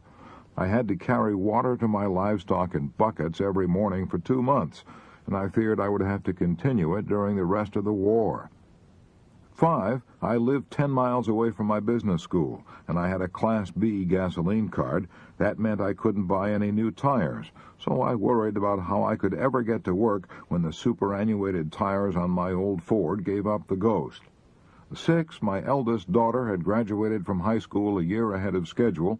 She had her heart set on going to college, and I just didn't have the money to send her. I knew her heart would be broken. One afternoon, sitting in my office worrying about my worries, I decided to write them all down, for it seemed no one ever had more worries than I had. I didn't mind wrestling with worries that gave me a fighting chance to solve them, but these worries all seemed to be utterly beyond my control. I could do nothing to solve them. So I filed away this typewritten list of my troubles, and as the months passed, I forgot that I'd ever written it. 18 months later, while transferring my files, I happened to come across this list of my 6 major problems that had once threatened to wreck my health. I read them with a great deal of interest and profit. I now saw that not one of them had come to pass. Here's what happened to them. 1, I saw that all my worries about having to close my business college had been useless, because the government had started paying business schools for training veterans, and my school was soon filled to capacity. 2, I saw that all my worries about my son in service had been useless. He was coming through the war without a scratch. 3, I saw that all my worries about my land being condemned had been useless, because as soon as I knew my land would not be condemned, I spent the money necessary to dig a new well to a deeper level and found an unfailing supply of water. 5, I saw that all my worries about my tires giving out had been useless, because by recapping and careful driving, the tires had managed somehow to survive. 6, I saw that all my worries about my daughter's education had been useless, because just 60 days before the opening of college, I was offered, almost like a miracle, an auditing job which I could do outside of school hours, and this job made it possible for me to send her to college on schedule. I'd often heard people say that 90% of the things we worry and stew and fret about never happen, But this old saying didn't mean much to me until I ran across that list of worries I'd typed out that dreary afternoon 18 months previously. I'm thankful now that I had to wrestle in vain with those 6 terrible worries. That experience has taught me a lesson I'll never forget. It's shown me the folly and tragedy of stewing about events that haven't happened, events that are beyond our control and may never happen. Remember, today is the tomorrow you worried about yesterday. Ask yourself, how do I know this thing I'm worrying about will really come to pass? I Can Turn Myself into a Shouting Optimist Within an Hour, by Roger W. Babson, famous economist. When I find myself depressed over present conditions, I can, within 1 hour, banish worry and turn myself into a shouting optimist. Here is how I do it. I enter my library, close my eyes, and walk to certain shelves containing only books on history. With my eyes still shut, I reach for a book, not knowing whether I am picking up Prescott's Conquest of Mexico or Suetonius' Lives of the 12 Caesars. With my eyes still closed, I open the book at random. I then open my eyes and read for an hour, and the more I read, the more sharply I realize that the world has always been in the throes of agony, that civilization has always been tottering on the brink. The pages of history fairly shriek with tragic tales of war, famine, poverty, pestilence, and man's inhumanity to man. After reading history for an hour, I realize that bad as conditions are now, they are infinitely better than they used to be. This enables me to see and face my present troubles in their proper perspective, as well as to realize that the world as a whole is constantly growing better. Here is a method that deserves a whole chapter. Read history. Try to get the viewpoint of 10,000 years and see how trivial your troubles are in terms of eternity. How I Got Rid of an Inferiority Complex, by Elmer Thomas, former United States Senator from Oklahoma. When I was 15, I was constantly tormented by worries and fears and self-consciousness. I was extremely tall for my age and thin as a fence rail. I stood 6 feet 2 inches and weighed only 118 pounds. In spite of my height, I was weak and could never compete with the other boys in baseball or running games. They poked fun at me and called me Hatchet Face. I was so worried and self-conscious that I dreaded to meet anyone, and I seldom did, for our farmhouse was off the public road and surrounded by thick virgin timber that had never been cut since the beginning of time. We lived half a mile from the highway, and a week would often go by without my seeing anyone except my mother, father, brothers, and sisters. I would have been a failure in life if I'd let those worries and fears whip me. Every day and every hour of the day, I brooded over my tall, gaunt, weak body. I could hardly think of anything else. My embarrassment, my fear was so intense that it's almost impossible to describe it. My mother knew how I felt. She'd been a school teacher, so she said to me, "Son, you ought to get an education. You ought to make your living with your mind because your body will always be a handicap." Since my parents were unable to send me to college, I knew I'd have to make my own way. So I hunted and trapped a possum, skunk, mink, and raccoon one winter, sold my hides for $4 in the spring, then bought 2 little pigs with my $4. I fed the pigs slop and later corn and sold them for $40 the next fall. With the proceeds from the sale of the 2 hogs, I went away to the Central Normal College, located in Danville, Indiana. I paid $1.40 a week for my board, 50 cents a week for my room. I wore a brown shirt my mother had made me. Obviously, she used brown cloth because it wouldn't show dirt. I wore a suit of clothes that had once belonged to my father. Dad's clothes didn't fit me, and neither did his old Congress gaiter shoes that I wore, shoes that had elastic bands in the sides that stretched when you put them on. The stretch had long since gone out of the bands, and the tops were so loose the shoes almost dropped off my feet as I walked. I was so embarrassed to associate with the other students, so I sat in my room alone and studied. The deepest desire of my life was to be able to buy some store clothes that fit me, clothes that I was not ashamed of. Shortly after that, 4 events happened that helped me to overcome my worries and my feeling of inferiority. One of these events gave me courage and hope and confidence and completely changed all the rest of my life. I'll describe these events briefly. First, after attending this normal school for only 8 weeks, I took an examination and was given a 3rd-grade certificate to teach in the country public schools. To be sure, this certificate was good for only 6 months, but it was fleeting evidence that somebody had faith in me. The first evidence of faith that I had ever had from anyone except my mother. Second, a country school board at a place called Happy Hollow hired me to teach at a salary of $2 a day, or $40 a month. Here was even more evidence of somebody's faith in me. Third, as soon as I got my first check, I bought some store clothes that I wasn't ashamed to wear. If someone gave me $1 million now, it wouldn't thrill me half as much as that first suit of clothes for which I paid only a few dollars. Fourth, the real turning point in my life, the first great victory in my struggle against embarrassment and inferiority, occurred at the Putnam County Fair, held annually in Bainbridge, Indiana. My mother had urged me to enter a public speaking contest that was to be held at the fair. To me, the very idea seemed fantastic. I didn't have the courage to talk to even one person, let alone a crowd. But my mother's faith in me was almost pathetic. She dreamed great dreams for my future. She was living her own life over in her son. Her faith inspired me to enter the contest. I chose for my subject about the last thing in the world that I was qualified to talk on, the fine and liberal arts of America.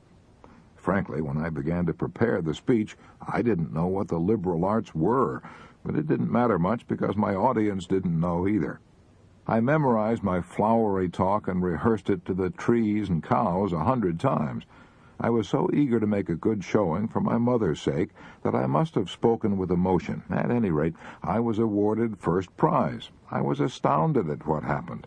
A cheer went up from the crowd. The very boys who'd once ridiculed me and poked fun at me and called me hatchet face now slapped me on the back and said, "I knew you could do it, Elmer." My mother put her arms around me and sobbed. As I look back in retrospect, I can see that winning that speaking contest was the turning point of my life. The local newspapers ran an article about me on the front page and prophesied great things for my future. Winning that contest put me on the map locally and gave me prestige, and what's far more important, it multiplied my confidence 100-fold.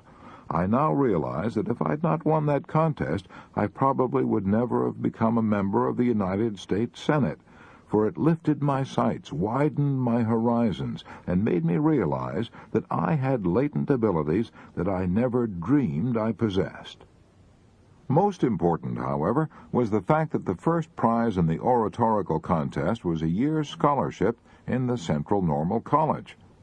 I hungered now for more education, so during the next few years, from 1896 to 1900, I divided my time between teaching and studying. In order to pay my expenses at DePaul University, I waited on tables, looked after furnaces, mowed lawns, kept books, worked in the wheat and cornfields during the summer, and hauled gravel on a public road construction job. In 1896, when I was only 19, I made 28 speeches urging people to vote for William Jennings Bryan for president. The excitement of speaking for Bryan aroused a desire in me to enter politics myself. So when I entered DePaul University, I studied law and public speaking. In 1899, I represented the university in a debate with Butler College, held in Indianapolis, on the subject, "Resolved that United States senators should be elected by popular vote." Well, I won other speaking contests and became editor-in-chief of the class of 1900 college annual, The Mirage, and the university paper, The Palladium. After receiving my A.B. degree at DePaul, I took Horace Greeley's advice, only I didn't go west, I went Southwest, I went down to a new country, Oklahoma, when the Kiowa, Comanche, and Apache Indian Reservation was opened.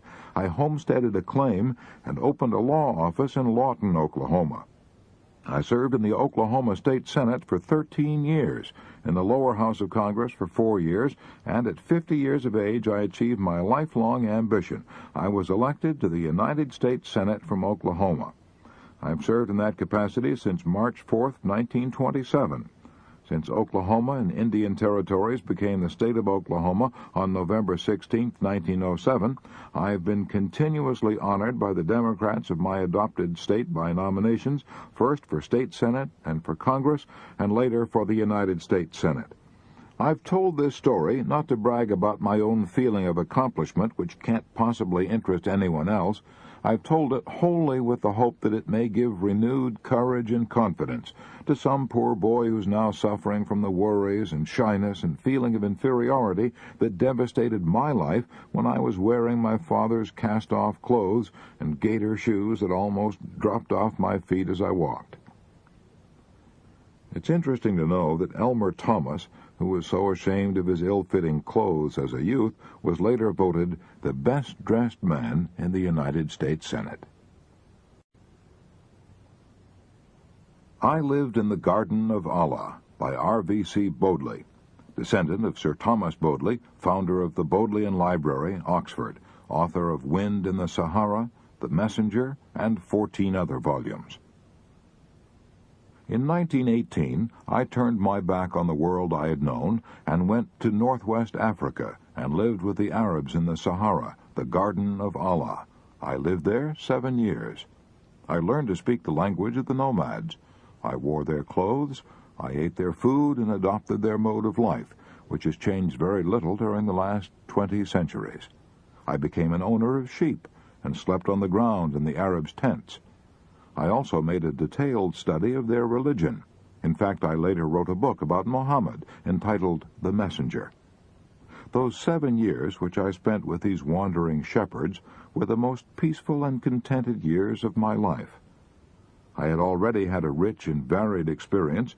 I was born of English parents in Paris and lived in France for 9 years.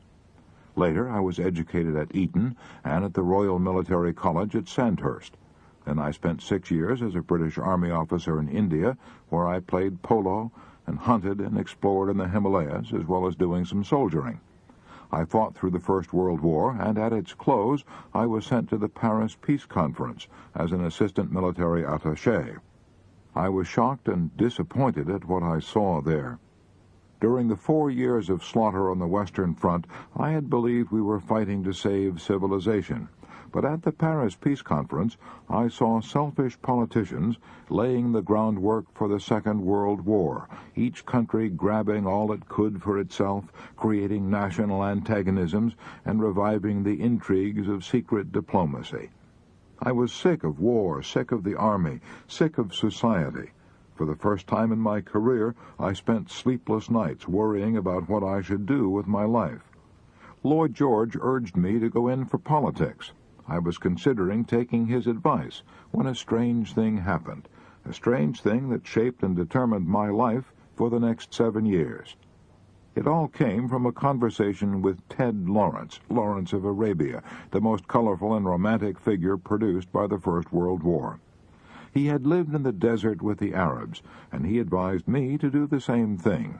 At first it sounded fantastic. However, I was determined to leave the army, and I had to do something.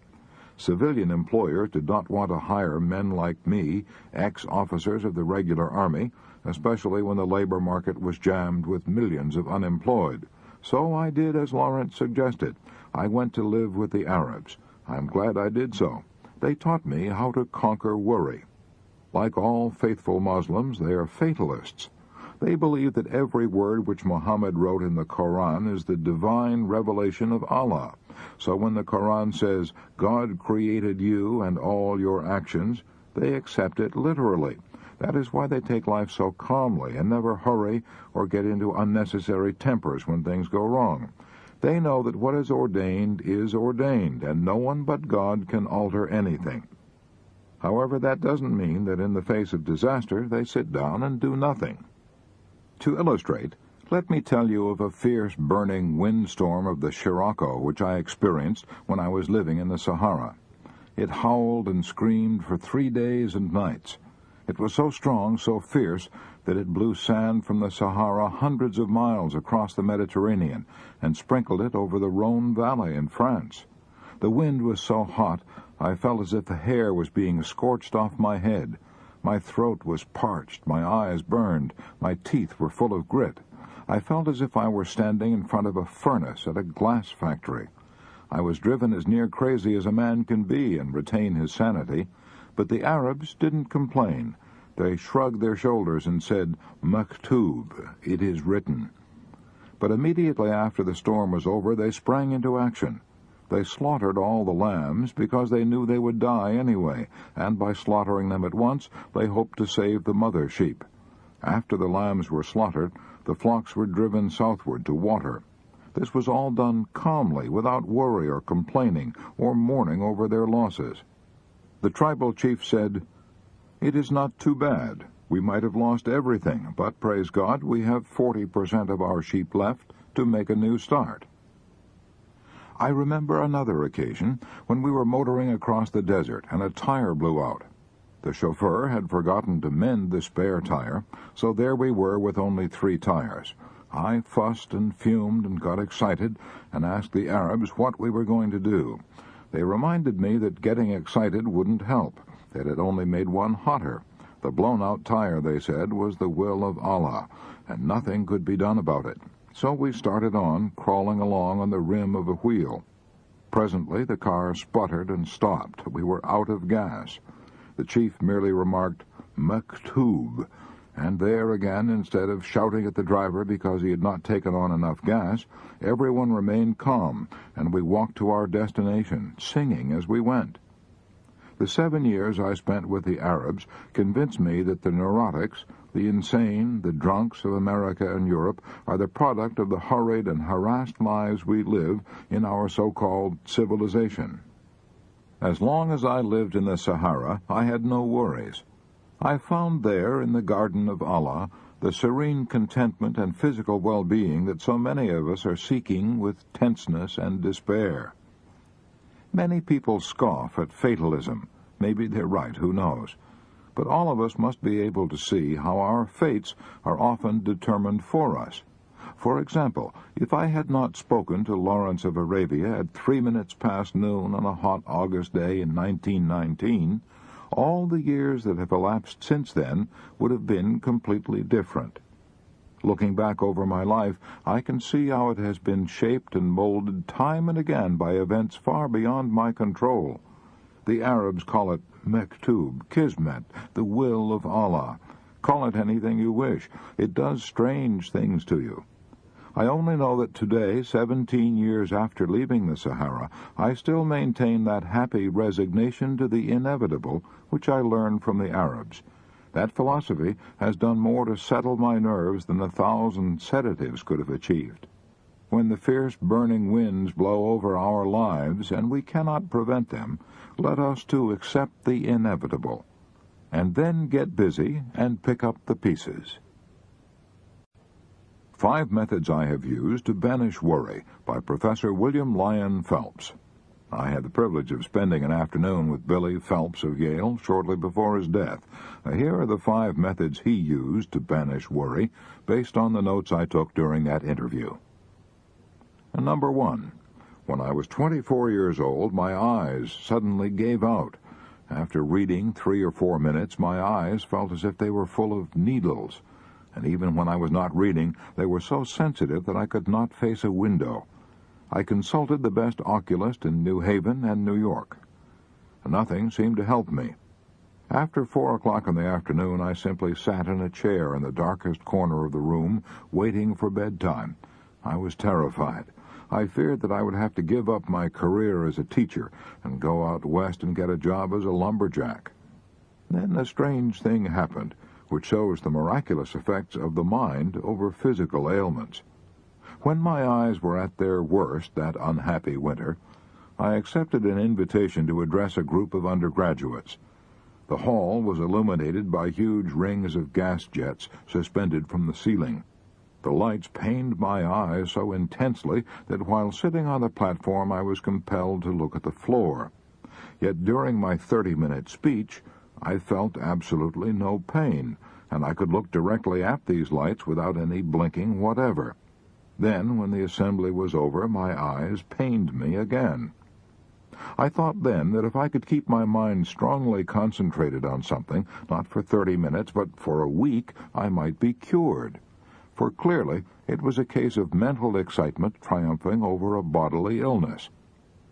I had a similar experience later, while crossing the ocean. I had an attack of lumbago so severe that I could not walk.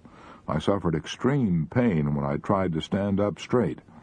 While in that condition, I was invited to give a lecture on shipboard. As soon as I began to speak, every trace of pain and stiffness left my body. I stood up straight, moved about with perfect flexibility, and spoke for an hour. When the lecture was over, I walked away to my stateroom with ease. For a moment I thought I was cured, but the cure was only temporary. The lumbago resumed its attack. These experiences demonstrated to me the vital importance of one's mental attitude. They taught me the importance of enjoying life while you may. So I live every day now as if it were the first day I had ever seen and the last I were going to see. I'm excited about the daily adventure of living, and nobody in a state of excitement will be unduly troubled with worries. I love my daily work as a teacher. I wrote a book entitled The Excitement of Teaching. Teaching has always been more than an art or an occupation to me. It is a passion. I love to teach as a painter loves to paint or a singer loves to sing. Before I get out of bed in the morning, I think with ardent delight of my first group of students. I have always felt that one of the chief reasons for success in life is enthusiasm. Number 2, I have found that I can crowd worry out of my mind by reading an absorbing book. When I was 59, I had a prolonged nervous breakdown. During that period, I began reading David Alec Wilson's monumental Life of Carlyle. It had a good deal to do with my convalescence because I became so absorbed in reading it that I forgot my despondency. Number 3. At another time, when I was terribly depressed, I forced myself to become physically active almost every hour of the day. I played 5 or 6 sets of violent games of tennis every morning, then took a bath, had lunch, played 18 holes of golf every afternoon. On Friday nights, I danced until 1 o'clock in the morning. I'm a great believer in working up a tremendous sweat. I found that depression and worry oozed out of my system with the sweat. Number 4, I learned long ago to avoid the folly of hurry, rush, and working under tension. I've always tried to apply the philosophy of Wilbur Cross. When he was governor of Connecticut, he said to me, "Sometimes when I have too many things to do all at once, I sit down and relax and smoke my pipe for an hour and do nothing." Number 5, I have also learned that patience and time have a way of resolving our troubles. When I'm worried about something, I try to see my troubles in their proper perspective. I say to myself, 2 months from now, I shall not be worrying about this bad break, so why worry about it now? Why not assume now the same attitude that I will have 2 months from now? To sum up, here are the 5 ways in which Professor Phelps banished worry. 1. Live with gusto and enthusiasm. I live every day as if it were the first day I have ever seen and the last I were going to see. 2. Read an interesting book. When I had a prolonged nervous breakdown, I began reading The Life of Carlyle and became so absorbed in reading that I forgot my despondency. 3. Play games. When I was terribly depressed, I forced myself to become physically active almost every hour of the day. 4. Relax while you work. I long ago learned to avoid the folly of hurry, rush, and working under tension. 5. I try to see my troubles in their proper perspective. I say to myself, 2 months from now, I shall not be worrying about this bad break, so why worry about it now? Why not assume now the same attitude that I will have 2 months from now? I Stood Yesterday, I Can Stand Today, by Dorothy Dix. I've been through the depths of poverty and sickness. When people ask me what's kept me going through all the troubles that come to all of us, I always reply, I stood yesterday, I can stand today, and I will not permit myself to think about what might happen tomorrow. I have known want and struggle and anxiety and despair. I've always had to work beyond the limit of my strength.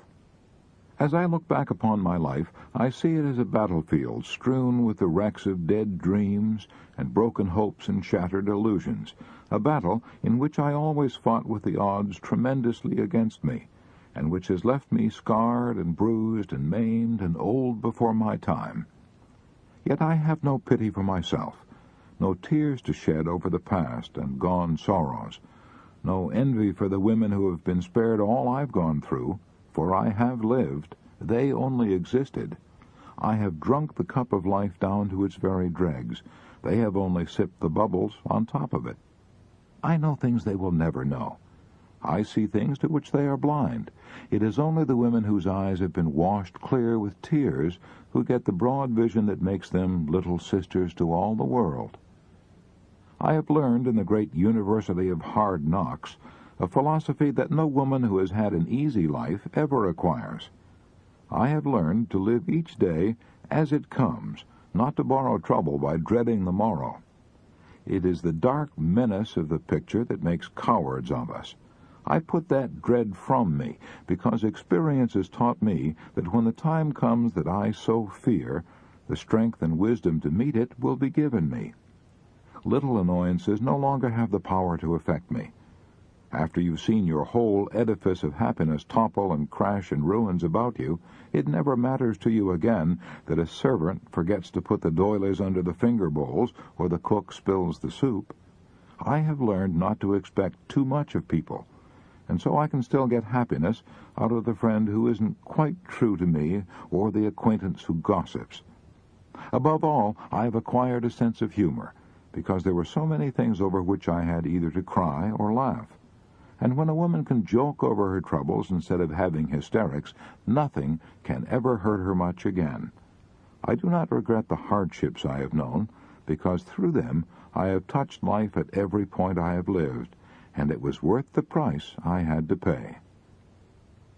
Dorothy Dix conquered worry by living in day-tight compartments.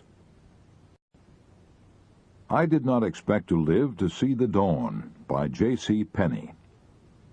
On April 14, 1902, a young man with $500 in cash and $1 million in determination opened a dry goods store in Carew, Wyoming, a little mining town of 1,000 people situated on the old covered wagon trail laid out by the Lewis and Clark expedition.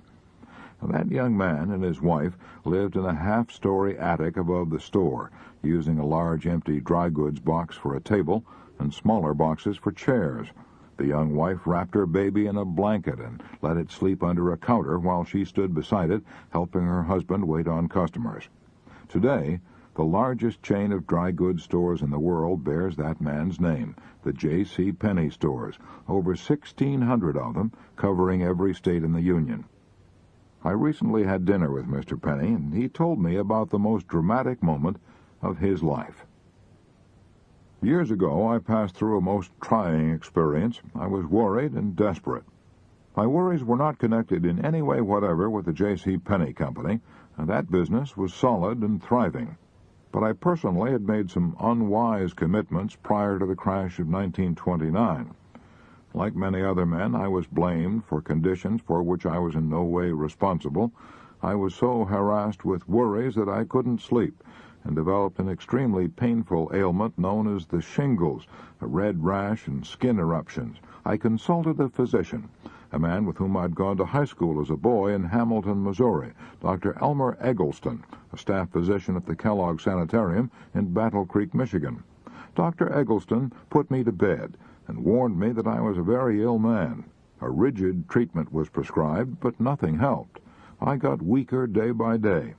I was broken nervously and physically, filled with despair, unable to see even a ray of hope. I had nothing to live for.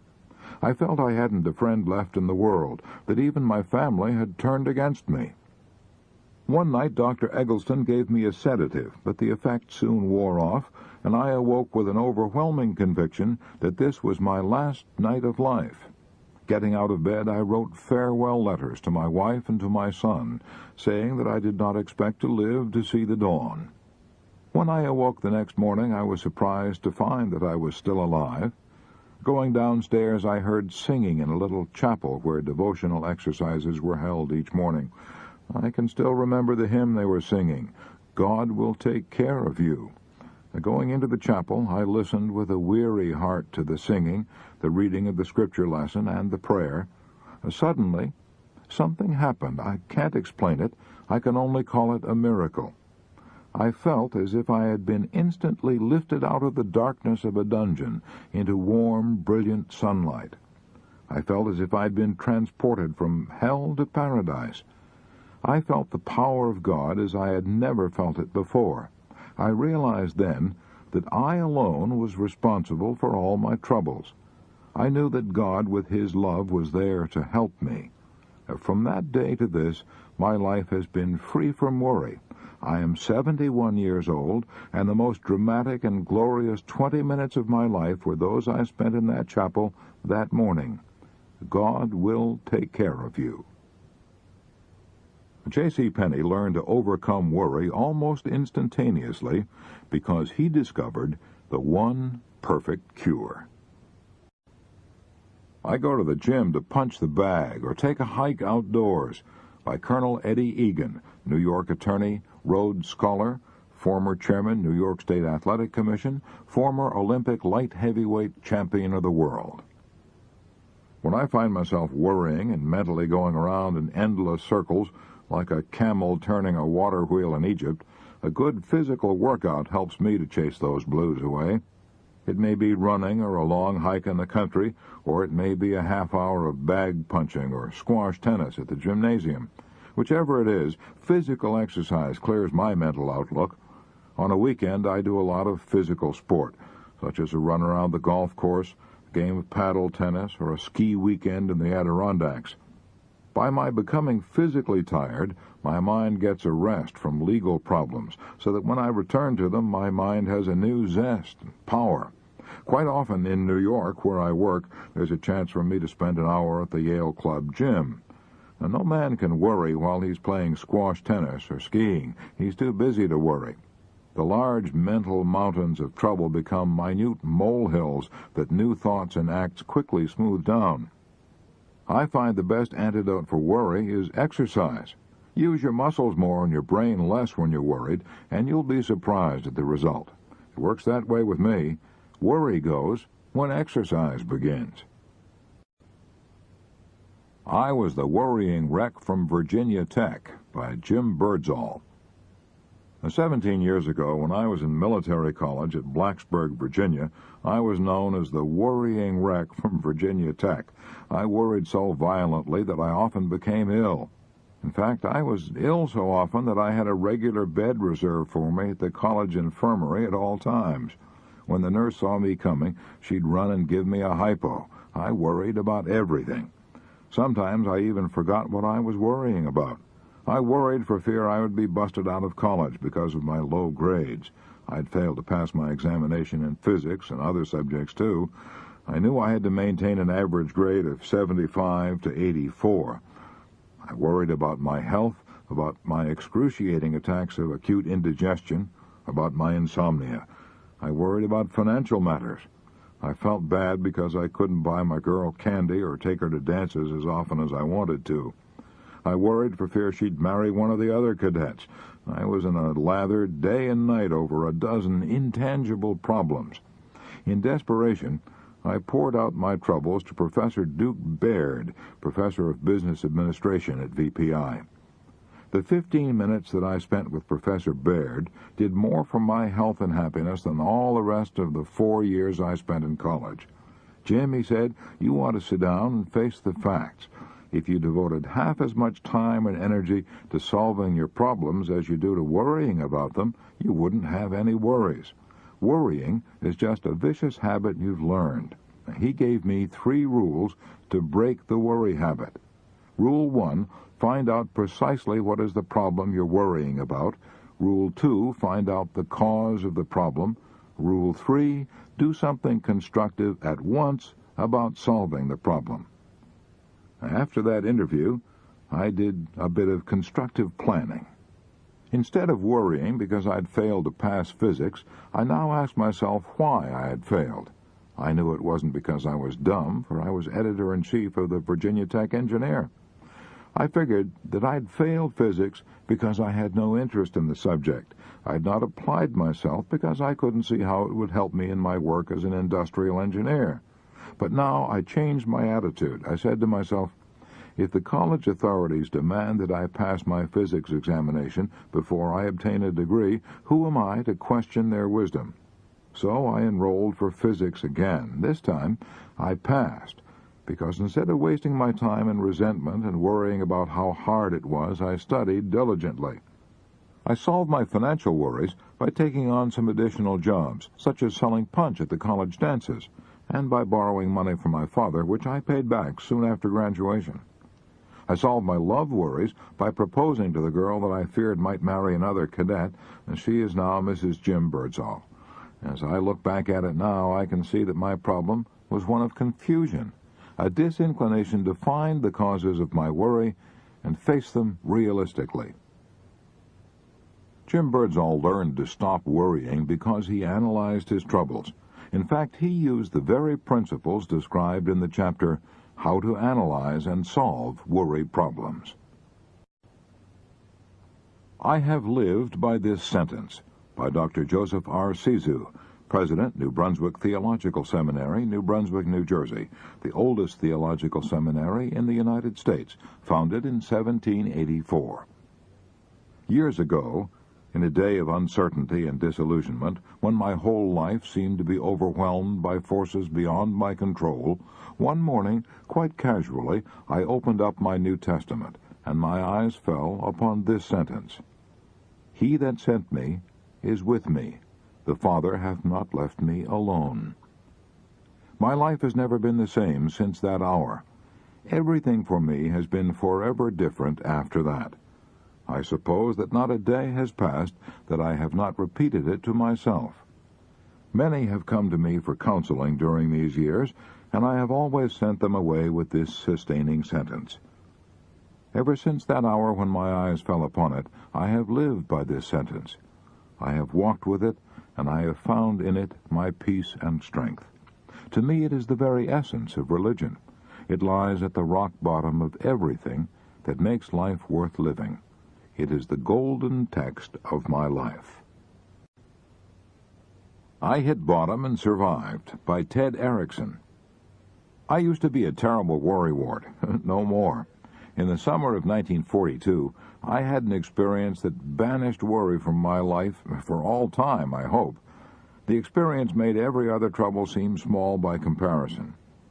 For years, I'd wanted to spend a summer on a commercial fishing craft in Alaska, so in 1942, I signed on a 32-foot salmon seining vessel out of Kodiak, Alaska.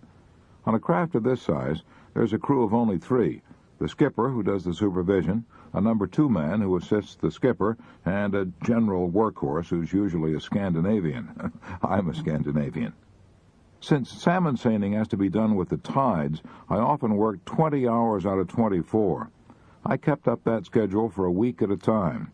I did everything that nobody else wanted to do. I washed the craft, I put away the gear, I cooked on a little wood-burning stove in a small cabin where the heat and fumes of the motor almost made me ill. I washed the dishes, I repaired the boat, I pitched the salmon from our boat into a tender that took the fish to a cannery. My feet were always wet in my rubber boots. My boots were often filled with water, but I had no time to empty them. But all that was play compared to my main job, which was pulling what's called the cork line. That operation simply means placing your feet on the stern of the craft and pulling in the corks and the webbing of the net. At least that's what you're supposed to do. But in reality, the net was so heavy that when I tried to pull it in, it wouldn't budge. What really happened was that in trying to pull in the cork line, I actually pulled in the boat. I pulled it along on my own power since the net stayed where it was. I did all this for weeks on end. It was almost the end of me, too. I ached horribly. I ached all over. I ached for months. When I finally did have the chance to rest, I slept on a damp, lumpy mattress piled on top of the provisions locker. I'd put one of these lumps in the mattress under the part of my back that hurt most and sleep as if I'd been drugged. I was drugged by complete exhaustion. I'm glad now that I had to endure all that aching and exhaustion because it helped me stop worrying. Whenever I'm confronted by a problem now, instead of worrying about it, I say to myself, Erickson, could this possibly be as bad as pulling the cork line? And Erickson invariably answers, no, nothing could be that bad. So I cheer up and tackle it with courage. I believe it's a good thing to have to endure an agonizing experience occasionally. It's good to know that we've hit bottom and survived. That makes all our daily problems seem easy by comparison. I Used to Be One of the World's Biggest Jackasses, by Percy H. Whiting, author of The 5 Great Rules of Selling. I've died more times from more different diseases than any other man, living, dead, or half dead. I was no ordinary hypochondriac. My father owned a drugstore, and I was practically brought up in it. I talked to doctors and nurses every day, so I knew the names and symptoms of more and worse diseases than the average layman. I was no ordinary hypo. I had symptoms. I could worry for an hour or two over a disease and then have practically all the symptoms of a man who was suffering from it. I recall once that in Great Barrington, Massachusetts, the town in which I lived, we had a rather severe diphtheria epidemic. In my father's drugstore, I'd been selling medicines day after day to people who came from infected homes. Then the evil that I feared came upon me. I had diphtheria myself. I was positive I had it. I went to bed and worried myself into the standard symptoms. I sent for a doctor. He looked me over and said, "Yes, Percy, you've got it," and that relieved my mind. I was never afraid of any disease when I had it, so I turned over and went to sleep. The next morning, I was in perfect health. For years, I distinguished myself and got a lot of attention and sympathy by specializing in unusual and fantastic diseases. I died several times of both lockjaw and hydrophobia.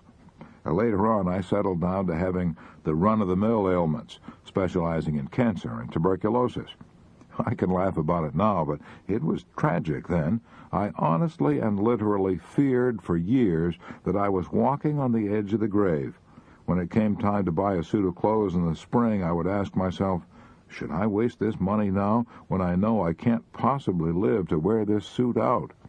However, I'm happy to report progress. In the past 10 years, I haven't died even once. How did I stop dying? By kidding myself out of my ridiculous imaginings. Every time I felt the dreadful symptoms coming on, I laughed at myself and said, "See here, Whiting, you've been dying from one fatal disease after another now for 20 years, yet you're in first-class health today.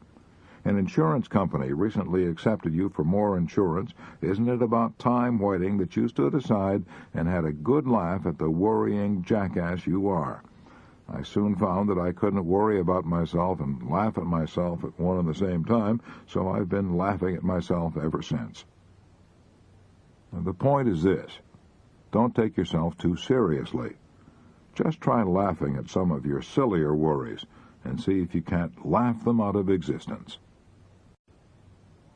I've always tried to keep my line of supplies open, by Gene Autry, the world's most famous and beloved singing cowboy. I figure that most worries are about family troubles and money. I was fortunate in marrying a small-town Oklahoma girl who had the same background I had and enjoyed the same things. We both try to follow the golden rule, so we've kept our family troubles to a minimum. I kept my financial worries to a minimum also by doing two things. First, I've always followed a rule of absolute 100% integrity in everything. When I borrowed money, I paid back every penny. Few things cause more worry than dishonesty. Second, when I started a new venture, I always kept an ace in the hole. Military experts say that the first principle of fighting a battle is to keep your line of supplies open. I figured that that principle applied to personal battles almost as much as to military battles. For example, as a lad down in Texas and Oklahoma, I saw some real poverty when the country was devastated by droughts. We had mighty hard scratching at times to make a living. We were so poor, my father used to drive across the country in a covered wagon with a string of horses and swap horses to make a living.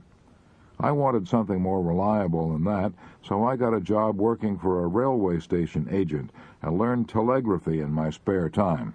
Later, I got a job working as a relief operator for the Frisco Railway. I was sent here, there, and yonder to relieve other station agents who were ill or on vacation or who had more work than they could do. Now, that job paid $150 per month. Later, when I started out to better myself, I always figured that that railroad job meant economic safety, so I always kept the road open back to that job. It was my line of supplies, and I never cut myself off from it until I was firmly established in a new and better position. For example, back in 1928, when I was working as a relief operator for the Frisco Railway in Chelsea, Oklahoma, a stranger drifted in one evening to send a telegram. He heard me playing the guitar and singing cowboy songs, and he told me I was good, told me that I ought to go to New York and get a job on the stage or radio. And naturally, I was flattered, and when I saw the name he signed to his telegram, I was almost breathless. Will Rogers. Instead of rushing off to New York at once, I thought the matter over carefully for 9 months. I finally came to the conclusion that I had nothing to lose and everything to gain by going to New York, giving the old town a whirl. I had a railroad pass. I could travel free. I could sleep sitting up in my seat, and I could carry some sandwiches and fruit for my meals. So I went. When I reached New York, I slept in a furnished room for $5 a week, ate at the automat, and tramped the streets for 10 weeks and got nowhere. I would have been worried sick if I hadn't had a job to go back to. I'd already worked for the railway 5 years. That meant I had seniority rights, but in order to protect those rights, I couldn't lay off longer than 90 days. By this time, I'd already been in New York 70 days, so I rushed back to Oklahoma on my pass and began working again to protect my line of supply. I worked for a few months, saved money, and returned to New York for another try. This time I got a break. One day, while waiting for an interview in the recording studio office, I played my guitar and sang a song to the girl receptionist, "Janine, I Dream of Lilac Time." While I was singing that song, the man who wrote it, Nat Schildkraut, drifted into the office. Naturally, he was pleased to hear anyone singing his song, so he gave me a note of introduction and sent me down to the Victor Recording Company. I made a record. I was no good, too stiff and self-conscious, so I took the advice of the Victor recording man. I went back to Tulsa. I worked for the railway by day, and at night I sang cowboy songs on a sustaining radio program. I liked that arrangement. It meant that I was keeping my line of supplies open, so I had no worries. I sang for 9 months on the radio station KVOO in Tulsa. During that time, Jimmy Long and I wrote a song entitled "That Silver-Haired Daddy of Mine." It caught on. Arthur Satterley, head of the American Recording Company, asked me to make a recording. It clicked. I made a number of other recordings for $50 each and finally got a job singing cowboy songs over radio station WLS in Chicago. Salary $40 a week. After singing there 4 years, my salary was raised to $90 a week. I picked up another $300 doing personal appearances every night in theaters. Then in 1934, I got a break that opened up enormous possibilities. The League of Decency was formed to clean up the movies, so Hollywood producers decided to put on cowboy pictures, but they wanted a new kind of cowboy, one who could sing. The man who owned the American Recording Company was also part owner of Republic Pictures. "If you want a singing cowboy," he said to his associates, "I've got one making records for us." And that's how I broke into the movies. I started making singing cowboy pictures for $100 a week. I had serious doubts about whether I would succeed in pictures, but I didn't worry. I knew I could always go back to my old job. My success in pictures exceeded my wildest expectations. I now get a salary of $100,000 a year, plus one-half of all the profits of my pictures. However, I realize this arrangement won't go on forever, but I'm not worried. I know that no matter what happens, even if I lose every dollar I have, I can always go back to Oklahoma and get a job working for the Frisco Railway. I have protected my line of supplies. I Heard a Voice in India by E. Stanley Jones, one of America's most dynamic speakers and the most famous missionary of his generation. I have devoted 40 years of my life to missionary work in India. At first I found it difficult to endure the terrible heat, plus the nervous strain of the great task that stretched before me. At the end of 8 years, I was suffering so severely from brain fatigue and nervous exhaustion that I collapsed, not once but several times. I was ordered to take a year's furlough in America. On the boat returning to America, I collapsed again while speaking at a Sunday morning service on the ship, and the ship's doctor put me to bed for the remainder of the trip. After a year's rest in America, I started back to India, but stopped on the way to hold evangelistic meetings among the university students in Manila. In the midst of the strain of these meetings, I collapsed several times. Physicians warned me that if I returned to India, I would die. In spite of their warnings, I continued on to India, but I went with a deepening cloud upon me. When I arrived in Bombay, I was so broken that I went straight to the hills and rested for several months. Then I returned to the plains to continue my work. It was no use. I collapsed and was forced to return to the hills for another long rest. Again I descended to the plains, and again I was shocked and crushed to discover that I couldn't take it. I was exhausted mentally, nervously, and physically. I was completely at the end of my resources. I feared that I would be a physical wreck for the balance of my life. If I didn't get help from somewhere, I realized that I would have to give up my missionary career, go back to America and work on a farm to try to regain my health. It was one of my darkest hours. At that time, I was holding a series of meetings in Lucknow. While praying one night, an event happened that completely transformed my life. While in prayer, and I was not particularly thinking about myself at the time, a voice seemed to say, "Are you yourself ready for this work to which I have called you?" I replied, "No, Lord, I am done for I have reached the end of my resources." The voice replied, "If you will turn that over to me and not worry about it, I will take care of it." I quickly answered, "Lord, I close the bargain right here." A great peace settled into my heart and pervaded my whole being. I knew it was done. Life, abundant life, had taken possession of me. I was so lifted up that I scarcely touched the road as I quietly walked home that night. Every inch was holy ground. For days after that, I hardly knew I had a body. I went through the days working all day and far into the night, and came down to bedtime wondering why in the world I should ever go to bed at all, for there was not the slightest trace of tiredness of any kind. I seemed possessed by life and peace and rest, by Christ himself. The question came as to whether I should tell this. I shrank from it, but felt I should, and did. After that, it was sink or swim before everybody. More than a score of the most strenuous years of my life have gone by since then, but the old trouble has never returned. I have never had such health. But it was more than a physical touch. I seem to have tapped new life for body, mind, and spirit. After that experience, life for me functioned on a permanently higher level, and I had done nothing but take it. During the many years that have gone by since then, I have traveled all over the world, frequently lecturing 3 times a day, and have found time and strength to write The Christ of the Indian Road and 11 other books. Yet in the midst of all this, I have never missed or even been late to an appointment.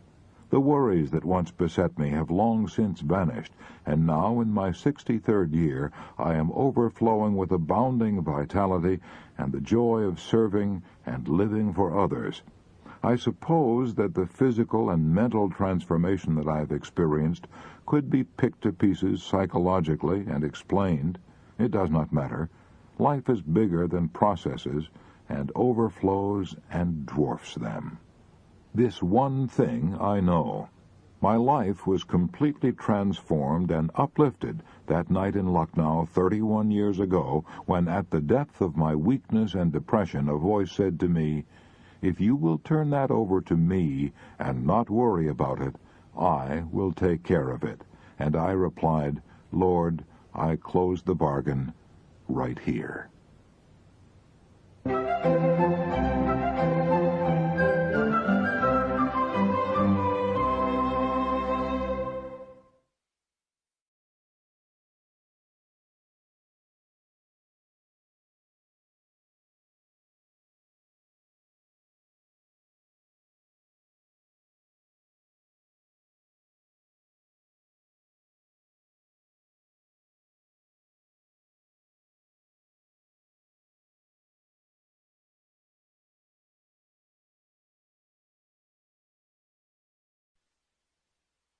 When the Sheriff Came in My Front Door by Homer Croy.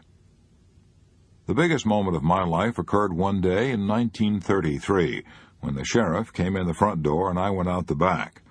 I'd lost my home at 10 Standish Road, Forest Hills, Long Island, where my children were born, and where I and my family had lived for 18 years.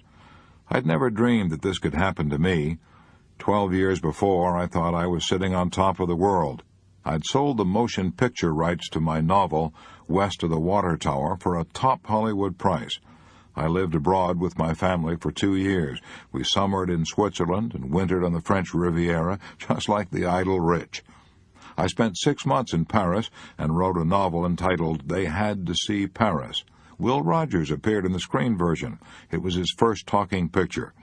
I had tempting offers to remain in Hollywood and write several of Will Rogers' pictures. When I didn't, I returned to New York, and my troubles began.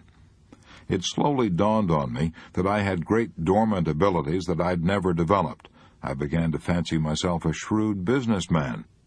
Somebody told me that John Jacob Astor had made millions investing in vacant land in New York. Who was Astor? Just an immigrant peddler with an accent. If he could do it, why couldn't I? I was going to be rich. I began to read the yachting magazines. I had the courage of ignorance. I didn't know any more about buying and selling real estate than an Eskimo knows about oil furnaces.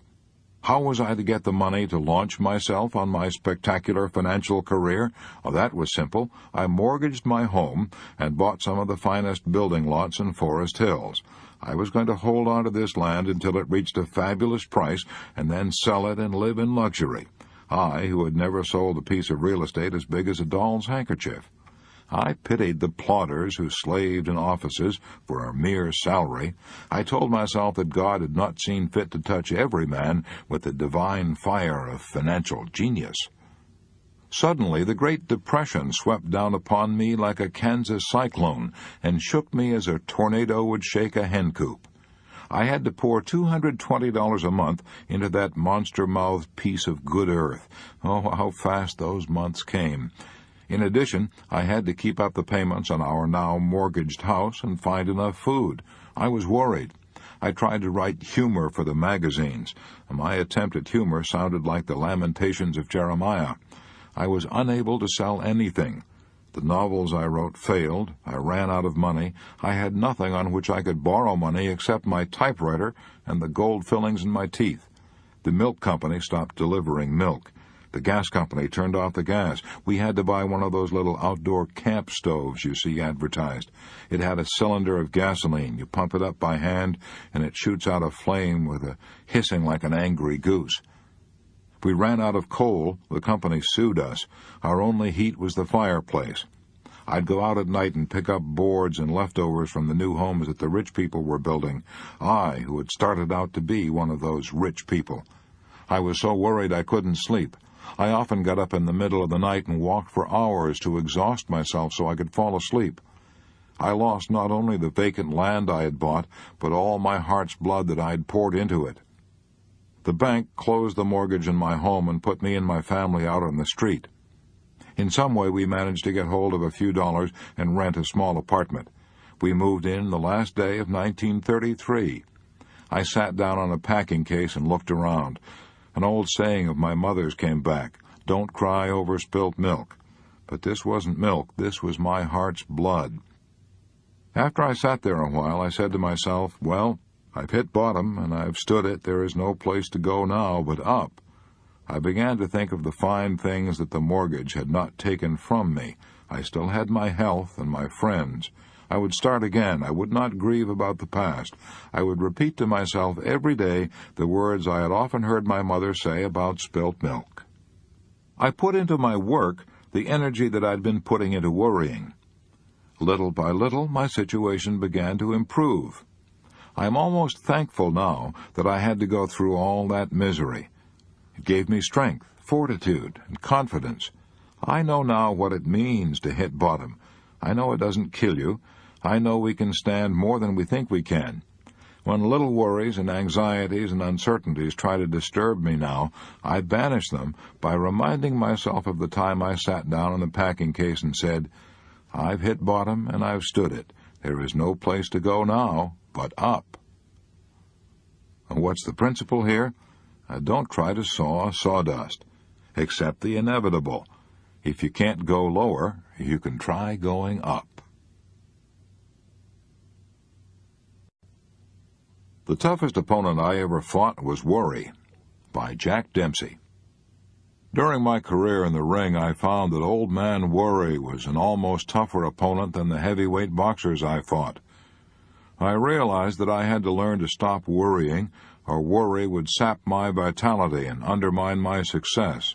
So, little by little, I worked out a system for myself. Now, here are some of the things I did. To keep up my courage in the ring, I'd give myself a pep talk during the fight. For example, while I was fighting Firpo, I kept saying over and over, nothing is going to stop me, he's not going to hurt me, I won't feel his blows, I can't get hurt, I'm going to keep going no matter what happens. Making positive statements like that to myself and thinking positive thoughts helped me a lot. It even kept my mind so occupied that I didn't feel the blows. During my career, I've had my lips smashed, my eyes cut, my ribs cracked. Firpo knocked me clear through the ropes, and I landed on a reporter's typewriter and wrecked it. But I never felt even one of Firpo's blows. There was only one blow that I ever really felt, and that was the night Lester Johnson broke 3 of my ribs. The punch never hurt me, but it affected my breathing. Now, I can honestly say I never felt any other blow I ever got in the ring. Another thing I did was to keep reminding myself of the futility of worry. Most of my worrying was done before the big bouts while I was going through training. I'd often lie awake at night for hours, tossing and worrying, unable to sleep. I'd worry for fear I might break my hand or sprain my ankle or get my eye cut badly in the first round so I couldn't coordinate my punches. And when I got myself into this state of nerves, I used to get out of bed, look into the mirror, and give myself a good talking to. I'd say to myself, what a fool you are to be worrying about something that hasn't happened and may never happen. Life is short. I have only a few years to live, so I must enjoy life. I kept saying to myself, nothing is important but my health. Nothing is important but my health. I kept reminding myself that losing sleep and worrying would destroy my health. I found that by saying these things to myself over and over, night after night, year after year, they finally got under my skin, and I could brush off my worries like so much water. The third and best thing I did was pray. And while I was training for a bout, I always prayed, several times a day. When I was in the ring, I always prayed just before the bell sounded for each round. That helped me fight with courage and confidence. I've never gone to bed in my life without saying a prayer. I've never eaten a meal in my life without first thanking God for it. Thousands of times. I prayed to God to keep me out of an orphan's home. by Kathleen Halter. As a little child, my life was filled with terror. My mother had heart trouble. Day after day I saw her faint and fall to the floor. We all feared she was going to die, and I believe that all little girls whose mothers died were sent to the Central Wesleyan Orphans' Home, located in the little town of Warrenton, Missouri, where we lived. I dreaded the thought of going there, and when I was 6 years old I prayed constantly, "Dear God, please let Mummy live until I am old enough not to go to the orphans' home." 20 years later, my brother Minor had a terrible injury and suffered intense pain until he died 2 years later. He couldn't feed himself or turn over in bed. To deaden his pain, I had to give him morphine hypodermics every 3 hours, day and night. I did this for 2 years. I was teaching music at the time at the Central Wesleyan College in Warrenton, Missouri. When the neighbors heard my brother screaming with pain, they would telephone me at the college, and I would leave my music class and rush home to give my brother another injection of morphine. Every night when I went to bed, I would set the alarm clock to go off 3 hours later, so I would be sure to get up to attend to my brother. I remember that on winter nights I would keep a bottle of milk outside the window, where it would freeze and turn into a kind of ice cream that I loved to eat. When the alarm went off, this ice cream outside the window gave me an additional incentive to get up.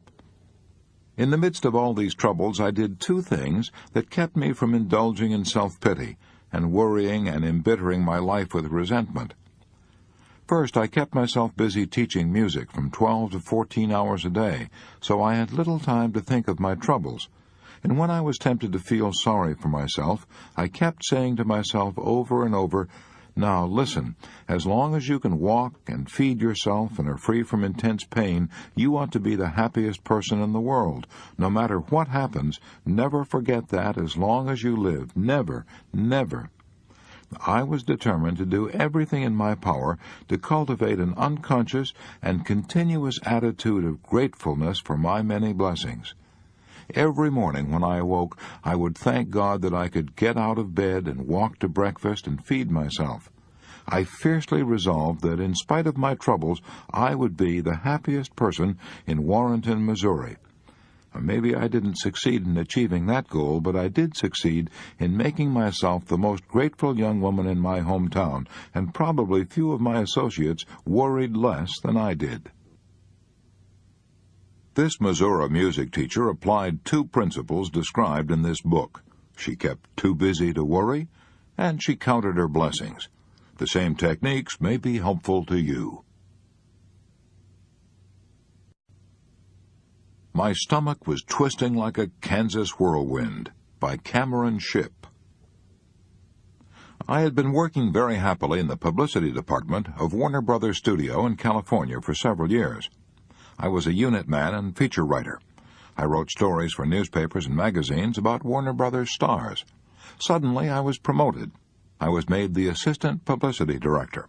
As a matter of fact, there was a change of administrative policy, and I was given an impressive title, administrative assistant. This gave me an enormous office with a private refrigerator, 2 secretaries, and complete charge of a staff of 75 writers, exploiters, and radio men. I was enormously impressed. I went straight out and bought a new suit. I tried to speak with dignity. I set up filing systems, made decisions with authority, and ate quick lunches. I was convinced that the whole public relations policy of Warner Brothers had descended upon my shoulders. I perceived that the lives, both private and public, of such renowned persons as Betty Davis, Olivia de Havilland, James Cagney, Edward G. Robinson, Errol Flynn, Humphrey Bogart, Ann Sheridan, Alexis Smith, and Alan Hale were entirely in my hands. In less than a month, I became aware that I had stomach ulcers, probably cancer. My chief war activity at the time was as chairman of the War Activities Committee of the Screen Publicist Guild. I liked to do this work, liked to meet my friends at guild meetings, but these gatherings became matters of dread. After every meeting I was violently ill. Often I had to stop my car on the way home, pulling myself together before I could drive on. There seemed to be so much to do, so little time in which to do it. It was all vital, and I was woefully inadequate. I'm being perfectly truthful. This was the most painful illness of my entire life. There was always a tight fist in my vitals. I lost weight, I could not sleep, the pain was constant. So I went to see a renowned expert in internal medicine. An advertising man recommended him. He said this physician had many clients who were advertising men. This physician spoke only briefly, just enough for me to tell him where I hurt and what I did for a living. He seemed more interested in my job than in my ailments, but I was soon reassured. For 2 weeks daily, he gave me every known test. I was probed, explored, x-rayed, and fluoroscoped. Finally, I was instructed to call on him and hear the verdict. "Mr. Shipp," he said, leaning back, "we've been through these exhaustive tests. They were absolutely necessary, although I knew, of course, after my first examination that you did not have stomach ulcers. But I knew, because you're the kind of man you are, and because you do the kind of work you do, that you would not believe me unless I showed you. Let me show you." So he showed me the charts and the x-rays and explained them. He showed me I had no ulcers. "Now," said the doctor, "this cost you a good deal of money, but it is worth it to you. Here is the prescription. Don't worry." Now, he stopped me as I started to expostulate. "Now, I realize you can't follow the prescription immediately, so I'll give you a crutch. Here are some pills. They contain belladonna. Take as many as you like. When you use these up, come back and I'll give you more. They won't hurt you, but they will always relax you. But remember, you don't need them. All you have to do is quit worrying.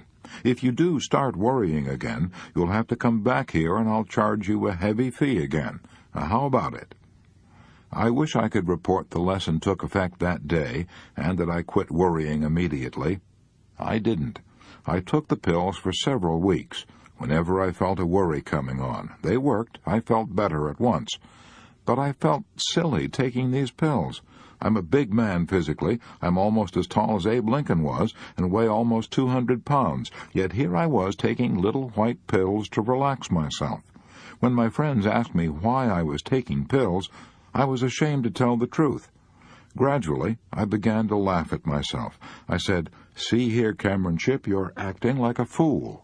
You are taking yourself and your little activities much, much too seriously. Betty Davis and James Cagney and Edward G. Robinson were world-famous before you started to handle their publicity, and if you dropped dead tonight, Warner Brothers and their stars would manage to get along without you. Look at Eisenhower, General Marshall, MacArthur, Jimmy Doolittle, Admiral King. They're all running the war without taking pills. And yet you can't serve as chairman of the War Activities Committee of the Screen Publicist Guild without taking little white pills to keep your stomach from twisting and turning like a Kansas whirlwind." I began to take pride in getting along without the pills. A little while later I threw the pills down the drain and got home each night in time to take a little nap before dinner, and gradually began to lead a normal life. I have never been back to see that physician. But I owe him much, much more than what seemed like a stiff fee at the time. He taught me to laugh at myself. But I think the really skillful thing he did was to refrain from laughing at me, and to refrain from telling me I had nothing to worry about. He took me seriously. He saved my face. He gave me an out in a small box. But he knew then, as well as I know now, that the cure wasn't in those silly little pills. The cure was in a change in my mental attitude. The moral of this story is that many a man who is now taking pills would do better to read Part 7 and relax. I Learned to Stop Worrying by Watching My Wife Wash Dishes by Reverend William Wood. A few years ago, I was suffering intensely from pains in my stomach. I would awaken 2 or 3 times each night, unable to sleep because of these terrific pains. I had watched my father die from cancer of the stomach, and I feared that I too had a stomach cancer, or at least stomach ulcers. So I went to a clinic for an examination. A renowned stomach specialist examined me with a fluoroscope. He gave me medicine to make me sleep, and assured me I had no stomach ulcers or cancer. My pains, he said, were caused by emotional strains. Since I'm a minister, one of his first questions was, "Do you have an old crank on your church board?" He told me what I already knew. I was trying to do too much. In addition to my preaching every Sunday and carrying the burdens of the various activities of the church, I was also chairman of the Red Cross, president of Kiwanis. I also conducted 2 or 3 funerals each week, and a number of other activities. I was working under constant pressure. I could never relax. I was always tense, hurried, and high-strung. I got to the point where I worried about everything. I was living in a constant dither. I was in such pain that I gladly acted on the doctor's advice. I took Monday off each week and began eliminating various responsibilities and activities. One day, while cleaning out my desk, I got an idea that proved to be immensely helpful. I was looking over an accumulation of old notes on sermons and other memos on matters that were now past and gone. I crumpled them up one by one and tossed them into a wastebasket. Suddenly I stopped and I said to myself, "Bill, why don't you do the same thing with your worries that you're doing with these notes? Why don't you crumple up your worries about yesterday's problems and toss them into the wastebasket?" And that one idea gave me immediate inspiration, gave me the feeling of a weight being lifted from my shoulders. From that day to this, I have made it a rule to throw into the wastebasket all the problems that I can no longer do anything about. Then one day, while wiping the dishes as my wife washed them, I got another idea. My wife was singing as she washed the dishes, and I said to myself, "Look, Bill, how happy your wife is. We've been married 18 years, and she's been washing dishes all that time. Suppose when we got married, she had looked ahead and seen all the dishes she would have to wash during those 18 years that stretched ahead. That pile of dirty dishes would be bigger than a barn. The very thought of it would have appalled any woman." And then I said to myself, the reason my wife doesn't mind washing the dishes is because she washes only one day's dishes at a time. I saw what my problem was. I was trying to wash today's dishes and yesterday's dishes and dishes that weren't even dirty yet. I saw how foolish I was acting. I was standing in the pulpit Sunday mornings telling other people how to live, yet I myself was leading a tense, worried, hurried existence. I felt ashamed of myself.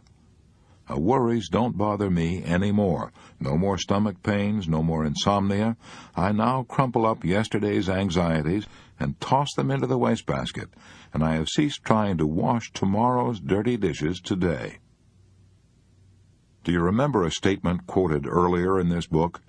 The load of tomorrow, added to that of yesterday, carried today, makes the strongest falter. Why even try it?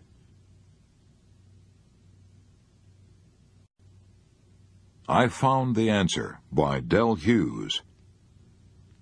In 1943, I landed in a veterans hospital in Albuquerque, New Mexico, with 3 broken ribs and a punctured lung. This happened during a practice marine amphibious landing off the Hawaiian Islands. I was getting ready to jump off the barge onto the beach when a big breaker swept in, lifted the barge, and threw me off balance and smashed me on the sands. I fell with such force that one of my ribs punctured my right lung. After spending 3 months in the hospital, I got the biggest shock of my life. The doctors told me that I showed absolutely no improvement. After some serious thinking, I figured that worry was preventing me from getting well. I'd been used to a very active life, and during these 3 months I'd been flat on my back 24 hours a day with nothing to do but think. The more I thought, the more I worried. Worried about whether I would ever be able to take my place in the world. Worried about whether I would remain a cripple the rest of my life, and about whether I would ever be able to get married and live a normal life. I urged my doctor to move me up to the next ward, which was called the Country Club, because the patients were allowed to do almost anything they cared to do. In this Country Club ward, I became interested in contract bridge. I spent 6 weeks learning the game, playing bridge with the other fellows, and reading Culbertson's books on bridge. After 6 weeks, I was playing nearly every evening for the rest of my stay in the hospital. I also became interested in painting with oils, and studied this art under an instructor every afternoon from 3 to 5. Some of my paintings were so good you could almost tell what they were. I also tried my hand at soap and wood carving, and read a number of books on the subject and found it fascinating. I kept myself so busy that I had no time to worry about my physical condition. I even found time to read books on psychology given to me by the Red Cross. At the end of 3 months, the entire medical staff came to me and congratulated me on making an amazing improvement. Those are the sweetest words I had ever heard since the day I was born. I wanted to shout with joy. The point I'm trying to make is this. When I had nothing to do but lie on the flat of my back and worry about my future, I made no improvement whatever. I was poisoning my body with worry. Even the broken ribs wouldn't heal, but as soon as I got my mind off myself, by playing contract bridge, painting oil pictures, and carving wood, the doctors declared I made an amazing improvement. I'm now leading a normal, healthy life, and my lungs are as good as yours.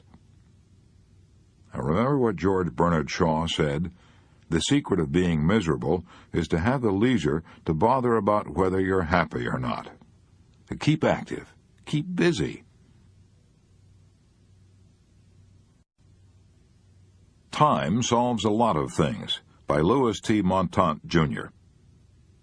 Worry caused me to lose 10 years of my life. Those 10 years should have been the most fruitful and richest years of any young man's life, the years from 18 to 28.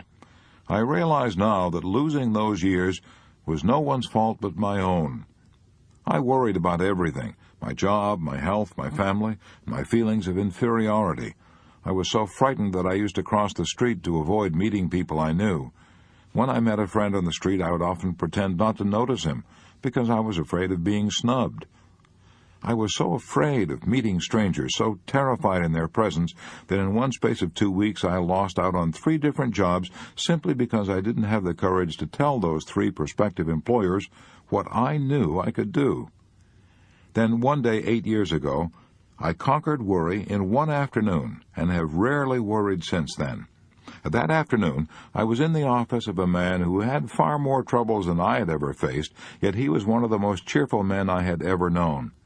He'd made a fortune in 1929 and then lost every cent.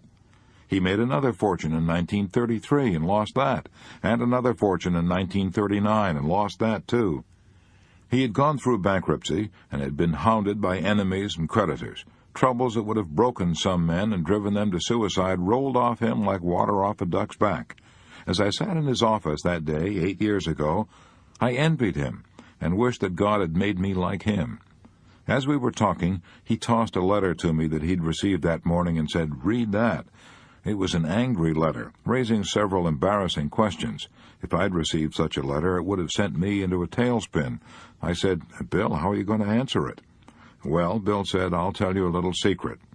Next time you've really got something to worry about, take a pencil on a piece of paper and sit down and write out in detail just what's worrying you. Then put that piece of paper in the lower right-hand drawer of your desk and wait a couple of weeks and then look at it. If what you wrote down still worries you when you read it, put that piece of paper back in your lower right-hand drawer. Let it sit there for another 2 weeks. It'll be safe there. Nothing will happen to it. But in the meantime, a lot may happen to the problem that is worrying you. I have found out that if I only have patience, the worry that's trying to harass me will often collapse like a pricked balloon." That bit of advice made a great impression on me. I've been using Bill's advice for years now, and as a result, I rarely worry about anything. Time solves a lot of things. Time may also solve what you're worrying about today. I was warned not to try to speak or to move even a finger, by Joseph L. Ryan. Several years ago, I was a witness in a lawsuit that caused me a great deal of mental strain and worry. After the case was over and I was returning home in the train, I had a sudden and violent physical collapse, heart trouble. I found it almost impossible to breathe. When I got home, the doctor gave me an injection. I wasn't in bed. I hadn't been able to get any further than the living room settee. And when I regained consciousness, I saw that the parish priest was already there to give me final absolution. I saw the stunned grief on the faces of my family. I knew my number was up. Later, I found out that the doctor had prepared my wife for the fact that I would probably be dead in less than 30 minutes. My heart was so weak I was warned not to try to speak or to move even a finger. I'd never been a saint, but I had learned one thing, and not to argue with God. So I closed my eyes and said, "Thy will be done. If it has to come now, thy will be done." As soon as I gave in to that thought, I seemed to relax all over. My terror disappeared, and I asked myself quietly, what was the worst that could happen now? Well, the worst seemed to be a possible return of the spasms, with excruciating pains. Then all would be over. I would go to meet my Maker and soon be at peace. I lay on that settee and waited for an hour, but the pains didn't return. Finally, I began to ask myself what I would do with my life if I didn't die now. I determined that I would exert every effort to regain my health. I would stop abusing myself with tension and worry and rebuild my strength. And that was 4 years ago. I have rebuilt my strength to such a degree that even my doctor is amazed at the improvement my cardiograms show. I no longer worry. I have a new zest for life. But I can honestly say that if I hadn't faced the worst, my imminent death, and then tried to improve upon it, I don't believe I'd be here today. If I hadn't accepted the worst, I believe I would have died from my own fear and panic. Mr. Ryan is alive today because he made use of the principle described in the magic formula. Face the worst that can happen. I Am a Great Dismisser by Ordway Teed. Worry is a habit that I broke long ago. I believe that my habit of refraining from worrying is due largely to 3 things. First, I am too busy to indulge in self-destroying anxiety. I have 3 main activities, each one of which should be virtually a full-time job in itself. I lecture to large groups at Columbia University. I am also chairman of the Board of Higher Education of New York City. I also have charge of the Economic and Social Book Department of the publishing firm of Harper & Brothers. The insistent demands of these 3 tasks leave me no time to fret and stew and run around in circles. Second, I am a great dismisser. When I turn from one task to another, I dismiss all thoughts of the problems I have been thinking about previously. I find it stimulating and refreshing to turn from one activity to another. It rests me, it clears my mind. Third, I have had to school myself to dismiss all these problems from my mind when I close my office desk. They are always continuing. Each one always has a set of unsolved problems demanding my attention. If I carried these issues home with me each night and worried about them, I would destroy my health, and in addition, I would destroy all ability to cope with them. Ordway Teed is a master of the 4 good working habits. Do you remember what they are? See Part 7, Chapter 26. If I had not stopped worrying, I would have been in my grave long ago. By Connie Mack, the grand old man of baseball. I have been in professional baseball for over 63 years. When I first started back in the 80s, I got no salary at all. We played on vacant lots and stumbled over tin cans and discarded horse collars. When the game was over, we passed the hat. The pickings were pretty slim for me, especially since I was the main support of my widowed mother and my younger brothers and sisters. Sometimes the ball team would have to put on a strawberry supper or a clam bake to keep going. I've had plenty of reason to worry. I'm the only baseball manager who ever finished in last place for 7 consecutive years. I'm the only manager who ever lost 800 games in 8 years. After a series of defeats, I used to worry until I could hardly eat or sleep. But I stopped worrying 25 years ago, and I honestly believe that if I hadn't stopped worrying then, I would have been in my grave long ago. As I look back over my long life, I was born when Lincoln was president. I believe I was able to conquer worry by doing these things. 1, I saw how futile it was. I saw it was getting me nowhere and was threatening to wreck my career. 2, I saw it was going to ruin my health. 3, I kept myself so busy planning and working to win games in the future that I had no time to worry over games that were already lost. 4, I finally made it a rule never to call a player's attention to his mistakes until 24 hours after the game.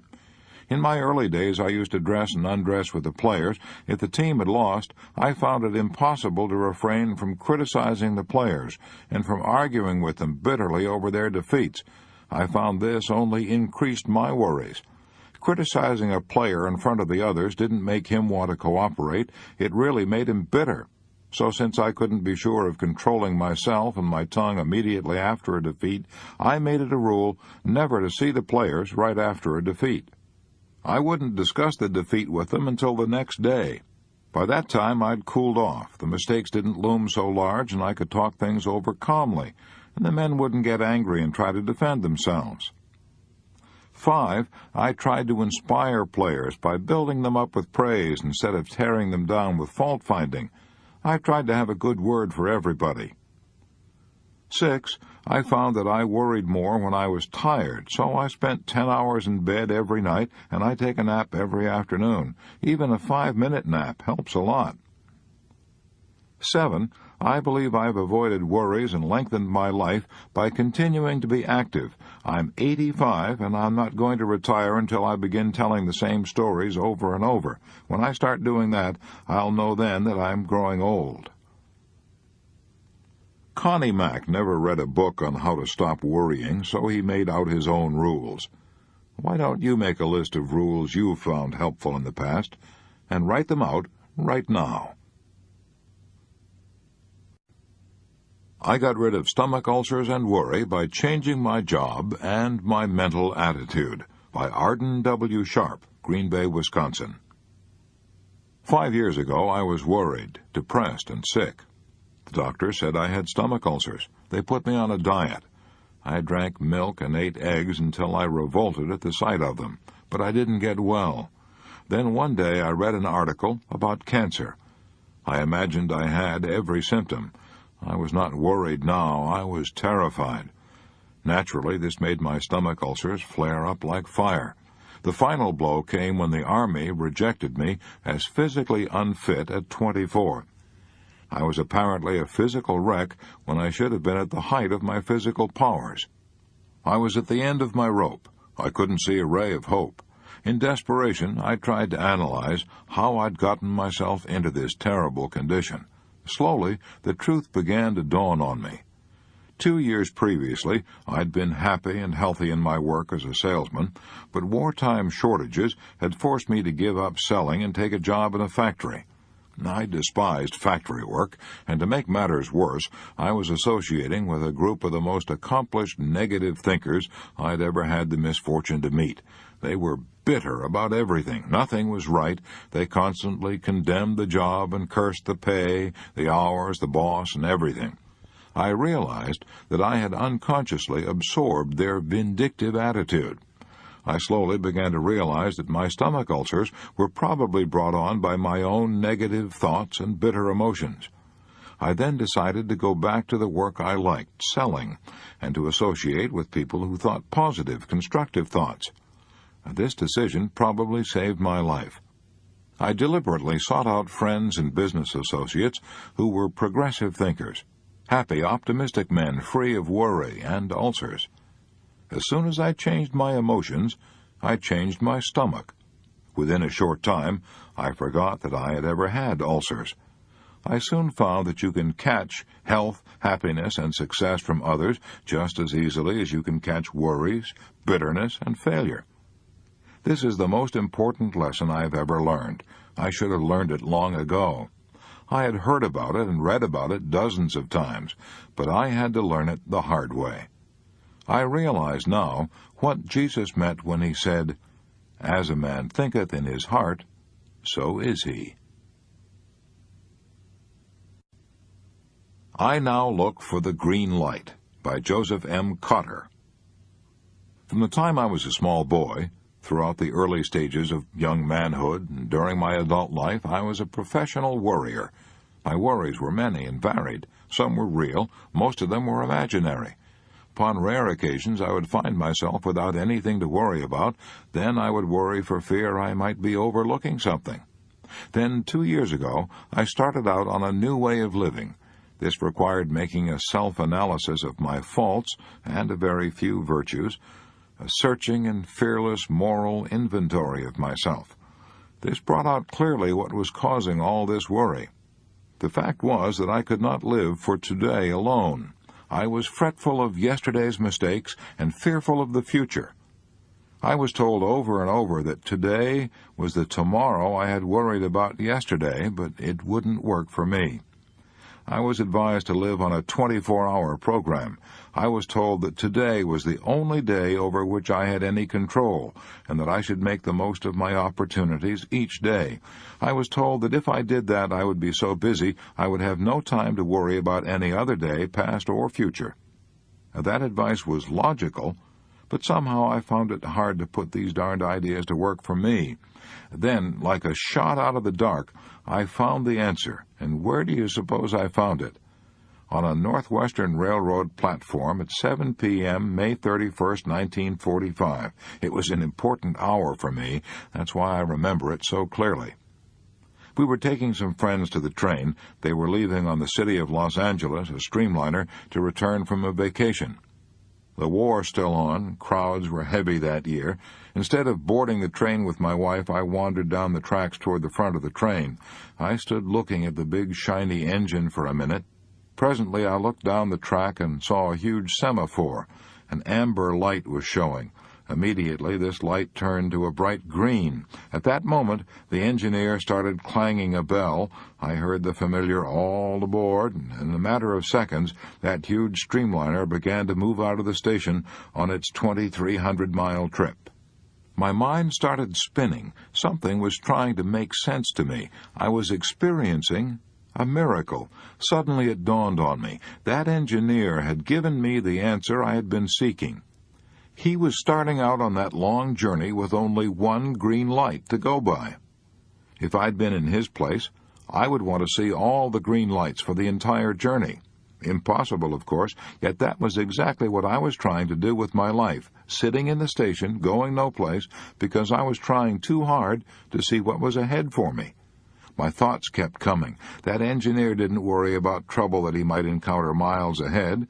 There probably would be some delays, some slowdowns, but wasn't that why they had signal systems? Amber lights, reduce speed and take it easy. Red lights, real danger up ahead, stop. And that was what made train travel safe, a good signal system. I asked myself, why didn't I have a good signal system for my life?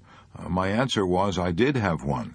God had given it to me. He controls it, so it has to be foolproof. I started looking for a green light. Now, where could I find it? Well, if God created the green lights, why not ask Him? I did just that. And now, by praying each morning, I get my green light for that day. I also occasionally get amber lights that slow me down. Sometimes I get red lights that stop me before I crack up. No more worrying for me since that day 2 years ago when I made this discovery. During those 2 years, over 700 green lights have shone for me, and the trip through life is so much easier without the worry of what color the next light will be. No matter what color it may be, I will know what to do. How John D. Rockefeller lived on borrowed time for 45 years. John D. Rockefeller Sr. had accumulated his first million at the age of 33. At the age of 43, he'd built up the largest monopoly the world has ever seen, the great Standard Oil Company. But where was he at 53? A worry had gotten him at 53. Worry and high-tension living had already wrecked his health. At 53, he looked like a mummy, says John K. Winkler, one of his biographers. At 53, Rockefeller was attacked by mystifying digestive maladies that swept away his hair, even the eyelashes, and all but a faint wisp of eyebrow. So serious was his condition, says Winkler, that at one time John D. was compelled to exist on human milk. According to the doctors, he had alopecia, a form of baldness that often starts with sheer nerves. He looked so startling with his stark, bald dome that he had to wear a skull cap. Later, he had wigs made at $500 apiece. For the rest of his life, he wore those silver wigs. Rockefeller had originally been blessed with an iron constitution. Reared on a farm, he had once had stalwart shoulders, an erect carriage, a strong, brisk gait. Yet at only 53, when most men are at their prime, his shoulders drooped and he shambled when he walked. When he looked in the glass, says John T. Flynn, another of his biographers, he saw an old man. The ceaseless work, the endless worry, the streams of abuse, the sleepless nights, and the lack of exercise and rest had exacted their toll. They had brought him to his knees. He was now the richest man in the world, yet he had to live on a diet that a pauper would have scorned. His income at the time was $1 million a week, but $2 a week would probably have paid for all the food he could eat. Acidulated milk and a few crackers were all the doctors would allow him. His skin had lost its color. It looked like old parchment drawn tight across his bones. And nothing but medical care, the best money could buy, kept him from dying at the age of 53. How did it happen?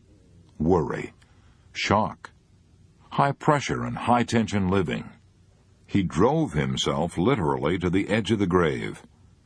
Even at the age of 23, Rockefeller was already pursuing his goal with such grim determination that, according to those who knew him, nothing lightened his countenance save news of a good bargain.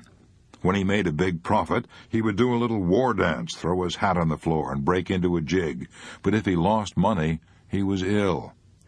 He once shipped $40,000 worth of grain by way of the Great Lakes. No insurance, it cost too much, $150. That night, a vicious storm raged over Lake Erie. Rockefeller was so worried about losing his cargo that when his partner, George Gardner, reached the office in the morning, he found John D. there pacing the floor. "Hurry," he quavered. "Let's see if we can take out insurance now, if it isn't too late." Gardner rushed uptown and got the insurance, but when he returned to the office, he found John D. in an even worse state of nerves. A telegram had arrived in the meantime. The cargo had landed, safe from the storm. He was sicker than ever now because they had wasted the $150. In fact, he was so sick about it that he had to go home and take to his bed.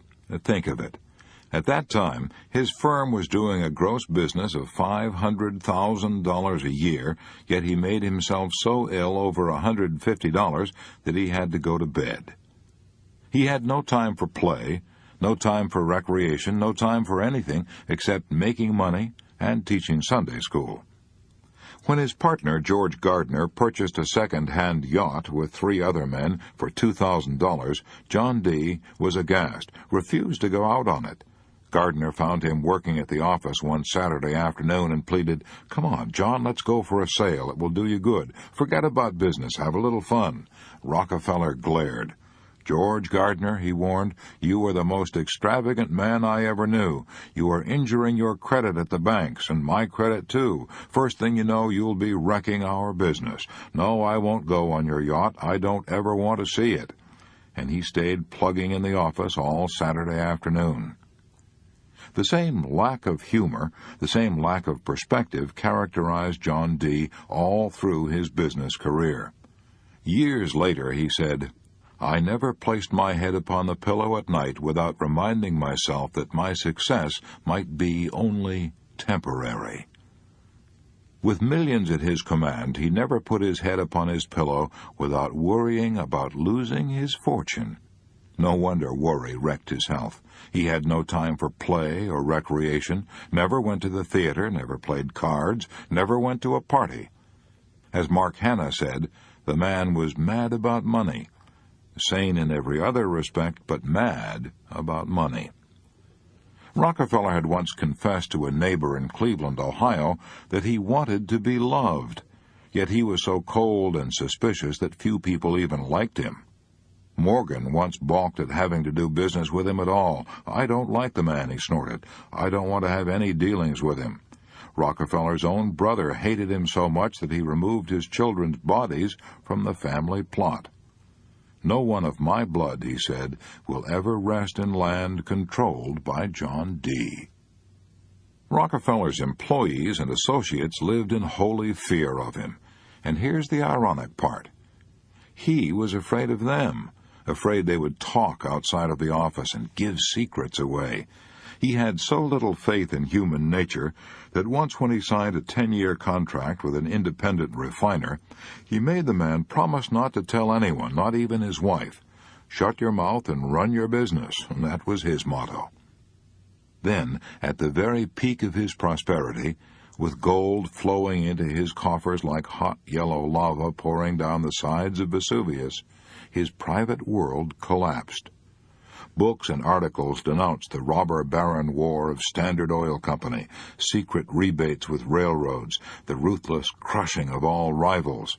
In the oil fields of Pennsylvania, John D. Rockefeller was the most hated man on earth. He was hanged in effigy by the men he had crushed. Many of them longed to tie a rope around his withered neck and hang him to the limb of a sour apple tree. Letters breathing fire and brimstone poured into his office, letters threatening his life. He hired bodyguards to keep his enemies from killing him. He attempted to ignore this cyclone of hate. He had once said cynically, "You may kick me and abuse me, provided you will let me have my own way." But he discovered he was human after all. He couldn't take hate and worry, too. His health began to crack. He was puzzled and bewildered by this new enemy, illness, which attacked him from within. At first he remained secretive about his occasional indispositions, tried to put his illness out of his mind. But insomnia, indigestion, and the loss of his hair, all physical symptoms of worry and collapse, were not to be denied. Finally, his doctors told him the shocking truth. He could take his choice, his money and his worries, or his life. They warned him he must either retire or die. He retired, but before he retired, worry, greed, fear had already wrecked his health. When Ida Tarbell, America's most celebrated female writer of biographies, saw him, she was shocked. She wrote, "An awful age was in his face. He was the oldest man I have ever seen." Old? Why, Rockefeller was then several years younger than General MacArthur was when he recaptured the Philippines. But he was such a physical wreck that Ida Tarbell pitied him. She was working at that time on her powerful book, which condemned the Standard Oil and all that it stood for. She certainly had no cause to love the man who had built up this octopus. Yet she said that when she saw John D. Rockefeller teaching a Sunday school class, eagerly searching the faces of all those around him, "I had a feeling which I had not expected, and which time intensified. I was sorry for him. I know no companion so terrible as fear." When the doctors undertook to save Rockefeller's life, they gave him 3 rules which he observed to the letter for the rest of his life. Here they are. 1.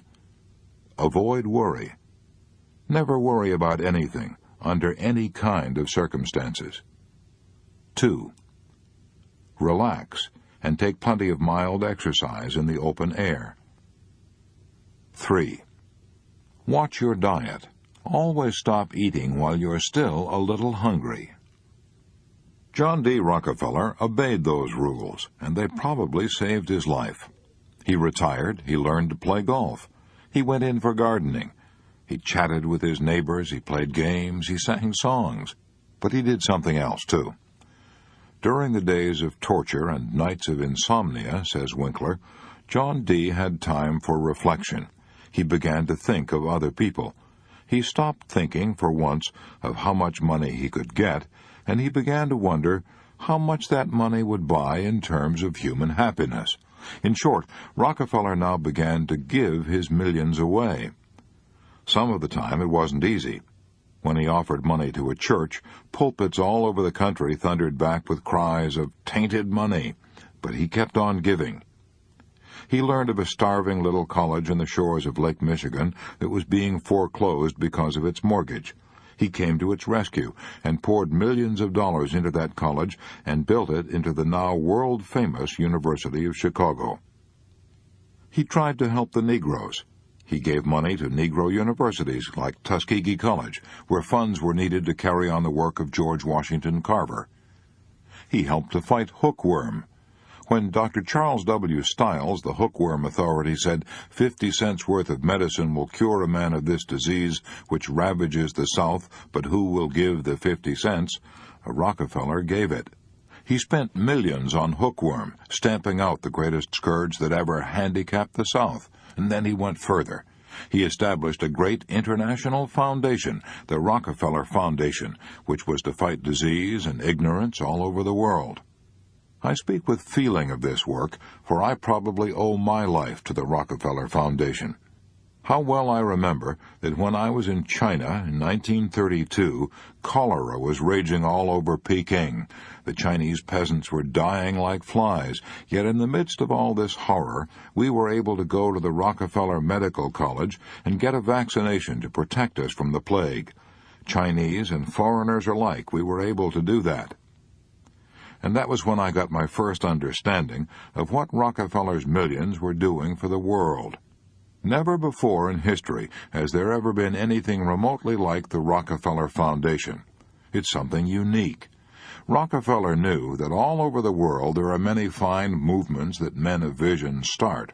Research is undertaken, colleges are founded, doctors struggle on to fight a disease, but only too often this high-minded work has to die for lack of funds. He decided to help these pioneers of humanity, not to take them over, but to give them some money and help them help themselves. Today you and I can thank John D. Rockefeller for the miracles of penicillin and for dozens of other discoveries which his money helped to finance. You can thank him for the fact that your children no longer die from spinal meningitis, a disease that used to kill 4 out of 5. And you can thank him for part of the inroads we have made on malaria and tuberculosis, on influenza and diphtheria, and many other diseases that still plague the world. And what about Rockefeller? When he gave his money away, did he gain peace of mind? Yes, he was contented at last. If the public thought of him after 1900 as brooding over the attacks on Standard Oil, said Alan Nevins, the public was much mistaken. Rockefeller was happy. He had changed so completely that he didn't worry at all. In fact, he refused even to lose one night's sleep when he was forced to accept the greatest defeat of his career. The defeat came when the corporation he had built, the huge Standard Oil, was ordered to pay the heaviest fine in history. According to the United States government, the Standard Oil was a monopoly, in direct violation of the antitrust laws. The battle raged for 5 years. The best legal brains in the land fought on interminably in what was up to then the longest court war in history. But Standard Oil lost. When Judge Kennesaw Mountain Landis handed down his decision, lawyers for the defense feared that old John D. would take it very hard, but they didn't know how much he'd changed. That night, one of the lawyers got John D. on the phone. He discussed the decision as gently as he could and then said, with concern, "I hope you won't let this decision upset you, Mr. Rockefeller. I hope you'll be able to get a good night's sleep." And old John D.? Why, he cackled right back across the wire, "Don't worry, Mr. Johnson. I intend to get a night's sleep, and don't let it bother you either. Good night." And that from the man who had once taken to his bed because he had lost $150. Yes, it took a long time for John D. to conquer worry. He was dying at 53, but he lived to 98. I Was Committing Slow Suicide Because I Didn't Know How to Relax, by Paul Sampson. Up to 6 months ago, I was rushing through life in high gear. I was always tense, never relaxed. I arrived at home from work every night worried and exhausted from nervous fatigue. Why? Because no one ever said to me, "Paul, you're killing yourself. Why don't you slow down? Why don't you relax?" I would get up fast in the morning, eat fast, shave fast, dress fast, and drive to work as if I were afraid the steering wheel would fly out the window if I didn't have a death grip on it. I worked fast, hurried home, and at night I even tried to sleep fast. I was in such a state that I went to see a famous nerve specialist in Detroit. He told me to relax. He told me to think of relaxing all the time, to think about it when I was working, driving, eating, and trying to go to sleep. He told me that I was committing slow suicide because I didn't know how to relax. Ever since then, I've practiced relaxation. When I go to bed at night, I don't try to go to sleep until I've consciously relaxed my body and my breathing. And now I wake up in the morning rested, a big improvement, because I used to wake up in the morning tired and tense. I relax now when I eat and when I drive. To be sure, I'm alert when driving, but I drive with my mind now instead of my nerves. The most important place I relax is at my work. Several times a day I stop everything and take inventory of myself to see if I'm entirely relaxed. When the phone rings now, no longer do I grab it as though someone were trying to beat me to it, and when someone is talking to me, I am as relaxed as a sleeping baby. The result? Life is much more pleasant and enjoyable, and I'm completely free of nervous fatigue and nervous worry. A Real Miracle Happened to Me by Mrs. John Berger. Worry had completely defeated me. My mind was so confused and troubled that I could see no joy in living. My nerves were so strained that I could neither sleep at night nor relax by day.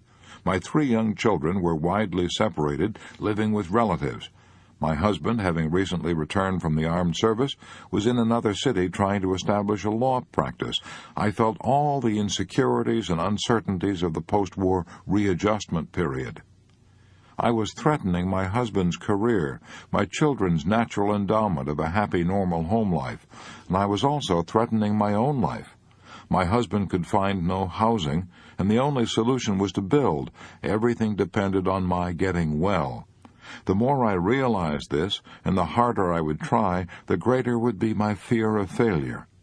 Then I developed a fear of planning for any responsibility. I felt that I could no longer trust myself. I felt I was a complete failure. When all was darkest, and there seemed to be no help, my mother did something for me that I shall never forget or cease being grateful for. She shocked me into fighting back. She upbraided me for giving in and for losing control of my nerves and my mind. She challenged me to get up out of bed and fight for all I had. She said I was giving in to the situation, fearing it instead of facing it, running away from life instead of living it. So I did start fighting from that day on. That very weekend, I told my parents they could go home because I was going to take over, and I did what seemed impossible at the time. I was left alone to care for my 2 younger children. I slept well, I began to eat better, and my spirits began to improve. A week later, when they returned to visit me again, they found me singing at my ironing. I had a sense of well-being because I'd begun to fight a battle, and I was winning. I shall never forget this lesson. If a situation seems insurmountable, face it. Start fighting. Don't give in. From that time on, I forced myself to work and lost myself in my work. Finally, I gathered my children together and joined my husband in our new home. I resolved that I would become well enough to give my lovely family a strong, happy mother. I became engrossed with plans for our home, plans for my children, plans for my husband, plans for everything except for me. I became too busy to think of myself, and it was then that the real miracle happened. I grew stronger and stronger and could wake up with the joy of well-being, the joy of planning for the new day ahead, the joy of living. And although days of depression did creep in occasionally after that, especially when I was tired, I would tell myself not to think or try to reason with myself on those days, and gradually they became fewer and fewer and finally disappeared. Now, a year later, I have a very happy, successful husband, a beautiful home that I can work in 16 hours a day, and 3 healthy, happy children, and for myself, peace of mind. How Benjamin Franklin Conquered Worry. A letter from Benjamin Franklin to Joseph Priestley.